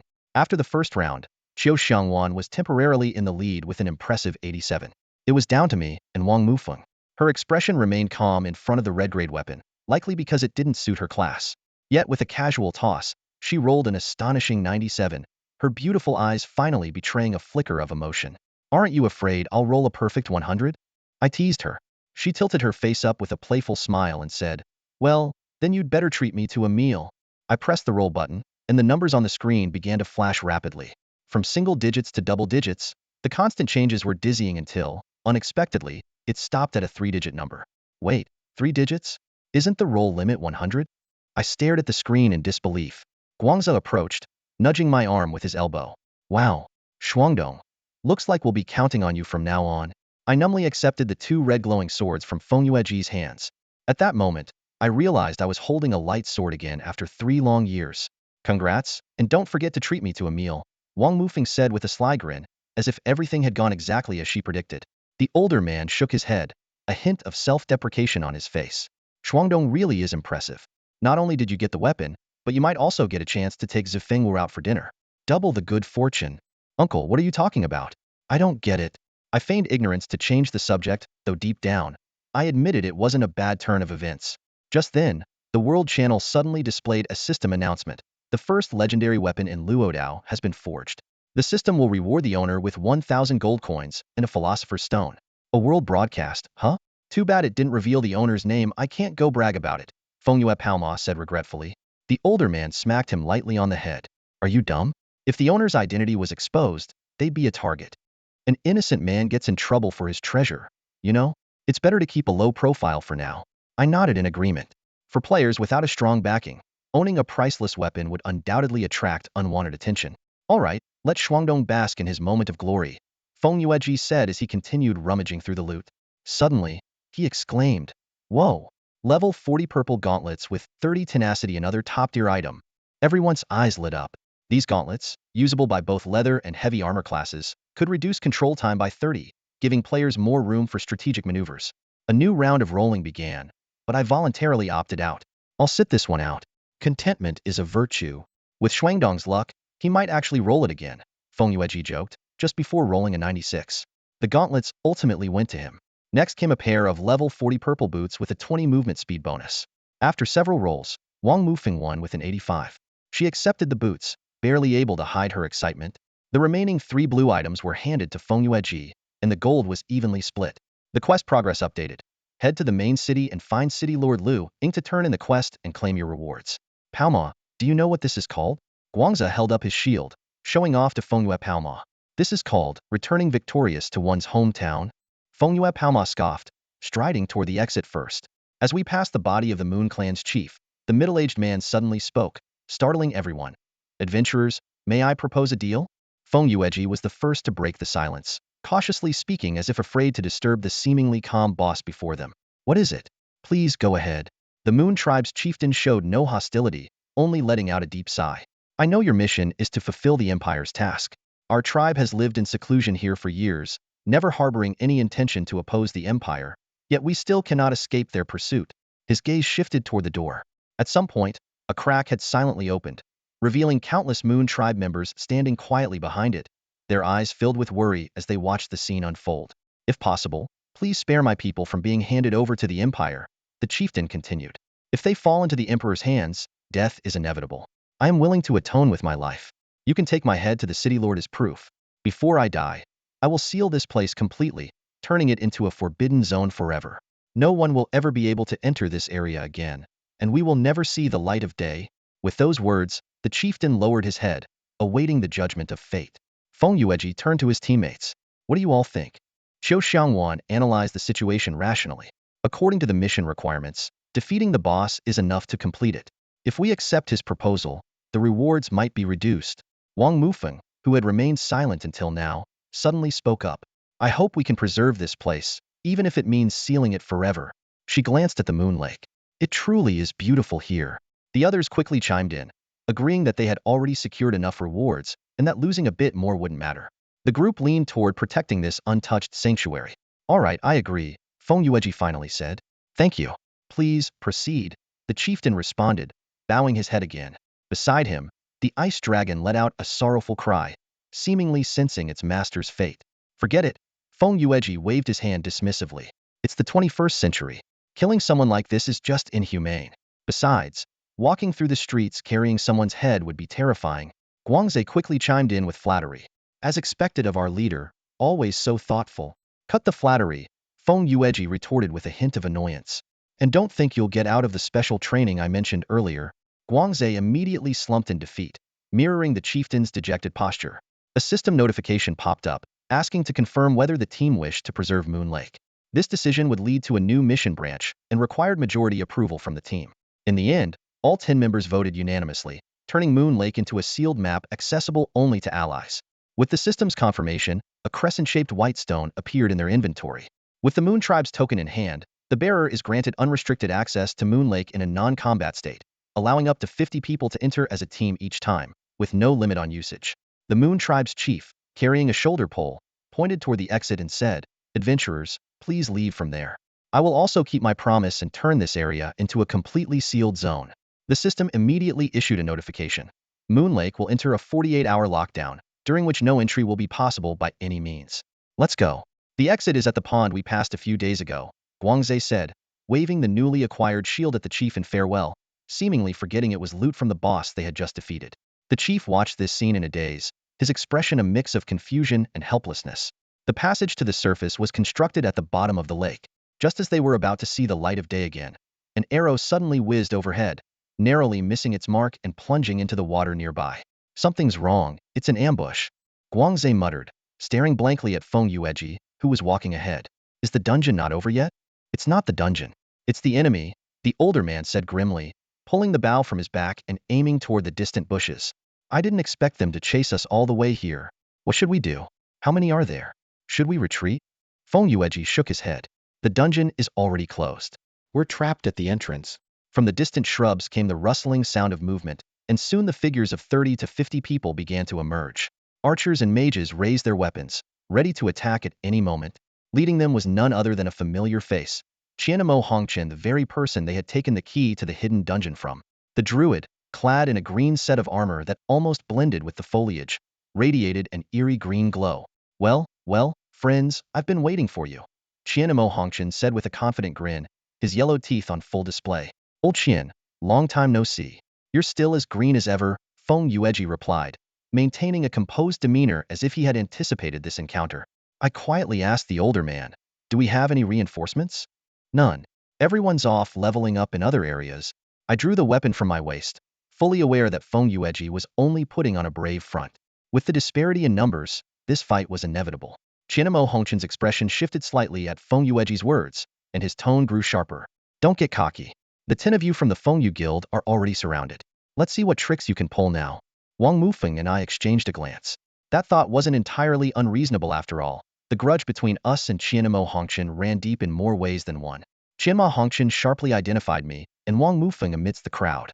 A flash of anger crossed his face, and it suddenly dawned on me why the Feng Yue Guild had managed to obtain the dungeon key. It was all part of their plan.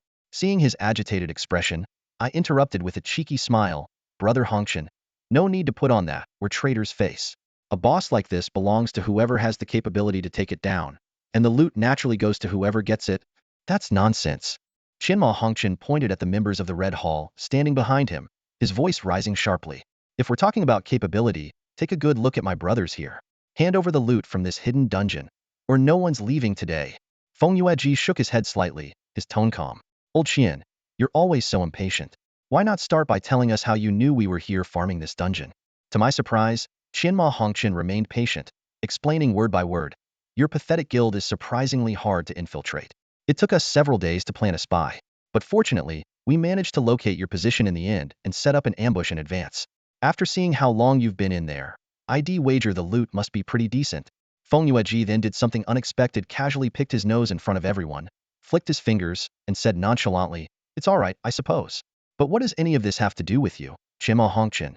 You scoundrel. Fine, let's settle this with our skills." Before Qianma Hongqian could finish his sentence, a sharp voice interrupted. Wait a second. Are you planning to hog all the good stuff for your red hall? From the other side of the riverbank, a much larger group approached, each member's ID prefixed with the character Wan, the Late Autumn Guild. Leading them was none other than Abyss, the gray-robed assassin we had encountered not too long ago. His cold gaze swept across Feng Yueji's team, but paused slightly when it landed on me, his brows faintly furrowing. Soon, I received a private message from Abyss. Why is it that you're everywhere? I replied with a silly emoji. Just a coincidence. How have you been? I can let you off the hook, but don't make things difficult for me. Come on, as if I have a say in this. Hidden in the grass, Qianma Hongqian was clearly caught off guard by the sudden appearance of the Late Autumn Guild. He turned around furiously, waving his clawed weapon as he roared, "Who leaked the information? Not to be rude, but with someone like you as the Red Hall's vice president, how could you not lead a band of misfits?" Say that again. Not worth my time. If you're smart, you'll leave on your own. The tension before me had escalated far beyond my expectations, but the chaos presented an opportunity for us to escape. With our limited numbers and the toll the dungeon had taken on us, breaking through a blockade of over 100 people seemed impossible. As I scanned for a way out, a booming male voice suddenly echoed from above the waterfall. We're all here for the same reason. How about we secure the spoils first? What do you all think? Could this small place really have gathered 3 different groups? I turned my head and saw that, at some point, a line of archers had stationed themselves at the top of the waterfall, their sharp arrowheads aimed squarely at our position. The situation was dire. We were completely surrounded by 3 factions.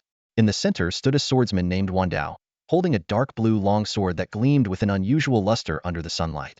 His shimmering armor only added to his imposing presence. Clearly, he was no ordinary individual. His arrival silenced everyone at the scene. Even Feng Yueji, who was usually never at a loss for words, remained uncharacteristically quiet. Perplexed, I nudged Wang Mufeng lightly on the arm. "Who's this Wan Dao?" Wang Mufeng gave me a surprised look. "You didn't do any research before coming to Luodao? There are 2 professional teams here. Wanjiao is one of them, and Wan Dao is a trainee on their team." "A trainee? Huh? That's not too bad," I replied casually. "You're underestimating things, Brother Shuangdong," the older man immediately interjected. "The strength of professional players is beyond what we can imagine. Even trainees are top-tier experts in most situations. With the Late Autumn and Red Pavilion guilds already giving us trouble, and now Wanjiao with Wan Dao showing up, our chances of escaping are almost zero." Feng Yueji chimed in. "I suggest giving the important gear to Palma and letting him use stealth to escape. Worst case, we lose a level or 2. We can avoid them and level up elsewhere later." I thought they were being overly pessimistic. It's just a trainee, right? Was it really necessary to act like we were preparing for our last moments? I glanced at Wang Mufeng to gauge her reaction. Noticing my look, she rolled her eyes and said, "Don't look at me like that. I know what you're thinking. I've got my own plan." "What's your plan?" "Run. If you can keep up with me, I'm confident I can get us out of here." Wang Mufeng's agility stats were indeed impressive, making her hard to catch in the chaos of battle. The stalemate dragged on until Qianma Hongqian finally gave in, his tone carrying a hint of submission. "I think Brother Wan Dao makes a lot of sense." Wan Dao, satisfied, twirled his longsword and turned to look at Abyss, seemingly waiting for the de facto leader to respond. But Abyss was not one to back down easily, especially when in a foul mood. He immediately retorted in a deep voice, "Wan Dao, don't think I don't know what your Wanjiao team is planning. You're just trying to take all the loot for yourselves, aren't you?" Wendao's expression darkened instantly, clearly not expecting Abyss to challenge him so openly. "While Wanjiao may not dominate all of Luodao, we're still a professional teams guild. We're not the kind of rabble you lot are. If you're smart, we might spare you 3 to 5 pieces of blue gear. Otherwise, prepare to respawn at the nearest revival point." As the words fell, a massive wave of long-range players suddenly appeared above the waterfall, their sheer numbers blotting out the sunlight. This time, the Wanjiao Guild had clearly mobilized their entire force, and their numbers even surpassed the combined total of the Wanqiao and Hongguan guilds. Occupying the advantageous high ground, their presence exuded an oppressive dominance over their opponents. I calculated silently if the three guilds could start fighting among themselves. Perhaps I could find an opportunity to slip away amidst the chaos. Once I broke through the encirclement, finding someone specific in this vast main city would be like searching for a needle in a haystack. However, Wonjio's focus remained locked on our group of 10, and the suffocating pressure of being surrounded by hundreds of armed players was overwhelming. At this moment, I couldn't be sure if Shen Yuan would honor his promise not to trouble me, or if he simply didn't consider Wanjio worth his attention. Suddenly, the gray-robed assassin let out a piercing, mocking laugh. His raspy voice carried a sharp edge of derision. Wanjio, go ahead and try. Let's see if Wanjio is afraid of you. A mere rookie dares to act arrogant in front of me? Courting death. Let me collect the dungeon loot first, and then I'll teach you a proper lesson. The swordsman's words had barely left his mouth when his figure leapt from the waterfall, charging straight toward us. It was as if his actions signaled the start of the battle, as arrows rained down from above in an instant. The fight erupted without warning. Players from three sides surged forward, enclosing the 10 of us at the very center. A chaotic clash involving over 200 players was a rare sight, and even in the face of danger, I couldn't help but feel awe at the sheer spectacle of it. Wenjia's assault was ferocious, with their leading greatsword warrior delivering wide, powerful strikes that forced Guangzier frontline into a continuous retreat. The path toward the waterfall was already cut off, and the best chance for escape now lay in the weakest gap between the Wanqiao and Hongguan forces' defensive line. Looking back, Feng Yue Paoma had already disappeared, while Feng Yueji stood out conspicuously in the crowd, clad in shabby beginner's cloth armor as he performed token healing of a mere 80 points on teammates. It was clear they had planned this beforehand, transferring their gear to Feng Yue Paoma to ensure her escape. The lowly cloth armor made Feng Yueji an easy target, drawing immediate attention from all sides. Every man for himself, good luck out there. See you if fate allows. Feng Yue Paoma left this parting message in the team channel before vanishing entirely. In this inescapable net of enemies, moving freely was nearly impossible. Though I constantly repositioned to avoid attacks, I couldn't completely evade the relentless rain of arrows and spells. While the average level 25 players' damage wasn't individually lethal, their sheer numbers were overwhelming. Without health potions to sustain me, I would have already been in critical danger. The knights and swordsmen charging at the front were heavy and cumbersome in their movements. Since my primary goal was to escape, there was no need to get entangled with them unnecessarily. Facing the charging knight, I nimbly executed a basketball-like feint. With a quick left-right dodge, I slipped past him just as he shifted position, falling for the move. Without hesitation, I used the same trick to easily outmaneuver the bewildered swordsman behind him. Got you now, Shuangdong. Stop running. As I weaved through the crowd, a familiar voice called out from the side.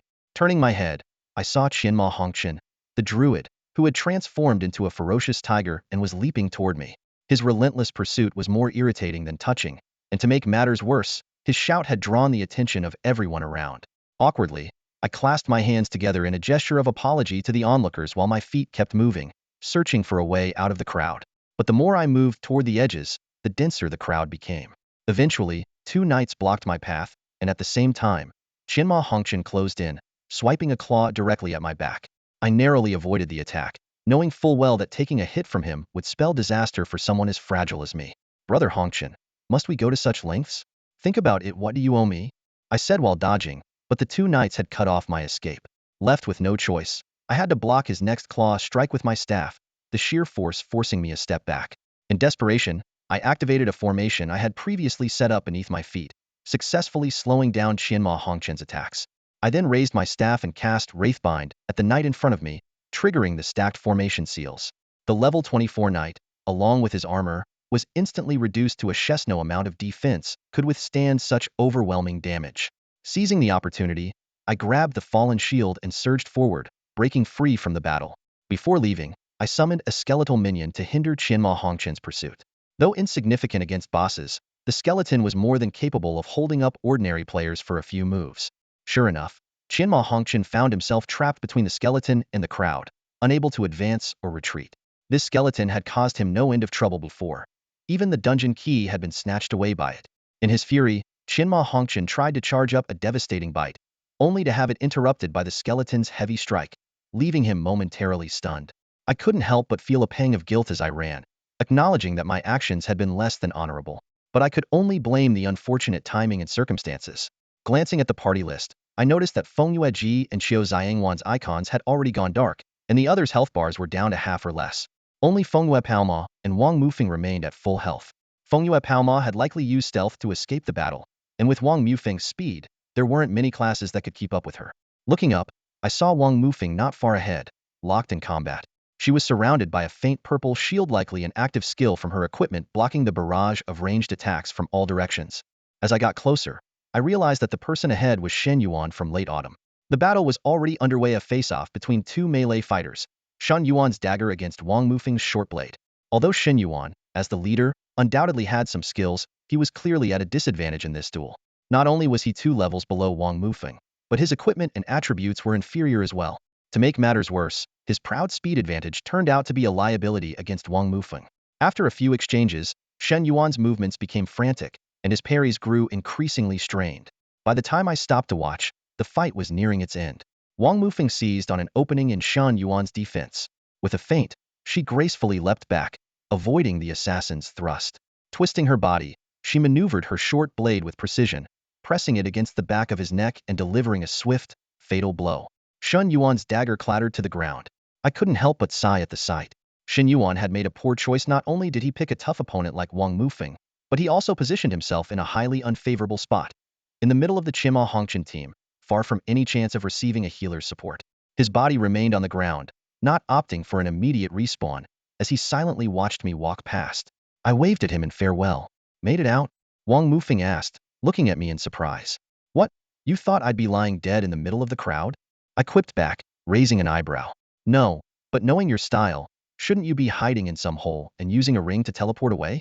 With all those people around, where was I supposed to find the chance to activate it? I replied helplessly. A real man never shirks a fight. Anyway, forget about that, people are catching up again. We need to figure out how to get out of here. Behind us, the battlefield had descended into utter chaos. Members of 3 guilds were tangled together, and the long-standing grudge between Red Pavilion and Late Autumn had erupted into open conflict. Arrows and fireballs crisscrossed the air, while heaps of melee fighters' corpses piled up, ironically hindering the vanguard of Wenzhou's forces as they tried to advance from the waterfall. Even Wenzhou seemed unprepared for the situation spiraling so far out of control. Despite having the advantage in numbers, breaking through the human barricade formed by Red Pavilion and Late Autumn was no easy task. He raised his longsword, and a blinding bolt of lightning shot from its tip, instantly drawing everyone's attention. Don't let them escape. They have a red weapon. The shout rang out, more powerful than the lightning itself, sending a ripple of shock through the crowd. What? The first red weapon in Luodao is in their hands. Where are they? Don't let them get away. No wonder they brought so many people. This weapon is worth it. Hey, that thing's gotta be worth a few million, right? More than that, it could probably buy a house. Panting as I ran alongside Wang Mufeng, I listened to the chatter around us and couldn't help but ask, could it really buy a house? She turned her delicate face slightly and shot me a disdainful look. For someone carrying such powerful gear, could you at least show some promise? I silently calculated my own worth. By now, we had reached the outskirts of the encirclement. Dozens of ranged combatants were tightly grouped together, forming the final line of defense. Breaking through here would mean reclaiming our freedom. Looking around, only a handful of our team members were still standing.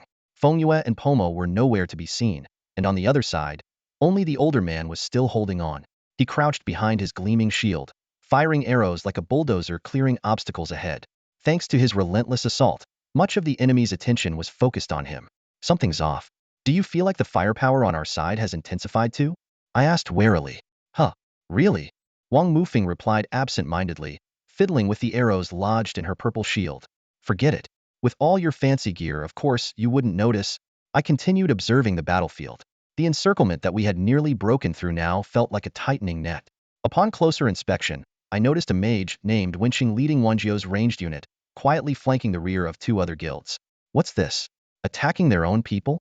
A sudden wave of ranged combatants fell within the ranks of Chima Hongqian's team, leaving the survivors bewildered as they looked back at their own group. Take them all down. Loot is yours to keep. No need to turn it in to the guild, the leading mage ordered coldly. Wang Mufeng narrowed her beautiful eyes and suddenly halted, her fingers tracing the edge of her short blade. There's a rookie from the training team. Interesting. Another one? I thought, exasperated. That swordsman earlier had already been hyped up like a god descending to earth, and now there was a mage pulling off a pincer attack. Hey, what do you think of that staff he's holding? Wang Mufeng asked me. I understood her implication but found the idea too bold. If it were a warlock's weapon, it might be worth considering, but a plain staff? Is it really that important? Don't you want to challenge someone strong? Not in the slightest. Surviving this chaotic battle was already a blessing. I had no interest in dueling some team leader. Besides, he's just a rookie from the training team. How special could he be? But trouble had already found us. Wang Mufeng pointed to the 2 o'clock direction. That Wenqing mage was now chanting an electromagnetic wave spell. I quickly ducked behind a knight, only to watch as the disintegration ray drained the last half of his health bar. Hands together, much appreciated. I placed the fallen knight's chest armor on his body as a token of respect. That mage was in an absolutely secure position, completely out of our reach. Meanwhile, Wenjia's unit maintained a relentless barrage. Though the damage wasn't lethal, the archer's stagger arrows came with a knockback effect. If you got hit, escaping would become nearly impossible. Just as I was contemplating how to escape from this inescapable trap, a lazy male voice, amplified through a loudspeaker, suddenly echoed from above. Is this the place? Seems quite lively, doesn't it? I looked up and saw a mage wearing gold-rimmed glasses perched casually at the very top of an ancient tree. A white loudspeaker was strapped to his wrist. The voice struck me as oddly familiar, and it didn't take long for me to remember who it was. Shenin Tianxian. He had previously asked me for a location coordinate, and I had told him the entrance to the Luodao dungeon. Little did I expect him to actually find this place, let alone make such a dramatic entrance. Where is it? With so many people, how am I supposed to find it? His muttering, carried through the loudspeaker, resounded across the area.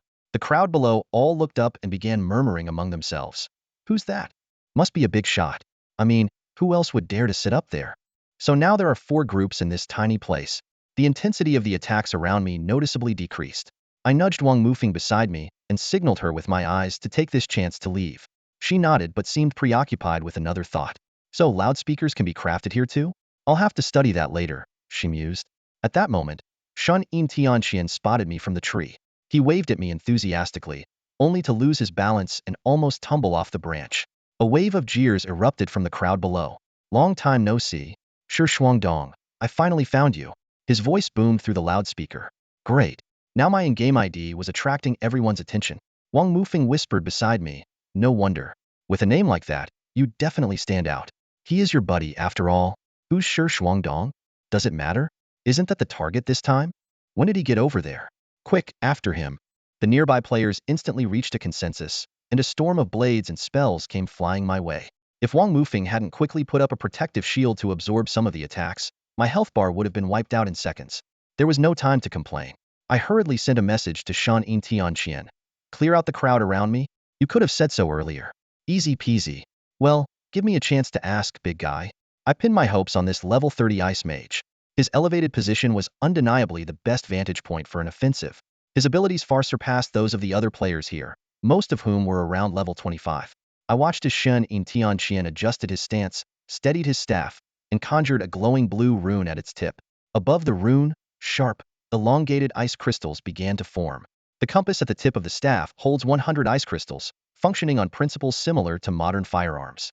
With each shot fired, a new ice crystal automatically reloads until all 100 are depleted, or the ability is manually cancelled, triggering a cooldown.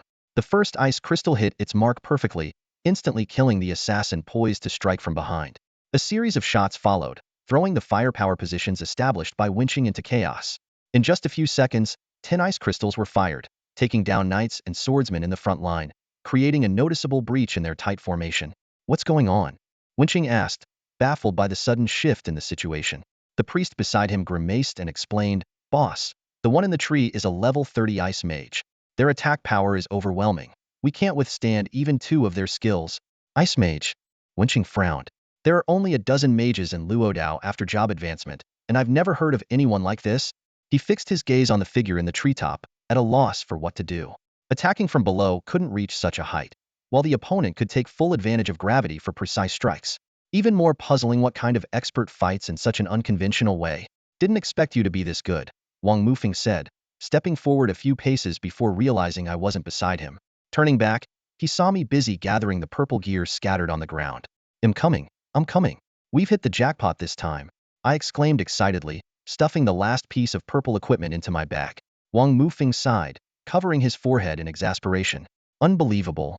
Under the fierce onslaught of Shan Yin Tianxian, Wenjia's rear defenses were in shambles. They were already struggling to fend off attacks from Hongguan and Wanqiu, let alone stop Wang Mufeng and me from advancing. However, with Wenqing, a talented trainee player, holding the line, forcing Wanqiu to surrender completely wouldn't be easy. As we closed in, Wenqing showed no signs of retreat. He swung his staff and charged Hedon, the ring on his hand emitting an eerie white glow that encircled his weapon, clearly some kind of buff skill. Let's finish this quickly, I joked. Didn't you say you wanted a fair fight with a trainee? Should I step back and let you continue? No need for that. Bring it on. I agilely rolled to dodge the incoming magic orb, only to realize that my opponent had already predicted my movement. A gust of wind slashed toward me. In the nick of time, I used my momentum to leap forward, the wind blade narrowly grazing beneath me. At the same time, I swung my staff, setting up a formation beneath the mage's feet. The opponent was highly alert and immediately leaped backward to create distance, wary of falling into a trap. Just then, Wang Mufeng had already flanked from the side. His figure flashed like a streak of lightning, closing in on the mage in an instant. Wen Qing displayed an unusual calm when faced with close-range attacks. He firmly blocked the incoming dagger with his staff, while swiftly chanting the level 25 skill of corrosion. A pitch-black corrosive field immediately spread beneath his feet, inflicting continuous damage on any creature that stepped within. He moved nimbly along the edge of the corrosive area, effortlessly evading every strike from Wang Mufeng. This composed performance gradually unsettled Wang Mufeng, forcing him to take the risky step of charging through the corrosive zone in an attempt to close the distance. The moment Wang Mufeng entered the corrosive field, a confident smile appeared on Wen Qing's lips. From his sleeve, he unleashed a prepared staff, firing a disintegration ray that struck Wang Mufeng with pinpoint accuracy. The attack dealt over 2,000 damage, instantly depleting more than half of Wang Mufeng's health. It was evident that this high-damage disintegration ray had been a carefully laid trap. Following up, a fireball struck Wang Mufeng, adding another 500 damage to his total. At such a close range, the mage's chain skills proved lethal. Watching her health rapidly drop, Wang Mufeng realized she could not afford a single mistake. She swiftly took the front line, using the buff from her fire-based skill to quickly deploy 3 formations, restricting Wen Qing's movements within their boundaries. Unless Wen Qing chose to remain stationary, any repositioning would inevitably trigger the formations. However, based on his previous combat style, he seemed adept at masking his skill-casting intervals. Learning from her earlier mistakes, Wang Mufeng refrained from recklessly closing the distance this time, instead leaving room to dodge incoming attacks. Seeing this, Wen Qing decided not to prolong the fight. He shifted his focus to targeting Wang Mufeng, who was now without her protective barrier. Yet, just as he was about to unleash a skill, Wang Mufeng executed a swift turn, perfectly evading the attack. Before Wen Qing could react, I seized the opening created by his post-cast delay and closed the gap, launching a fire-based strike directly at his face. At that moment, Wen Qing found himself in a dilemma. Dodging the fireball would expose him to the dagger behind him. To make matters worse, he had stepped into a slowing ice formation, further reducing his already limited mobility. Both attacks landed squarely on their marks, triggering critical hits. Severely injured, Wen Qing had no choice but to retreat and panic, a natural reaction for any ranged class under close assault. But fate had other plans. A falling ice shard pierced through his back, bringing the battle to an end. His dropped ring lay quietly on the ground. Looking up, I saw Shan Yin Tianqian grinning smugly, giving me a thumbs up. Years had passed, yet his uncanny accuracy remained as sharp as ever. As soon as Wen Qing fell, the rear forces of Wen Dao descended into chaos. The team, having lost its backbone, was swiftly overrun by the Red Pavilion and the Late Autumn Guild, and the so-called encirclement crumbled in an instant. Wang Mufeng and I chose to retreat along the desolate riverbank. To ensure our safety, we sprinted several hundred meters until the pursuers behind us disappeared from sight and the noise faded into the distance. Only then did we stop to catch our breath. Why are you panting? Running in the kingdom doesn't make you tired, Wang Mufeng teased, leaning against a rock as she watched me, hands on my knees, catching my breath. Running isn't tiring, but after continuous high-intensity battles, I'm mentally drained. She nodded in agreement. These past few days have been pretty intense. Pausing for a moment, she then asked, what about that ring the trainee guy dropped earlier? I pulled the white ring adorned with ancient patterns from my pocket. To my surprise, she quickly made her decision. It's yours. That generous? I couldn't help but explain. This is a really good item. It boosts output by 30 for 5 minutes, even if it can only be used once an hour. That guy's high skill damage earlier was thanks to this. It's great, but I can't replace either of the rings I'm already using, she said, her gaze shifting slightly. Let's just say you owe me one more favor. Another favor? I groaned. When will I ever pay off this debt? Not willing. She raised an eyebrow. Fine, fine. There's always time to repay it later. I quickly relented. She turned her gaze to the distant horizon, the sunlight outlining her profile. This experience from the hidden instance to the trainee, and even you made me realize I still have a lot to improve on. There's a long road ahead. The story's only just begun, I replied instinctively. Maybe. She smiled sincerely for once. her tiger teeth faintly visible, her bangs lifted by the breeze. I should go now. Until we meet again. See you. Watching her figure disappear into the forest, I didn't linger on the moment. Who knows when she'll show up again? The story truly is just beginning, and whether I'm the protagonist or not, the journey must continue. One thing's for sure, I refuse to follow a cliched script. What are you mumbling about by yourself? A mage with gold-rimmed glasses approached, staff resting on his shoulder. Was I talking to myself? Yeah, I heard you mention something about a story or next time. I let out a quiet sigh of relief. Good thing you didn't catch the details. Long time no see. His eyes, just like 3 years ago, weren't particularly deep, but the noticeable dark circles beneath them gave him away. We clasped hands in greeting, and he joked, "All right, let's not get too sentimental. We're men after all." I didn't say anything sentimental, it's your imagination running wild. My God, how could you say that to a poor guy who just went through a heartbreak? That's so cruel. Oh, please. I know your antics all too well. As Shinin Tianqian and I caught up, we couldn't help but marvel at how time had flown. The memories of the kingdom felt like they had happened just yesterday. To rediscover even a little of that old feeling was enough. By the way, where's your girl? He suddenly asked. My girl? What are you talking about? The pretty girl who was just with you earlier. Thinking of someone's true nature, I couldn't help but roll my eyes. A pretty girl might just be a facade. My goal as your brother is to survive, so cut me some slack. The warm sunlight at the edge of the sky blended seamlessly with the tones of the wind, as the late autumn in the game world mirrored reality. Along the riverbank, golden leaves swayed gently on the trees, occasionally breaking free from their branches to drift softly into the rushing water below. Standing side by side with Shan Yin Tianqian, we fell into a moment of silence. He stood next to me, habitually pushing up his gold-rimmed glasses with his index finger, his brows furrowed slightly as if deliberating over something. Tianqian, if there's something you want to ask, just say it. As long as I know the answer, I'll tell you. I finally broke the silence. He set aside his usual carefree expression and spoke earnestly. You know, may have a lot of questions. I avoided his gaze and instead asked, how's Paradise doing now? The question brought back memories of my time in the divine realm. Paradise was where I grew up, a place filled with countless cherished moments. But after receiving a ban, I chose to disappear completely, leaving both the game and all connections behind. It's doing well, Shin Yin Tianqian replied. The guild leader got married earlier this year and seems to be doing fine. However, the guild decided not to venture into any new games. The divine realm will remain Paradise's final chapter. Hearing about the guild leader's marriage, I silently offered my blessings. That woman, a few years older than us but always brimming with childlike energy, was now 28 and had finally stepped into the institution of marriage. I attended the wedding, Shun Yin Tianqian said, throwing an arm around my shoulder, his eyes suddenly lighting up. Honestly, that's when I realized how many beauties we had in our guild.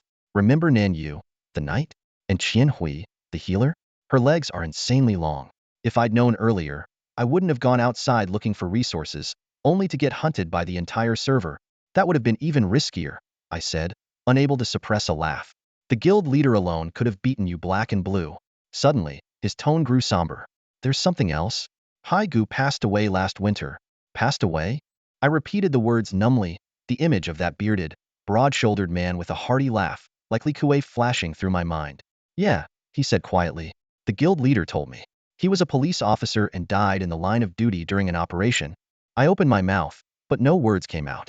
Death felt so distant, even for someone I hadn't seen in years. It was hard to process the reality. That familiar figure would slowly fade from my memory, leaving behind only a name. Don't be too sad. Sacrificing oneself for the country is an honorable thing. I nodded solemnly, yet I couldn't find the right words to respond. Don't take death so seriously, he said nonchalantly, waving his hand. To us, during the time you weren't in the realm or in touch with me, you were merely a symbol in our memories. The firelight danced across his face as he casually shook his head and continued. Life is short, so enjoy it while you can. But I am curious what made you think of reaching out to me. Your post on the forum has been dominating the top 3 spots for a couple of weeks now, he said with a light cough, clearly trying to change the subject. Let's talk about something else. My turn to ask. Seeing me nod in agreement, Shun Yin Tianqian got straight to the point. You didn't come back just to pass the time, did you? What's your goal? I stared down at the flickering flames. Would you believe me if I said I don't have one yet? To be honest, I entered the realm simply because I received a helmet sent anonymously. I figured it would be a waste not to try it out. Seriously? He scrutinized me with suspicion. An anonymous helmet delivery? That sounds like something out of a mystery novel. I'm not kidding, I replied with a bitter smile. I still can't figure out who sent it. The people who know I'm studying at Fengling University probably have no idea about my gaming history in the divine realm, so I have no leads. But I have a feeling the sender will reveal themselves eventually after all. A helmet like that doesn't come cheap. Let me ask you this, he suddenly pivoted. Why did you leave back then? The question caught me off guard, leaving me momentarily speechless. Seeing my silence, he added, is it something you can talk about? I was banned from the professional league, forced to retire, so I left the game as well. Banned? Why? You were doing so well in the training camp. Shen Yin Tianqian said, disbelief written all over his face. I managed a strained smile. The reason was unauthorized modification of game data, which disrupted the game's balance. The system detected it, and it was deemed a severe violation of the player management rules. That's impossible. I don't believe you do something like that, he exclaimed, visibly agitated. Looking at his shocked and confused expression, I felt nothing inside. I said the same thing at the time, but who would believe me? They just thought I was making excuses. Against an official announcement, what weight does one person's explanation hold? Besides, I had no evidence to prove otherwise. Why didn't you come to us for help? Shun Yin Tianqian pressed. For one, it was an embarrassing situation. I was so young then it was hard to talk about. And secondly, there was nothing anyone could do about the league's ban. I didn't want to disrupt other people's lives, so I just left quietly. He shook his head and sighed. This wasn't just your problem. If there was a mistake, there had to be a way to fix it. Appealing is useless. I sighed, my gaze tinged with exhaustion. I spent more than half a year submitting over 30 appeals. Each time, I waited with hope, only to receive the same response in the end. Eventually, I gave up and decided to let things take their course. Noticing Shenin Tianqian's thoughtful expression, I continued, honestly, I think I understand why all of this happened to me. I closed my eyes, revisiting a long-buried memory. A week before the suspension incident, I saw someone handing an envelope to the head of the youth training camp's management office through the crack of the office door. The envelope was stuffed with a thick wad of cash and some kind of unknown notice. My voice carried a hint of bitterness. He was acting so suspiciously. Back then, I was young and impulsive, and I didn't know how to handle things tactfully. I kicked the door open and confronted him, giving him a stern lecture about morals and integrity. I remember saying something self-righteous like, "We won't tolerate this." I chuckled at myself mockingly. Seeing him nod and apologize timidly, I thought I had done something commendable. But a week later, I was the one kicked out of the training camp. I took a deep breath to calm myself. These thoughts had been bottled up for so long, and finally, I had someone to share them with. After a moment of silence, Shenin Tianqian said, "You should have discussed this with everyone. Maybe there could have been a way out." I've regretted it. I shook my head, but there were no cameras in the office. Whatever I said would have just been my word against his. He gave me a reassuring smile. At the end of the day, it's not your fault. You shouldn't have had to go through this. I lowered my head, silent. At this point, the question of right or wrong didn't matter anymore. Although I could never forget that scene, there were times I even doubted myself, wondering if I had misinterpreted what I saw. As for the later data manipulation competition scandal, at first, everyone believed I had been wronged and spoke up for me. But as the appeals dragged on endlessly, people gradually went quiet. Seeing Shenin Tianqian growing emotional, I quickly tried to calm him down. Don't get worked up. It's all in the past. I believe you, he said, trying to steady his emotions. You're not that kind of person. He stood up, his gaze firm. We'll figure something out about this. It might be tricky with so much time having passed, but I'll try. There's no need. I waved it off. I'm not looking to return to the competitive scene anymore. Just being a regular player suits me fine. Oh, come on. He suddenly switched to a lighter tone. Two grown men sitting here brooding for so long it's like listening to you recite poetry about your sorrows. Well, you're the one who kept asking. I shot him a look. I don't usually share stuff like this with anyone. As we spoke, I pulled a fiery, glowing two-handed sword out of my bag. Shenin Tianqian's eyes widened in shock. A red-tier weapon? And a two-handed sword? Wait a second, why are you a warlock? It's just trying out a new class for fun, I said with a smile, only to be rudely interrupted by Shenin Tianqian. Ranged classes? You? Last time during the guild event, I saw you playing an archer, and your arrows were practically aimed at the sky. You don't get it. That was for entertainment purposes. Ranged classes are easy, just point and shoot. Come on, let's solo. I quickly waved my hands. No way. Do I look stupid? How can I fight you without switching classes first? Shun Yin Tianqian sighed helplessly. I'm telling you, you're giving up a perfectly good light swordsman to play a control sorcerer. What are you planning to do with your dual swords? Stick them in my backpack and admire them. Maybe take them out to swing around when I'm bored. He suddenly leaned in close to my face, making me flinch backward in surprise. Zhuzi, you're not planning to sell them, are you? You must have some other idea. Let me give you some advice. If you're going to switch classes, Do it sooner rather than later. It'll be a pain to catch up in levels later. Seeing that I didn't respond, he let out a sly laugh. Come on, you think I don't know what you're up to? I just feel like playing a sorcerer seems kind of relaxing. I tried to defend myself. Yeah, right. Shunin Tianqian shot back mercilessly. With the way you slack off during dungeon runs, just standing there doing the bare minimum, does it even matter what class you play? I shook my head, smiling without answering. Honestly, just give me a bit more time to think about it. I'll be waiting for the day you truly make your comeback. We walked along the riverside toward the main city. Perhaps because we were already somewhat well-known players in Luodao, people on the way occasionally pointed at our IDs and whispered. Suddenly, I noticed Shan Yin Tianqian's gaze fixed on a group of players leveling up in the distance, particularly two female archers among them. Stop staring and let's go. What if they're here to hunt you down again? I urged. He scoffed dismissively. Relax. This is Luodao. They wouldn't bother coming all the way from Liaodong just to find me. Besides, if girls like that came to kill me, I wouldn't even mind. Fine, but I can't afford to have my gear wrecked. I'm leaving. Hey, wait for me. Half an hour later, the towering stone gates of Luodao came into view. After passing the guard's inspection, we walked down the long streets. The main city, though open for a while now, wasn't particularly crowded. Most players were out leveling in the wild. A few scattered stalls lined the ground, but good gear was mostly sold in the auction house, making rare finds here scarce. I opened my backpack to tally my spoils from our escape. It had been quite the haul. I had a hand in that, didn't I? Shun Yin Tianqian remarked. Take whatever you need. I handed him my backpack. After all, without his dozens of ice crystals, breaking through would have been nearly impossible. But he waved it off. You keep it. My gear's way beyond what you can imagine. That was true. Ever since ID met him in the Divine Realm, had been a big spender, dropping thousands on gear without a second thought. As a moderately successful player in the equipment trade, his spending in the game was certainly no small amount.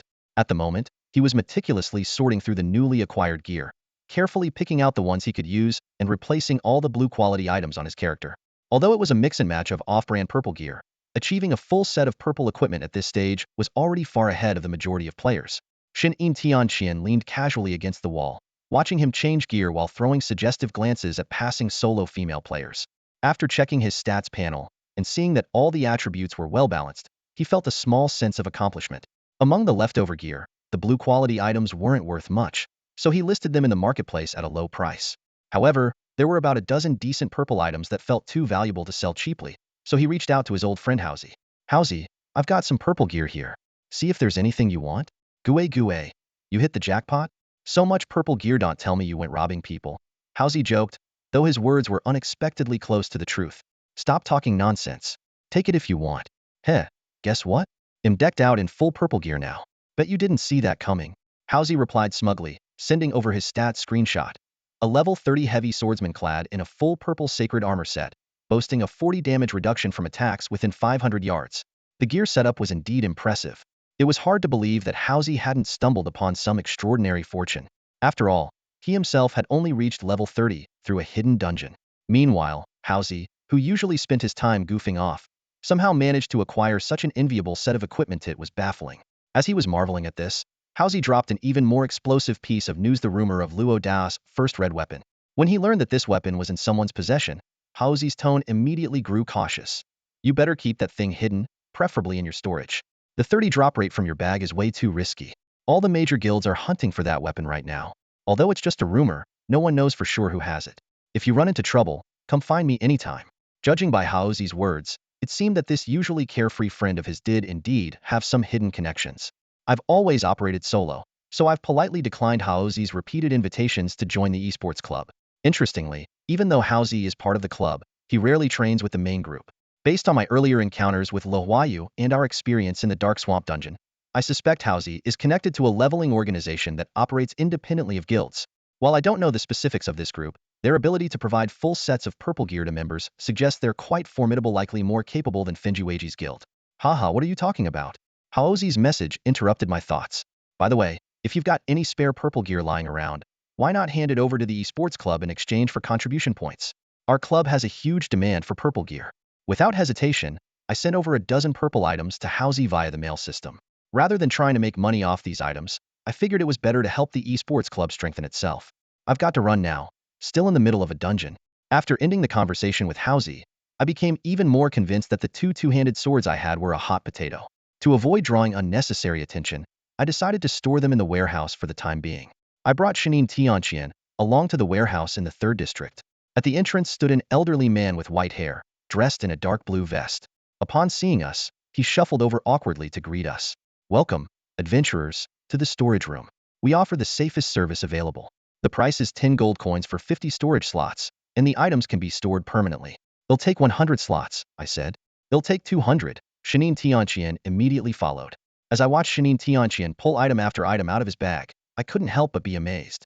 There were all sorts of equipment, countless gathered potions, and, most surprisingly, a collection of peculiar everyday items. A loudspeaker, a glass cup, a purple clay teapot, a pair of eyeglass frames, a flashlight, and even a foldable bicycle. The elderly man scrambled to carefully place each item into the storage boxes, while Shanin Tianqian repeatedly instructed him, make sure to take good care of everything. Each piece is a priceless treasure. Don't worry, our service is absolutely secure. I may not recognize what these items are, but I can sense the scientific power they radiate, the old man replied earnestly. In the end, Shanin Tianqian's belongings filled a whopping 400 slots. My storage needs were far simpler. I only stashed a few philosopher's stones, some unused equipment, and the 2 two-handed swords. When the old man took the swords, a peculiar glint flashed in his eyes. Adventurer, could these be artifacts? Maybe. They were a reward from the army for an expedition. I lied casually to the NPC. No wonder. These are the weapons General Like used during the northern campaign. Young man, you must use them wisely, the old man said solemnly. The old man seemed to have poor eyesight and didn't notice that I, as a warlock, wasn't exactly suited for wielding a two-handed sword. After carefully storing the equipment, I finally let out a sigh of relief and prepared to head to the Warlock Association to complete my class advancement quest. The familiar Vice President Du Yin was in charge of receiving me. A trace of approval flashed in his eyes. Adventurer, I remember you. The young one who chose the Necromancer branch.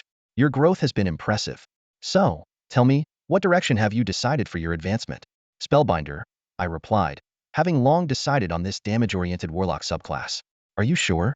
I am. As he solemnly raised his hand, I thought he was about to initiate some sort of mysterious advancement ritual. Sitting upright, I waited expectantly. What are you doing? He asked, puzzled. Aren't we about to start the advancement ritual? I was asking you to pay the 200 gold advancement fee. After paying the fee, the advancement process suddenly sped up. Duin handed me a badge and lightly tapped the top of my head with a black wooden staff. My class was immediately updated to Spellbinder. At the same time, I unlocked the level 30 skill Undead Resurgence, a skill that generates chains within a 500-yard radius, binding targets and dealing damage equal to 4 of their maximum health per second. If the target fails to escape within 5 seconds, they take an additional 20 of their maximum health as damage. It's a high damage skill, but achieving its full potential requires coordination with other crowd control abilities. Since you've completed your advancement, your summon creature will also undergo corresponding changes. Take a look for yourself, Duin said. Opening my skill panel, I saw that my skeletal summon had indeed undergone a transformation. It now wore a silver-gray helmet and armor, looking much more imposing than before. Its stats had also improved to the level of a typical squishy class, largely thanks to my newly equipped set of purple gear. In terms of skills, aside from its original slam attack, it now had a charge ability that allowed it to quickly close the distance to its target. Anything else you need to finish? Get it all done at once, Shun Yin Tianqian said, yawning idly by the door. Luo Dao is huge, and it's a hassle to travel back to the main city. I calculated that I still needed to report to the City Lord's mansion to submit the quest for subjugating the Moon Clan. Additionally, after this dungeon run, I realized I needed to stock up on some potions. Alright, I'll go buy potions while you turn in the quest, Shanin Tianqian offered. You're not coming with me? I don't have any quest to turn in. Besides, the City Lord is just some old guy not worth the trip. He was already heading toward the far end of the street as he spoke. We'll meet up later. I'm off to the potion shop. Looking in the direction he hurried off to, I caught a glimpse of a graceful figure disappearing around the corner. Shaking my head helplessly, I thought to myself, this was just so typical of Shanin Tianqian. Glancing at the map, I headed towards the City Lord's mansion in the 1st district. Unlike the bustling noise of the main city's other areas, this part of town, primarily home to NPC offices, was unusually quiet. At the entrance of the City Lord's mansion, I ran into a familiar face Feng Yu Palma. As always, he was wearing his signature headband and blue leather armor. From a distance, he waved enthusiastically and greeted me. Shuangdong, fancy running into you again so soon. I heard from the boss that not only did you break through, but you also took down Wanzhou's team with the brothers. Impressive. He gave me a thumbs up as he spoke. Just lucky, just lucky. Wanzhou and his team were too careless, I replied with a smile. By the way, where's your boss? Not with you. Feng Yu Palma smirked, as if recalling something amusing. The boss finished his task early. He said he wasn't satisfied with Guangzi's performance, so he dragged him out of the city for some urgent special training. The thought of that scenario flashed through my mind, and I could only silently wish Guangzi the best. Alright, I'm off to level up. Time to hit level 30 and get my class transfer done. Go for it. Catch you later. Stepping through the gates of the city lord's mansion, I was immediately struck by the air of vigilance. Inside the hall, 2 rows of fully armed soldiers stood at attention. After I explained my purpose, a clerk-like figure led me to an upstairs room bathed in sunlight. Though the door was slightly ajar, I still knocked politely. Come in. Pushing the door open, I saw a simply dressed middle-aged man seated behind a wooden desk.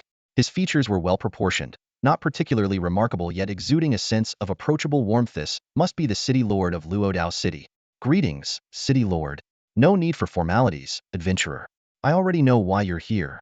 Your insight is truly remarkable, I said, silently thankful for all those period dramas I'd watched. The city lord nodded in approval. You've worked hard on the Moonlight Lake matter. What you and your team accomplished, something the Empire failed to achieve for years, is truly commendable. The Empire takes pride in you. Eliminating threats is our duty, I replied. Even though you didn't bring back the Moonlight Clan leader's head, I will still reward you handsomely. A flash of white light signaled the completion of the mission. My experience bar surged, nearly hitting level 31. I also received 2 level 35 purple grade items, gloves and boots. With this, my gear for the next stage was almost complete. Thinking back to the days when I was running around in level 15 blue tier gear, I couldn't help but feel a bit nostalgic. If there's nothing else, adventurer, I have work to do. Oh, right. Got it, I said, snapping out of my thoughts. Feeling a little awkward, I closed the door behind me and left. As I walked down the street, I pondered meeting up with Shan Yin Tianqian. While buying potions shouldn't take him too long, knowing him, he might get distracted chatting up some girl. Better to head over early, just to be safe. At that moment, a bold system announcement suddenly popped up. The system announcement rang out loudly, declaring that the Moon Lake dungeon tasks in all 10 main cities had been completed. The kingdom would undergo a 12-hour server maintenance starting at midnight tonight, during which it would upgrade to version 2.0. Additionally, the multiplayer online event, Forest Relic Hunt, based in the main cities, would kick off in 3 days. The world chat channel immediately buzzed with excitement as messages flooded in. What's the Moon Lake dungeon all about? Is this only for the elite players? Level 20 newbies, stop worrying about it. Anyone grouping for Forest Relic Hunt? Knight and healer looking for a team. Amidst the lively chatter, I suddenly realized a surprising fact. I was the final piece that triggered the launch of Kingdom 2.0. Luodao had been the slowest main city to complete the Moon Lake tasks, and I was the last player in Luodao to submit the mission. As I strolled to the entrance of the pharmacy, I saw Shanin Tianqian leaning lazily against the doorframe, tossing a bag of potions in one hand while sucking on a lollipop head somehow acquired. The moment he spotted me approaching, he spoke up, "Don't ask. These are the best potions you can get on the market unless they're custom-made. A full 50 sets more than enough to last you a while." With a casual toss, he lobbed the bag of potions toward me. Seeing me hesitate to speak, he waved dismissively. "I paid for it. Don't sweat it, friends don't keep track of this stuff." But my curiosity got the better of me as I eyed the candy in his mouth. "Where'd you get the lollipop?" After some coaxing and a bit of bargaining, Shun Yin Tianqian reluctantly handed me one. As I popped it into my mouth, I was surprised to find the flavor remarkably vivid. The taste system in the kingdom was impressively realistic, with the sweetness clearly discernible. "Didn't you watch the kingdom's promo video? Anything you can imagine as a lifestyle item can be crafted, you just need to figure out the right method," he explained. I rolled my eyes. Who has the time to research how to make flashlights or lollipops? Only someone as idle as you. Actually, I've been working on crafting more practical combat tools lately, things like grenades and flashbangs, he said enthusiastically. "This game is set in a medieval magic world, isn't it? You really think you can make those?" I asked skeptically. "Technology always evolves. If I can find the right gunpowder formula, it's totally doable," he replied, before mentioning his frustration at being unable to access the library due to his civilian status. I rummaged through my bag and pulled out a library pass given to me by license from the embassy. "You won't believe this, but I actually have one." "What?" He was instantly thrilled. 30 uses. "Go ahead and make the most of it," I said, handing him the pass that had been gathering dust in my inventory. "Wait for my breakthrough." He accepted the pass with a serious expression and immediately dashed toward the street next door. "Hey, what about the Forest Relic Hunt event?" I called after him. His voice drifted back as he disappeared into the distance. "Whatever. Just save me a spot." After Shan Yin Tianqian left, I aimlessly wandered around the main city for half an hour. Gazing up at the vast, gloomy sky of Luodao, I couldn't think of anything to do. Even the thought of leveling up didn't excite me, so I decided to log off right where I stood. When I took off my helmet, the clock next to me was already pointing to 6 p.m. After playing the game for over 10 hours straight, I was starving. The emptiness in my stomach overshadowed my fatigue. I glanced at the note Housie had left on the table, which said Head already had lunch and would be raiding with his team tonight, so I should handle dinner myself. At the bottom, Head drawn a crooked little smiley face. Pushing open the dorm door, I stretched lazily. Without any tasks or plans weighing me down, I felt completely at ease. I actually enjoyed this kind of carefree statino need to think about the future or ponder the meaning of life. It was late autumn in the south, and though the evening sun hadn't fully set, the streetlights were already flickering on one by one. Groups of students rode their bicycles under the campus trees, whose branches were draped with dried leaves. The evening breeze slipped through my sleeves and collar, sending a chill across my skin and reminding me that autumn's coolness had truly arrived.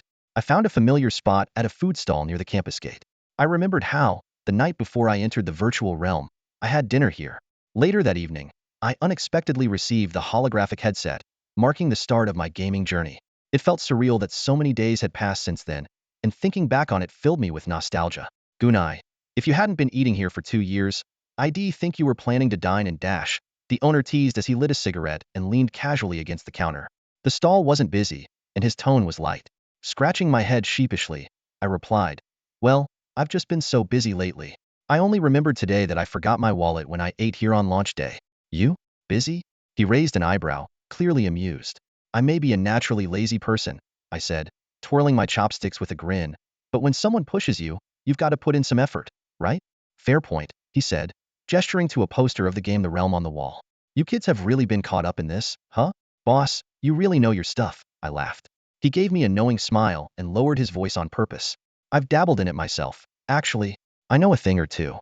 I was surprised, looking at this man in his early 50s. After all, full dive VR games weren't exactly popular with his age group. "Don't look so shocked," he said, reading my expression. "Back when my son was playing God's Domain, I gave it a try. Wanted to see what was so captivating about it. Father and son teaming up in the game now, that's unexpected. Well, he was staying home all day playing games instead of working. I couldn't understand it, so I decided to experience it for myself. If it really could be turned into a job, I figured, why not? You're pretty open-minded," I said, genuinely impressed. "He just doesn't have the talent. It's fine as a hobby to mess around with occasionally." The boss exhaled his last puff of smoke and strolled back into the shop. "It's the same with anything, you've got to know your place." This seemingly casual remark sent me into deep thought. Ever since I was expelled from the training camp, one question had been haunting me. Am I really cut out for full-dive MMORPGs? For games like Divine Realm and Kingdom, are they just pastimes for me, social tools, or could they become a true direction in my life? What are you daydreaming about? Hurry up and finish eating. It's time to pack up." The boss voice snapped me out of my thoughts. "So soon? It's only a little after 7. I poked at the food in my bowl. "I've got to log into Kingdom." The boss glanced at the wall clock and waved impatiently. At that moment, I suddenly felt like maybe I didn't need to be so lost. Back at the dorm, the first thing I saw was Housie immersed in Kingdom, flailing his arms around in exaggerated gestures that made me chuckle. I turned off the light, lay on my bed, and enjoyed a rare sense of calm. Before I knew it, I was fast asleep. The next thing I knew, the glaring fluorescent light and Haosie's scruffy, unkempt beard filled my vision. "Gunai, get up. Meeting time." Housie shook my shoulder. I rolled over and mumbled, "What meeting? I don't know anything about that." 3 seconds of silence passed before Housie suddenly burst into a deafening rendition of "Time flies and never returns. Memories are all we have." His tone-deaf but thunderously loud voice obliterated the last remnants of my sleepiness. I reluctantly propped myself up and leaned against the bed frame. "What time is it?" "It's 9 a.m. Housie handed me a piece of bread, apparently as a peace offering for his musical assault. I rubbed my messy hair. 9 a.m.? I slept for 11 hours? I instinctively took a bite of the bread before realizing I hadn't brushed my teeth. Quickly finishing my morning routine, I sat at the table and asked, "What's this meeting about?" "The esports club meeting. It was announced in the group chat last night. You were already asleep, so I didn't tell you. It's at 10 a.m. today." "What's the meeting for?" "How would I know? I'm not part of the management." Housie shrugged. "Probably not an awards ceremony for you and me, that's for sure. You're already close with Lu Jinxia and Liang Xinyu. Don't tell me you're still not considered a core member?" I teased with a grin. Housie gave me a meaningful look. "Oh, please. Sweet talking is one thing, but it's nothing compared to our big spender, Gunai. generously donating a dozen purple tire items to the guild. You didn't go around telling people, did you? My heart skipped a beat. Come on, I swear, I didn't say a word. Halsey quickly waved his hands defensively, then added. But, well, people are bound to make their own assumptions. That's out of my control. I sighed, guessing that the situation had probably been blown out of proportion by now. Halsey patted my shoulder and said in a relaxed tone, don't stress too much. Just treat it like a fan meet and greet. Worst case, think of it as a matchmaking event. A matchmaking event? That sounds like your idea. I shot him a glance. At most, I'm just riding on your coattails. All right, let's get going. I urged him. Find a corner to sit in. I really don't want to draw too much attention. The esports club's event venue was close to the dormitory, just a few minutes walk to the meeting room. Since we arrived early, there were only 6 or 7 people scattered inside, all familiar faces. The club president Lian Wuque, vice president Gu Qingzhu, logistics officer Liang Xinyu, and even Zhou Yu, a trainee from the Qinghu esports team whom I'd only encountered in game, was present. As soon as we walked in, Lian Wuque, seated at the podium, waved casually at us. Ever since I helped the esports club secure a training spot and donated over a dozen rare purple items, his attitude toward me had noticeably softened. I figured that at the beginning, he likely viewed me, a newcomer, with suspicion and a bit of exclusion. But as fate would have it, my unintentional actions ended up being a big help, though I owed much of that to Halsey playing the middleman. Just as Halsey was about to sit in the front row, I quickly pulled him back, signaling him to head for the second to last row instead. For someone like him, who loved being in the spotlight, this was clearly unwelcome. He muttered, with great power comes great responsibility. No need to shy away. His antics, in the otherwise quiet classroom, were particularly noticeable and caught the attention of 2 girls discussing the meeting agenda at the front. Gu Qingzhu looked up and called out, Gunai, Lu Zhenghao, where are you 2 going? Halsey immediately seized the opportunity to complain. Gunai won't let me join the discussion and wants to banish me to the last row. That's a bit much, I said helplessly. Gu Qingzhu chuckled, pointing to 2 seats below the podium. I've already arranged seats for you. Just sit here. Halsey, grinning smugly, shook off my hand and gave me a knowing look. Let's go. Since Gu Qingzhu had spoken, I couldn't refuse. I followed Halsey to the designated seats. Looking up, I saw the projection screen displaying the words, Windchime Esports Club's Lin Hai Adventure Planning Meeting. So this is about a new event, I whispered to Halsey. Of course, he replied, not bothering to lower his voice. What? You thought it was an awards ceremony? Annoyed, I slapped his leg, but fortunately, only the 2 girls in the front row overheard our exchange. Gunai has made significant contributions to the esports club in a short time. Calling this an awards ceremony wouldn't be too far-fetched. Gu Qingzhu chimed in to smooth things over. Liang Xinyu added, exactly. Halsey, when are you going to learn from him? Instead of always asking the guild for stuff, maybe you could donate some gear for a change. Yes, absolutely, Halsey said, nodding repeatedly, dropping his usual flippant demeanor. Watching this scene unfold, a thought crossed my mind: could Halsey's so-called matchmaking event actually be referring to this? Got it, I muttered to myself. Got what? Halsey looked at me, puzzled. Whatever you said, I got it. Come on, you're being cryptic. As we were talking, a round-faced young man walked in from the back of the classroom. He wasn't very tall and looked just like a high schooler. It was Zhou Yu from the Qinghu youth training team. Nice to meet you. I'm Zhou Yu, he said, extending his hand. We met once before. I'm Gunai, I replied, shaking his hand. Then I gestured to the side. This is Lu Zhenghao. I've heard of both of you, Zhou Yu said politely. No need to be so formal. We're all part of the esports club, Halsey said with a hearty laugh. I've been training in Qinghu's main city, Sangzhou, so I haven't had a chance to meet. But this time, I'll be heading back to Luodao to join the club for the event. Switching main cities costs money, and you'll have to switch back after the event. What a hassle, Liang Xinyu commented from the side. Actually, it's not too bad. The club reimburses the cost. That's such a sweet deal. When will our esports club get that kind of treatment? Halsey started, but Liang Xinyu silenced him with a sharp glare. Isn't club management really strict? Are you sure it's okay to come back to Luodao for this event? Gu Qingzhu asked with concern. It's fine. The strict rules only apply to the main team players. Youth trainees are free to form their own teams. I figured I might as well come back to Luodao and team up with the esports club. All right, let's see how the teams are divided later. Just then, a sweet, childlike voice rang out from the doorway. Senpai, I'm here. A petite girl dressed in a very anime-inspired outfit appeared at the door. When she saw so many people inside, her voice softened. Oh, an upperclassman too. Who's that? Halsey asked with a mischievous look. A new club member. Gu Qingzhu waved her over. Ah, to be young and full of energy. You all should look out for her. I'm also a new member, so why? Halsey started again, but quickly fell silent under another sharp glance. As the girl approached, she looked even more like an anime character. A youthful face, round glasses, a JK uniform, and a blue and white canvas bag slung over her shoulder. She bowed to Zhou Yu and me. "Hello, upperclassmen. No need to be so formal. Just call me Gunai," I blurted out, prompting everyone to burst into laughter. "What about me, then?" Hausi pointed to himself. "I know you. You're Hausi," the petite girl said with a sly smile. "Hausi?" Liang Xinyu doubled over laughing. "Quan, just sit in the front row." "Okay, senpai." Tianquan? What's that?" Hausi looked utterly confused. "My name. Tianquan," the girl explained. "Sweetie?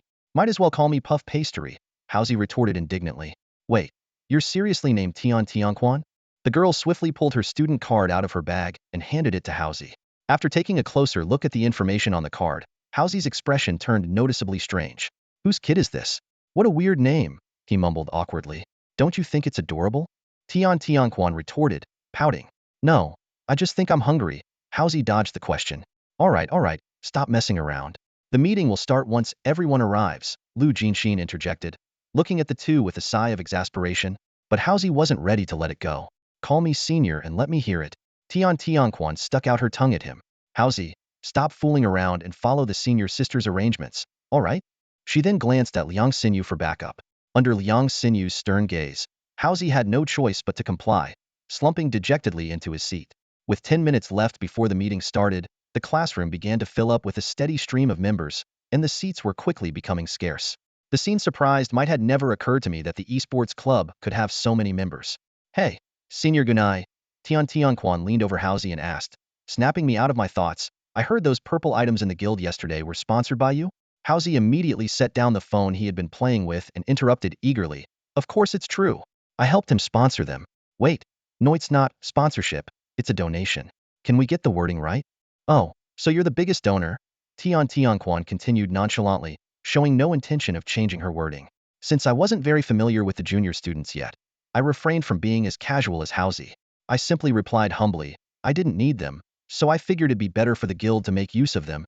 Suddenly, Tianquan looked around conspiratorially, making sure no one was eavesdropping, then lowered her voice and asked, "There's a rumor going around that you have the first red weapon. Is that true, senior?" "A senior is definitely a senior. As for the weapon, that's not so certain," Hausi chimed in with a smirk. "Ugh, so sneaky." Tianquan pouted in frustration, clearly dissatisfied with my vague answer.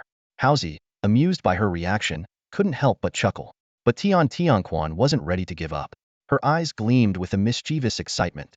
"Senior, there's another rumor that your friend, the flower thief, has a special connection with you. They even switched main cities just to find you. We're close. He's a good buddy of mine from the Divine Realm days," I replied. "Any chance there's, that kind of relationship?" Tianquan hinted with a playful wiggle of her eyebrows. "What kind of relationship?" Like. Tianquan faltered, struggling to find the words. "Fencing," Hausi interjected from the side. "Absolutely not." I immediately denied it. "Ugh, these rumors are so boring when they're not true," Tianquan huffed, turning back around, visibly disappointed. Hausi quickly assumed a lecturing tone. "Let me tell you something. At your age, your focus shouldn't be on things like this. On a smaller scale, you should think about how to contribute to the development of the esports club. On a larger scale, consider how you can dedicate yourself to national progress." The meeting officially started in 10 minutes. The president, Li Yunqian, was the first to take the stage and deliver an opening speech, which was mostly filled with the usual cliches. When he mentioned the competition results of the Fengling Esports Club, he glossed over it somewhat awkwardly, clearly lacking any remarkable achievements to highlight. Sitting next to me, Hausi was nearly dozing off. I gently nudged him. "Huh, what's up?" He woke up with a start. "Keep your voice down," I whispered after glancing around to ensure no one noticed us. "Don't you think our seating arrangement is a bit odd?" Hausi looked at me, puzzled. I gestured toward the front row, where only 4 of us were seated, including ourselves, while core members of the esports club like Lu Jinxin and Liang Xinyu were all sitting in the second row. "Oh, maybe you should reflect on why they didn't want to sit in the same row as you," Hausi teased. "Well, they're not sitting with you either," I retorted, unwilling to joke around. Deep down, I had a feeling there was some deliberate reasoning behind this seating arrangement. Most likely, we were expected to take turns speaking on stage. Although I didn't mind speaking in public, this kind of routine motivational talk didn't really excite me. Sure enough, as Li Yunqian wrapped up his speech, a faint, knowing smile appeared on his face. "Next, let's hear a few words from our new member, Gunai." My heart sank. I hadn't been informed about this at all. But Li Yunqian had already stepped off the stage, naturally handing the microphone to me.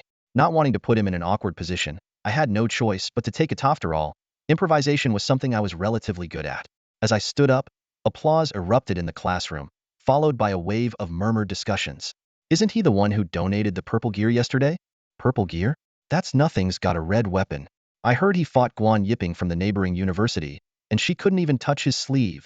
Rumor has it he's an official member of a pro team. Even Lin Hansu from Qingzhu and Lian Wuque from Quij have interacted with him. How does someone like him end up at our school?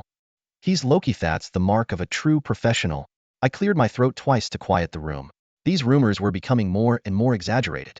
While some parts were coincidentally close to the truth, I had never disclosed any of this information myself. Hello everyone. I'm Gunai, and for now, I suppose I'm a member of the Fengling Esports Club. Before I could finish, Haozi started clapping and cheering, his grin indicating he had planned this all along. Tianquan, sitting beside him, joined in, and soon the whole classroom was in an uproar. Ahem, for this Lin Hai cleanup event, I hope everyone will actively support the Esports Club's initiative. I'll also do my best, and with the wholehearted assistance of Lu Zhenghao, I deliberately emphasized his name. I'm confident that the Fengling Esports Club will successfully achieve the goals of this event. Just as I was about to hand the microphone to Haozi, Lu Jinxin suddenly stood up from the back row. She smiled warmly at me and gracefully took the microphone. Seeing Haozi's gloating expression, I finally realized I was the one being kept in the dark. I was the only one scheduled to speak during the presentation, and not only was Haozi fully aware of it, but judging by his usual antics, it was likely his idea.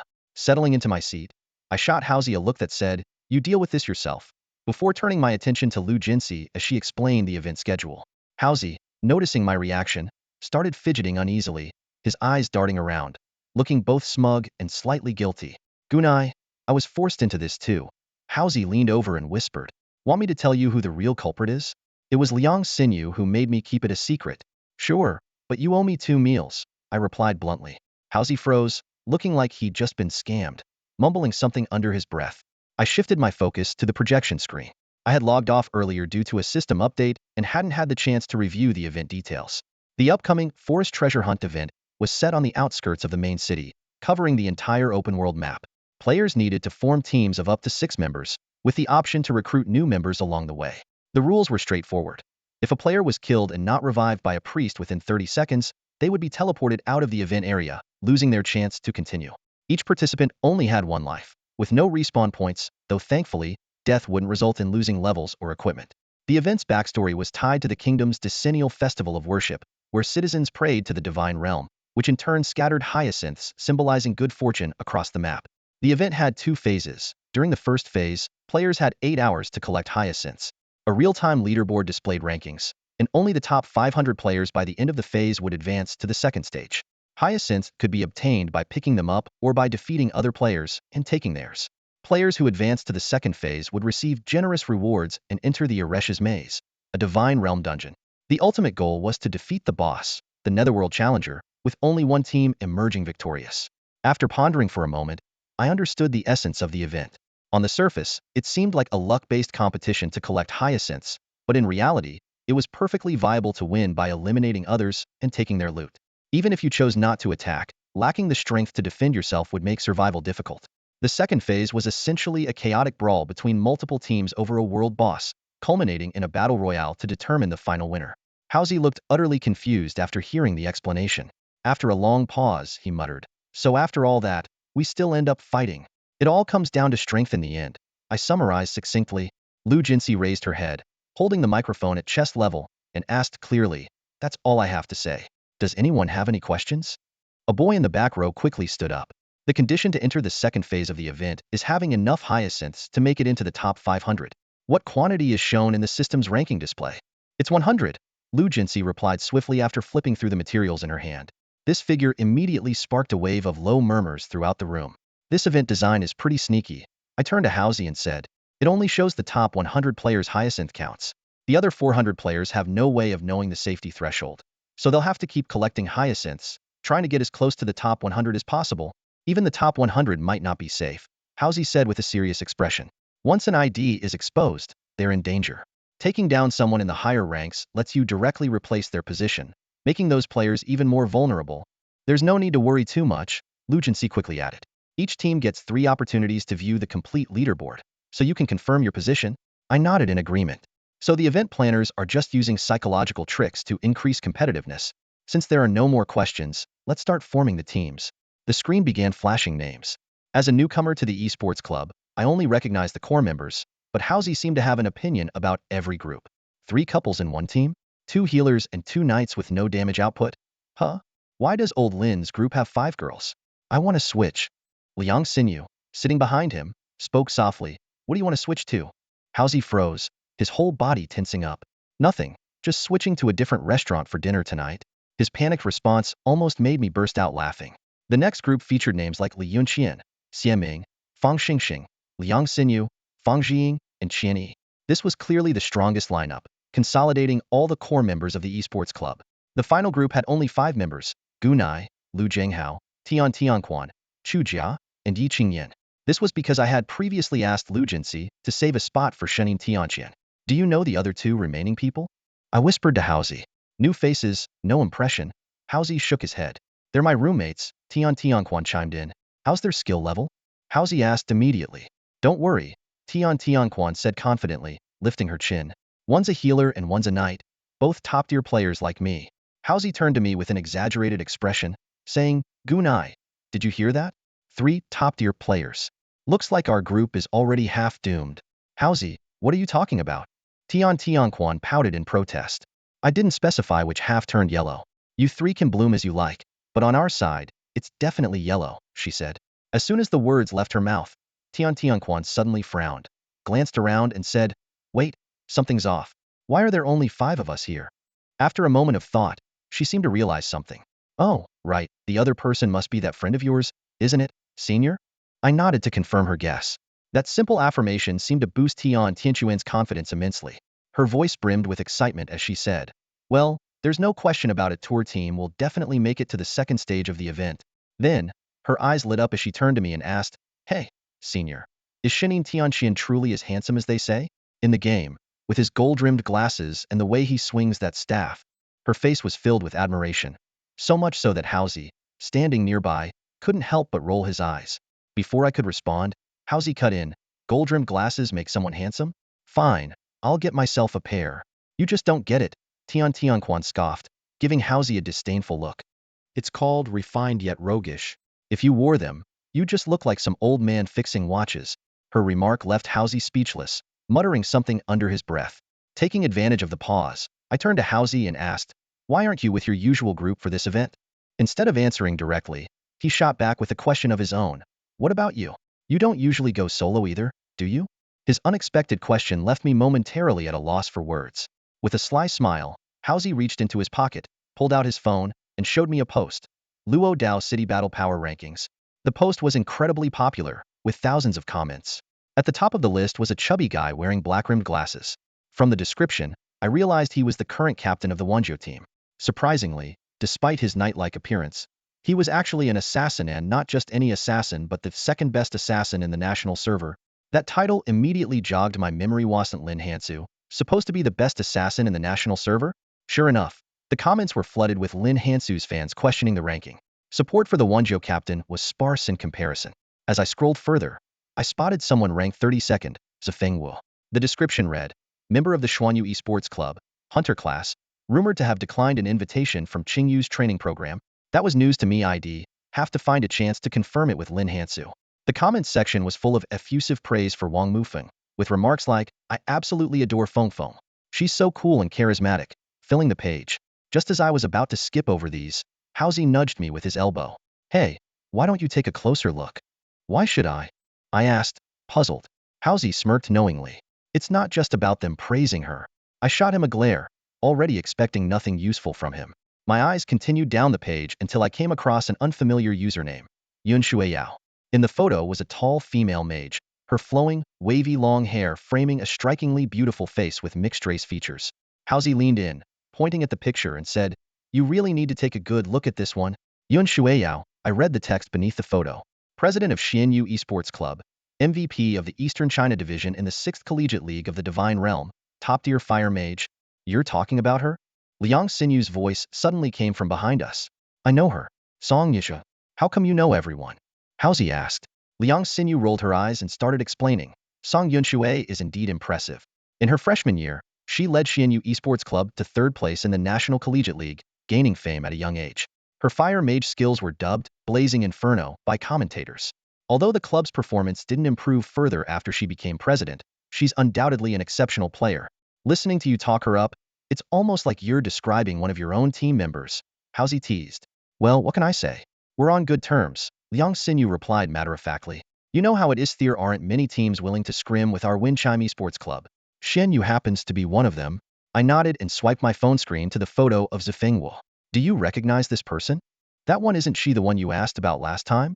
Someone this pretty ID definitely remember if we'd met. She's probably a newcomer, Liang Xinyu said, shaking her head. Then a sly glint appeared in her eyes. Gunai, you've been asking about her so much. Just curious. Howsy interjected abruptly, cutting her off. The two exchanged a knowing glance and smirked, clearly having spun a dramatic scenario in their minds. You're overthinking it. Your eyes are naturally that big, Howsy quipped, adding fuel to the fire. The description under the photo read, Shuangdong, Warlock class, weapon capable of melee transformation, recently defeated top guild players multiple times, unique combat style, often seen alongside Zifengwu, suspected member of Xianyu Esports Club. What do they mean by unique combat style? It's clearly brilliant. I protested, pointing at the screen. Don't mind the wording, it's a compliment, Liang Xinyu said with a laugh. Such a great player. Too bad she's with Xianyu. Exactly. You'd make an excellent undercover agent, Howsy added with exaggerated seriousness. And why do you assume him with Xianyu? Why couldn't I be with Winchime? I countered. Liang Xinyu covered her face and said slowly, because our Winchime Esports Club has zero reputation. Howsy immediately straightened up, adopting a solemn tone. Gunai, revitalizing Winchime Esports Club is your mission. You can't let outside temptations distract you. The two of them were bantering back and forth, leaving me momentarily stunned until Tian Tianquan suddenly cut in. Howsy, what rank are you on the list? Howsy shot her an impatient glance. The adults are talking. Kids, stay out of it. You're not even on the list, are you? Tian Tianquan pressed on relentlessly. Your senior here is just keeping a low profile. If I wanted to show off, I'd be on the same level as your dear senior Gu, Howsy declared, puffing out his chest. Ugh. Tian Tianquan let out a disdainful scoff. Faced with this adorable junior 1 year younger than him, Howsy seemed particularly helpless. He could only turn to me and say, you, on the other hand, have been recognized as one of the top players just below the pro level in Luodao. Make sure to perform well in this event. Got it, President Liu, I replied, continuing to scroll through the rankings. Familiar IDs like Fengyueji and Abyss caught my eye. Finding no more valuable information, I handed the phone back to Howsy. This ranking post clearly had some exaggerations. The main city hadn't been open for long, so there were undoubtedly still many skilled players leveling up quietly, avoiding unnecessary conflicts. These potential powerhouses hadn't yet entered the public eye, so the rankings couldn't capture their information. But they would surely emerge during the event, and only through head-to-head battles would we truly determine who was stronger. The thought made my heart beat a little faster. This long-lost sense of anticipation, did it mean I was actually looking forward to the upcoming event? After the meeting, Howsy kept his promise and took me to the city for a better meal. However, the feast came to an end when I stared at the table full of delicacies without much appetite. With only a few days left until the event, Howsy suggested we form a team to build synergy. Shinin Tianqian readily agreed. He had been particularly enthusiastic lately, spending hours in the game library researching and crafting all sorts of quirky life tools. We decided to meet at 3 p.m. in front of the weapon shop. The shop was located right next to the city gate, with a prominent Sordendax emblem hanging above its entrance. Despite this, it didn't attract many customers. Most of its stock consisted of green-tier weapons, with the occasional blue-tier gear that came at exorbitant prices. Most players preferred to rely on equipment dropped in the wild. With nothing to do after lunch, Howsy and I logged in early to inspect our gear. His silver-white swordsman outfit took some getting used to. Gunai, you know me. I'm not that kind of guy, Howsy said, squirming under my gaze. Relax, I'm just looking at your outfit. Does it look good? It's fine if I don't look at your face. With your face, though, it's awkward. That's jealousy, pure and simple jealousy, Howsy said indignantly. And so, the two of us, me, a level 30 warlock, and Howsy, a level 30 heavy swordsman, stood chatting in front of the weapon shop. This spot happened to be on the main path leading into the city, so we occasionally spotted level 20 newcomers and returning players passing by. With class changes still relatively rare, our distinctive outfits certainly drew some attention. Howsy, feeling particularly pleased with himself, assumed it was his personal charm at work. Around 2:45 in the afternoon, the warm autumn sun made me feel drowsy. Just then, Tian Tianquan appeared in my line of sight, accompanied by her two roommates. Her in-game ID was Sweet Donut, and despite being a warlock, she was wearing a pink warlock robe of unknown origin. Her hair was tied up in a playful bun, making her look especially friendly and adorable. "Hey kid, want me to find you a broomstick and send you off to learn some magic?" Hausi, who had grown impatient from waiting, couldn't resist teasing when he saw her. "No need, creepy uncle," Tian Tianquan replied as she stopped in her tracks. She first greeted me politely. "Good afternoon, senior." "Good afternoon," I responded. "What about me? Aren't you going to greet me?" Hausi complained. "Oh, I didn't notice you there, Hausi." "Good afternoon." Tian Tianquan exaggeratedly pretended to have just noticed him. This playful exchange made her two roommates chuckle. One was a freckle-faced cleric named Yueguang, and the other was a slightly plump knight named Yushinshin. Both seemed a bit reserved, politely greeting us before lowering their heads to focus on their respective panels. At exactly 3 o'clock, Shanin Tianqian appeared at the end of the long street. He was wearing a pair of sunglasses, seemingly acquired from Waknoshir, paired with his mage robes, which gave him an air of undeniable presence. Since when did this game have sunglasses? It must be some new gadget he had figured out over the past couple of days. So cool, not only Tian Tianquan but her two roommates also turned their attention to this figure who had made waves in Liaodong City. Hausi and I, however, leaned against the doorframe, unfazed by the scene. "Hello." Shanin Tianqian greeted enthusiastically, his gaze sweeping over us before settling on the three girls. Watching his back, I almost felt the urge to kick him, but considering the presence of others, I decided to spare this legendary ice mage some dignity. "Ahem, now that everyone's here, we should start preparing for the event in 2 days." I quickly interrupted, seeing Shanin Tianqian exchanging glances with Tian Tianquan's roommates. Exactly. We need to take this seriously," Hausi chimed in, nodding in agreement. Shanin Tianqian suddenly raised his hand with a sheepish expression. "Bamboo, I haven't looked at the event details yet." "Haha, maybe I should go check them out first." "Bamboo? Who's that?" Hausi asked, confused. "That's me," I replied. Gunai was already a strange name, and now there's Bamboo? Hausi muttered under his breath. Before I could say anything, Yueguang, the freckle-faced cleric, began patiently explaining the event process to Shanin Tianqian in detail. "Being good-looking has its perks," Hausi said in a low voice, gesturing with his eyes towards a girl not far away who was gazing at me with an admiring expression. "Look at her facettes like you can already see her imagining a bright future with you." I glanced at the remaining two people nearby and pointed in the direction of Yushinshin and Tian Tianquan. "Aren't these two normal, though? That night guy seems just introverted, so it's understandable he doesn't talk much. As for Tian Tianquan, honestly, do you even think she counts as a normal person?" Before I could finish, a purple sandalwood stick landed precisely on Hausi's head. Tian Tianquan had somehow appeared behind him without anyone noticing. Clearly, she had overheard our conversation, and the slight smirk on her lips carried a hint of playful mischief. "Haha, Junior. What brings you here?" Hausi tried to cover his embarrassment with a forced laugh.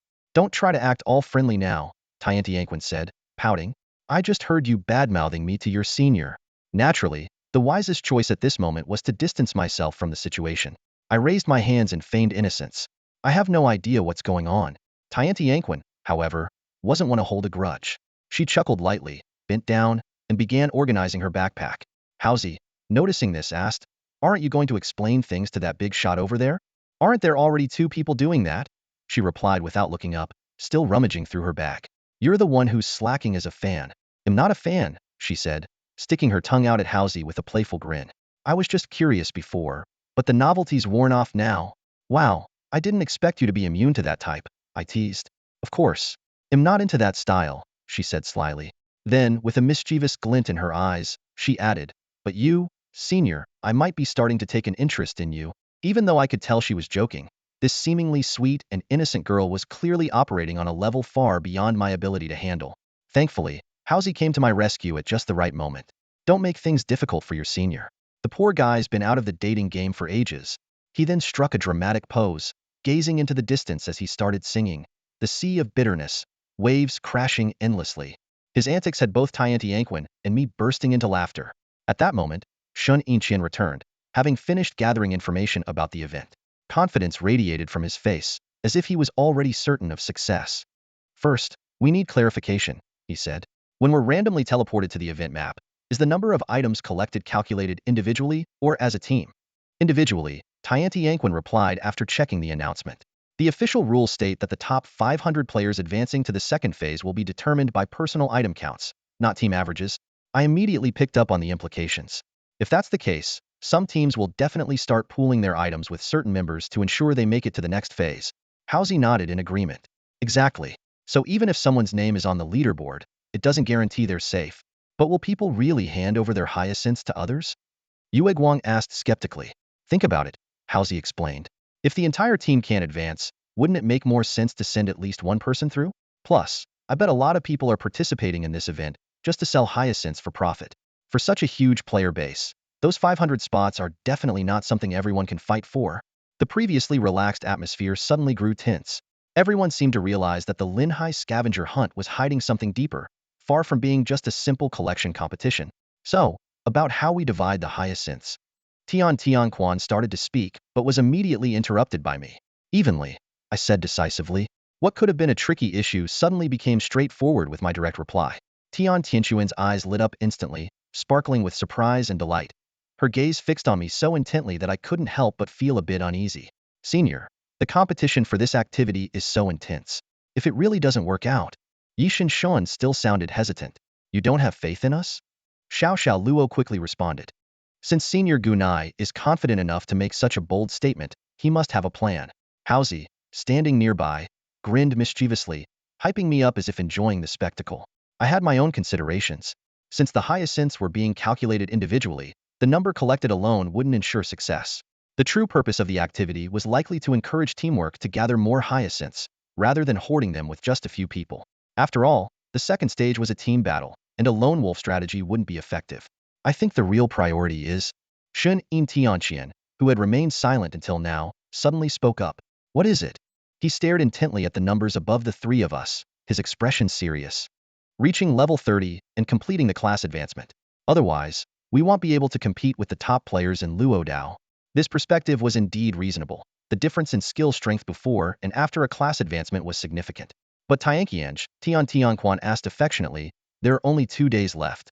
Is it even possible to level up by 1.5 levels in time? More than enough, Shunin Tianqian replied briefly, adjusting his sunglasses. And then? That's it.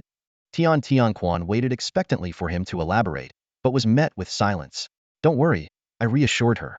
If he's made the promise, he must have a solid plan. It's just 1.5 levels in 2 days. Exactly. Shin Yin Tianqian pointed at me. Whether we succeed or not depends on you. I was completely puzzled, unsure of what I could possibly contribute. Leveling up had always been a challenge for me. Seeing that I didn't respond, Shun Yin Tianqian sighed and slipped his hands into his pockets. We're in unfamiliar territory. As the host, you need to find me a good leveling spot. Oh, you should have said so earlier. I thought for a moment. Since arriving in this realm, I'd been preoccupied with various tasks and hadn't spent much time grinding. The only leveling spot that came to mind was the abandoned village at the end of the river. I had stopped there briefly on my way to Moon Lake. The area was crawling with undead creatures of various types. While their defenses were strong, they had a notable weakness to magic attacks. Follow me. I stood up, ready to lead the way. I led the group out of the main city, departing through the eastern gate. We passed through a forest and followed the river winding through the canyon downstream. As we ventured further, the surroundings became increasingly eerie, whether it was the approaching dusk or the pervasive stench of decay.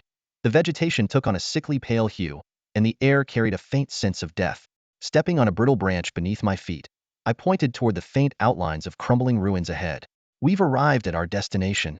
Surprisingly, amidst the cold, gray desolation of this abandoned village, Tianquan displayed an unusual excitement. So there's a place like this near the main city? How come I've never seen it before? Halsey rolled his eyes at her comment. Sis, haven't you ever watched a horror movie? Places like this are never good news. How are you so fearless? Tisa Halsey, don't tell me you're scared? Me? Scared? He'll go first. Watching this pair of bickering clowns, I could only shake my head and remind them. There are corpses wandering around in the houses. They're not fast, but still, be careful. I haven't explored too deeply here, so I'm not sure what's further in. Why overthink it? Just follow your big bro Halsey. With those words, Halsey slung his heavy sword over his shoulder and swaggered into the village gates. Tianquan followed without hesitation. Clearly, she wasn't one to shy away from danger either. It was Shun Yin Tianqian whose expression betrayed genuine unease. Nervous? I teased. Not really. Not really? Then why are your sunglasses on upside down? Awkwardly, he took off the sunglasses. I watched a few horror movies the other day. Still haven't quite gotten over them. Don't worry, I've been here before, nothing too scary. I reassured him while giving him a little push forward. Up ahead, Haozi stopped in front of a decrepit wooden house. Tianquan, stand back. I'm about to open the door, and who knows what's behind it. Oh, please. By the time you're done talking, I'd have cleared out any monsters already. Since you said that, oh crap. Haozi's words cut off abruptly, followed by the sharp crack of the wooden door breaking.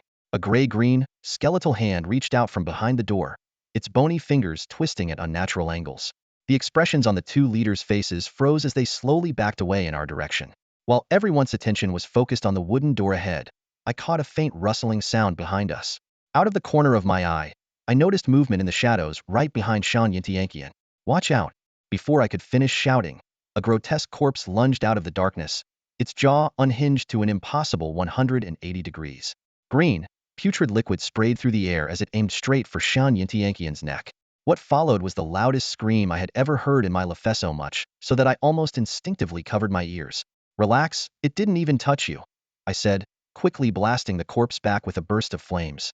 But Shan Yintianqian's piercing scream left me shaken for a long time. The ice mage beside me seemed utterly lost, his face pale as he stared blankly at the corpse lying on the ground. His eyes were hollow, his lips slightly parted, yet no words escaped them. The other four weren't in much better shape. The skeletal hand at the door had already clawed out a hole large enough to pass through, and it was only moments away from breaking in. Instinctively, the four huddled together and retreated, their steps eerily synchronized. Is it really that terrifying? I stepped past Shan Yintianqian and fixed my gaze on the corpse, which was still twitching on the ground. Its joints were broken, yet it struggled instinctively to rise. For someone at my level, this sub-30 level creature posed no threat, though its grotesque appearance was unsettling. I raised my flamethrower and aimed it at the creature's throat. Flames erupted, and a critical hit finished it off instantly. Turning to Shan Yintianqian, I gestured reassuringly. See? It's not that scary. His expression softened slightly as he nodded, though his eyes remained locked on the corpse, wary that it might suddenly spring back to life. Just as I was about to say something to lighten the mood, a beast-like roar echoed from afar, followed by the sound of wood splintering. The corpse hidden behind the door burst through. What the hell is that? It's coming after us. Tianquan, behind you. Chaos erupted instantly. I never imagined that a mere level 27 creature could send a 6-person team scattering in panic. Someone screamed, "Run!" at the top of their lungs, and the group that had been sticking together immediately broke apart, fleeing in all directions. My attempts to call out were drowned in the cacophony of hurried footsteps and frantic screams. When I finally snapped out of it, the street was empty except for the corpse, which stood there, bewildered, staring at me. Wearing an equally perplexed expression, I pulled out my flamethrower and dealt with it in a few swift moves. Then, I sighed in frustration as screams echoed from various corners of the village. The group's panicked flight had managed to stir up nearly every monster in the area. Half an hour later, I finally managed to gather all 6 of them at the village entrance. Tracking everyone down had been a tedious ordeal, especially Shan Yintianqian, who could have guessed he'd hide inside a water barrel. Ahem. Haozi adjusted his armor and hefted his greatsword, trying to muster some courage. Let's go. Honestly, I wasn't scared at all. I only ran to keep up with the group. It would have been awkward if I was the only one staying behind. Yeah, right? You were the fastest one to bolt, Tianquan retorted without hesitation. How could you slander me like that? I ran first to draw its attention away and give you all a chance to escape. I let out a helpless sigh. All right, everyone, get ready. It's just a level 26 mob. We'll take it heat in this time. The real leveling area is further ahead, so don't scatter again. The group quickly nodded in agreement, though Shan Yintianqian still looked jittery. He kept his eyes fixed ahead, his staff raised defensively in front of him, with an ice spell ready to be unleashed at a moment's notice. I patted Haozi on the shoulder, feeling his stiff joints. We haven't even gone in yet. No need to be this nervous. Let's go. Haozi suddenly raised his arm in a rallying cry, but the only response was silence. He looked around in confusion. Hey, come on, let's move. Tianquan smirked mischievously. Then go on. Lead the way. Me? First? Haozi pointed at himself, looking utterly surprised. Be confident. Yes, you. Haozi immediately started analyzing. Look, I'm not saying I can't go first, but we should think this through. A knight should take the lead, but our knight is a lady, and this environment is too harsh for her. Shan Yintianqian is a mage, and should stay in the back for fire support. My position is better suited for covering the team. As he spoke, he pushed me to the front. Gunai is the best choice for this. After some back and forth, Haozi was ultimately assigned to the back of the group. We followed the main road through the village, and before long, our target appeared at 2 o'clock, a building that looked like a hospital. Just as I was about to speak, a sharp sound cut through the air from my left shoulder. A streak of bright blue ice crystals shot out like lightning, weaving into a dense web of firepower in midair and completely surrounding the target building. By the time I processed what had happened, the hospital was nearly reduced to rubble, and if there had been any undead inside, they were now nothing but ash. Shin Yintianqian adjusted his sleeve with a smug expression. Annihilated. Perfect execution. Brother, using an entire vial of ice crystals on a single enemy seems a bit excessive, don't you think? The mage's expression was resolute. Against creatures like that, you have to go all out. Halsey chimed in from the back. Exactly. Showing mercy to your enemies is being cruel to yourself. Don't make that rookie mistake, Gunai. The journey so far had been thrilling, but the threats we encountered were mostly low-level creatures that posed no real danger. With Shun Yintianqian, the ice mage, in our group, we reached the village's edge in less than an hour. In the distance stood a city, faintly illuminated by flickering bonfires. It wasn't bustling, but it exuded a sense of life. However, to reach the city, we had to cross a desolate plain. The plain was overgrown with wild grass, dotted with a few leaning gravestones covered in vines that obscured their weathered inscriptions. In the center stood a withered phoenix tree, its stark silhouette framed by the setting sun. A few night crows flapped their wings, their harsh cries piercing the air. Senior, what's up ahead? Can you give us a heads-up? Tian Tianquan timidly asked, hiding behind Yashinshin's armor. I've never been here before either, I replied, shaking my head as I led the way into the overgrown field. Unlike the forests we had traversed before, this place was unsettling ancient paths swept by western winds, a barren plain under a setting sun. The atmosphere was entirely different. Regardless, crossing this wasteland to reach the city and uncover clues was our only option. This area was so distinct from the main city that it might just hide a special quest. I crouched in front of a stone tablet, carefully pulling away the vegetation covering it. As the weeds were cleared, faint black inscriptions gradually emerged. The characters had peculiar flourishes on their strokes, unlike any modern script I was familiar with. Yueguang stepped forward, stopping to examine the tablet closely. This is the gravestone of a warrior from 2 centuries ago. He fell on the battlefield in the Divine Realm and eventually returned to his homeland, where he now rests. The text also records some of his life achievements. Wow, Junior, you can even read this, Halsey said as he leaned in for a glance, but quickly backed away, frustrated by his inability to understand the writing. Yueguang smiled and explained. Scholar is one of the auxiliary professions in the kingdom. I have a level 4 qualification in ancient languages, so reading this isn't too difficult. Scholar? The kingdom's auxiliary professions are really all over the place, I remarked, glancing at Shinin Tianqian's bulging backpack filled with his various inventions and creations. It's just a hobby, Yueguang continued. I'm actually studying literature at school. While the scholar profession isn't as practical as blacksmithing or pharmaceuticals in the kingdom, it's still possible to earn gold coins by taking on NPC tasks. Are you all from the same dorm? Do you all study Chinese? Halsey asked curiously. Senior, are you prying into personal matters now? Tian Tianquan teased with a grin. Halsey immediately responded. It's nothing special. I was just thinking, with someone like Tian Tianquan in the department, the literature program must be pretty lucky. What was meant as a compliment carried a hint of playfulness due to his deliberately exaggerated tone. All right, that's enough. Time to move, guys. It's getting late. Shinin Tianqian interjected, visibly uneasy with the eerie atmosphere around us. He took the lead, heading toward the distant main city, where the glow of campfires looked especially inviting in the twilight. The rest of the group followed suit, shifting their focus away from the stone tablet. I hesitated, wanting to study the inscriptions further, convinced the tablet held some deeper significance. But Halsey tugged at my hat, urging me to leave. Just then, Shinin Tianqian let out a sudden scream. Tian Tianquan, standing beside him, was so startled that she covered her ears. I quickly rushed over to find Shinin Tianqian collapsed on the ground, his face pale as a sheet. What happened? Someone touched me, he stammered. No way. Are you sure? That's creepy, I replied. Someone grabbed my ankle, Shinin Tianqian said, pointing to a patch of grass about 2 meters away. Tian Tianquan opened her mouth to speak, but Halsey motioned for silence, putting a finger to his lips. The others instinctively stepped back, the tension in the air rising palpably. Shaking my head in exasperation, I crouched down to inspect the grass. Hidden beneath the weeds was a pitch-black hole, about the size of a bowl, leading to Waknoshir. The cave was dark and damp. I carefully scouted ahead, but suddenly noticed an unusual writhing movement on the ground. A sense of danger surged through me, and I instinctively leapt backward. A grayish-brown limb emerged from the soil, its nails glowing with an eerie greenish-black hue clearly poisonous. Crap. The sudden ambush made me curse out loud. Gunai, what's wrong? Hauzi asked anxiously, noticing my sudden movement, but hearing no explanation. I sighed. Nothing too serious, just a hand popping out of the ground. Looks like the rest of it is about to crawl out. I turned to Hauzi and added, I think I left something back there. Let me go check. Hauzi gave a nervous laugh, and was about to leave when Tian grabbed him by the arm. Hauzi, don't chicken out.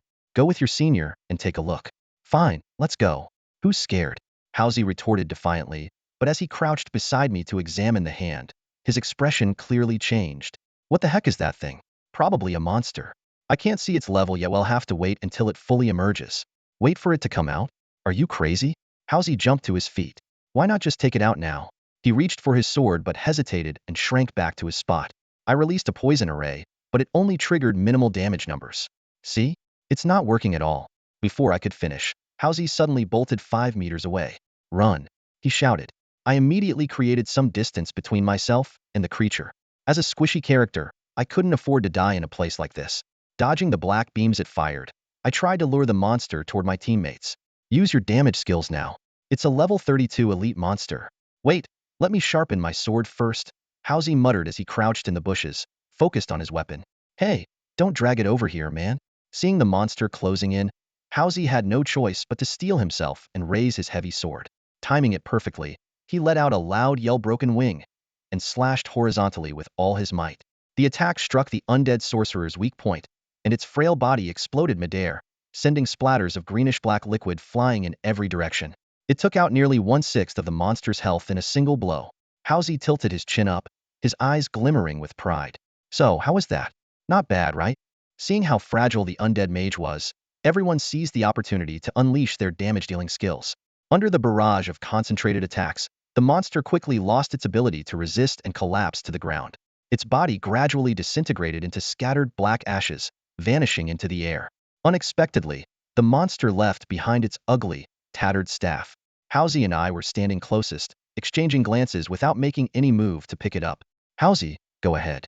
You did the most work taking down the monster, I said, breaking the silence. Gunai, this is your discovery. You're the host here. I couldn't possibly take something from your territory, Hauzi replied, declining politely. Are you two done yet? If no one picks it up, the loot will pawn. Tianquan interjected, unable to hold back any longer. Since it was a staff-type weapon, I instinctively glanced at Shenin Tianqian. He, however, frowned and shook his head decisively. It's way too ugly. There's no way I'd use something that offends my aesthetic sensibilities. With a sigh, I stepped forward to examine the staff closely. Brushing off the dust covering it, the attributes immediately appeared. A level 32 purple weapon named Withered Bone. The chance of an elite monster dropping a purple weapon was already slim, so this unexpected find was quite a surprise. The Withered Bone had an impressively high attack power and boasted a 50 additional damage bonus, leaving me, who could only wield a novice warlock's staff, envious. However, the weapon came with a fatal flaw passive skill called Life Fountain, which consumed 10 of the user's current health with every skill cast. I shared the weapon's attributes in the team chat, sparking a heated discussion. Everyone agreed that the weapon's high usage cost required a significant supply of potions to ensure safety. Are you sure you don't want it? Level 32 is just right for you, I said, holding the staff out to Shenin Tianqian. He hesitated for a moment, but eventually took the staff and casually strapped it to the outside of his backpack. From a distance, it really just looked like an ordinary tree branch. I'll hold on to it for now, just in case. At that moment, Yi Shinshin's excited voice rang out. Did our experience points just go up that much? Yeah, this one monster was worth the equivalent of us fighting 5 field monsters with the esports club, Tianquan chimed in. Well, it was a level 32 monster. The level gap combined with the elite bonus makes the experience gain pretty impressive, Shenin Tianqian explained. There's probably more than one elite monster around here, Tianquan said with a mischievous smile, looking like a sly little devil. Half a minute later, Hauzi and I were assigned to patrol the plains, tasked with luring monsters. Our job was to guide the attracted monsters to the entrance of the plains, where Shenin Tianqian had set up a crystal trap. Seriously, Hauzi grumbled as we walked. We're the Windchime esports duo, heroes wherever we go. And now we're being bossed around by a little girl, doing grunt work like luring monsters. Isn't this just a waste of talent? While I do agree with you, as a dignified sorcerer, I simply can't handle the chaos of close encounters with monsters. There's really no need to send 2 core members for this job. Oh, give me a break.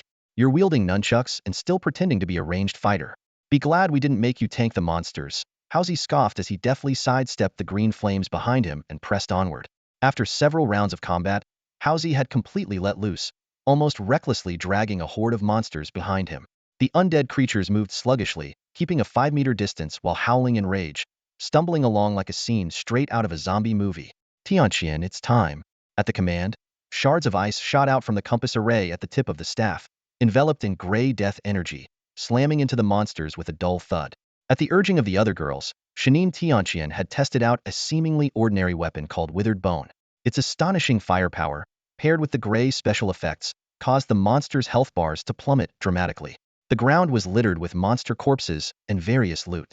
The Ice Mage's output was so overwhelming that Tianqian only needed to focus on collecting the spoils. The intense battle atmosphere was a stark contrast to their earlier cautious exploration of the wasteland. Though they didn't manage to obtain a matching primary weapon, they did score several level 30 purple armor pieces. While the stats were average, these items would gradually replace the blue ones after their job advancements. The three girls' equipment was still incomplete, especially Tianqian, who clearly prioritized aesthetics and was still wearing a few green pieces. They decided to distribute the new gear among the girls. As night deepened, their efforts paid off. The three girls had all reached level 29 over an hour ago, and at this rate, they'd complete their job advancements by tomorrow. In the once pitch-black wasteland, a few flashlights set up by Shanin Tianqian provided some simple illumination. This is way too comfortable for grinding levels, someone remarked. Of course. With Housie leading the team, efficiency is guaranteed, another chimed in. Don't kid yourself, Tianqian called him out. You're just standing there while Tianqian does all the damage. You don't get it. This is called teamwork. Not causing trouble is a form of help too, Housie argued earnestly. Yue Guang nodded in agreement. Thank goodness for Tianqian. Otherwise, there's no way we could stay in such a creepy place at night. Housie shook his head and said, I hate to break it to you, but lighting up at night is actually the most dangerous thing. In the dark, no one can see anyone else. But now we've made ourselves a target. That statement caused their faces to turn as pale as the dim light around them. Why don't we call it a day? There are ladies here, and staying up late isn't good for their skin, Shinyan Yankian said, feigning a yawn. His suggestion was immediately met with enthusiastic agreement from the three girls, leaving Housie and me with no choice but to reluctantly go along. And just like that, today's leveling up plan came to an early end. After taking off our helmets, Housie and I exchanged glances. The clock on the wall only pointed to 9 o'clock, far too early for night owls like us to call it a night. I walked out to the balcony, leaning against the railing as I let the cool summer breeze wash over me. Housie stood next to me, phone pressed to his ear, chatting animatedly with someone on the other end. The occasional bursts of a girl's laughter, clear and melodious, drifted over, but they failed to stir even the slightest envy in me. Honestly, I was pretty clear about my stance. How could someone who couldn't even sort out their own life have the right to pursue a relationship? Even when I saw those youthful, radiant smiles, the smooth legs of summer, and the flowing hair swaying in the breeze, I only admired them from a distance, nothing more. When Housie finally ended his call, I asked, Lian Wuque, how did you know? Housie looked at me, surprised. Anyone with eyes can see there's something going on between you two. Is it that obvious? He scratched his nose awkwardly. I thought I was being subtle. You, Lu Zhenghao, are not exactly the type to keep things under wraps. You sure know me well. That much is clear from how you spill everything when you're drunk. What did I say? Housie suddenly looked alarmed, like a nervous spy. Nothing major, just stuff about your first love, and that girl from the Fashion Design 2 class in freshman year. Housie immediately straightened up. You have to keep those things a secret. If word gets out, it'll be trouble. Relax, who even cares about your old stories? But what if Liang Xinyu finds out? Things are just getting started. Fine, I promise to keep my mouth shut, I said with a grin, thinking to myself that I had no intention of sharing those stories anyway. Seeing me agree, Housie perked up instantly. So, Gunai, is there someone you've got your eye on? I can play wingman for you. Not necessary. I don't have any plans in that direction for now. Housie shuffled closer to me like a concerned elder and began to nag, gesturing with his left hand. You're not getting any younger. There are so many pretty girls in the esports club, you should really choose one. Lu Jinxi is a good option. She's gentle, organized, and way better than someone like Liang Xinyu, who's hot-tempered and unpredictable. Honestly, Lu Jinxi seems to have a good impression of you. Have you really not considered her? When I didn't respond, he kept going with his recommendations. What about the archer from the software design department? You know, the campus beauty with those long legs. Want me to get her WeChat for you? He paused, furrowing his brows. Don't tell me you're into someone like Tian Tianquan's type? That won't work. She's always so wild and chaotic you wouldn't be able to handle her. Outside, the night wind picked up, sweeping piles of yellow leaves into the air before scattering them back to the ground. I stretched and felt a wave of drowsiness wash over me. It's getting late. Let's call it a night and get some rest. Are you even listening to me? You need to think carefully about this relationship stuff. Housie huffed as I walked past him, still chattering away. Suddenly, he seemed to remember something and muttered to himself, "Oh, right? Don't you already have a hunter girlfriend? Well, that's none of my business out of my jurisdiction."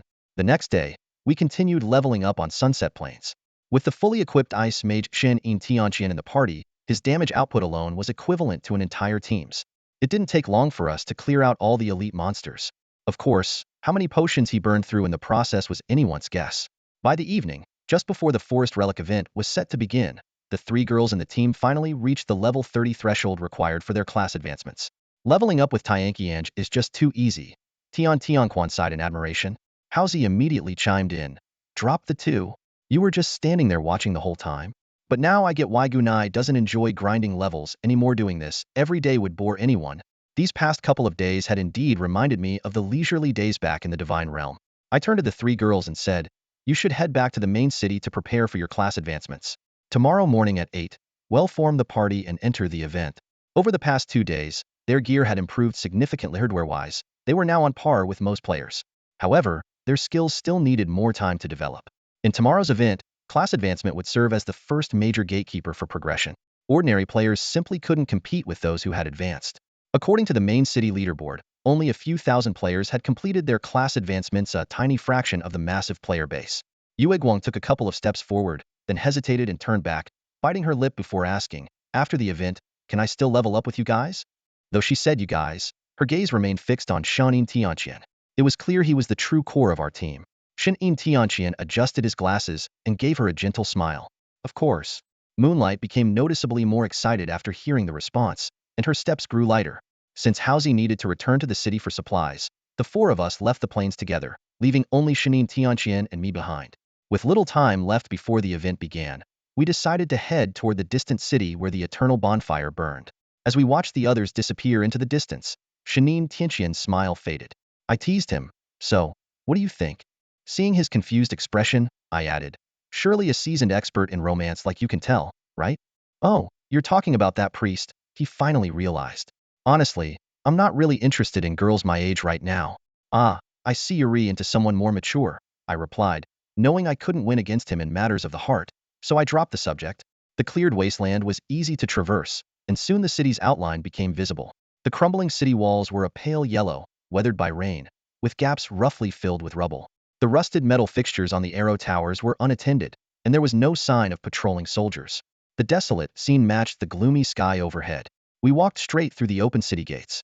The empty streets still bore faint traces of the bustling life that once thrived there.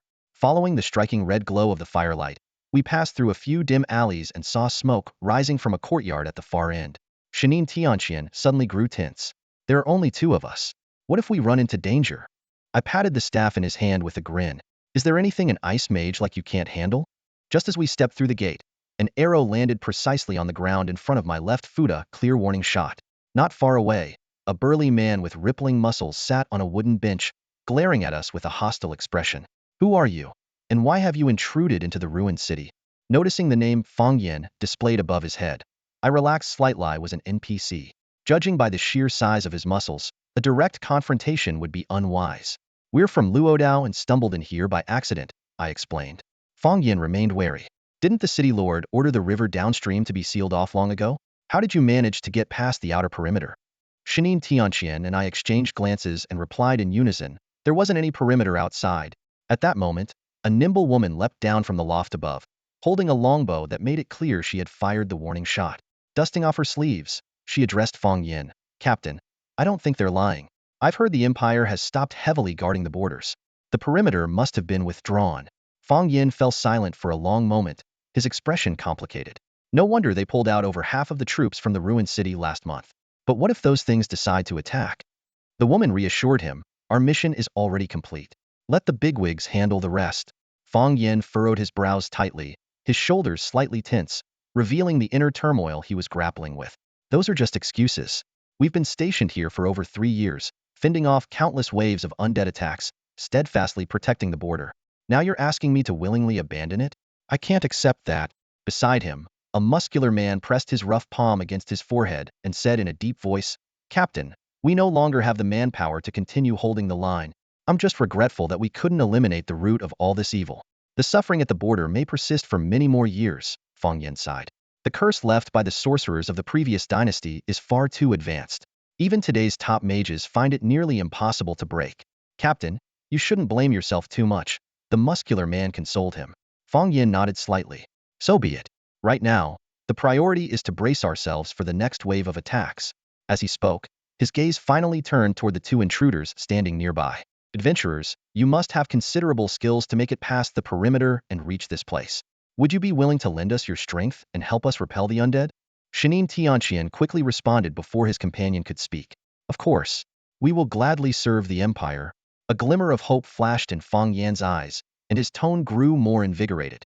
With your help, we may just be able to hold the ruined city this time. But I must warn you, this mission is fraught with danger, and your lives could be at risk at any moment. The immediate task is to strengthen yourselves and prepare before the undead arrive. At that moment, a system notification chimed in. Team Quest Undead Siege failed to accept. Level requirement, 35.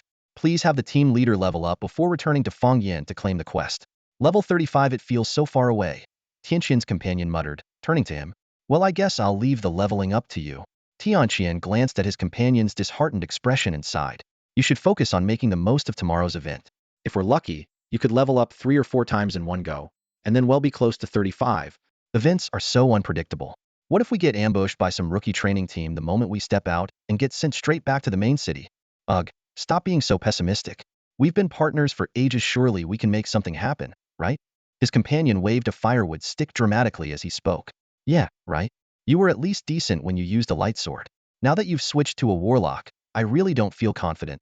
After some playful bickering, Tianqian logged off early, claiming he needed to prepare for the next day's event. His companion, however, suspected he had real-world plans instead. He made a few more attempts to talk to Fang Yin, but the NPC only repeated his preset dialogue. Realizing that reaching level 35 was a firm requirement, the companion gave up and logged off as well. Removing his headset, he saw his roommate, Haozi, brushing his teeth. They exchanged a few casual remarks before turning off the lights and going to bed. The night passed quickly, and the next morning, as the companion stood brushing his teeth, he had a fleeting sense that last night's routine felt oddly vivid, almost like déjà vu. However, Haozi's enthusiastic chatter about his meticulously planned event strategy interrupted those faint musings. As he began explaining the 6th event plan, the activity was finally about to start. He had to cut his speech short, quickly put on his helmet, and logged into the game. By then, the others were already geared up and ready to go, with the countdown timer on the system interface ticking away prominently. I quickly formed a team, invited the other 5 members to join, and carefully double-checked the participant list on the event interface, making the final preparations. While some of the team members were casually chatting in the team channel, the countdown hit 0. A rotating 6-pointed star magic circle appeared beneath our feet, and a white light enveloped us. In the next instant, we found ourselves standing on the event map. Before us was a winding forest path, flanked by lush greenery. Ahead lay a vast sea of blooming azaleas, with layers of mountains looming in the distance. This place looks pretty nice, doesn't it? Tianquan said excitedly, glancing around. All right, sis, we're here to gather items, so let's focus on the main task, Haozi retorted, while diving into the bushes to start searching. Hyacinths, what do they even look like? Seeing everyone engrossed in the search, I couldn't just stand by idly. I chose an unoccupied area and began looking as well. Although I wasn't sure what hyacinths looked like, being a type of flower, they should stand out amidst the green foliage of the forest. However, all I saw were grayish-brown branches and dark green leaves. This monotonous and repetitive searching soon wore me out, and before long, I found myself slacking off. Just as I was quietly procrastinating, Tianquan's excited cheer broke the silence. She was carefully holding a deep blue flower, and the group quickly gathered around her. After comparing it to the event description, everyone agreed it was indeed the target, a hyacinth. It kind of looks like garlic, I couldn't help but remark. Tianquan initially wanted to argue, but after glancing at the unopened hyacinth in her hand, she finally muttered, Senior, you know it does kind of look like garlic? Forget Senior, the senior is busy searching over here, Haozi called out from nearby. We've only found one so far, and you two are already slacking? Feeling a bit guilty after Haozi's comment, I decided I couldn't laze around anymore. After all, we had agreed to split the hyacinths evenly, and it wouldn't be fair to just reap the rewards of others' efforts. I headed north and made use of the compass given by Shan Yin Tianqian. Before I knew it, I had wandered far from the team, and when I looked back, the others were no longer in sight. Fortunately, my efforts paid off, as I managed to find over a dozen hyacinths entwined among the vines within half an hour. Just as I was about to move forward, the faint sound of rustling leaves came from the nearby bushes. I immediately became alert. As a solo player, the last thing I wanted was to confront an entire team hidden. While I had no intention of stealing others' hyacinths by eliminating them, not everyone shared this perspective. Being surrounded and sent back to the main city at the very start of the event would be an utter waste. I quickly concealed myself within the dense foliage, my dark leather armor blending seamlessly with the greenery. Soon, footsteps approached, accompanied by a male voice filled with amusement. Huajian, this time our Luo Guild is definitely securing a spot on the leaderboard. The event's been going on for a while now, and I haven't seen you find a single hyacinth. All you've done is drag me around aimlessly, the woman beside him said, her tone carrying a hint of playful reproach. The voices sounded oddly familiar, but I couldn't immediately place them. The man continued, we still have 4 teammates, don't we? We'll coordinate with them later and split the hyacinths evenly. Then we'll head to the second round at the Sky Fortress. For now, let's just enjoy the scenery and wait for some good news. You sure have it all planned out, the woman replied coyly. I haven't even agreed to go with you yet. Come on, die. You wouldn't turn me down after such a heartfelt invitation, would you? The man teased. I shook my head silently from within the bushes, hoping this pair of chatterboxes would leave soon so I could get on with my mission. But just then, a loud voice called out from the distance behind me, piercing the stillness of the forest. Gunai, where are you? Don't tell me you're slacking off somewhere. The shout startled a few resting birds into flight, and the woman immediately said, Huxin, I think there's someone over there. Perfect timing, the man replied. We'll go check it out. Might as well take them out and grab their hyacinths while we're at it. His footsteps started heading in my direction. I stood up, and it was only then that I saw the mage in front of me with the Idizua Huxin. His shocked expression made me recognize both of them instantly. They were members of the Luo Guild who had tried to monopolize the leveling spot back in the beginner's village. Zue Huxin clearly recognized me too. His demeanor shifted noticeably as he hurriedly tucked his staff back into his belt. Stammering, he said, Sure, Shishuang Dong. What's wrong, Zue? Long time no see, cat got your tongue? I teased deliberately. This is quite the coincidence. Haha, they'll just, leave you to it, he said hastily, turning to leave. For Zure Huxin, this encounter was undoubtedly awkward. As a member of the Luo Guild, he hadn't expected that the warlock who had taught them a lesson in the beginner's village would later stir up such a storm in Luo City. He clearly knew better than to provoke someone like me. As Zue Huxin stood there awkwardly, unsure of what to do, a strikingly beautiful female assassin stepped out from behind him. It was none other than Huajian. Zue Huxin forced a calm demeanor, letting out a nervous laugh as he introduced her. Someone you know already, Huajian. You've met before? It's you. Huajian's expression darkened immediately, clearly recalling some past unpleasant encounter. Huxin, what are you waiting for? Are you going to let him go again this time? Zue Huxin kept signaling to Huajian with his eyes, silently pleading with her to stop talking. Turning to me, he forced a strained smile. Shuangdong, you might have misunderstood. What Huajian means is that we could form an alliance, work together in solidarity. However, Huajian seemed neither inclined toward reconciliation nor interested in Zue Huxin's hints.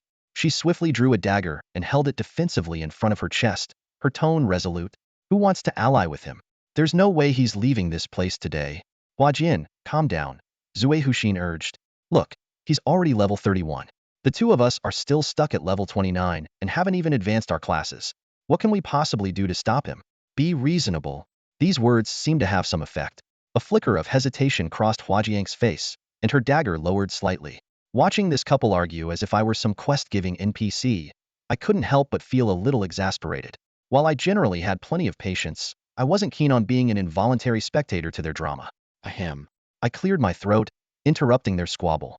No way, Huajian said through gritted teeth, glaring at me. He's not leaving here today, no matter what. Huajian, it's not a big deal. There's no need to make a fuss. Huajian grew more defiant. This is about the reputation of the Luo Guild. Zue Huxin, are you even a man? Or are you just going to keep cowering? Zue Huxin sighed in resignation and clasped his hands toward me. Just go easy, all right? Stick to the rules, only to the point. Coming from him, this sounded particularly ironic, especially since he had threatened to destroy my hyacinth just moments earlier. I drew my weapon, a staff that ignited into flames as it transformed into its melee form. It seemed there was no avoiding this fight. But before anything could happen, a deep, commanding female voice rang out. Huxin, what's going on here? From behind the trees, 4 figures emerged, all wearing the insignia of the Luo Guild. At the forefront was a tall, powerfully built woman, a level 31 paladin, clearly the one who had just spoken. Behind her were a level 31 advanced class priest and 2 level 29 archers. Gu Qingzhu quickly retreated behind the paladin, pointing at me with an aggrieved expression. "Sis, it's him." The paladin stepped forward, her presence imposing. As she approached, I caught sight of her ID, Shifeng Liang. With her sharp gaze, the name suited her perfectly. "Sis, it's a misunderstanding, just a misunderstanding," Zue Huxin hurriedly explained. Drunken Huxin adopted a peacemaker's demeanor, whispering softly to Shifeng Liang. Within this small team, it was clear that Shifeng Liang held the highest authority.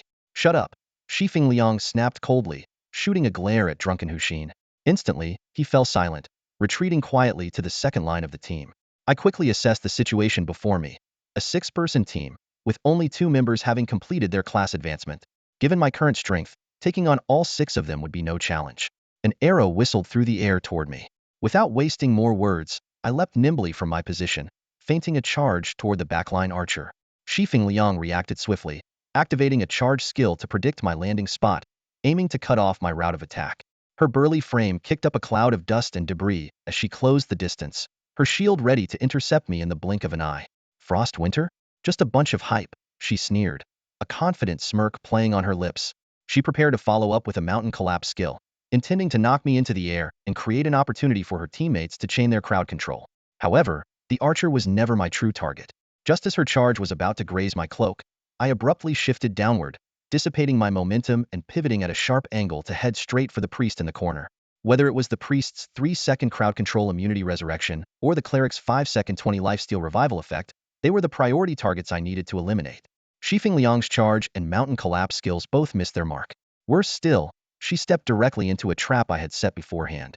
A blue mist rose from the ground, locking the paladin firmly in place.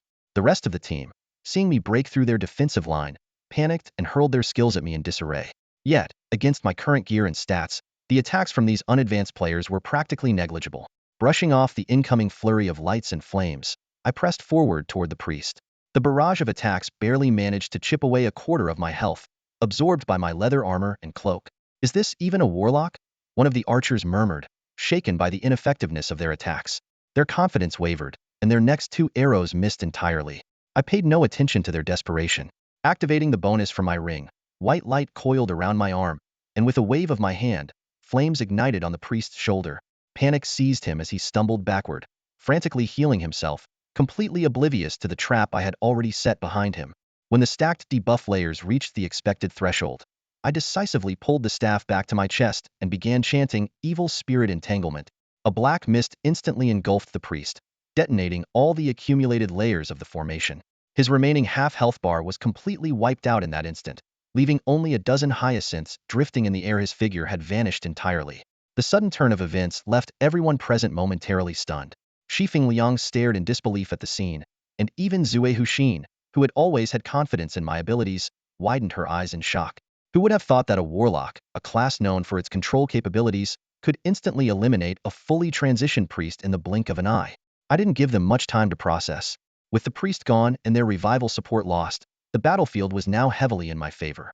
I quickly analyzed the remaining opponents. The knight had high defense and a substantial health pool, so he needed to be dealt with last. The assassin was highly mobile, making pursuit unwise. The immediate priority was to take out the 3 ranged damage dealers clustered together. Their tight formation was the perfect opportunity to test the warlock's newly unlocked skill, Necromantic Resurrection. The opposing team still hadn't fully recovered from their shock. They were reacting on instinct, casting skills to suppress my advance. Shifeng Liang was the first to snap into action, shouting, "Spread out, quickly!" At the same time, the paladin began moving, attempting to close the distance and engage me directly. I promptly summoned an undead knight to block the paladin's path. Although summoned creatures lacked the stats of regular players, it was more than enough to stall a paladin with limited offensive options. At that moment, black ripples surged along my staff, and dark chains erupted from the ground, ensnaring the 3 players in the backline as well as a hidden Huajian coup. As it turned out, this assassin had been lurking in stealth since the start of the fight, waiting to ambush me, unaware that Necromantic Resurrection also affected those in stealth. Within 5 seconds, all the entrapped players' health bars dropped to critical levels. Seizing the moment, I swung my staff and landed a precise strike on the nearest assassin's neck.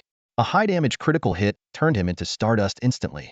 "Xue Shuangdong, you're finished," Shifeng Liang roared, her face contorting with rage as her muscles twitched. Seeing Hua Jianke fall, she let out a furious cry and shattered the undead knight with a powerful strike, charging at me through the lingering smoke and debris. Although Zifeng attack seemed formidable, her weaknesses were glaringly obvious. After exhausting her charge ability, the paladin could only rely on her slow movement speed to approach her targets, giving me plenty of room to maneuver. Shifting my focus, I noticed that Zahuxin was already faltering, his health bar reduced to a sliver as he skulked around the edge of the battlefield. While the mage still had a teleport skill to create distance, taking him down in the short term was unlikely. Without hesitation, I redirected my attention to the other two archers. My fire skill struck with precision, flames licking through their flimsy leather armor. The damage numbers flickered on screen, not overwhelming, but enough to force the two ranged attackers off the battlefield. When I turned back to face Zifeng, the fury on her face had lost its edge. As a paladin, her limitations were painfully clear. Unlike a lancer who could balance offense and defense, the paladin was purely a defensive tank with minimal offensive capabilities. Unsurprisingly, even as she swung her shield with all her might, her damage output was negligible. I could easily maintain full health with potions. Zahuxin, get over here and start dealing damage. Zifeng roared at the mage hiding on the sidelines. Sis, it's a special situation. Not feeling great today, I can barely perform at 10% of my usual level. Zahuxin deflected. Maybe we just call it a day? Zifeng face darkened with anger, but she let out a cold snort and ignored him. Instead, she raised her shield high, golden light radiating outward. It was the paladin's signature level 30 skill, Impenetrable Fortress, reducing incoming damage by 50 for 150 seconds while reflecting 30 of it back to attackers. I immediately stopped my assault, relying on agile footwork to weave through the grass, keeping my distance. With her cumbersome frame, reaching me was no easy feat once the agonizing 2.5 minutes elapsed. Her defenses crumbled, leaving her vulnerable to relentless attacks. Her health bar steadily dwindled. When the cooldown for my Undead Resurrection skill ended, its full burst of percentage-based damage finally took her down.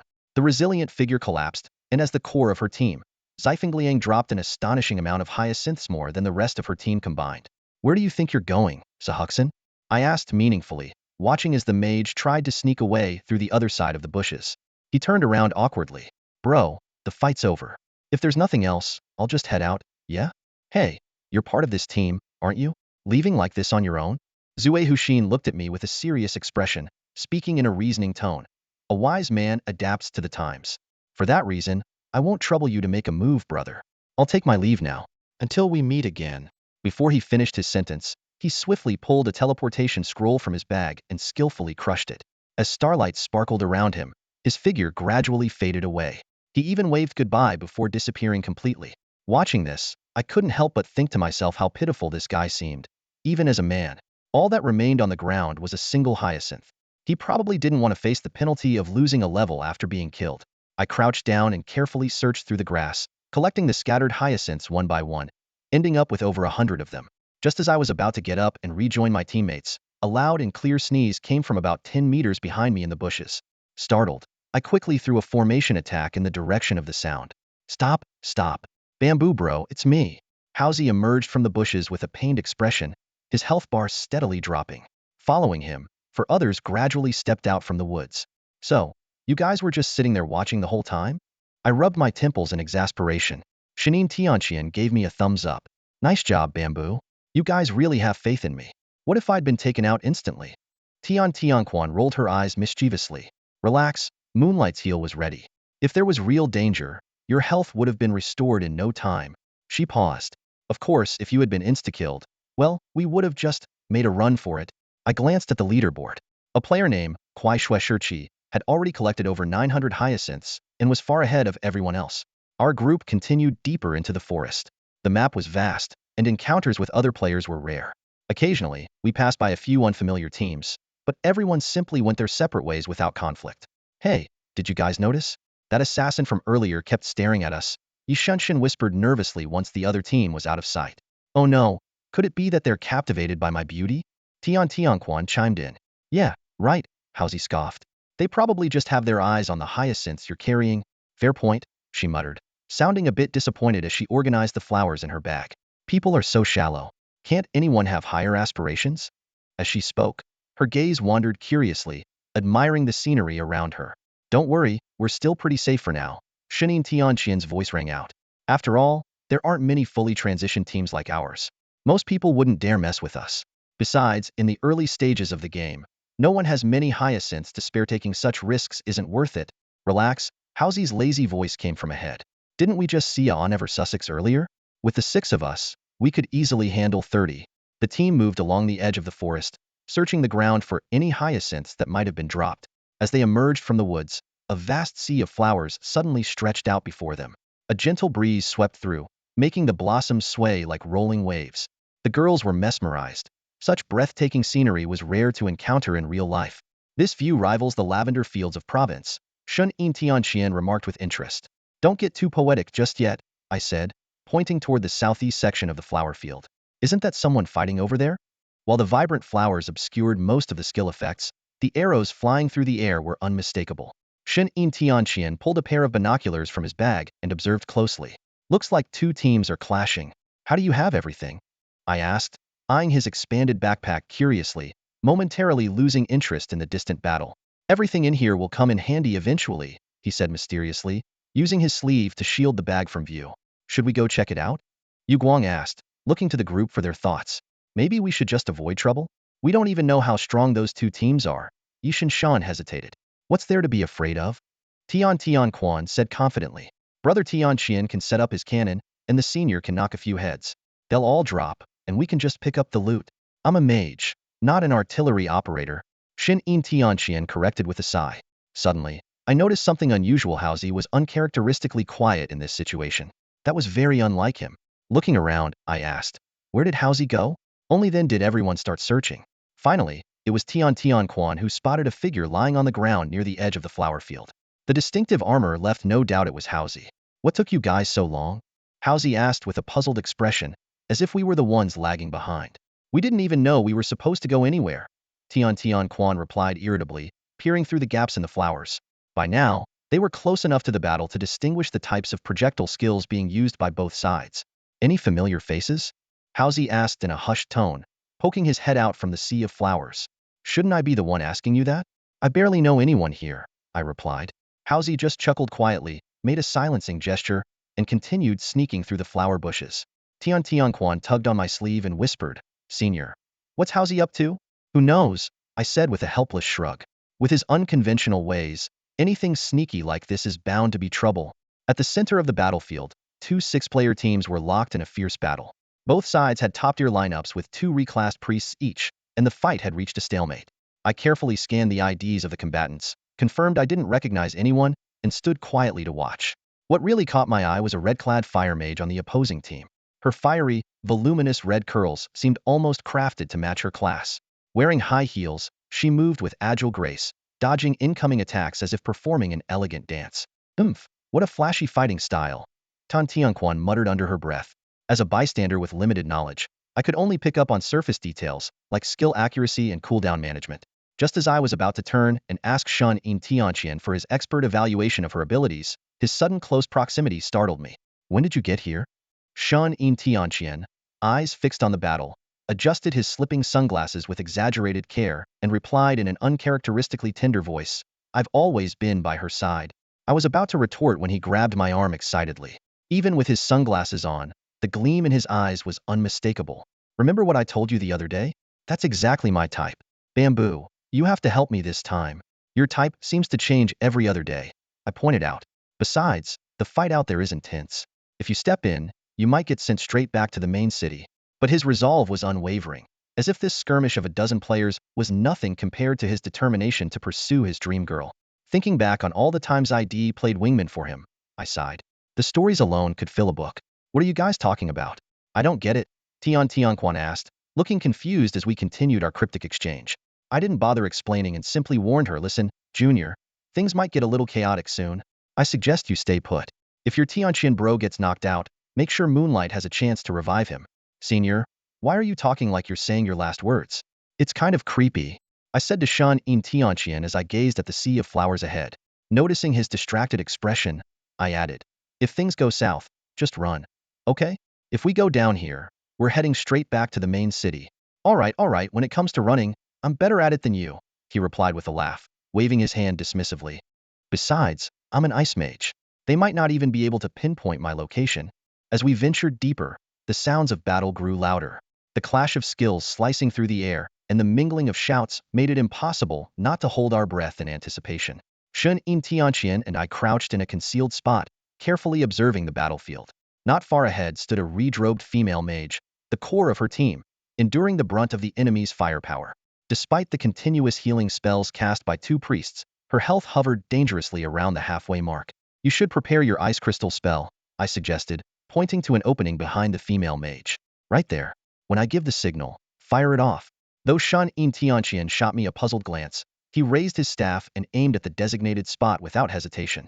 My reasoning was simple. The enemy's shadow dancer had been missing for some time, and with the priest's skills on cooldown, this was the perfect moment for a sneak attack. Sure enough, 20 seconds later, a man with a buzz cut suddenly leapt from the other side of the flower field, dagger raised high as he charged towards the center of the formation. Shin Yin Tianqian was about to cast his spell when I quickly stopped him.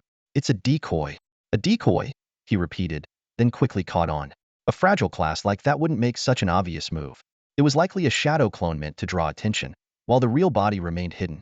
As flames engulfed the buzz-cut man, he dissipated into a shadowy illusion, vanishing into thin air. The moment had come. I calculated silently there were only about 10 seconds left in the priest's cooldown period, and the real threat was imminent.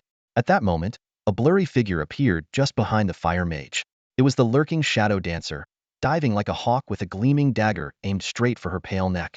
But before he could strike, a sharp ice crystal spell shot forth, striking him squarely in the waist. The unexpected blow threw the shadow dancer off balance midair, causing his dagger to slip from his grasp.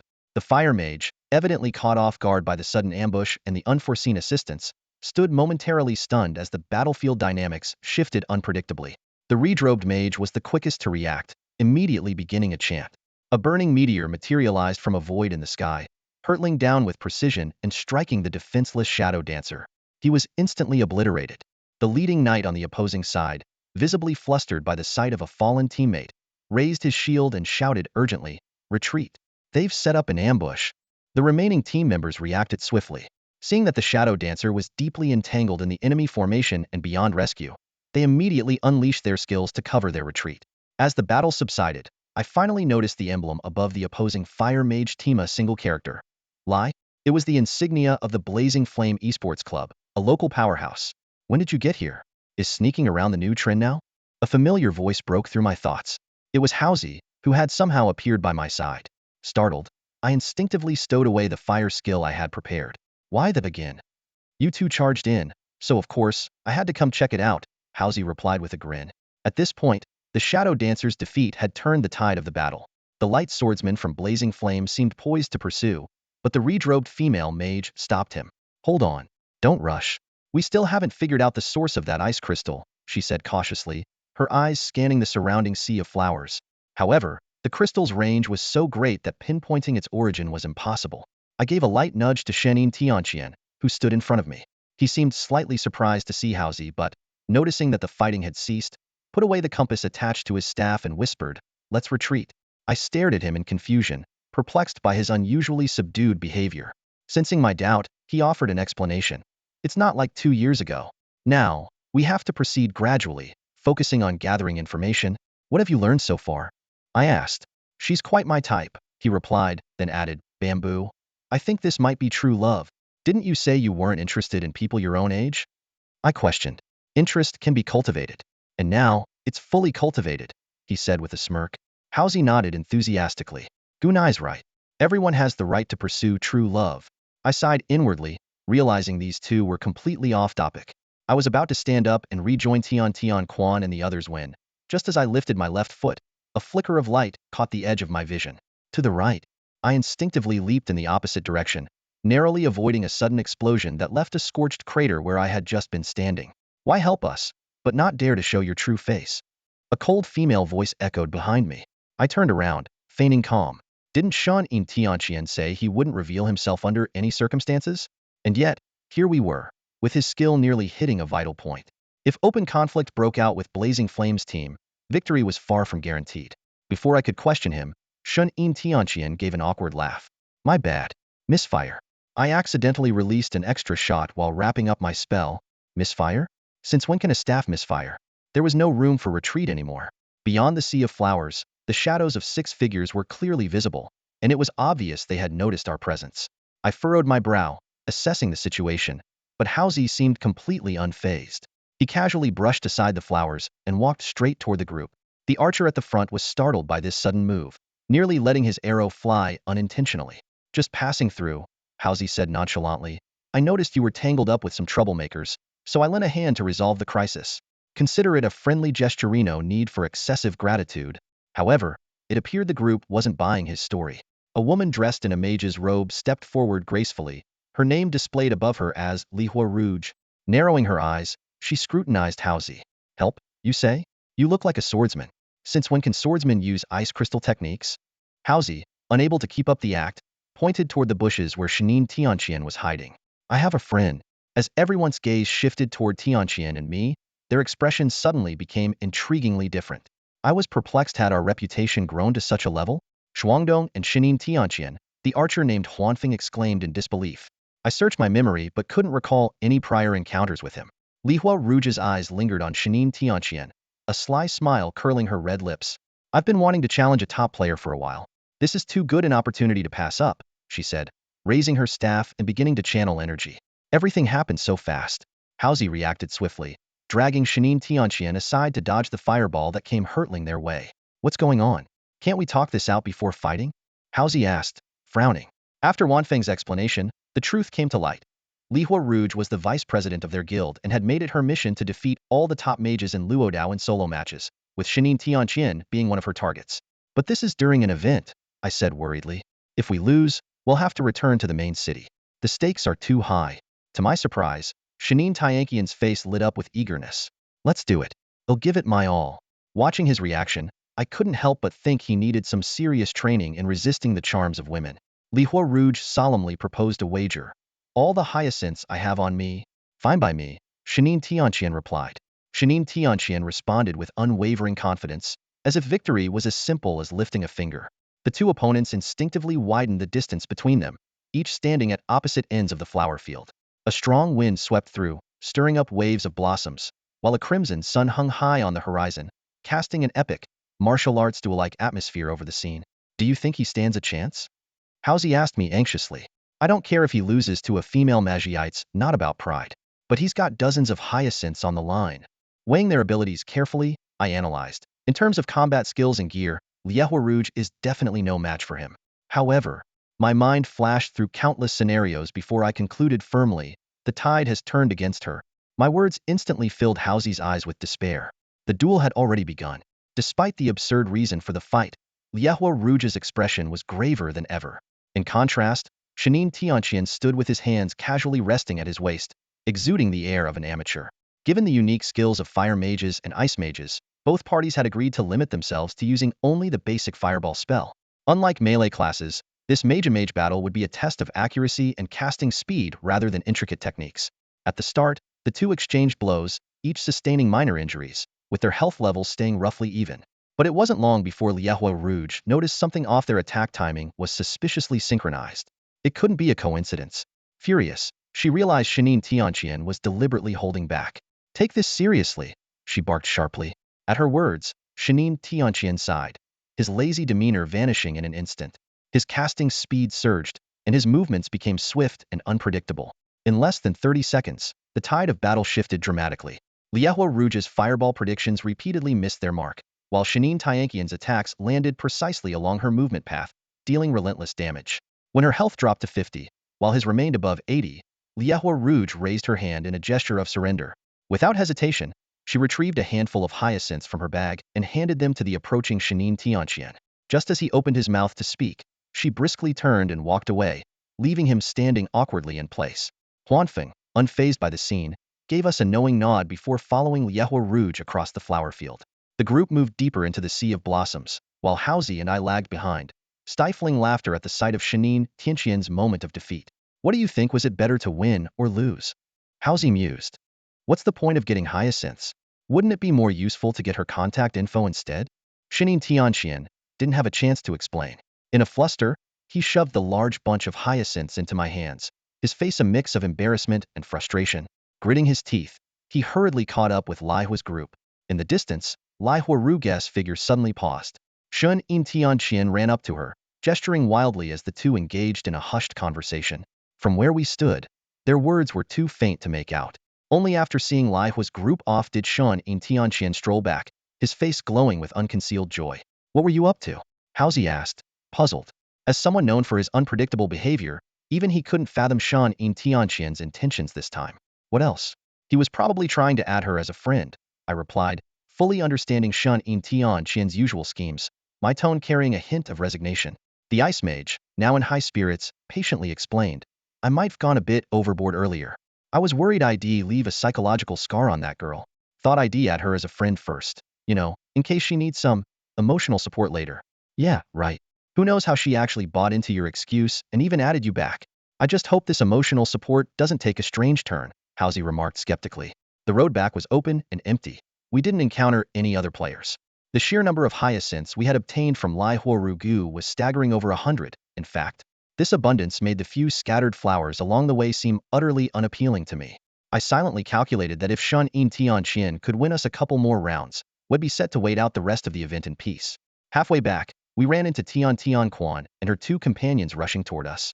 Clearly, their curiosity had gotten the better of them, and they'd come to check on why we were taking so long. The moment they saw the massive bunch of hyacinths in my hands, the three of them froze in place. Senior, don't tell me you guys went out picking hyacinths? Tianqian was the first to speak. Hauzi lowered his voice, feigning mystery. Not exactly, but pretty close. Wait, you didn't wipe out an entire team, did you? Before Hauzi could launch into one of his usual wild tales, I quickly summarized the events, intentionally skipping over Shan Ying Tianqian's emotional outbursts. Absurd, isn't it?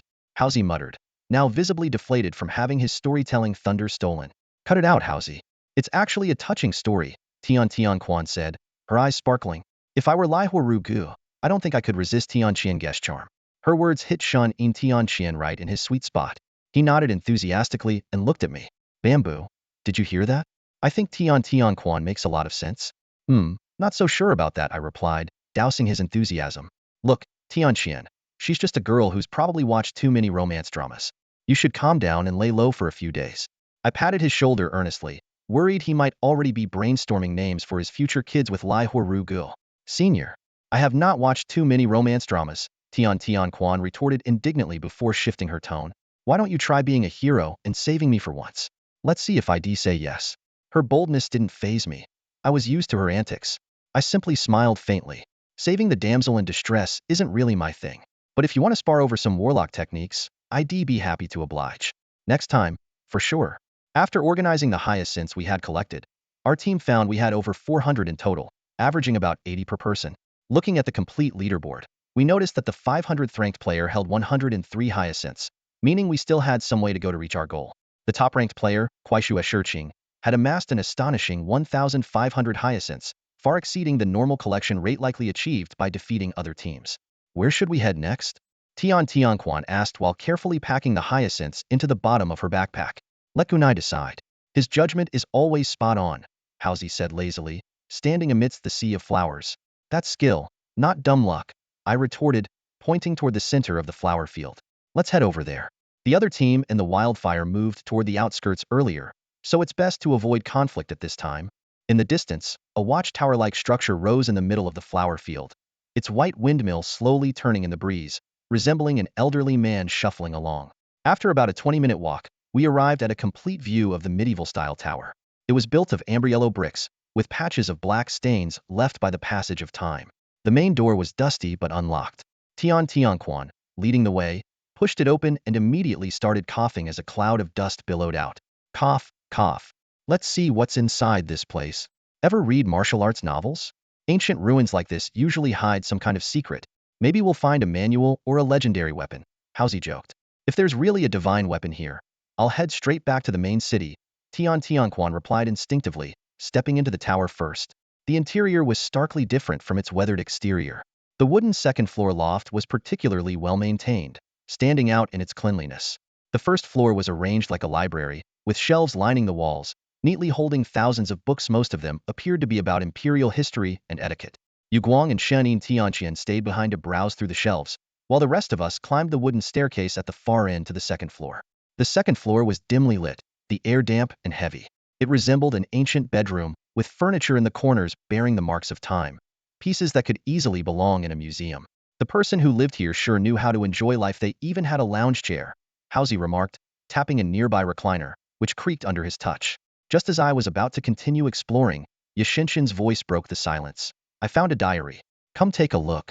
It was a lacquered notebook, its black cover showing no signs of fading. Upon opening it, the pages appeared crumpled, and the once present scent of ink had long vanished. Faced with the notebook filled with ancient script, everyone was at a loss. They had no choice but to ask Tianquan to head downstairs and bring Yueguang, who was still browsing other books, up to the second floor. The group gathered expectantly around Yueguang, hoping to uncover clues about a legendary weapon from the contents of the notebook. You might be disappointed, Yueguang said after skimming through it quickly. This is just an ordinary work journal. She glanced at the group, as if seeking their opinion on whether to continue translating. Go ahead, consider it as adding to your work experience, Hausi said with a wave of his hand. I'll check out the other rooms. With that, he hefted his heavy sword and lumbered out of the room. Tianquan, seemingly intrigued by the building's former owner, decided to stay with the others to listen as Yueguang continued reading. January 16th. Woke up late today, didn't get to plant the seeds in the north area. But planting flowers can't be rushed. I'll do it tomorrow. January 20th. The flower carts from the capital didn't arrive, and no one notified us about what happened. Did something go wrong at the front lines? January 23rd. The piled up flowers have started to rot. Got word late in the evening that flower supplies are being suspended. Looks like I might be out of a job. January 28th. I have to leave this place. The remaining hyacinths are sealed in a box as a keepsake. Wait, hyacinths? I suddenly interrupted. Does this mean there are relics left behind by a predecessor here? Tianquan immediately caught on. Yishenshin seemed about to say something, but Tianquan pulled her out the door to search for the box of hyacinths. I quickly chimed in. I'll go look for the hyacinths too. You keep studying the notebook. With that, I followed them out, leaving Yueguang standing alone in the now empty room, looking bewildered. Elsewhere, Hausi was struggling to lift up a bed frame, his massive sword leaning against the wall. Take it easier, making as much noise as if you're moving house, I said helplessly. Instead of standing there supervising, why don't you lend a hand? Hausi grunted through gritted teeth. Next time, you can do the heavy lifting. I'll check under the bed, I said, crouching down. You better hold it steady. If it drops on me, I'll have to head back to the main city. Save the jokes, I can't hold this much longer. In the dim space beneath the bed, I spotted a wooden box. Using a torch, I carefully pulled it out, and only then did Hausi let out a sigh of relief and lower the bed frame. He solemnly wiped the dust off the box, muttered a few reverent words, then gave me a signal before dramatically flipping open the lid. When we saw the contents, just a jumble of coarse linen clothes, my face was full of confusion. Where were the supposedly preserved hyacinths? When I looked at Hausi again, I saw him pinch his nose and leap to the door in one swift motion. Before I could react, a strong, sour, and foul odor wafted out of the box, quickly filling the entire room. A poisoned. 1 minute, debuff notification popped up above my head, and my health started to drop little by little. Who on earth hides dirty clothes and stinky socks under their bed? Hausi and I stumbled out of the room, covered in dust, and bumped into Tianquan and Yishinshan, who were coming out of the room next door. Judging by their disappointed expressions, they hadn't found anything either. Over the past hour, the four of us had turned the entire second floor upside down but still couldn't find any trace of the hyacinths. Instead, we came across plenty of discarded items like broken clocks and old drying racks. Just as we were at a loss, Shan Yin Tianqian strolled down the stairs with a book in hand. He glanced around at the dusty mess and said disdainfully, "Are you guys doing spring cleaning for someone?" I hurried past him and said, "We're busy looking for the hyacinths. If you're free, come help us." "Hyacinths? They're downstairs," he said casually. "What?" I spun around, staring at him, and his expression didn't seem like he was joking. "Yeah," he replied, looking puzzled. "There's a hidden door behind the bookshelf downstairs. I just opened it, and there are plenty of hyacinths inside. I came up to tell you guys. What are you still searching for?" Hausi immediately dropped the metal box he was holding and led the charge downstairs. We quickly gathered at the tower's entrance, where the bookshelf facing the main door was now open like a pair of doors, revealing a dark secret room inside. "Not bad, Tianqian. Didn't know you had a talent for unlocking things." I glanced over at Shan Yin Tianqian, who was still engrossed in his book. This guy usually tinkered with unreliable inventions, but he turned out to be pretty handy when it mattered. Tianquan asked curiously, "How did you open it?" Shinin Tianqian looked up at the ceiling as if recalling. "The books here are arranged alphabetically, but 5 of them were out of order. I pulled them out, and their initials spelled kingdom. When I put them back in the correct order, the door opened." Although none of us fully understood his explanation, As long as the hidden door was open, who cared how he did it? Inside the secret room, several neat piles of hyacinths were arranged, presumably the items mentioned in the diary as being sealed by a predecessor. As always, the energetic Housie was the first to rush in and crouch down to count. Suddenly, he swayed and plopped down on the floor, pointing at the pile of hyacinths with a trembling finger. 2,000.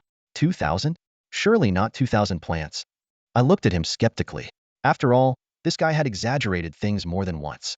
It really is 2,000, he said, his face breaking into an exaggerated grin of delight, as if he had just won the lottery. Who would have thought such a treasure was hidden here?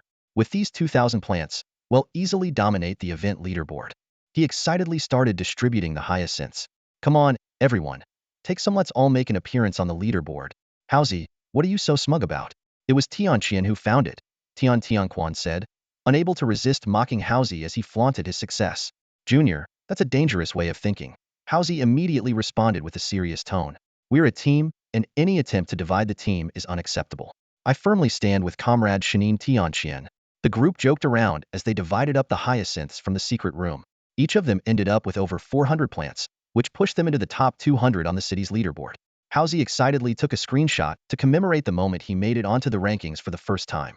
Just then, faint footsteps echoed from outside the tower's door, clearly indicating that someone was approaching. The cheerful atmosphere in the room suddenly turned tense. Someone's coming, Tianquan whispered in a low voice. Gripping the fire poker in my hand, I replied, it's not surprising. The tower stands out too much in the sea of flowers. What do we do now? Yueguang asked nervously, her eyes fixed on the door. The footsteps outside had stopped, replaced by the faint murmur of voices. Shanin Tianqian made a quick decision. We need to block the door and retreat through the second-floor window. With that, he used a skill to temporarily freeze the door shut. As an extra precaution, we pushed a heavy bookshelf in front of it to reinforce the barrier. The group quickly headed upstairs and entered the room on the left. Housie volunteered to go first, climbing onto the windowsill with practiced ease. Just as he was about to lean out, he suddenly froze. What is it? Tianquan asked anxiously. Housie carefully pulled himself back inside. I peeked out the window and immediately understood why below the tower stood more than 20 people, all bearing the insignia of the Zhili Guild. Even worse, among the crowd was a striking figure dressed in green bow-wielding archer with the ID Ishi Jushue. That name was all too familiar to me. On the night before we entered the city, we had a confrontation in the swamp. He had even mistaken me for a member of the Xianyu esports club. While that misunderstanding could be cleared up, the grudge we had already formed would be much harder to resolve, especially with someone as calculating and meticulous as him. As I leaned out to assess the situation, Tianquan immediately grew restless, her cheeks flushing an unnatural shade of red. Below the tower where we were hiding, over 20 members of the Zhili Guild had completely surrounded the building. Surveying the scene outside, I quickly weighed our options. Escaping through the window from this height was clearly impractical, especially since most of them had already undergone their job advancements and were formidable opponents. Although I personally wasn't afraid of a fight, leading the entire team to break through the encirclement seemed like a slim chance at best. More than 20 people? Yishanshan frowned, asking, wasn't the event supposed to be limited to 6-person teams? Shanin Tianqian explained calmly, the 6-person limit only applies to the final scoring. The event rules don't prohibit larger alliances. Since they're in the same guild, it's not surprising they managed to regroup even with the communication system disabled. Isn't that basically cheating? Tianquan grumbled indignantly, glancing repeatedly out the window, trying to get a clearer view of the situation below. The only advantage we have right now, Shanin Tianqian analyzed coolly, is that they don't yet know we're here. It'll take them some time to breach the building. And what if they do know who we are? Tianquan scoffed, her tone dismissive. Zhili Guild? Never heard of them. I gave a somewhat apologetic smile and slowly raised my hand. Sorry, I might have had some conflicts with them before. Everyone's expressions varied, but Housie looked completely unsurprised. Waving his hand nonchalantly, he said, if a guild hasn't had a feud with you, they probably don't count as a major player in Luodao. What's Zhili Guild standing in Luodao? Shanin Tianqian asked, unfamiliar with the local power dynamics. The rest of us turned our eyes toward Housie, the one most knowledgeable about the situation. Why are you all looking at me? I'm not some omniscient sage of the martial world, Housie muttered, though after a brief moment of thought, he added, Zhili Guild is about mid-to-upper tier. They're not on the level of top guilds like Abyss or Red Hall, but they're way stronger than small fry like Luoshui Guild. So, they're about on par with our esports club? Tianquan nodded as if drawing a conclusion. That almost made Housie choke. Cough, well, they're a bit stronger than our esports club. To be fair, I sighed and glanced down again. The encirclement showed no signs of loosening. At the main entrance, the sound of heavy impacts made it clear that Julie Guild had already started their assault. A tough fight was inevitable. In our group, the only ones capable of holding their own in combat were me, Haozi, and Shenin Tianqian. The other three were newcomers, easily targeted in the chaos of battle. Already outnumbered, this imbalance only made things worse. I couldn't help but feel a deep sense of unease. Just as everyone was worrying about the situation at hand, Haozi suddenly stood up with a serious expression and shared his idea. We can find a less crowded window, and as soon as the main gate opens, we jump out. They've just entered the tower, so they won't have time to worry about what's going on outside. The fewer people there are, the greater our chances of breaking through. Our goal is just to get out of here. There's no need to confront them, Hedon. Didn't know you had such a calculating side. I couldn't help but remark. Haozi immediately put on a smug look and turned to me. I've always relied on my brains and looks to get by. How do you not know that by now? Before I could respond, Yue Guang frowned and pointed out a flaw in the plan. Jumping down would make too much noise. They'd quickly notice and start chasing us from the tower. If the people outside put up even a little resistance, we'd be trapped. Plus, as Tiangong said, jumping from this height is extremely dangerous. Haozi's smugness vanished as he fell silent. An idea suddenly struck me, and I turned to Shenin Tiangong. Tiangong, do you have a parachute in your bag? He gave me a strange look. Why would I have something like that? Do you see how small my bag is? Does it look like it could fit a parachute? Come on. Your storage bag has 3 or 4 times the space of ours. Still no.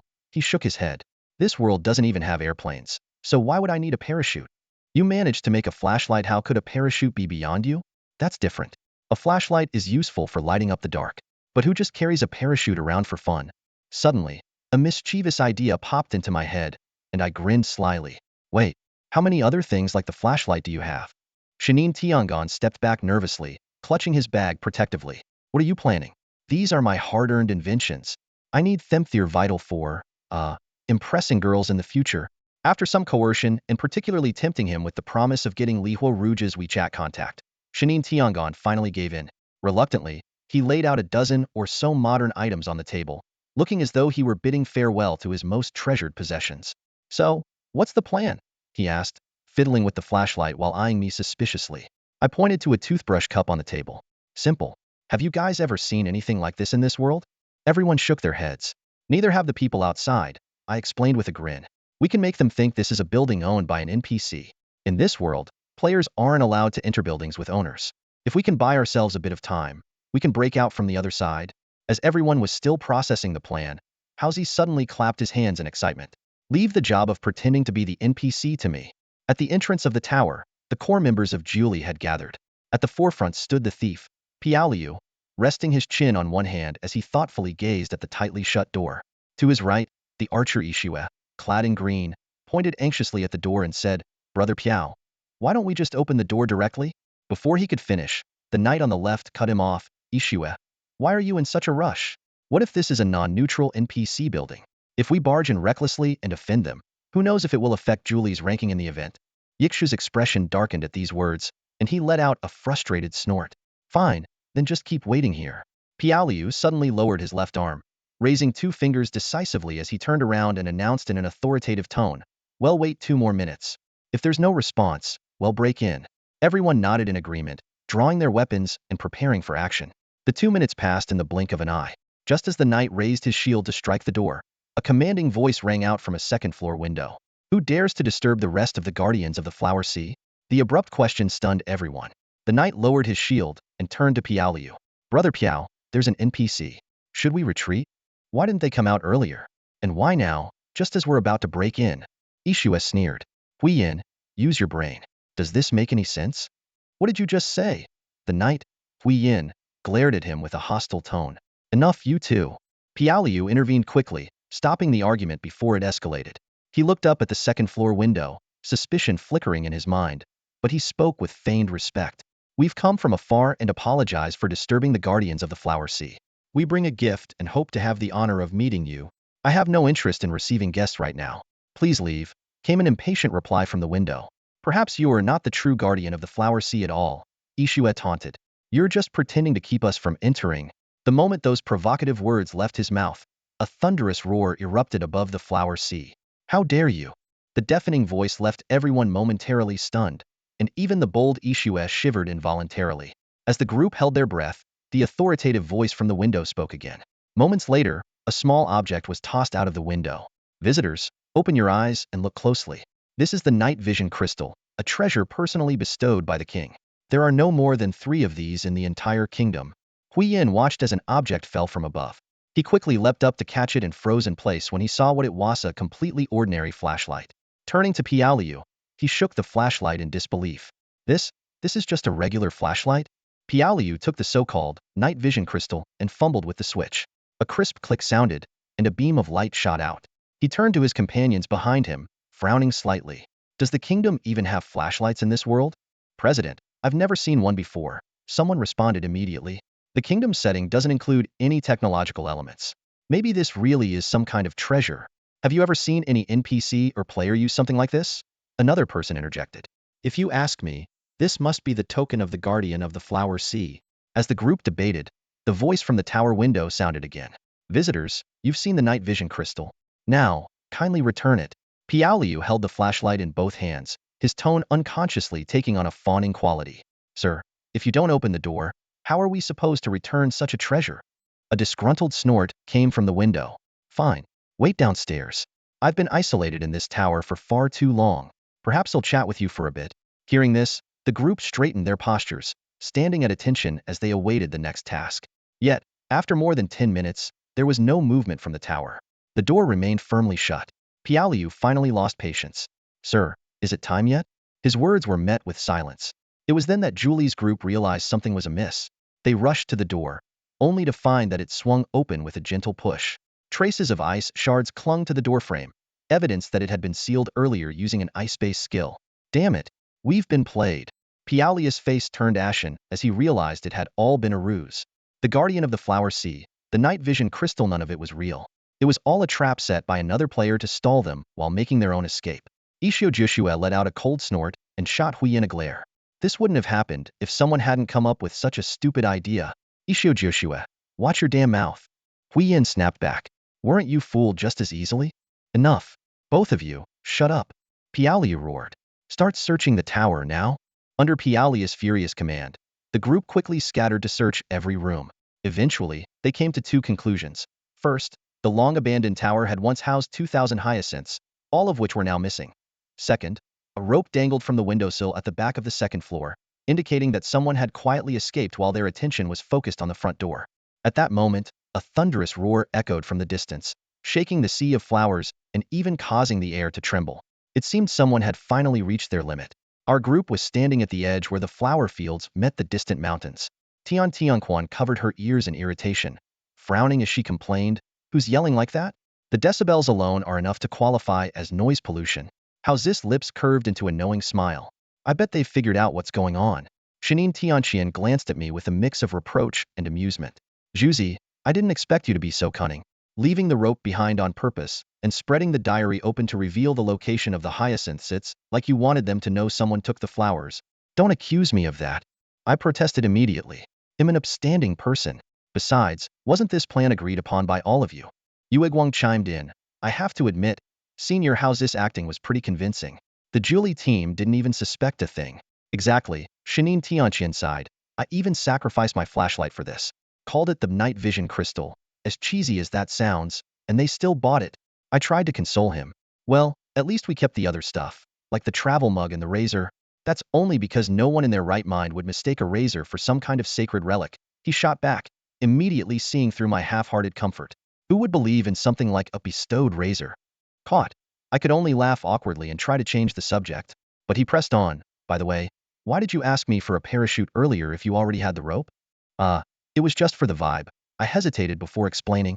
You know how movies always have those cool skydiving scenes? That was the 2nd floor, he said, exasperated. You wouldn't even have time to deploy a parachute. Ugh, you're so lacking in imagination, I said, cutting off the discussion. We moved on from the flower fields and entered a wide open plain.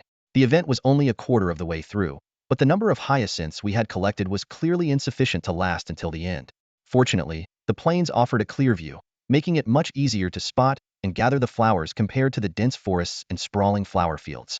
The competition on the leaderboard was fierce, and our ranking continued to drop. Shinin Tianqian voiced his concern. At this rate, we'll be eliminated by the halfway point. but I remained confident. Don't overthink it. We've overcome every challenge so far without issue. Trust in our abilities. Tianquan seemed thoughtful.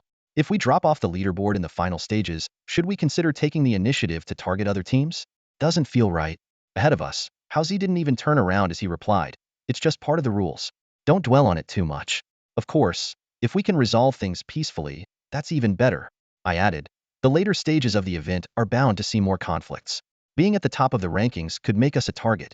We'll play it by ear. As I spoke, we crossed a shallow ravine when suddenly, an unfamiliar voice called out nearby, "Hey, is someone there?" I stopped in my tracks and turned to Haozi beside me. "Did you hear something?" I asked. Haozi frowned, scanning the surroundings with a puzzled expression. "Now that you mention it, there does seem to be a sound. I thought I was imagining things." Before he could finish speaking, the noise came again, closer this time. The source seemed nearby, but we were in the middle of an open plain, where anyone's presence should have been immediately noticeable. This is creepy. Does this game even have supernatural events? Haozi quickly caught up with the group ahead of us and briefly explained the strange occurrence. It's coming from over there. This time, I listened intently and finally pinpointed the sound coming from the ravine we had just passed. Everyone instinctively became cautious and moved slowly toward the edge. Haozi and I led the way, peering into the 3-meter deep ravine. Inside stood a dust-covered gun lancer with a baby face, staring back at us. His eyes met ours. "Hello, senior. Nice to meet you," he said timidly, raising his hand in a shy wave, his voice soft and childlike. Haozi and I exchanged bewildered glances, each seeing the confusion in the other's eyes. Just then, Tianquan poked his head out from the side. "Isn't that Fang Xingxing?" Tianquan. The gun lancer's face lit up with joy. "I knew it was you guys passing by. I wasn't wrong. You know him?" Haozi turned to ask. "Of course, senior. He's your junior and a member of the esports club. How could you not recognize him?" Tianquan replied with a disdainful smirk. Haozi let out an awkward chuckle and deftly changed the subject. "Ah, so it's Junior Fang Xingxing. I didn't recognize you at first. Blame it on this senior, Gu, who's been rushing me to keep moving. I didn't pay attention." Ignoring his attempt to shift the blame, I pulled a rope from my bag and tossed it down. "Fang Xingxing, let's get you out of there first. We can talk later." Though Fang Xingxing appeared small and thin, the base weight of the Lancer class was no joke. It took all 6 of us working together to pull him up, leaving Haozi collapsing onto the ground, gasping for air. "Fang Xingxing, what are you doing in a place like this?" Haozi asked, still catching his breath. Though safe now, the gun lancer still seemed nervous as he faced us. His dusty yellow armor and dirt-covered face made him look like an ancient relic unearthed from the ground. "I got separated from the president and the others," he murmured, keeping his head low as if avoiding something. I gave a noncommittal nod, not entirely sure who was in Li Yunqian's team anyway. Fang Xingxing continued recounting what had happened, her voice tinged with weariness. "When we were coming from the seaside, we were ambushed by another guild team. At first, we had the upper hand, but then they suddenly got reinforcements. The guild leader, seeing the situation turn unfavorable, immediately led us in a retreat. We fled all the way to the vicinity of this remote mountain. While crossing the plains, I accidentally fell into a ditch by the roadside." Tianquan frowned deeply upon hearing this and exclaimed angrily, "They didn't rescue you?" Fang Xingxing quickly waved her hands to explain. "Don't misunderstand. The situation was urgent at the time, and the enemy was chasing us relentlessly. There was no time to rescue me. Besides, I was temporarily safe in the ditch, so I told them to go on ahead."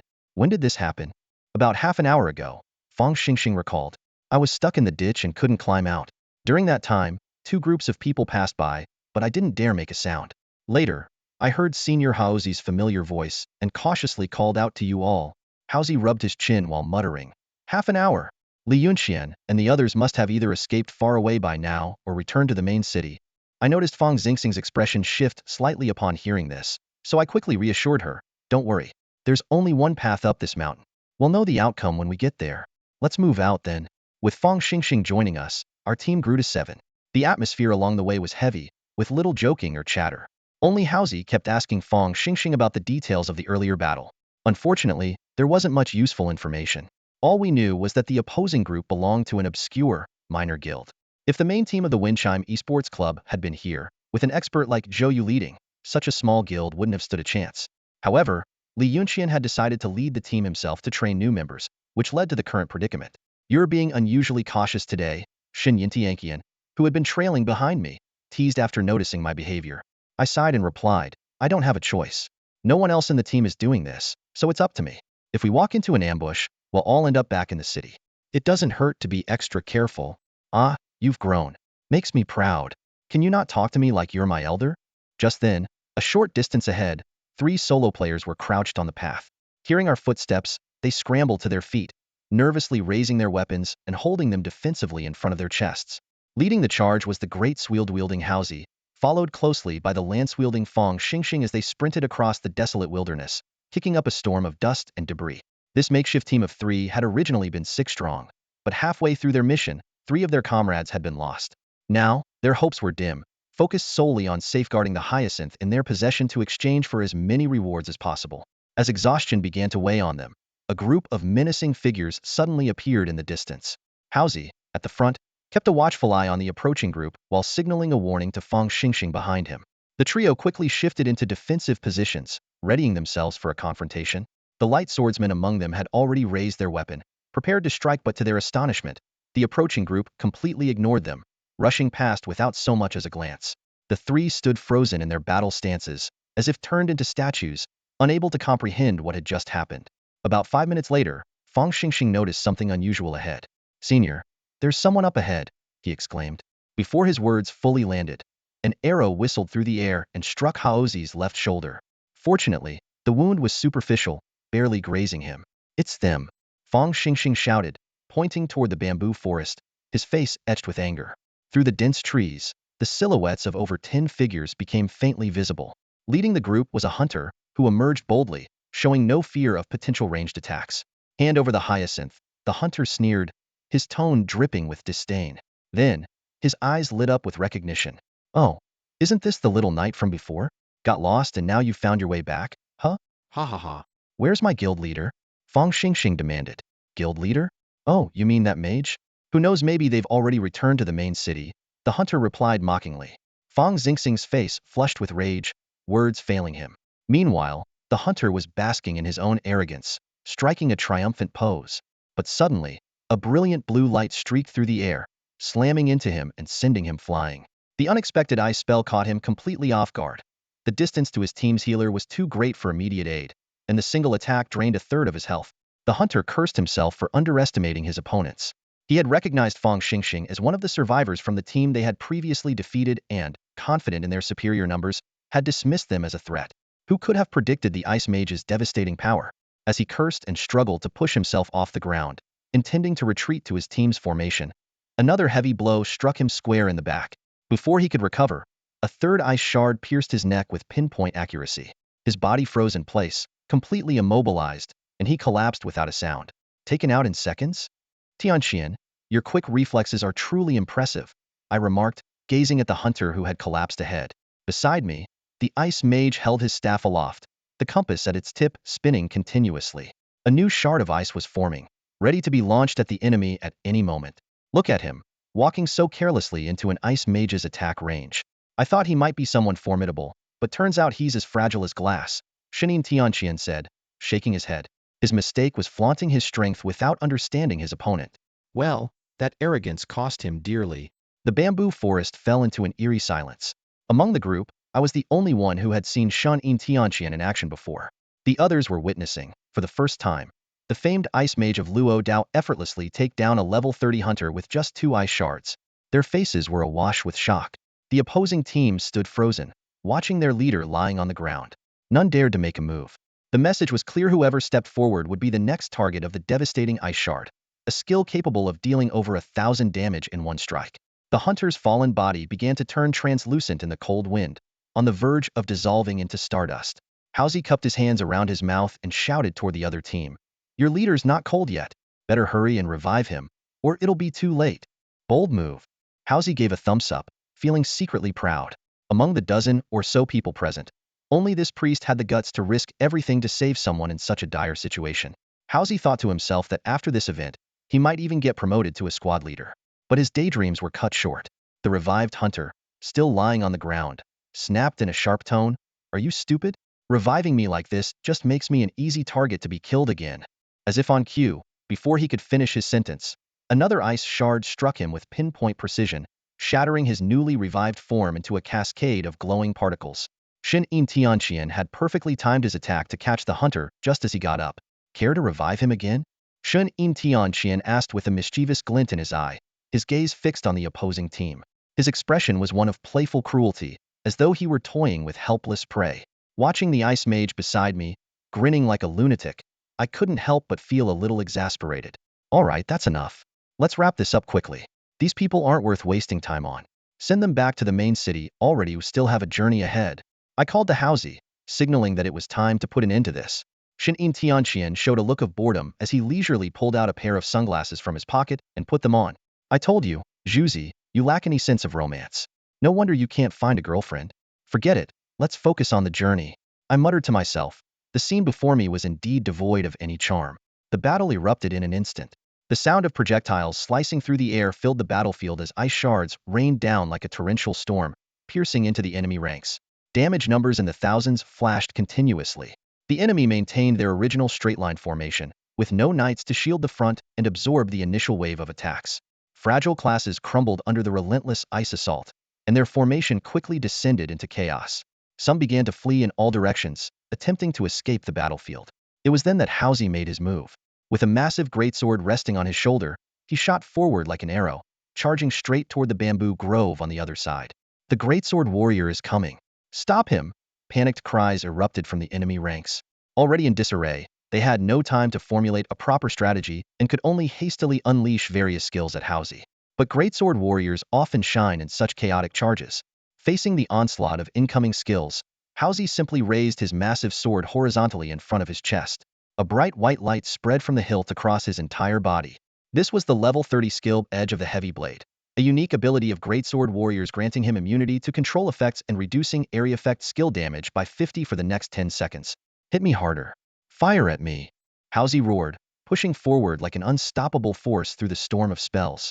In a normal battle, no one would waste all their control skills on a greatsword warrior who had activated Edge of the Heavy Blade. But the enemy was already in complete disarray, with no room for tactical considerations. Seeing Haozi successfully draw their attention, I immediately launched a flanking attack from the right, targeting the enemy's 3 healers. Inspired by the wind dance strategy, I had specifically chosen armor with a movement speed bonus. At this moment, my speed even surpassed that of Haozi. The enemy, preoccupied with the ice storm and Haozi's charge, was completely oblivious to me, a warlock, closing in on them. It wasn't until I was right in front of a level 31 cleric that he noticed something was wrong. His face twisted in shock as he stared at me, seemingly unable to comprehend why a warlock was standing at the front of their formation. When I pulled out my weapon, flames igniting along its edge, realization dawned on him. He pointed at me in alarm, exclaiming, "Aren't you?" I ignored his words. Flames surged from my weapon as I swung it, instantly engulfing his shoulder. Within moments, the fire spread across his entire body, consuming him completely. The cleric panicked and instinctively stepped back, trying to retreat out of the attack range. But he inadvertently triggered the meticulously layered formations that had been set in place. Various debuffs instantly lit up his status bar. Raising my left hand, I summoned black energy from beneath the ground, which coiled around his body like a living entity. The black energy solidified into a lethal black mist that exploded with a deafening roar. With the debuffs stacking up, the cleric collapsed in an instant. Taking advantage of the brief respite to locate the next healer, I caught sight of Haozi unleashing his power not far away. His heavy sword swung with blinding speed, each strike carrying immense force, leaving the opposing paladins scrambling to block. The paladin's shield arm grew visibly weaker under the relentless assault, and after a failed block, both the shield and its wielder were struck down, leaving the paladin with only a sliver of health. Haozi's performance left me thoroughly impressed. This guy, usually obsessed with holographic games, now displayed unexpectedly seasoned combat skills. His seemingly wild and aggressive attacks were laced with subtle strategy, as he constantly adjusted his positioning to evade damage. He maintained a ferocious offensive rhythm while leaving no openings for his opponent to exploit. The tide of battle had clearly turned in our favor. Once I eliminated all the healers, the enemy team began to crumble. Meanwhile, Shun In Tianqian's staff was locked onto the battlefield's perimeter. Any squishy classes attempting to flee were swiftly taken down, collapsing amidst the cracking sound of azure ice crystals. The melee fighters were tightly entangled with Haozi, and without their range support, their damage output became negligible. On the other hand, Haozi, benefiting from his class's lifesteal ability, remained at full health, cutting through enemies as if they were nothing. The fight was nearing its end. Even Tianquan and Yishin Shan, who had been observing on the sidelines, eagerly joined the fray, casting skills at the remaining enemies with enthusiasm. I seized the opportunity to trap a fleeing druid within my formation, and patiently demonstrated to Tian Quan how to improve skill accuracy. The trapped druid roared angrily. Can't you just finish me off already? I replied apologetically, hang tight, man. Just a moment. Then I continued explaining the intricacies of formation placement to Tian Quan. The druid, after much effort, broke free from the control, only to be immediately caught by my next skill. He shouted in despair. Do you even have a shred of humanity? When the last knight disintegrated into a shadow within Tian Quan's blood formation, the battle finally concluded, leaving only the 7 of us standing amidst the bamboo grove. Shunin Tianqian stowed his staff and strolled lazily over to me, yawning as he said, Zhuzi, this wasn't satisfying at all. What do you think? Glancing at the scattered clusters of hyacinths around the perimeter, I couldn't help but smile. It was clearly Shunin Tianqian's handiwork. The group took a short break in the bamboo forest to recover their health and mana. Haozi quickly gathered the hyacinths dropped by the defeated group.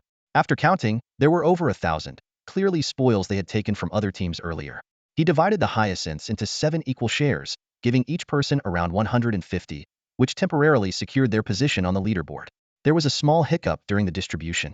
Fang Xingxing, his face flushed, waved his hands repeatedly, insisting on refusing his share of hyacinths, claiming he hadn't contributed enough to deserve them. But Haozi wasn't having it. With a grin, he shoved the hyacinths into Fang Xingxing's hands without giving him a chance to protest and patted him on the shoulder. Then, he turned back to urge the team to keep moving. Since the earlier fight had been too swift, they hadn't had the chance to ask Li Yunqian's group about their destination. Left with no choice, the team continued their advance up the mountain. After the battle, Fang Xingxing no longer looked overly worried, but he still carried a shy demeanor, speaking very little. In contrast, Tian Quan was full of energy. She stayed close to me, persistently asking about warlock skill techniques. As someone who had also chosen the spellcaster profession, I was happy to share everything I knew, hoping she could grow into a dependable damage dealer for the team, allowing me to step back and focus on support roles. To my surprise, Tian Quan showed remarkable focus in her learning. Not only did she listen attentively, but she could also accurately repeat those practical but theoretically hard-to-explain tips. Seeing her beam with pride as she asked, Senior, do you think I'm a natural talent? I deliberately replied in a casual tone, You're alright, barely qualified to be a warlock. Senior, can't you just be honest and give me some real praise? Would it kill you? She grumbled in dissatisfaction. Haozi slowed his pace nearby and teased, Let me translate what your senior means. Your talent's not great, but if you work hard, you might just manage to keep up with average people. Get lost. Tian Quan raised her staff, pretending to hit Haozi on the head, and the two of them playfully ran ahead to the front of the group. I was silently relieved to finally get a breather when, out of nowhere, Shan In Tianqian quietly appeared at my side. He leaned in mysteriously and said to me, So, what do you think? Planning to take on a disciple? Disciple? What disciple? I barely understand the basics of being a warlock myself. I'm just teaching the junior a few fundamental skills, I replied, waving my hand dismissively. It was clear he had just been making idle conversation. Seeing I wasn't interested, he didn't press the topic. Instead, he asked curiously, When did you even learn to play a warlock? You make it look pretty convincing. I thought back for a moment. 2 days before the server opened. I studied the skill set a bit, and here we are. Shunin Tianqian gave me an exaggerated look of astonishment. Seriously? Maybe it's just natural talent. Then he shifted the topic. I heard the guild leader has been researching the kingdom's professions for a while. Didn't her old brawler class get removed? Now she's choosing between warlock and druid. You might be able to discuss it with her. Talking about the past, both Shunin Tianqian and I couldn't help but sigh. I shook my head with a wry smile. With her fiery temper, asking her to teach me would probably drive her mad. I'm afraid she'd lose patience and kick me straight away. Suddenly remembering something, I added, Oh, I forgot to tell you. I heard from the chat in the Paradise group that the guild leader has already made it to the capital city in the past couple of days. Shunin Tianqian feigned a look of surprise. Though his poor acting didn't fool me, it was obvious he already knew. I didn't call him out on it and instead played along, asking, You're not going to tell me the guild leader is in Luodao as well, are you? He rolled his eyes. In your dreams. If she doesn't come over to beat you up, you should count yourself lucky. Don't expect her to make a special trip to Luodao just to see you. Sensing there was more to his words, I probed cautiously, Tianqian, you didn't sell me out, did you? Sell you out? Huh. What are you talking about? The more he tried to deny it, the more unnatural his expression became. All right, fine. I do owe her an explanation. If the chance comes, they'll talk to her face-to-face, I said, though the thought of her grudge-holding tendencies made a chill run down my spine. She had a knack for pretending to forgive you with a gentle smile, only to land a flying kick the moment you turned around. She wouldn't stop until she'd taught you a proper lesson. Don't overthink it. She's in Linan, the neighboring area. If it's meant to be, you'll run into her eventually, Shanin Tianqian said, patting me on the back in a gesture of reassurance. Just as I was lost in my thoughts, Fang Xingxing suddenly shouted, "Guild leader." The unexpected call startled me. It took me a moment to realize it wasn't that guild leader. I muttered under my breath, "Can't you just call her president? Why guild leader?" It's giving me a heart attack. Following the group, we arrived at the entrance of a hidden cave. A fire mage cautiously poked his head out. It was none other than Li Yunqian, the person Fang Xingxing had been searching for. Seeing it was us, he visibly relaxed, and there was a hint of warmth in his gaze toward me and Haozi. Except for Shanin Tianqian, everyone present was a member of the esports club, and we all had some connection in real life. Though not everyone was here, reuniting in the game was a rare occasion. Haozi nearly turned this little episode into a historic moment for the esports club with his bragging. Naturally, what intrigued Li Yunqian the most was the ice mage by my side. Although both were mages, they followed different specializations, and even their names shared the character Qian. In recent days, the name Shanin Tianqian had been frequently mentioned across various discussion boards in Luodao, and now, finally meeting the person in question, a glimmer of mutual recognition flashed in Li Yunqian's eyes. However, Shanin Tianqian maintained a consistently lukewarm attitude, and it seemed he only reluctantly shook hands with Li Yunqian out of respect for me. This was a scenario I was all too familiar with. Shanin Tianqian was always particularly warm towards women, but when it came to men he wasn't interested in, even exchanging a few cordial words was already the limit of his tolerance. After the brief pleasantries, Li Yunqian began recounting his experience. From his current situation of hiding alone in a mountain cave, combined with the lingering melancholy on his face, everyone could piece together the story. As Fang Xingxing had mentioned earlier, Li Yunqian's team had encountered the same group of hunters we had previously eliminated. During the skirmish, the battle turned unfavorable, forcing him to lead 5 others into the mountains to flee. Along the way, Fang Xingxing accidentally fell into a ravine, while the rest of the group was intercepted in a bamboo forest. To make matters worse, another enemy team emerged from the other side of the bamboo forest, further widening the already significant gap in strength. In this desperate situation, Li Yunqian had no choice but to instruct his team to scatter and escape. The outcome was predictable. Was the only one who managed to break through, while the other rookies were not so fortunate. At this point, Li Yunqian shook his head bitterly. If I'd had the same numbers as they did, who knows how it would have ended. But unfortunately, we were simply outnumbered. Haozi and I exchanged an awkward glance, silently choosing not to point out the truth. We had taken down that group of over 10 hunters with just 3 people, even using it as an opportunity for others to practice. So, what are your plans now? Haozi asked. Li Yunqian let out a bitter laugh and glanced at Fang Xingxing beside him. Now it's just the 2 of us left in the team. We'll probably find a safe place to look for some hyacinths and call it a day. Making it to the second round seems out of reach. Fang Xingxing nodded in agreement. I'll stick with the team leader, he added. Haozi looked at me for input, and seeing that I didn't object, he suggested, actually, you could join us. The rules don't explicitly forbid teams larger than 6, so having 8 people together isn't entirely out of the question. Surprisingly, Li Yunqian shook his head firmly. I'll pass.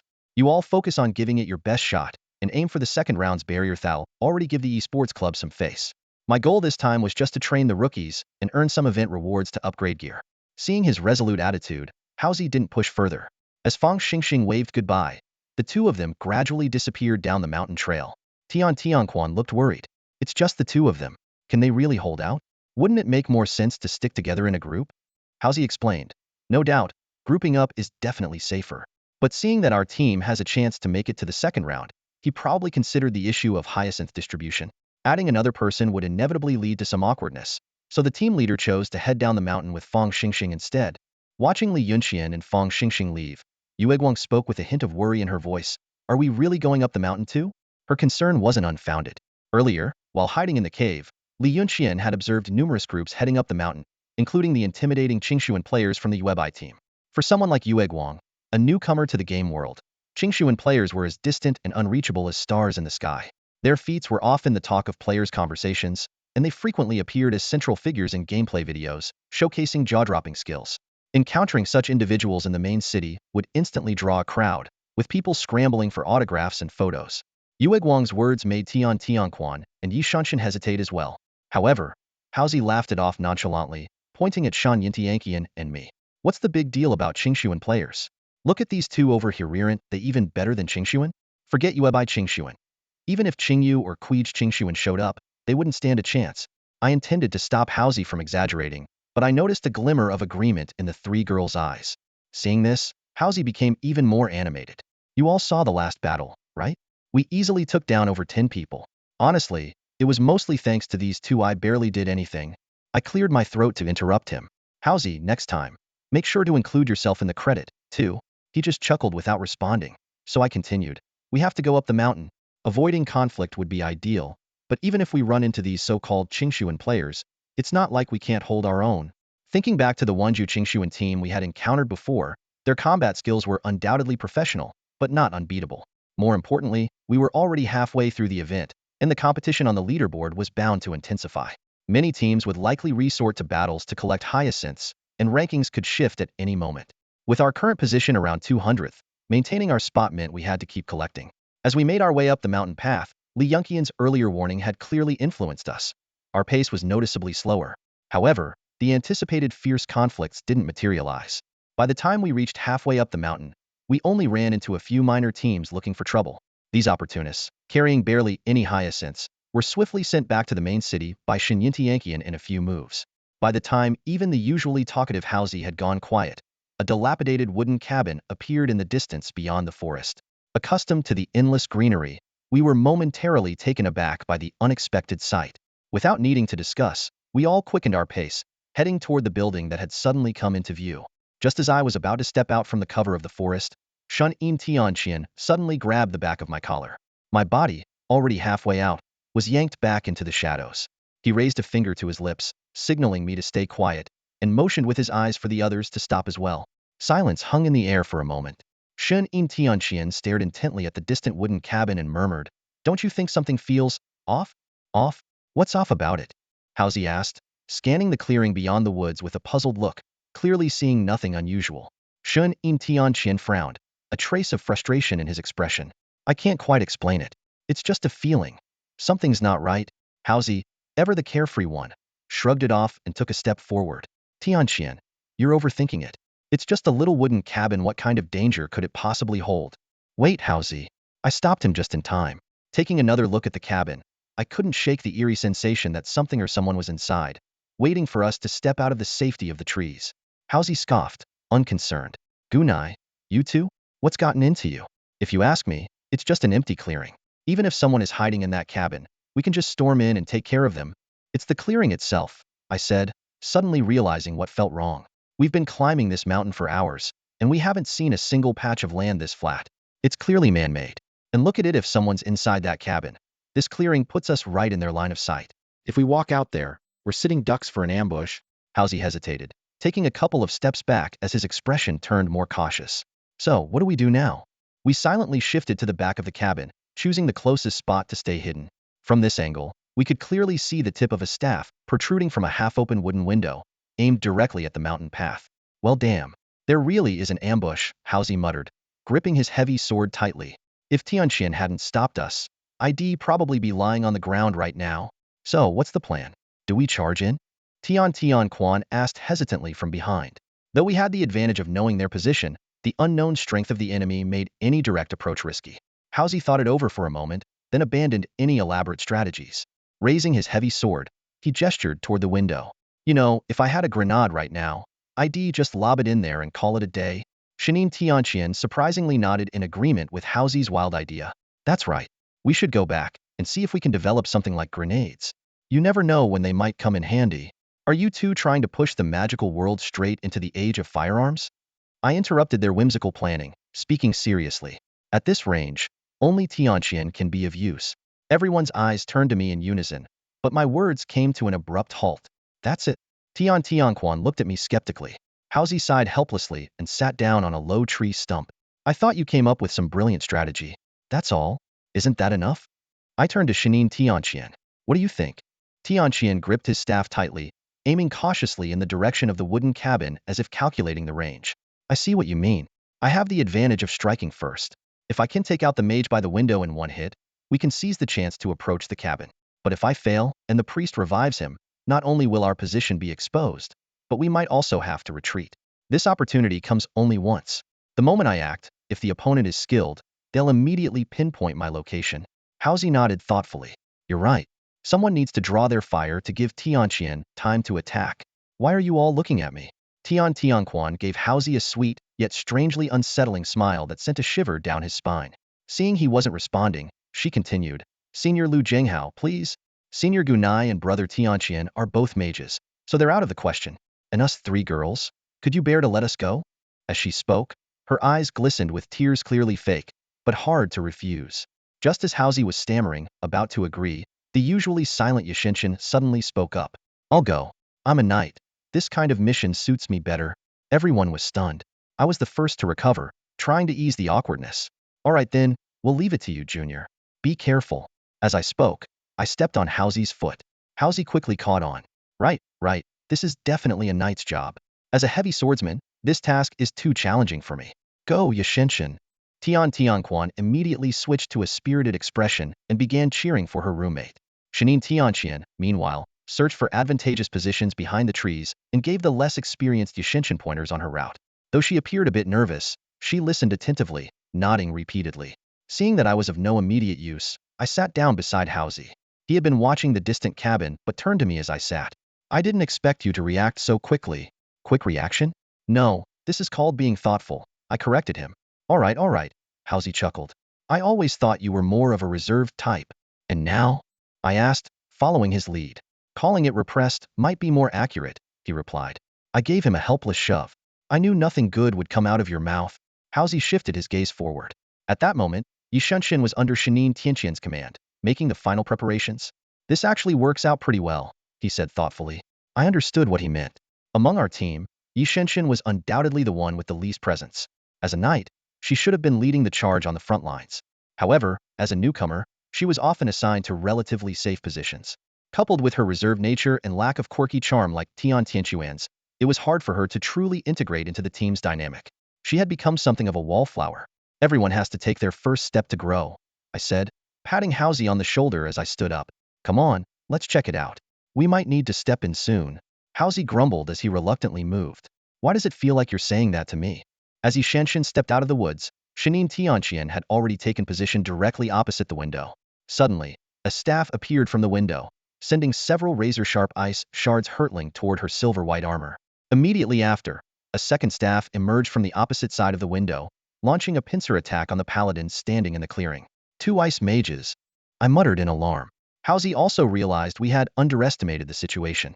Ignoring the risk of giving away our position, he shouted, Freshman, get back here. Although Yishunshin had just upgraded her equipment 2 days ago, her defense stats only matched the average level for knights at the time. Facing attacks from 2 ice mages simultaneously was a tall order. Fortunately, she was prepared. Without panicking, she raised her shield in time to block the incoming shards. The ice crystals shattered against the shield with a crisp sound, their fragments refracting dazzling light under the late autumn sunlight. But things took a turn for the worse. A hexagram-shaped ice formation had already materialized beneath her feet, binding her firmly in place. I sighed. She can't retreat anymore. It was clear there was a runemaster hidden inside the cabin. This kind of long-range control spell was their specialty. With the level 30 summoning skill, runemasters could not only extend their casting range by 1.5 times, but also increase the duration of their control effects. For a paladin without a skill to break free, this could easily turn into a slow, agonizing defeat as her health drained away. Seeing Yishunshin in such a precarious situation, Yue Guang was about to rush out of the woods to cast a purification spell and save her. But Haozi and I instinctively stopped her in unison. Why are you stopping me? Aren't we going to save her? There was an unusual urgency in Moonlight's voice as she looked at me and Haozi with confusion, clearly unable to understand why we were standing by and doing nothing. Deep Night can hold on for a little while longer, Haozi explained gravely. If you go out there, they'll definitely switch targets and focus all their firepower on you. You probably wouldn't even have time to finish casting your abilities before you're taken out. Hearing this explanation, Moonlight fell silent. After a moment, her voice carried a hint of helplessness. So what now? Are we just going to watch Deep Night get worn down by the ice spells? Reluctantly, I nodded, acknowledging the harsh reality. When Shun Yin Tianqian had devised the strategy earlier, no one had anticipated the enemy's firepower would be this overwhelming. The worst-case scenario we had planned for was to have Deep Night hold out with healing potions, buying enough time for Shun Yin Tianqian to dismantle the enemy's offensive formation. But reality was far grimmer than we had expected. The enemy's lineup of 2 ice mages and a sigil master was devastating, causing Deep Night's health bar to drop at an alarming rate. Even her forced activation of Iron Fortress didn't seem like it would last more than 10 seconds before her health hit 0. Worse still, even though we had a priest who could resurrect her, There was no way to provide the kind of cover she would need to retreat safely, unlike the earlier rescue of our hunter. At this moment, our only hope lay with Shan Yin Tianqian. In the dense jungle, a grayish-green staff emerged, resembling a withered branch. Despite Tianqian's frequent complaints about how ugly and resource-draining this weapon was, claiming its potion consumption rivaled that of a Nithe, often relied on it in battle due to its impressive passive damage effects. A gray mist-shrouded ice shard spiraled through the air, precisely striking a dilapidated wooden window. The entire frame was blown 3 meters into the air before crashing down in pieces. Behind the shattered window, the enemy team was finally exposed: 2 ice mages, a sigil master, a priest, a rogue, and a spearman. Well, great. Looks like we're up against the training squad. Housie, ever sharp-eyed, pointed out the enemy IDs. The dark blue moon-white insignia was unmistakable, identifying them as trainees from the Moon-White Guild. The enemy team, however, seemed unfazed by the broken window. The spearman immediately stepped into the gap, clearly intending to tank Shan Yin Tianqian's attacks hidden. Meanwhile, the others continued focusing their fire on Deep Night without pause. Their strategy was crystal clear: they were determined to take one of us down first. Shan Yin Tianqian unleashed an unrelenting barrage of ice shards, but the spearman blocked every single one with precision, creating a natural shield for his team's damage dealers. Whatever divine weapon or equipment the spearman had, it was absurdly effective. Even against the deathly chill of the ice shards, he seemed barely phased, losing only a third of his health after taking several direct hits. No, the gunlancer's gear is too good. My attacks aren't making much of a dent, Shan Yin Tianqian said through gritted teeth. The situation was dire. Shan's health had dropped to less than a fifth. Despite Shan Yin Tianqian's relentless efforts, he couldn't land any significant damage on the opponent. I quickly assessed the situation. If this went on, Yishen Shan would inevitably fall first, leaving us at a numerical disadvantage. Against a formidable youth training team, the consequences would be disastrous. We have to move out and split their focus. I made a swift decision and issued the command. Instantly, Hao Zi and I charged into the clearing from different directions. Surprisingly, the enemy ignored our sudden appearance. The 2 ice mages kept their skills locked tightly onto Yi Shunshan. Hao Zi, desperate to assist, rushed forward but accidentally stepped into a trap set by the rune master earlier. His movement speed was drastically reduced. Fortunately, I had anticipated this and used a serpentine maneuver to deftly avoid the trap. Damn it! How did that warlock avoid the trap? The rune master exclaimed in disbelief. I quickly summoned 2 skeletal knights to shield the front line. After my class change, the skeletons' attributes had significantly improved. While they couldn't rival real knight players, their damage resistance far exceeded that of fragile classes. The icy projectiles rained down, but the skeletons held firm, absorbing the blows. Those 2 ice mages aren't that great. Even combined, their damage doesn't compare to our brother Tianqian, Hao Zi said as he finally broke free from the trap's control. Carefully avoiding the rune master's formations, he dashed toward the wooden cabin. The enemy was forced to redirect some of their firepower to stop Hao Zi. At that moment, Yu Guang appeared just in time. First, she used Purify to free Shan from the control effects, then cast a healing skill. Major healing, 2,300.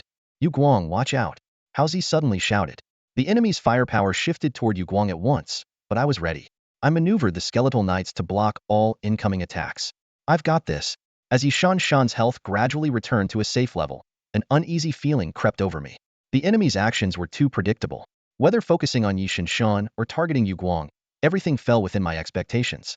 This overly methodical approach made me wary. Then, a detail caught my eye through the gaps in the gun lancer's movements. I noticed something unusual. Of the 6 people originally inside the cabin, only 5 remained. The rogue was missing. I carefully contemplated the possible location of the concealed rogue and his likely target. After thorough analysis, it seemed that several teammates were unlikely to be his primary focus. Yi Shanshan, as a paladin, had already restored his health, and the rogue would struggle to penetrate his heavy armor. Hao Zi, the greatsword warrior, would be a terrible matchup for the rogue in close combat. Tian was hidden in the woods, and her presence was unknown to the enemy. Shanin Tianqian's constantly shifting perspective made locking onto him challenging. As for me, while I was a fragile warlock, my numerous crowd control abilities could make ambushing me a costly mistake for the rogue. It was clear that the most ideal target was Yue Guang, the priest, who had no defensive means to protect herself.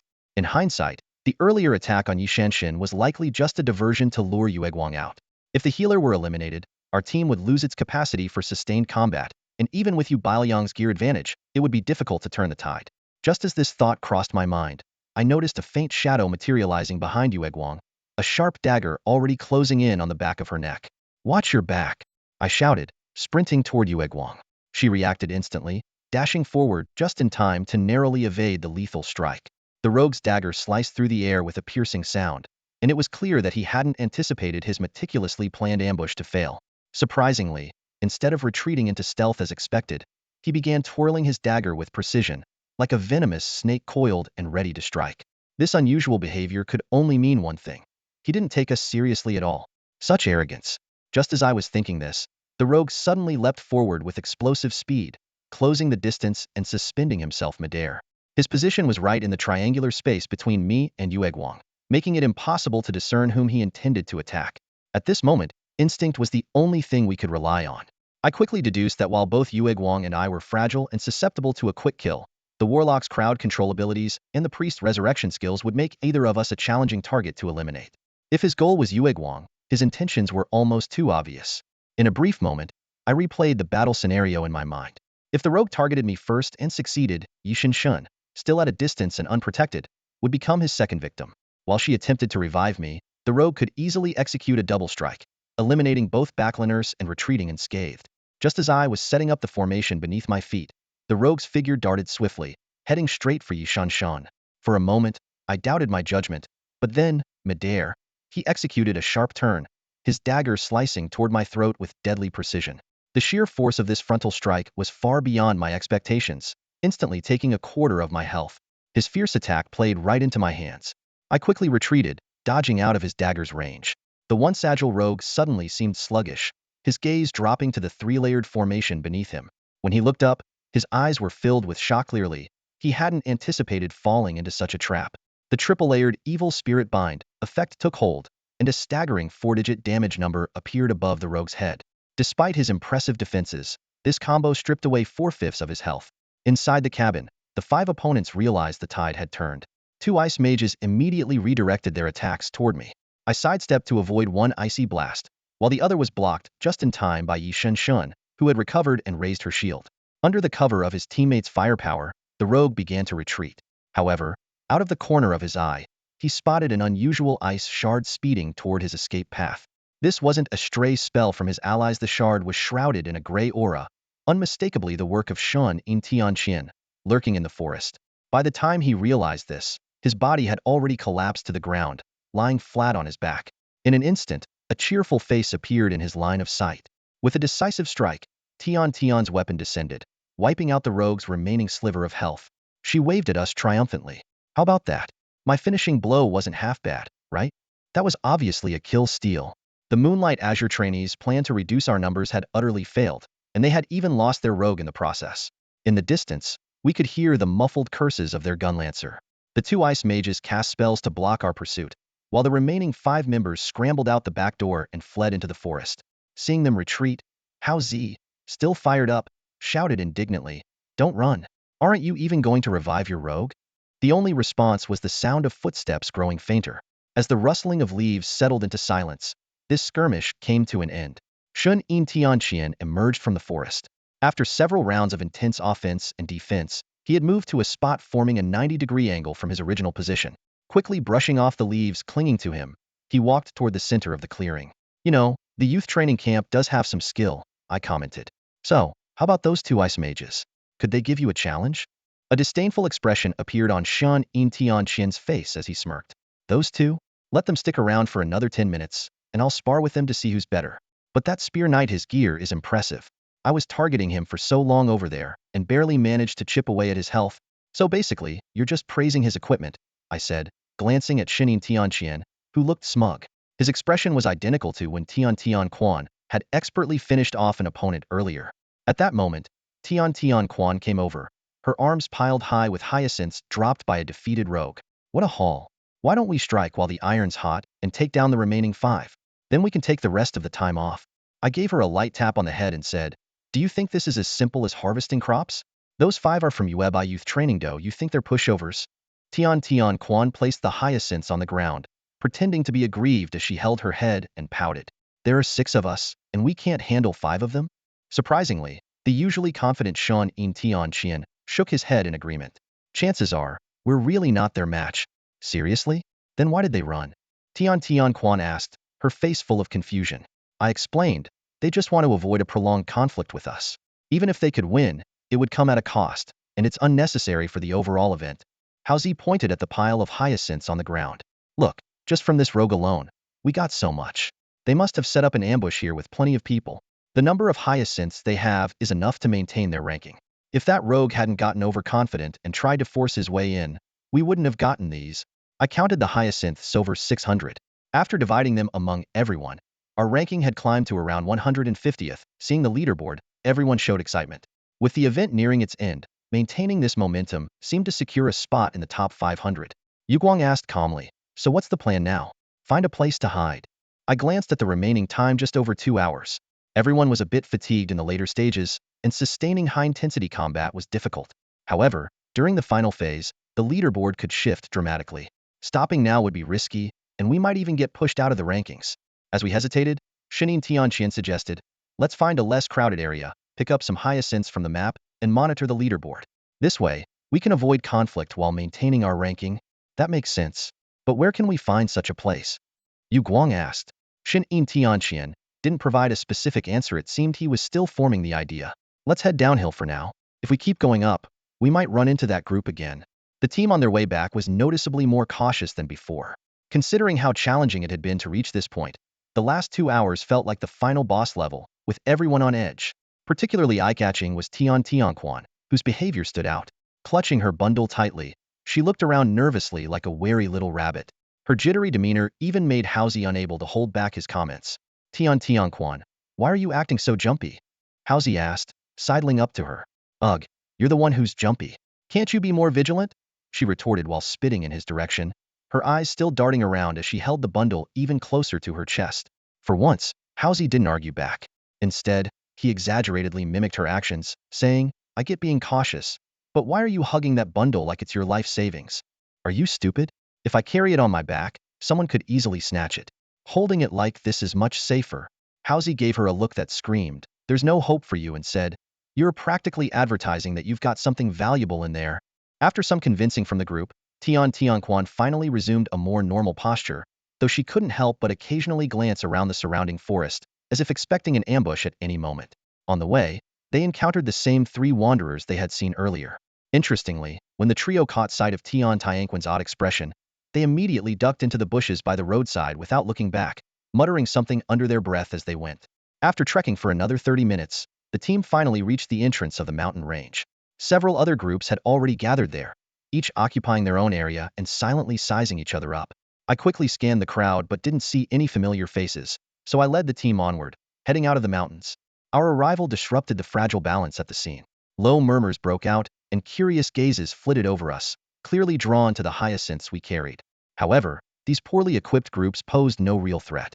If they dared to make a move, they'd essentially be handing the hyacinths over to us. Just as one swordsman reached for his weapon, the mage standing next to him grabbed his arm and whispered something while gesturing toward me and Shinin Tianqian. The swordsman's expression immediately shifted. He gave us a peculiar glance before quickly lowering his head, his hands hanging obediently by his sides. Smart move, Shinin Tianqian muttered under his breath. Not long after we left the entrance, a deafening roar erupted behind us, accompanied by the sharp clang of weapons clashing. The sounds echoed throughout the valley. Tianqian turned to look back, but the rocky cliffs blocked her view. Frustrated, she muttered. Why do they wait until we left to start fighting? How boring. I chuckled and replied. Do you think they'd dare fight while we were still there? Her eyes widened in surprise. Are we really that infamous? Walking ahead, Haozi nearly tripped over his own feet at her comment. Turning around, he corrected her. It's not called infamous, it's called renowned. Could you at least think before you speak? They still seem quite wary of Senior and Tianqiang, Yu Guang remarked while skillfully sharing several forum links in the team chat window. The photos from this event have already been uploaded to the forums, and the players in Luodao are particularly interested in Tianqiang's weapon. I casually clicked on the first link, and what greeted me was a series of close-up shots of Shinin Tianqian's skeletal weapon. The poster had made some wild speculations about the weapon's attributes, claiming that its deathly aura could strip souls and even permanently absorb an opponent's stats. The comments section beneath the post was bustling with activity. Some confidently asserted that it was a rare red-quality weapon, while others flooded the thread with offers to purchase it, turning it into a virtual auction house. As I scrolled through the post, Haozi suddenly spoke in a low voice. Tianqian, come over here for a moment. Tianqian visibly flinched and, uncharacteristically, put on a docile expression. What's up, Haozi? Is there a problem? Take a look at this post. Howsy gestured for her to come closer. A post? Can't you just look at it yourself? I'm still on patrol, Tianquan replied, pretending to glance around as if searching for something. Ignoring her protests, Howsy walked over to her and shared his screen directly. Good things are meant to be shared, right? Their mysterious actions immediately caught the attention of the rest of us, and we all gathered around curiously. On the screen was a post titled Must Read. Strength analysis of the Fengling esports team. Do people really care about analyzing our esports team's strength? I asked, puzzled. Howsy's expression darkened. That's what I thought at first. But this post clearly has ulterior motives. Tianquan quickly added. Or maybe it's just someone with good intentions. The post went into great detail analyzing the strengths of every team member, accompanied by suspiciously high-resolution close-up photos. Shanin Tianqian and I were described as near-mythical figures in the game. I was portrayed as a necromancer capable of annihilating entire armies with a wave of my hand, while he was depicted as an ice mage who could single-handedly hold off legions. Shanin Tianqian covered his forehead and exchanged a glance with me. How did we end up sounding like characters from a fantasy novel? These skills are way too exaggerated. The 3 female team members were also described as experts comparable to professional players, though their appearances were said to be less frequent due to the overwhelming presence of us 2 big shots. Why don't they mention you? I asked Howsy, raising an eyebrow. Based on this style, you should be the general commanding all the troops, right? Howsy sighed helplessly and scrolled down the screen. See for yourself. Howsy calmly shook his head. Forget it. Let me handle this myself. All right, I support. Wait. Handle what? Howsy silently pointed to the author's name at the beginning of the article. Isn't it obvious? Tianquan nodded seriously. Sweet donut? How devious. Using an ID so similar to mine, this is clearly an attempt to ruin my relationship with Senior Howsy.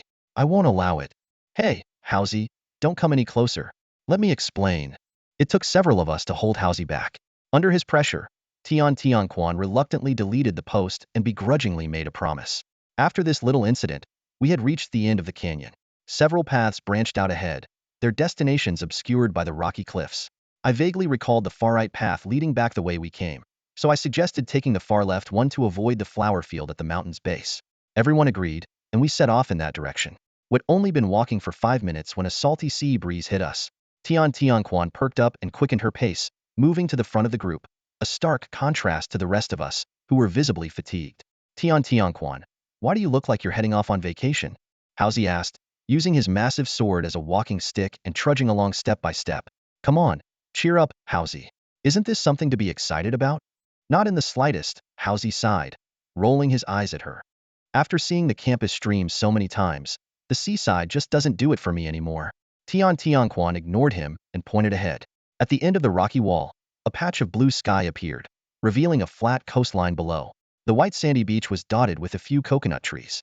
However, there seemed to be a figure moving along the beach. Though the distance made it impossible to make out their face, something about them felt strangely familiar. Out of caution, I stopped my companions who were walking ahead and suggested we take a detour behind the coconut trees to approach more discreetly. Why is Senior Gunai being so sneaky? Tianquan asked with a look of disdain, trailing behind. Her words made me pause. What do you mean sneaky? This is called being cautious. You have no idea how many people are eyeing that hyacinth you're carrying. Howsy glanced disdainfully at the solitary figure on the beach and took 2 steps forward. Oh, a heavy swordsman? Everyone, stay back, let me take him on Onionon. Before he had finished speaking, 3 figures emerged from the other side of the beach, their heads bearing the insignia of an unfamiliar guild. These 3 were clearly solo players, yet their well-equipped gear indicated they had all completed their class advancements, making their combat abilities nothing to scoff at. In contrast, the lone heavy swordsman appeared much more modest. Clad in a plain gray suit of hardened armor, wielding a gleaming heavy sword with a grayish-brown hilt, looking utterly unremarkable. Tianquan, who always had a fascination for combat, crouched beside Howsy, his eyes fixed intently on the beach. Suddenly, he exclaimed, "Look at that guy's Adit's Kuai Qing." The name immediately caught my attention. Kuai Qing, the former top-ranked player on the leaderboard. Although he had since dropped to 5th place, his strength was still beyond question. What was even more shocking was that he had managed to collect over 3,000 hyacinths in such a short, to me, a staggering number, even for an entire team. As I gazed at that solitary figure, a bold thought crossed my mind. Could it be that he had been fighting all this time completely on his own? The 3 opponents gradually closed in, yet Kuai Qing seemed entirely unaware, continuing to quietly gaze at the distant coastline. It wasn't until an assassin stepped into his attack range that he finally moved. The heavy sword suddenly rose, carving a graceful semicircle at his waist, a level 15 swordsman skill known as Moon Dance.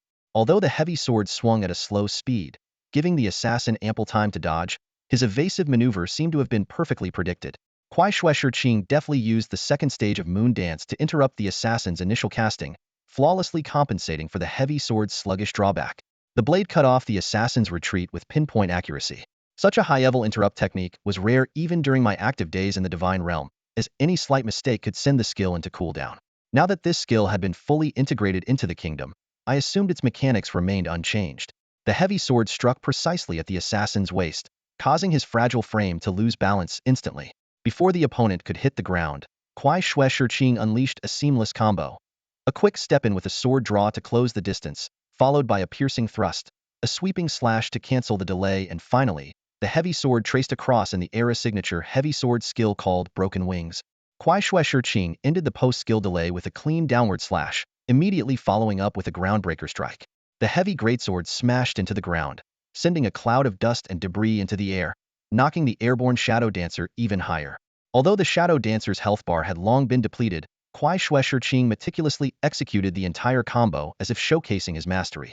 His seamless skill transitions displayed an awe-inspiring level of expertise. Is this guy even human? Hansu stared, dumbfounded. As a fellow greatsword wielder, he was acutely aware of the class's biggest drawback, its lack of agility. Yet, in Gu Qingzhu's hands, the cumbersome greatsword seemed weightless. Hansu, weren't you planning to challenge him? Why aren't you stepping up? Tianquan turned her head with a playful smile. Hansu was candid. You saw his moves. Someone like me? Even 6 of me wouldn't stand a chance against him. Tianxian leaned in close to me and whispered, this time, we've really run into a pro. We should steer clear. His suggestion made sense. Based on prior observations, Gu Qingzhu was clearly a formidable opponent. The wisest course of action now was to avoid conflict and wait out the event peacefully. The battle on the beach raged on. After witnessing their teammate being taken down in mere seconds, the attacking team quickly realized they were up against a tough adversary. Although they couldn't grasp the intricacies of Gu Qingzhu's swordsmanship, they had never seen anyone wield a greatsword with such fluidity. Faced with such an unfathomable foe, their instinctive reaction was to retreat. But Gu Qingzhu didn't let them go so easily. Activating his edgeless greatsword skill, he closed the distance to the priest and archer in an instant. In just a few strikes, the priest was sent back to the spawn point in the main city, leaving only a pale-faced archer behind. All right, this is getting inappropriate for kids, Hansu joked as he pretended to cover Tianquan's eyes while stepping back. Tianquan coldly shrugged off his hand. Hansu, are you scared? This obvious taunt hit Hansu right where it hurt. He swallowed hard and declared, if it really came down to it, and I gave it my all, he might not even be able to beat me. But for the sake of the event, we need to focus on the bigger picture. With that, he punched the nearby coconut tree with force. A sharp cry suddenly pierced the air as the tree bark stained crimson. 2 coconuts fell from the treetop, landing at Hansu's feet. Gu Qingzhu, who had been gathering windflowers on the battlefield, looked up at the sound, his gaze shifting in our direction. From this distance, it was impossible to discern his expression. Hansu stood frozen in place, his face filled with regret, but his eyes betrayed a clear intention to flee. When I saw Gu Qingzhu approaching us, my heart was surprisingly calm. After all, he had just used the heavy sword without edge skill and was now in a cooldown period. As long as we coordinated properly, we could completely suppress his maneuverability with a chain of control skills. As the distance between us shortened, his face became clearer, and I suddenly realized why he felt so familiar. This Gu Qingzhu was an old acquaintance, just under a different ID. Noticing the others gripping their weapons nervously, I quickly reassured them, it's fine. I know him. You know him? What is this, a reunion on the battlefield? Hansu asked, his face full of suspicion. I chuckled lightly. It's been years since we last met, but I doubt he'd come at me with a heavy sword combo right off the bat. With that, I stood up, pushed aside the coconut leaves in front of me, and stepped out of the cover. Gu Qingzhu was now only 5 steps away. The moment he saw me, his expression shifted from confusion to shock, before he forced a calm demeanor. As our eyes met, I was the first to break the silence. Long time no see. He let out a soft scoff, a faint smirk forming at the corner of his mouth. Unbelievable. I can still recognize you. Even more unbelievably, you're actually here, in the world of kingdom. Shouldn't I be the one saying that? I replied, staring into his signature deadpan eyes. Shouldn't you be enjoying retirement? What are you doing flaunting yourself on the event leaderboards? I bet you've been bullying people left and right along the way. Those eyes, combined with the heavy sword combo from earlier, left no doubt in my mind about his identity. Chen He, the former captain of the Qinghu esports team and a 2023 graduate of the youth training camp. Back in those days, we were neighbors at the camp, often dropping by each other's rooms to hang out, causing mischief, and occasionally helping each other skip training or classes. In the world of Shunjia, where the heavy swordsman class was incredibly popular, Qian He might not have possessed the raw talent of Shinji's #1 player, Lian Wuque, but through relentless effort, he stood out in a youth training camp where heavy swordsmen made up 75 of the roster. He was eventually recruited by the Qinghu team and rose to the position of captain. During his professional career, while Qian He often lost against Lian Wuque, he was the only one capable of standing toe-to-toe with the top player in Shunjia. At King's Peak, Chen He and Tang Ying, a light swordsman, were known as the twin swords of Qinghu, a duo whose fame echoed throughout the league. Unfortunately, Qinghu could never break through in the playoffs, with their best result being a fourth-place finish. 2 years later, Qian He retired due to injury, and Qinghu fell into decline. Tang Ying, left to carry the team alone, earned the unfortunate nickname Orphanage Director. These memories were all thanks to Lin Hansu's tireless explanations. He always insisted that this information would be crucial for my future, though exactly how it would matter was still beyond my understanding. The people behind me were whispering about something in the bushes, unaware that I could hear every word. Tian Tianquan clutched Shun Yin Tianqian's sleeve tightly and asked urgently in a hushed voice, "What's going on? Do they really know each other?" Haozi stroked his chin, his eyes thoughtful. "Most likely they do. Think about the fate of those 3 people earlier if they didn't know each other. How could Gunai have lasted this long?" Tian Tianquan clearly wasn't satisfied with this answer and turned to Shan Yin Tianqian, pressing him further. "Brother Tianqian, this is your buddy. We're talking about your brother here. How could you not know?" Shan Yin Tianqian shook his head helplessly. "Even though he's my brother, I don't meddle in his personal affairs. Zuzi's always had his own way of doing things. Nothing he does surprises me. I'm his brother too, why not ask me?" Haozi interjected. Tian Tianquan immediately turned to him. "You know something? How could I possibly know?" Haozi shrugged. Listening to their hushed conversation, I almost couldn't resist turning around to stop them. Just then, Kuaishua Shiking, better known as Chen He, spoke up in front of me. "You showing up here? Are you planning a comeback?" I scratched my head with a smile. "It's been 3 years since I retired. A comeback? Hardly. What about you? Still swinging that greatsword? You should make the most of it before you're out of steam. You're making it sound like I'm halfway to the grave." Chun He replied irritably, stabbing his greatsword into the sand. "We're the same age, you know. Anyway, yeah, I've made a comeback." "A comeback? Then what are you doing in Luodao?" I asked with a frown. Luodao only had 2 teams, Yuebai and Wanjin. Why would Chen He, the former captain of Qinghu, be here? "I'm with Yuebai," he said, his trademark serious expression unwavering. "But only as part of the coaching staff. That's not bad. Less pressure with Yuebai. The work should be easier." Chun He let out a self-deprecating laugh. After Tang Ying left, I didn't really feel any special attachment to Qinghu anymore. When Yuebai reached out, I agreed. "Sounds more like you had special feelings for Tang Ying," I remarked casually. Qian He's face changed instantly, as if he'd seen a ghost. "Don't even joke about that. Getting tangled up with her would be a nightmare." He shook his head repeatedly, as if recalling something horrifying. "Thank goodness she doesn't like men." I chuckled silently. The fact that Tang Ying was into women had been a long-standing rumor in the esports community. "So, what are you up to these days?" Chun He asked directly. I pointed to the sky above me with a resigned expression. "You know I've got a ban hanging over me. A comeback isn't an option.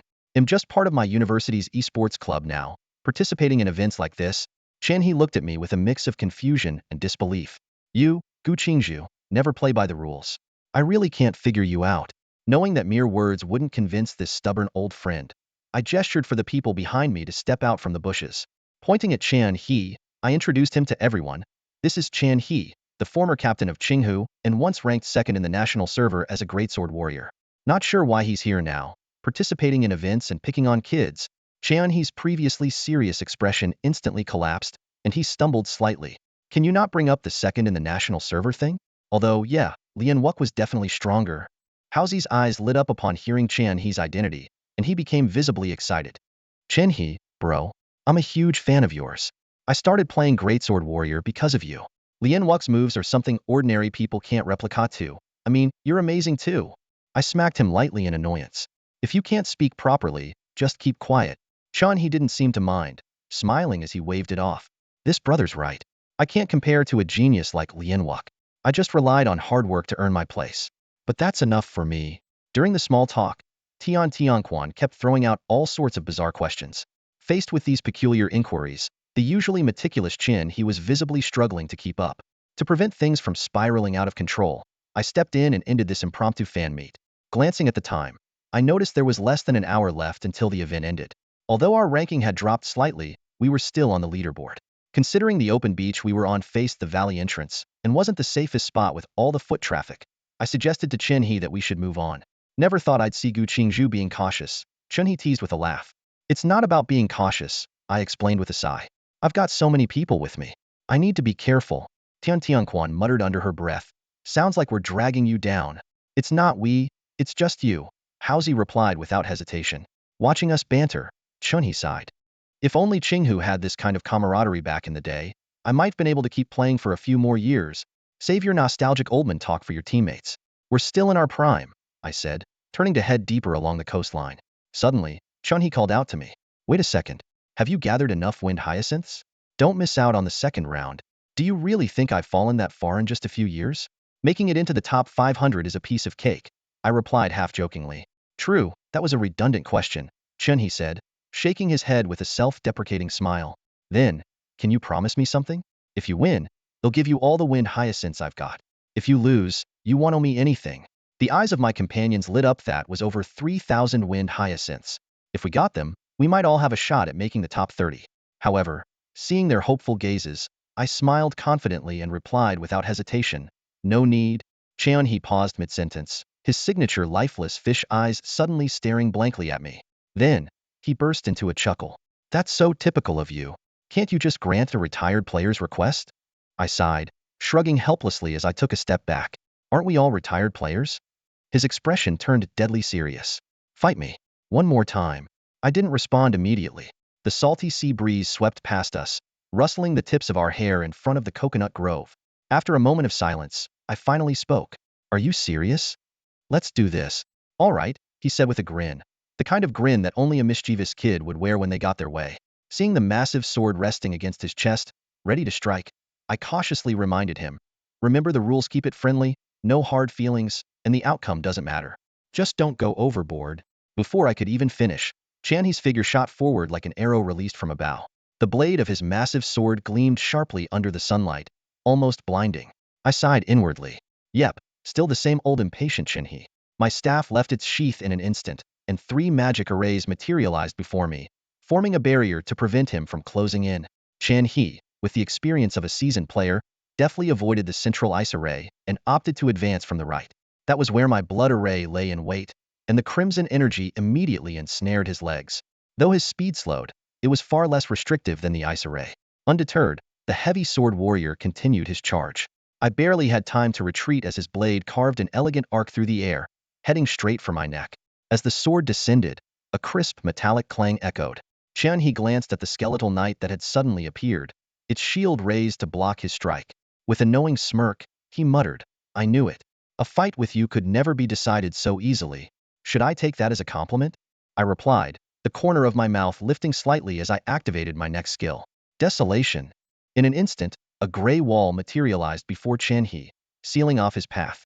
But without hesitation, he triggered his sword without edge ability, entering an uncontrollable state as he leapt high into the air, clearly intent on ending the battle within the critical 10-second window. I immediately commanded my half-health skeletal knight to engage him. Chun He struck decisively, using Moon Dance followed by Pierce, shattering the skeleton into fragments. His gaze, now brimming with lethal intent, locked back onto me. That's all for today. Thank you so much for watching. I hope you guys enjoyed. If you wish to have another part of this recap, please give us at least 1,000 likes. Please don't forget to comment and subscribe to our channel for more content like this. Until next time.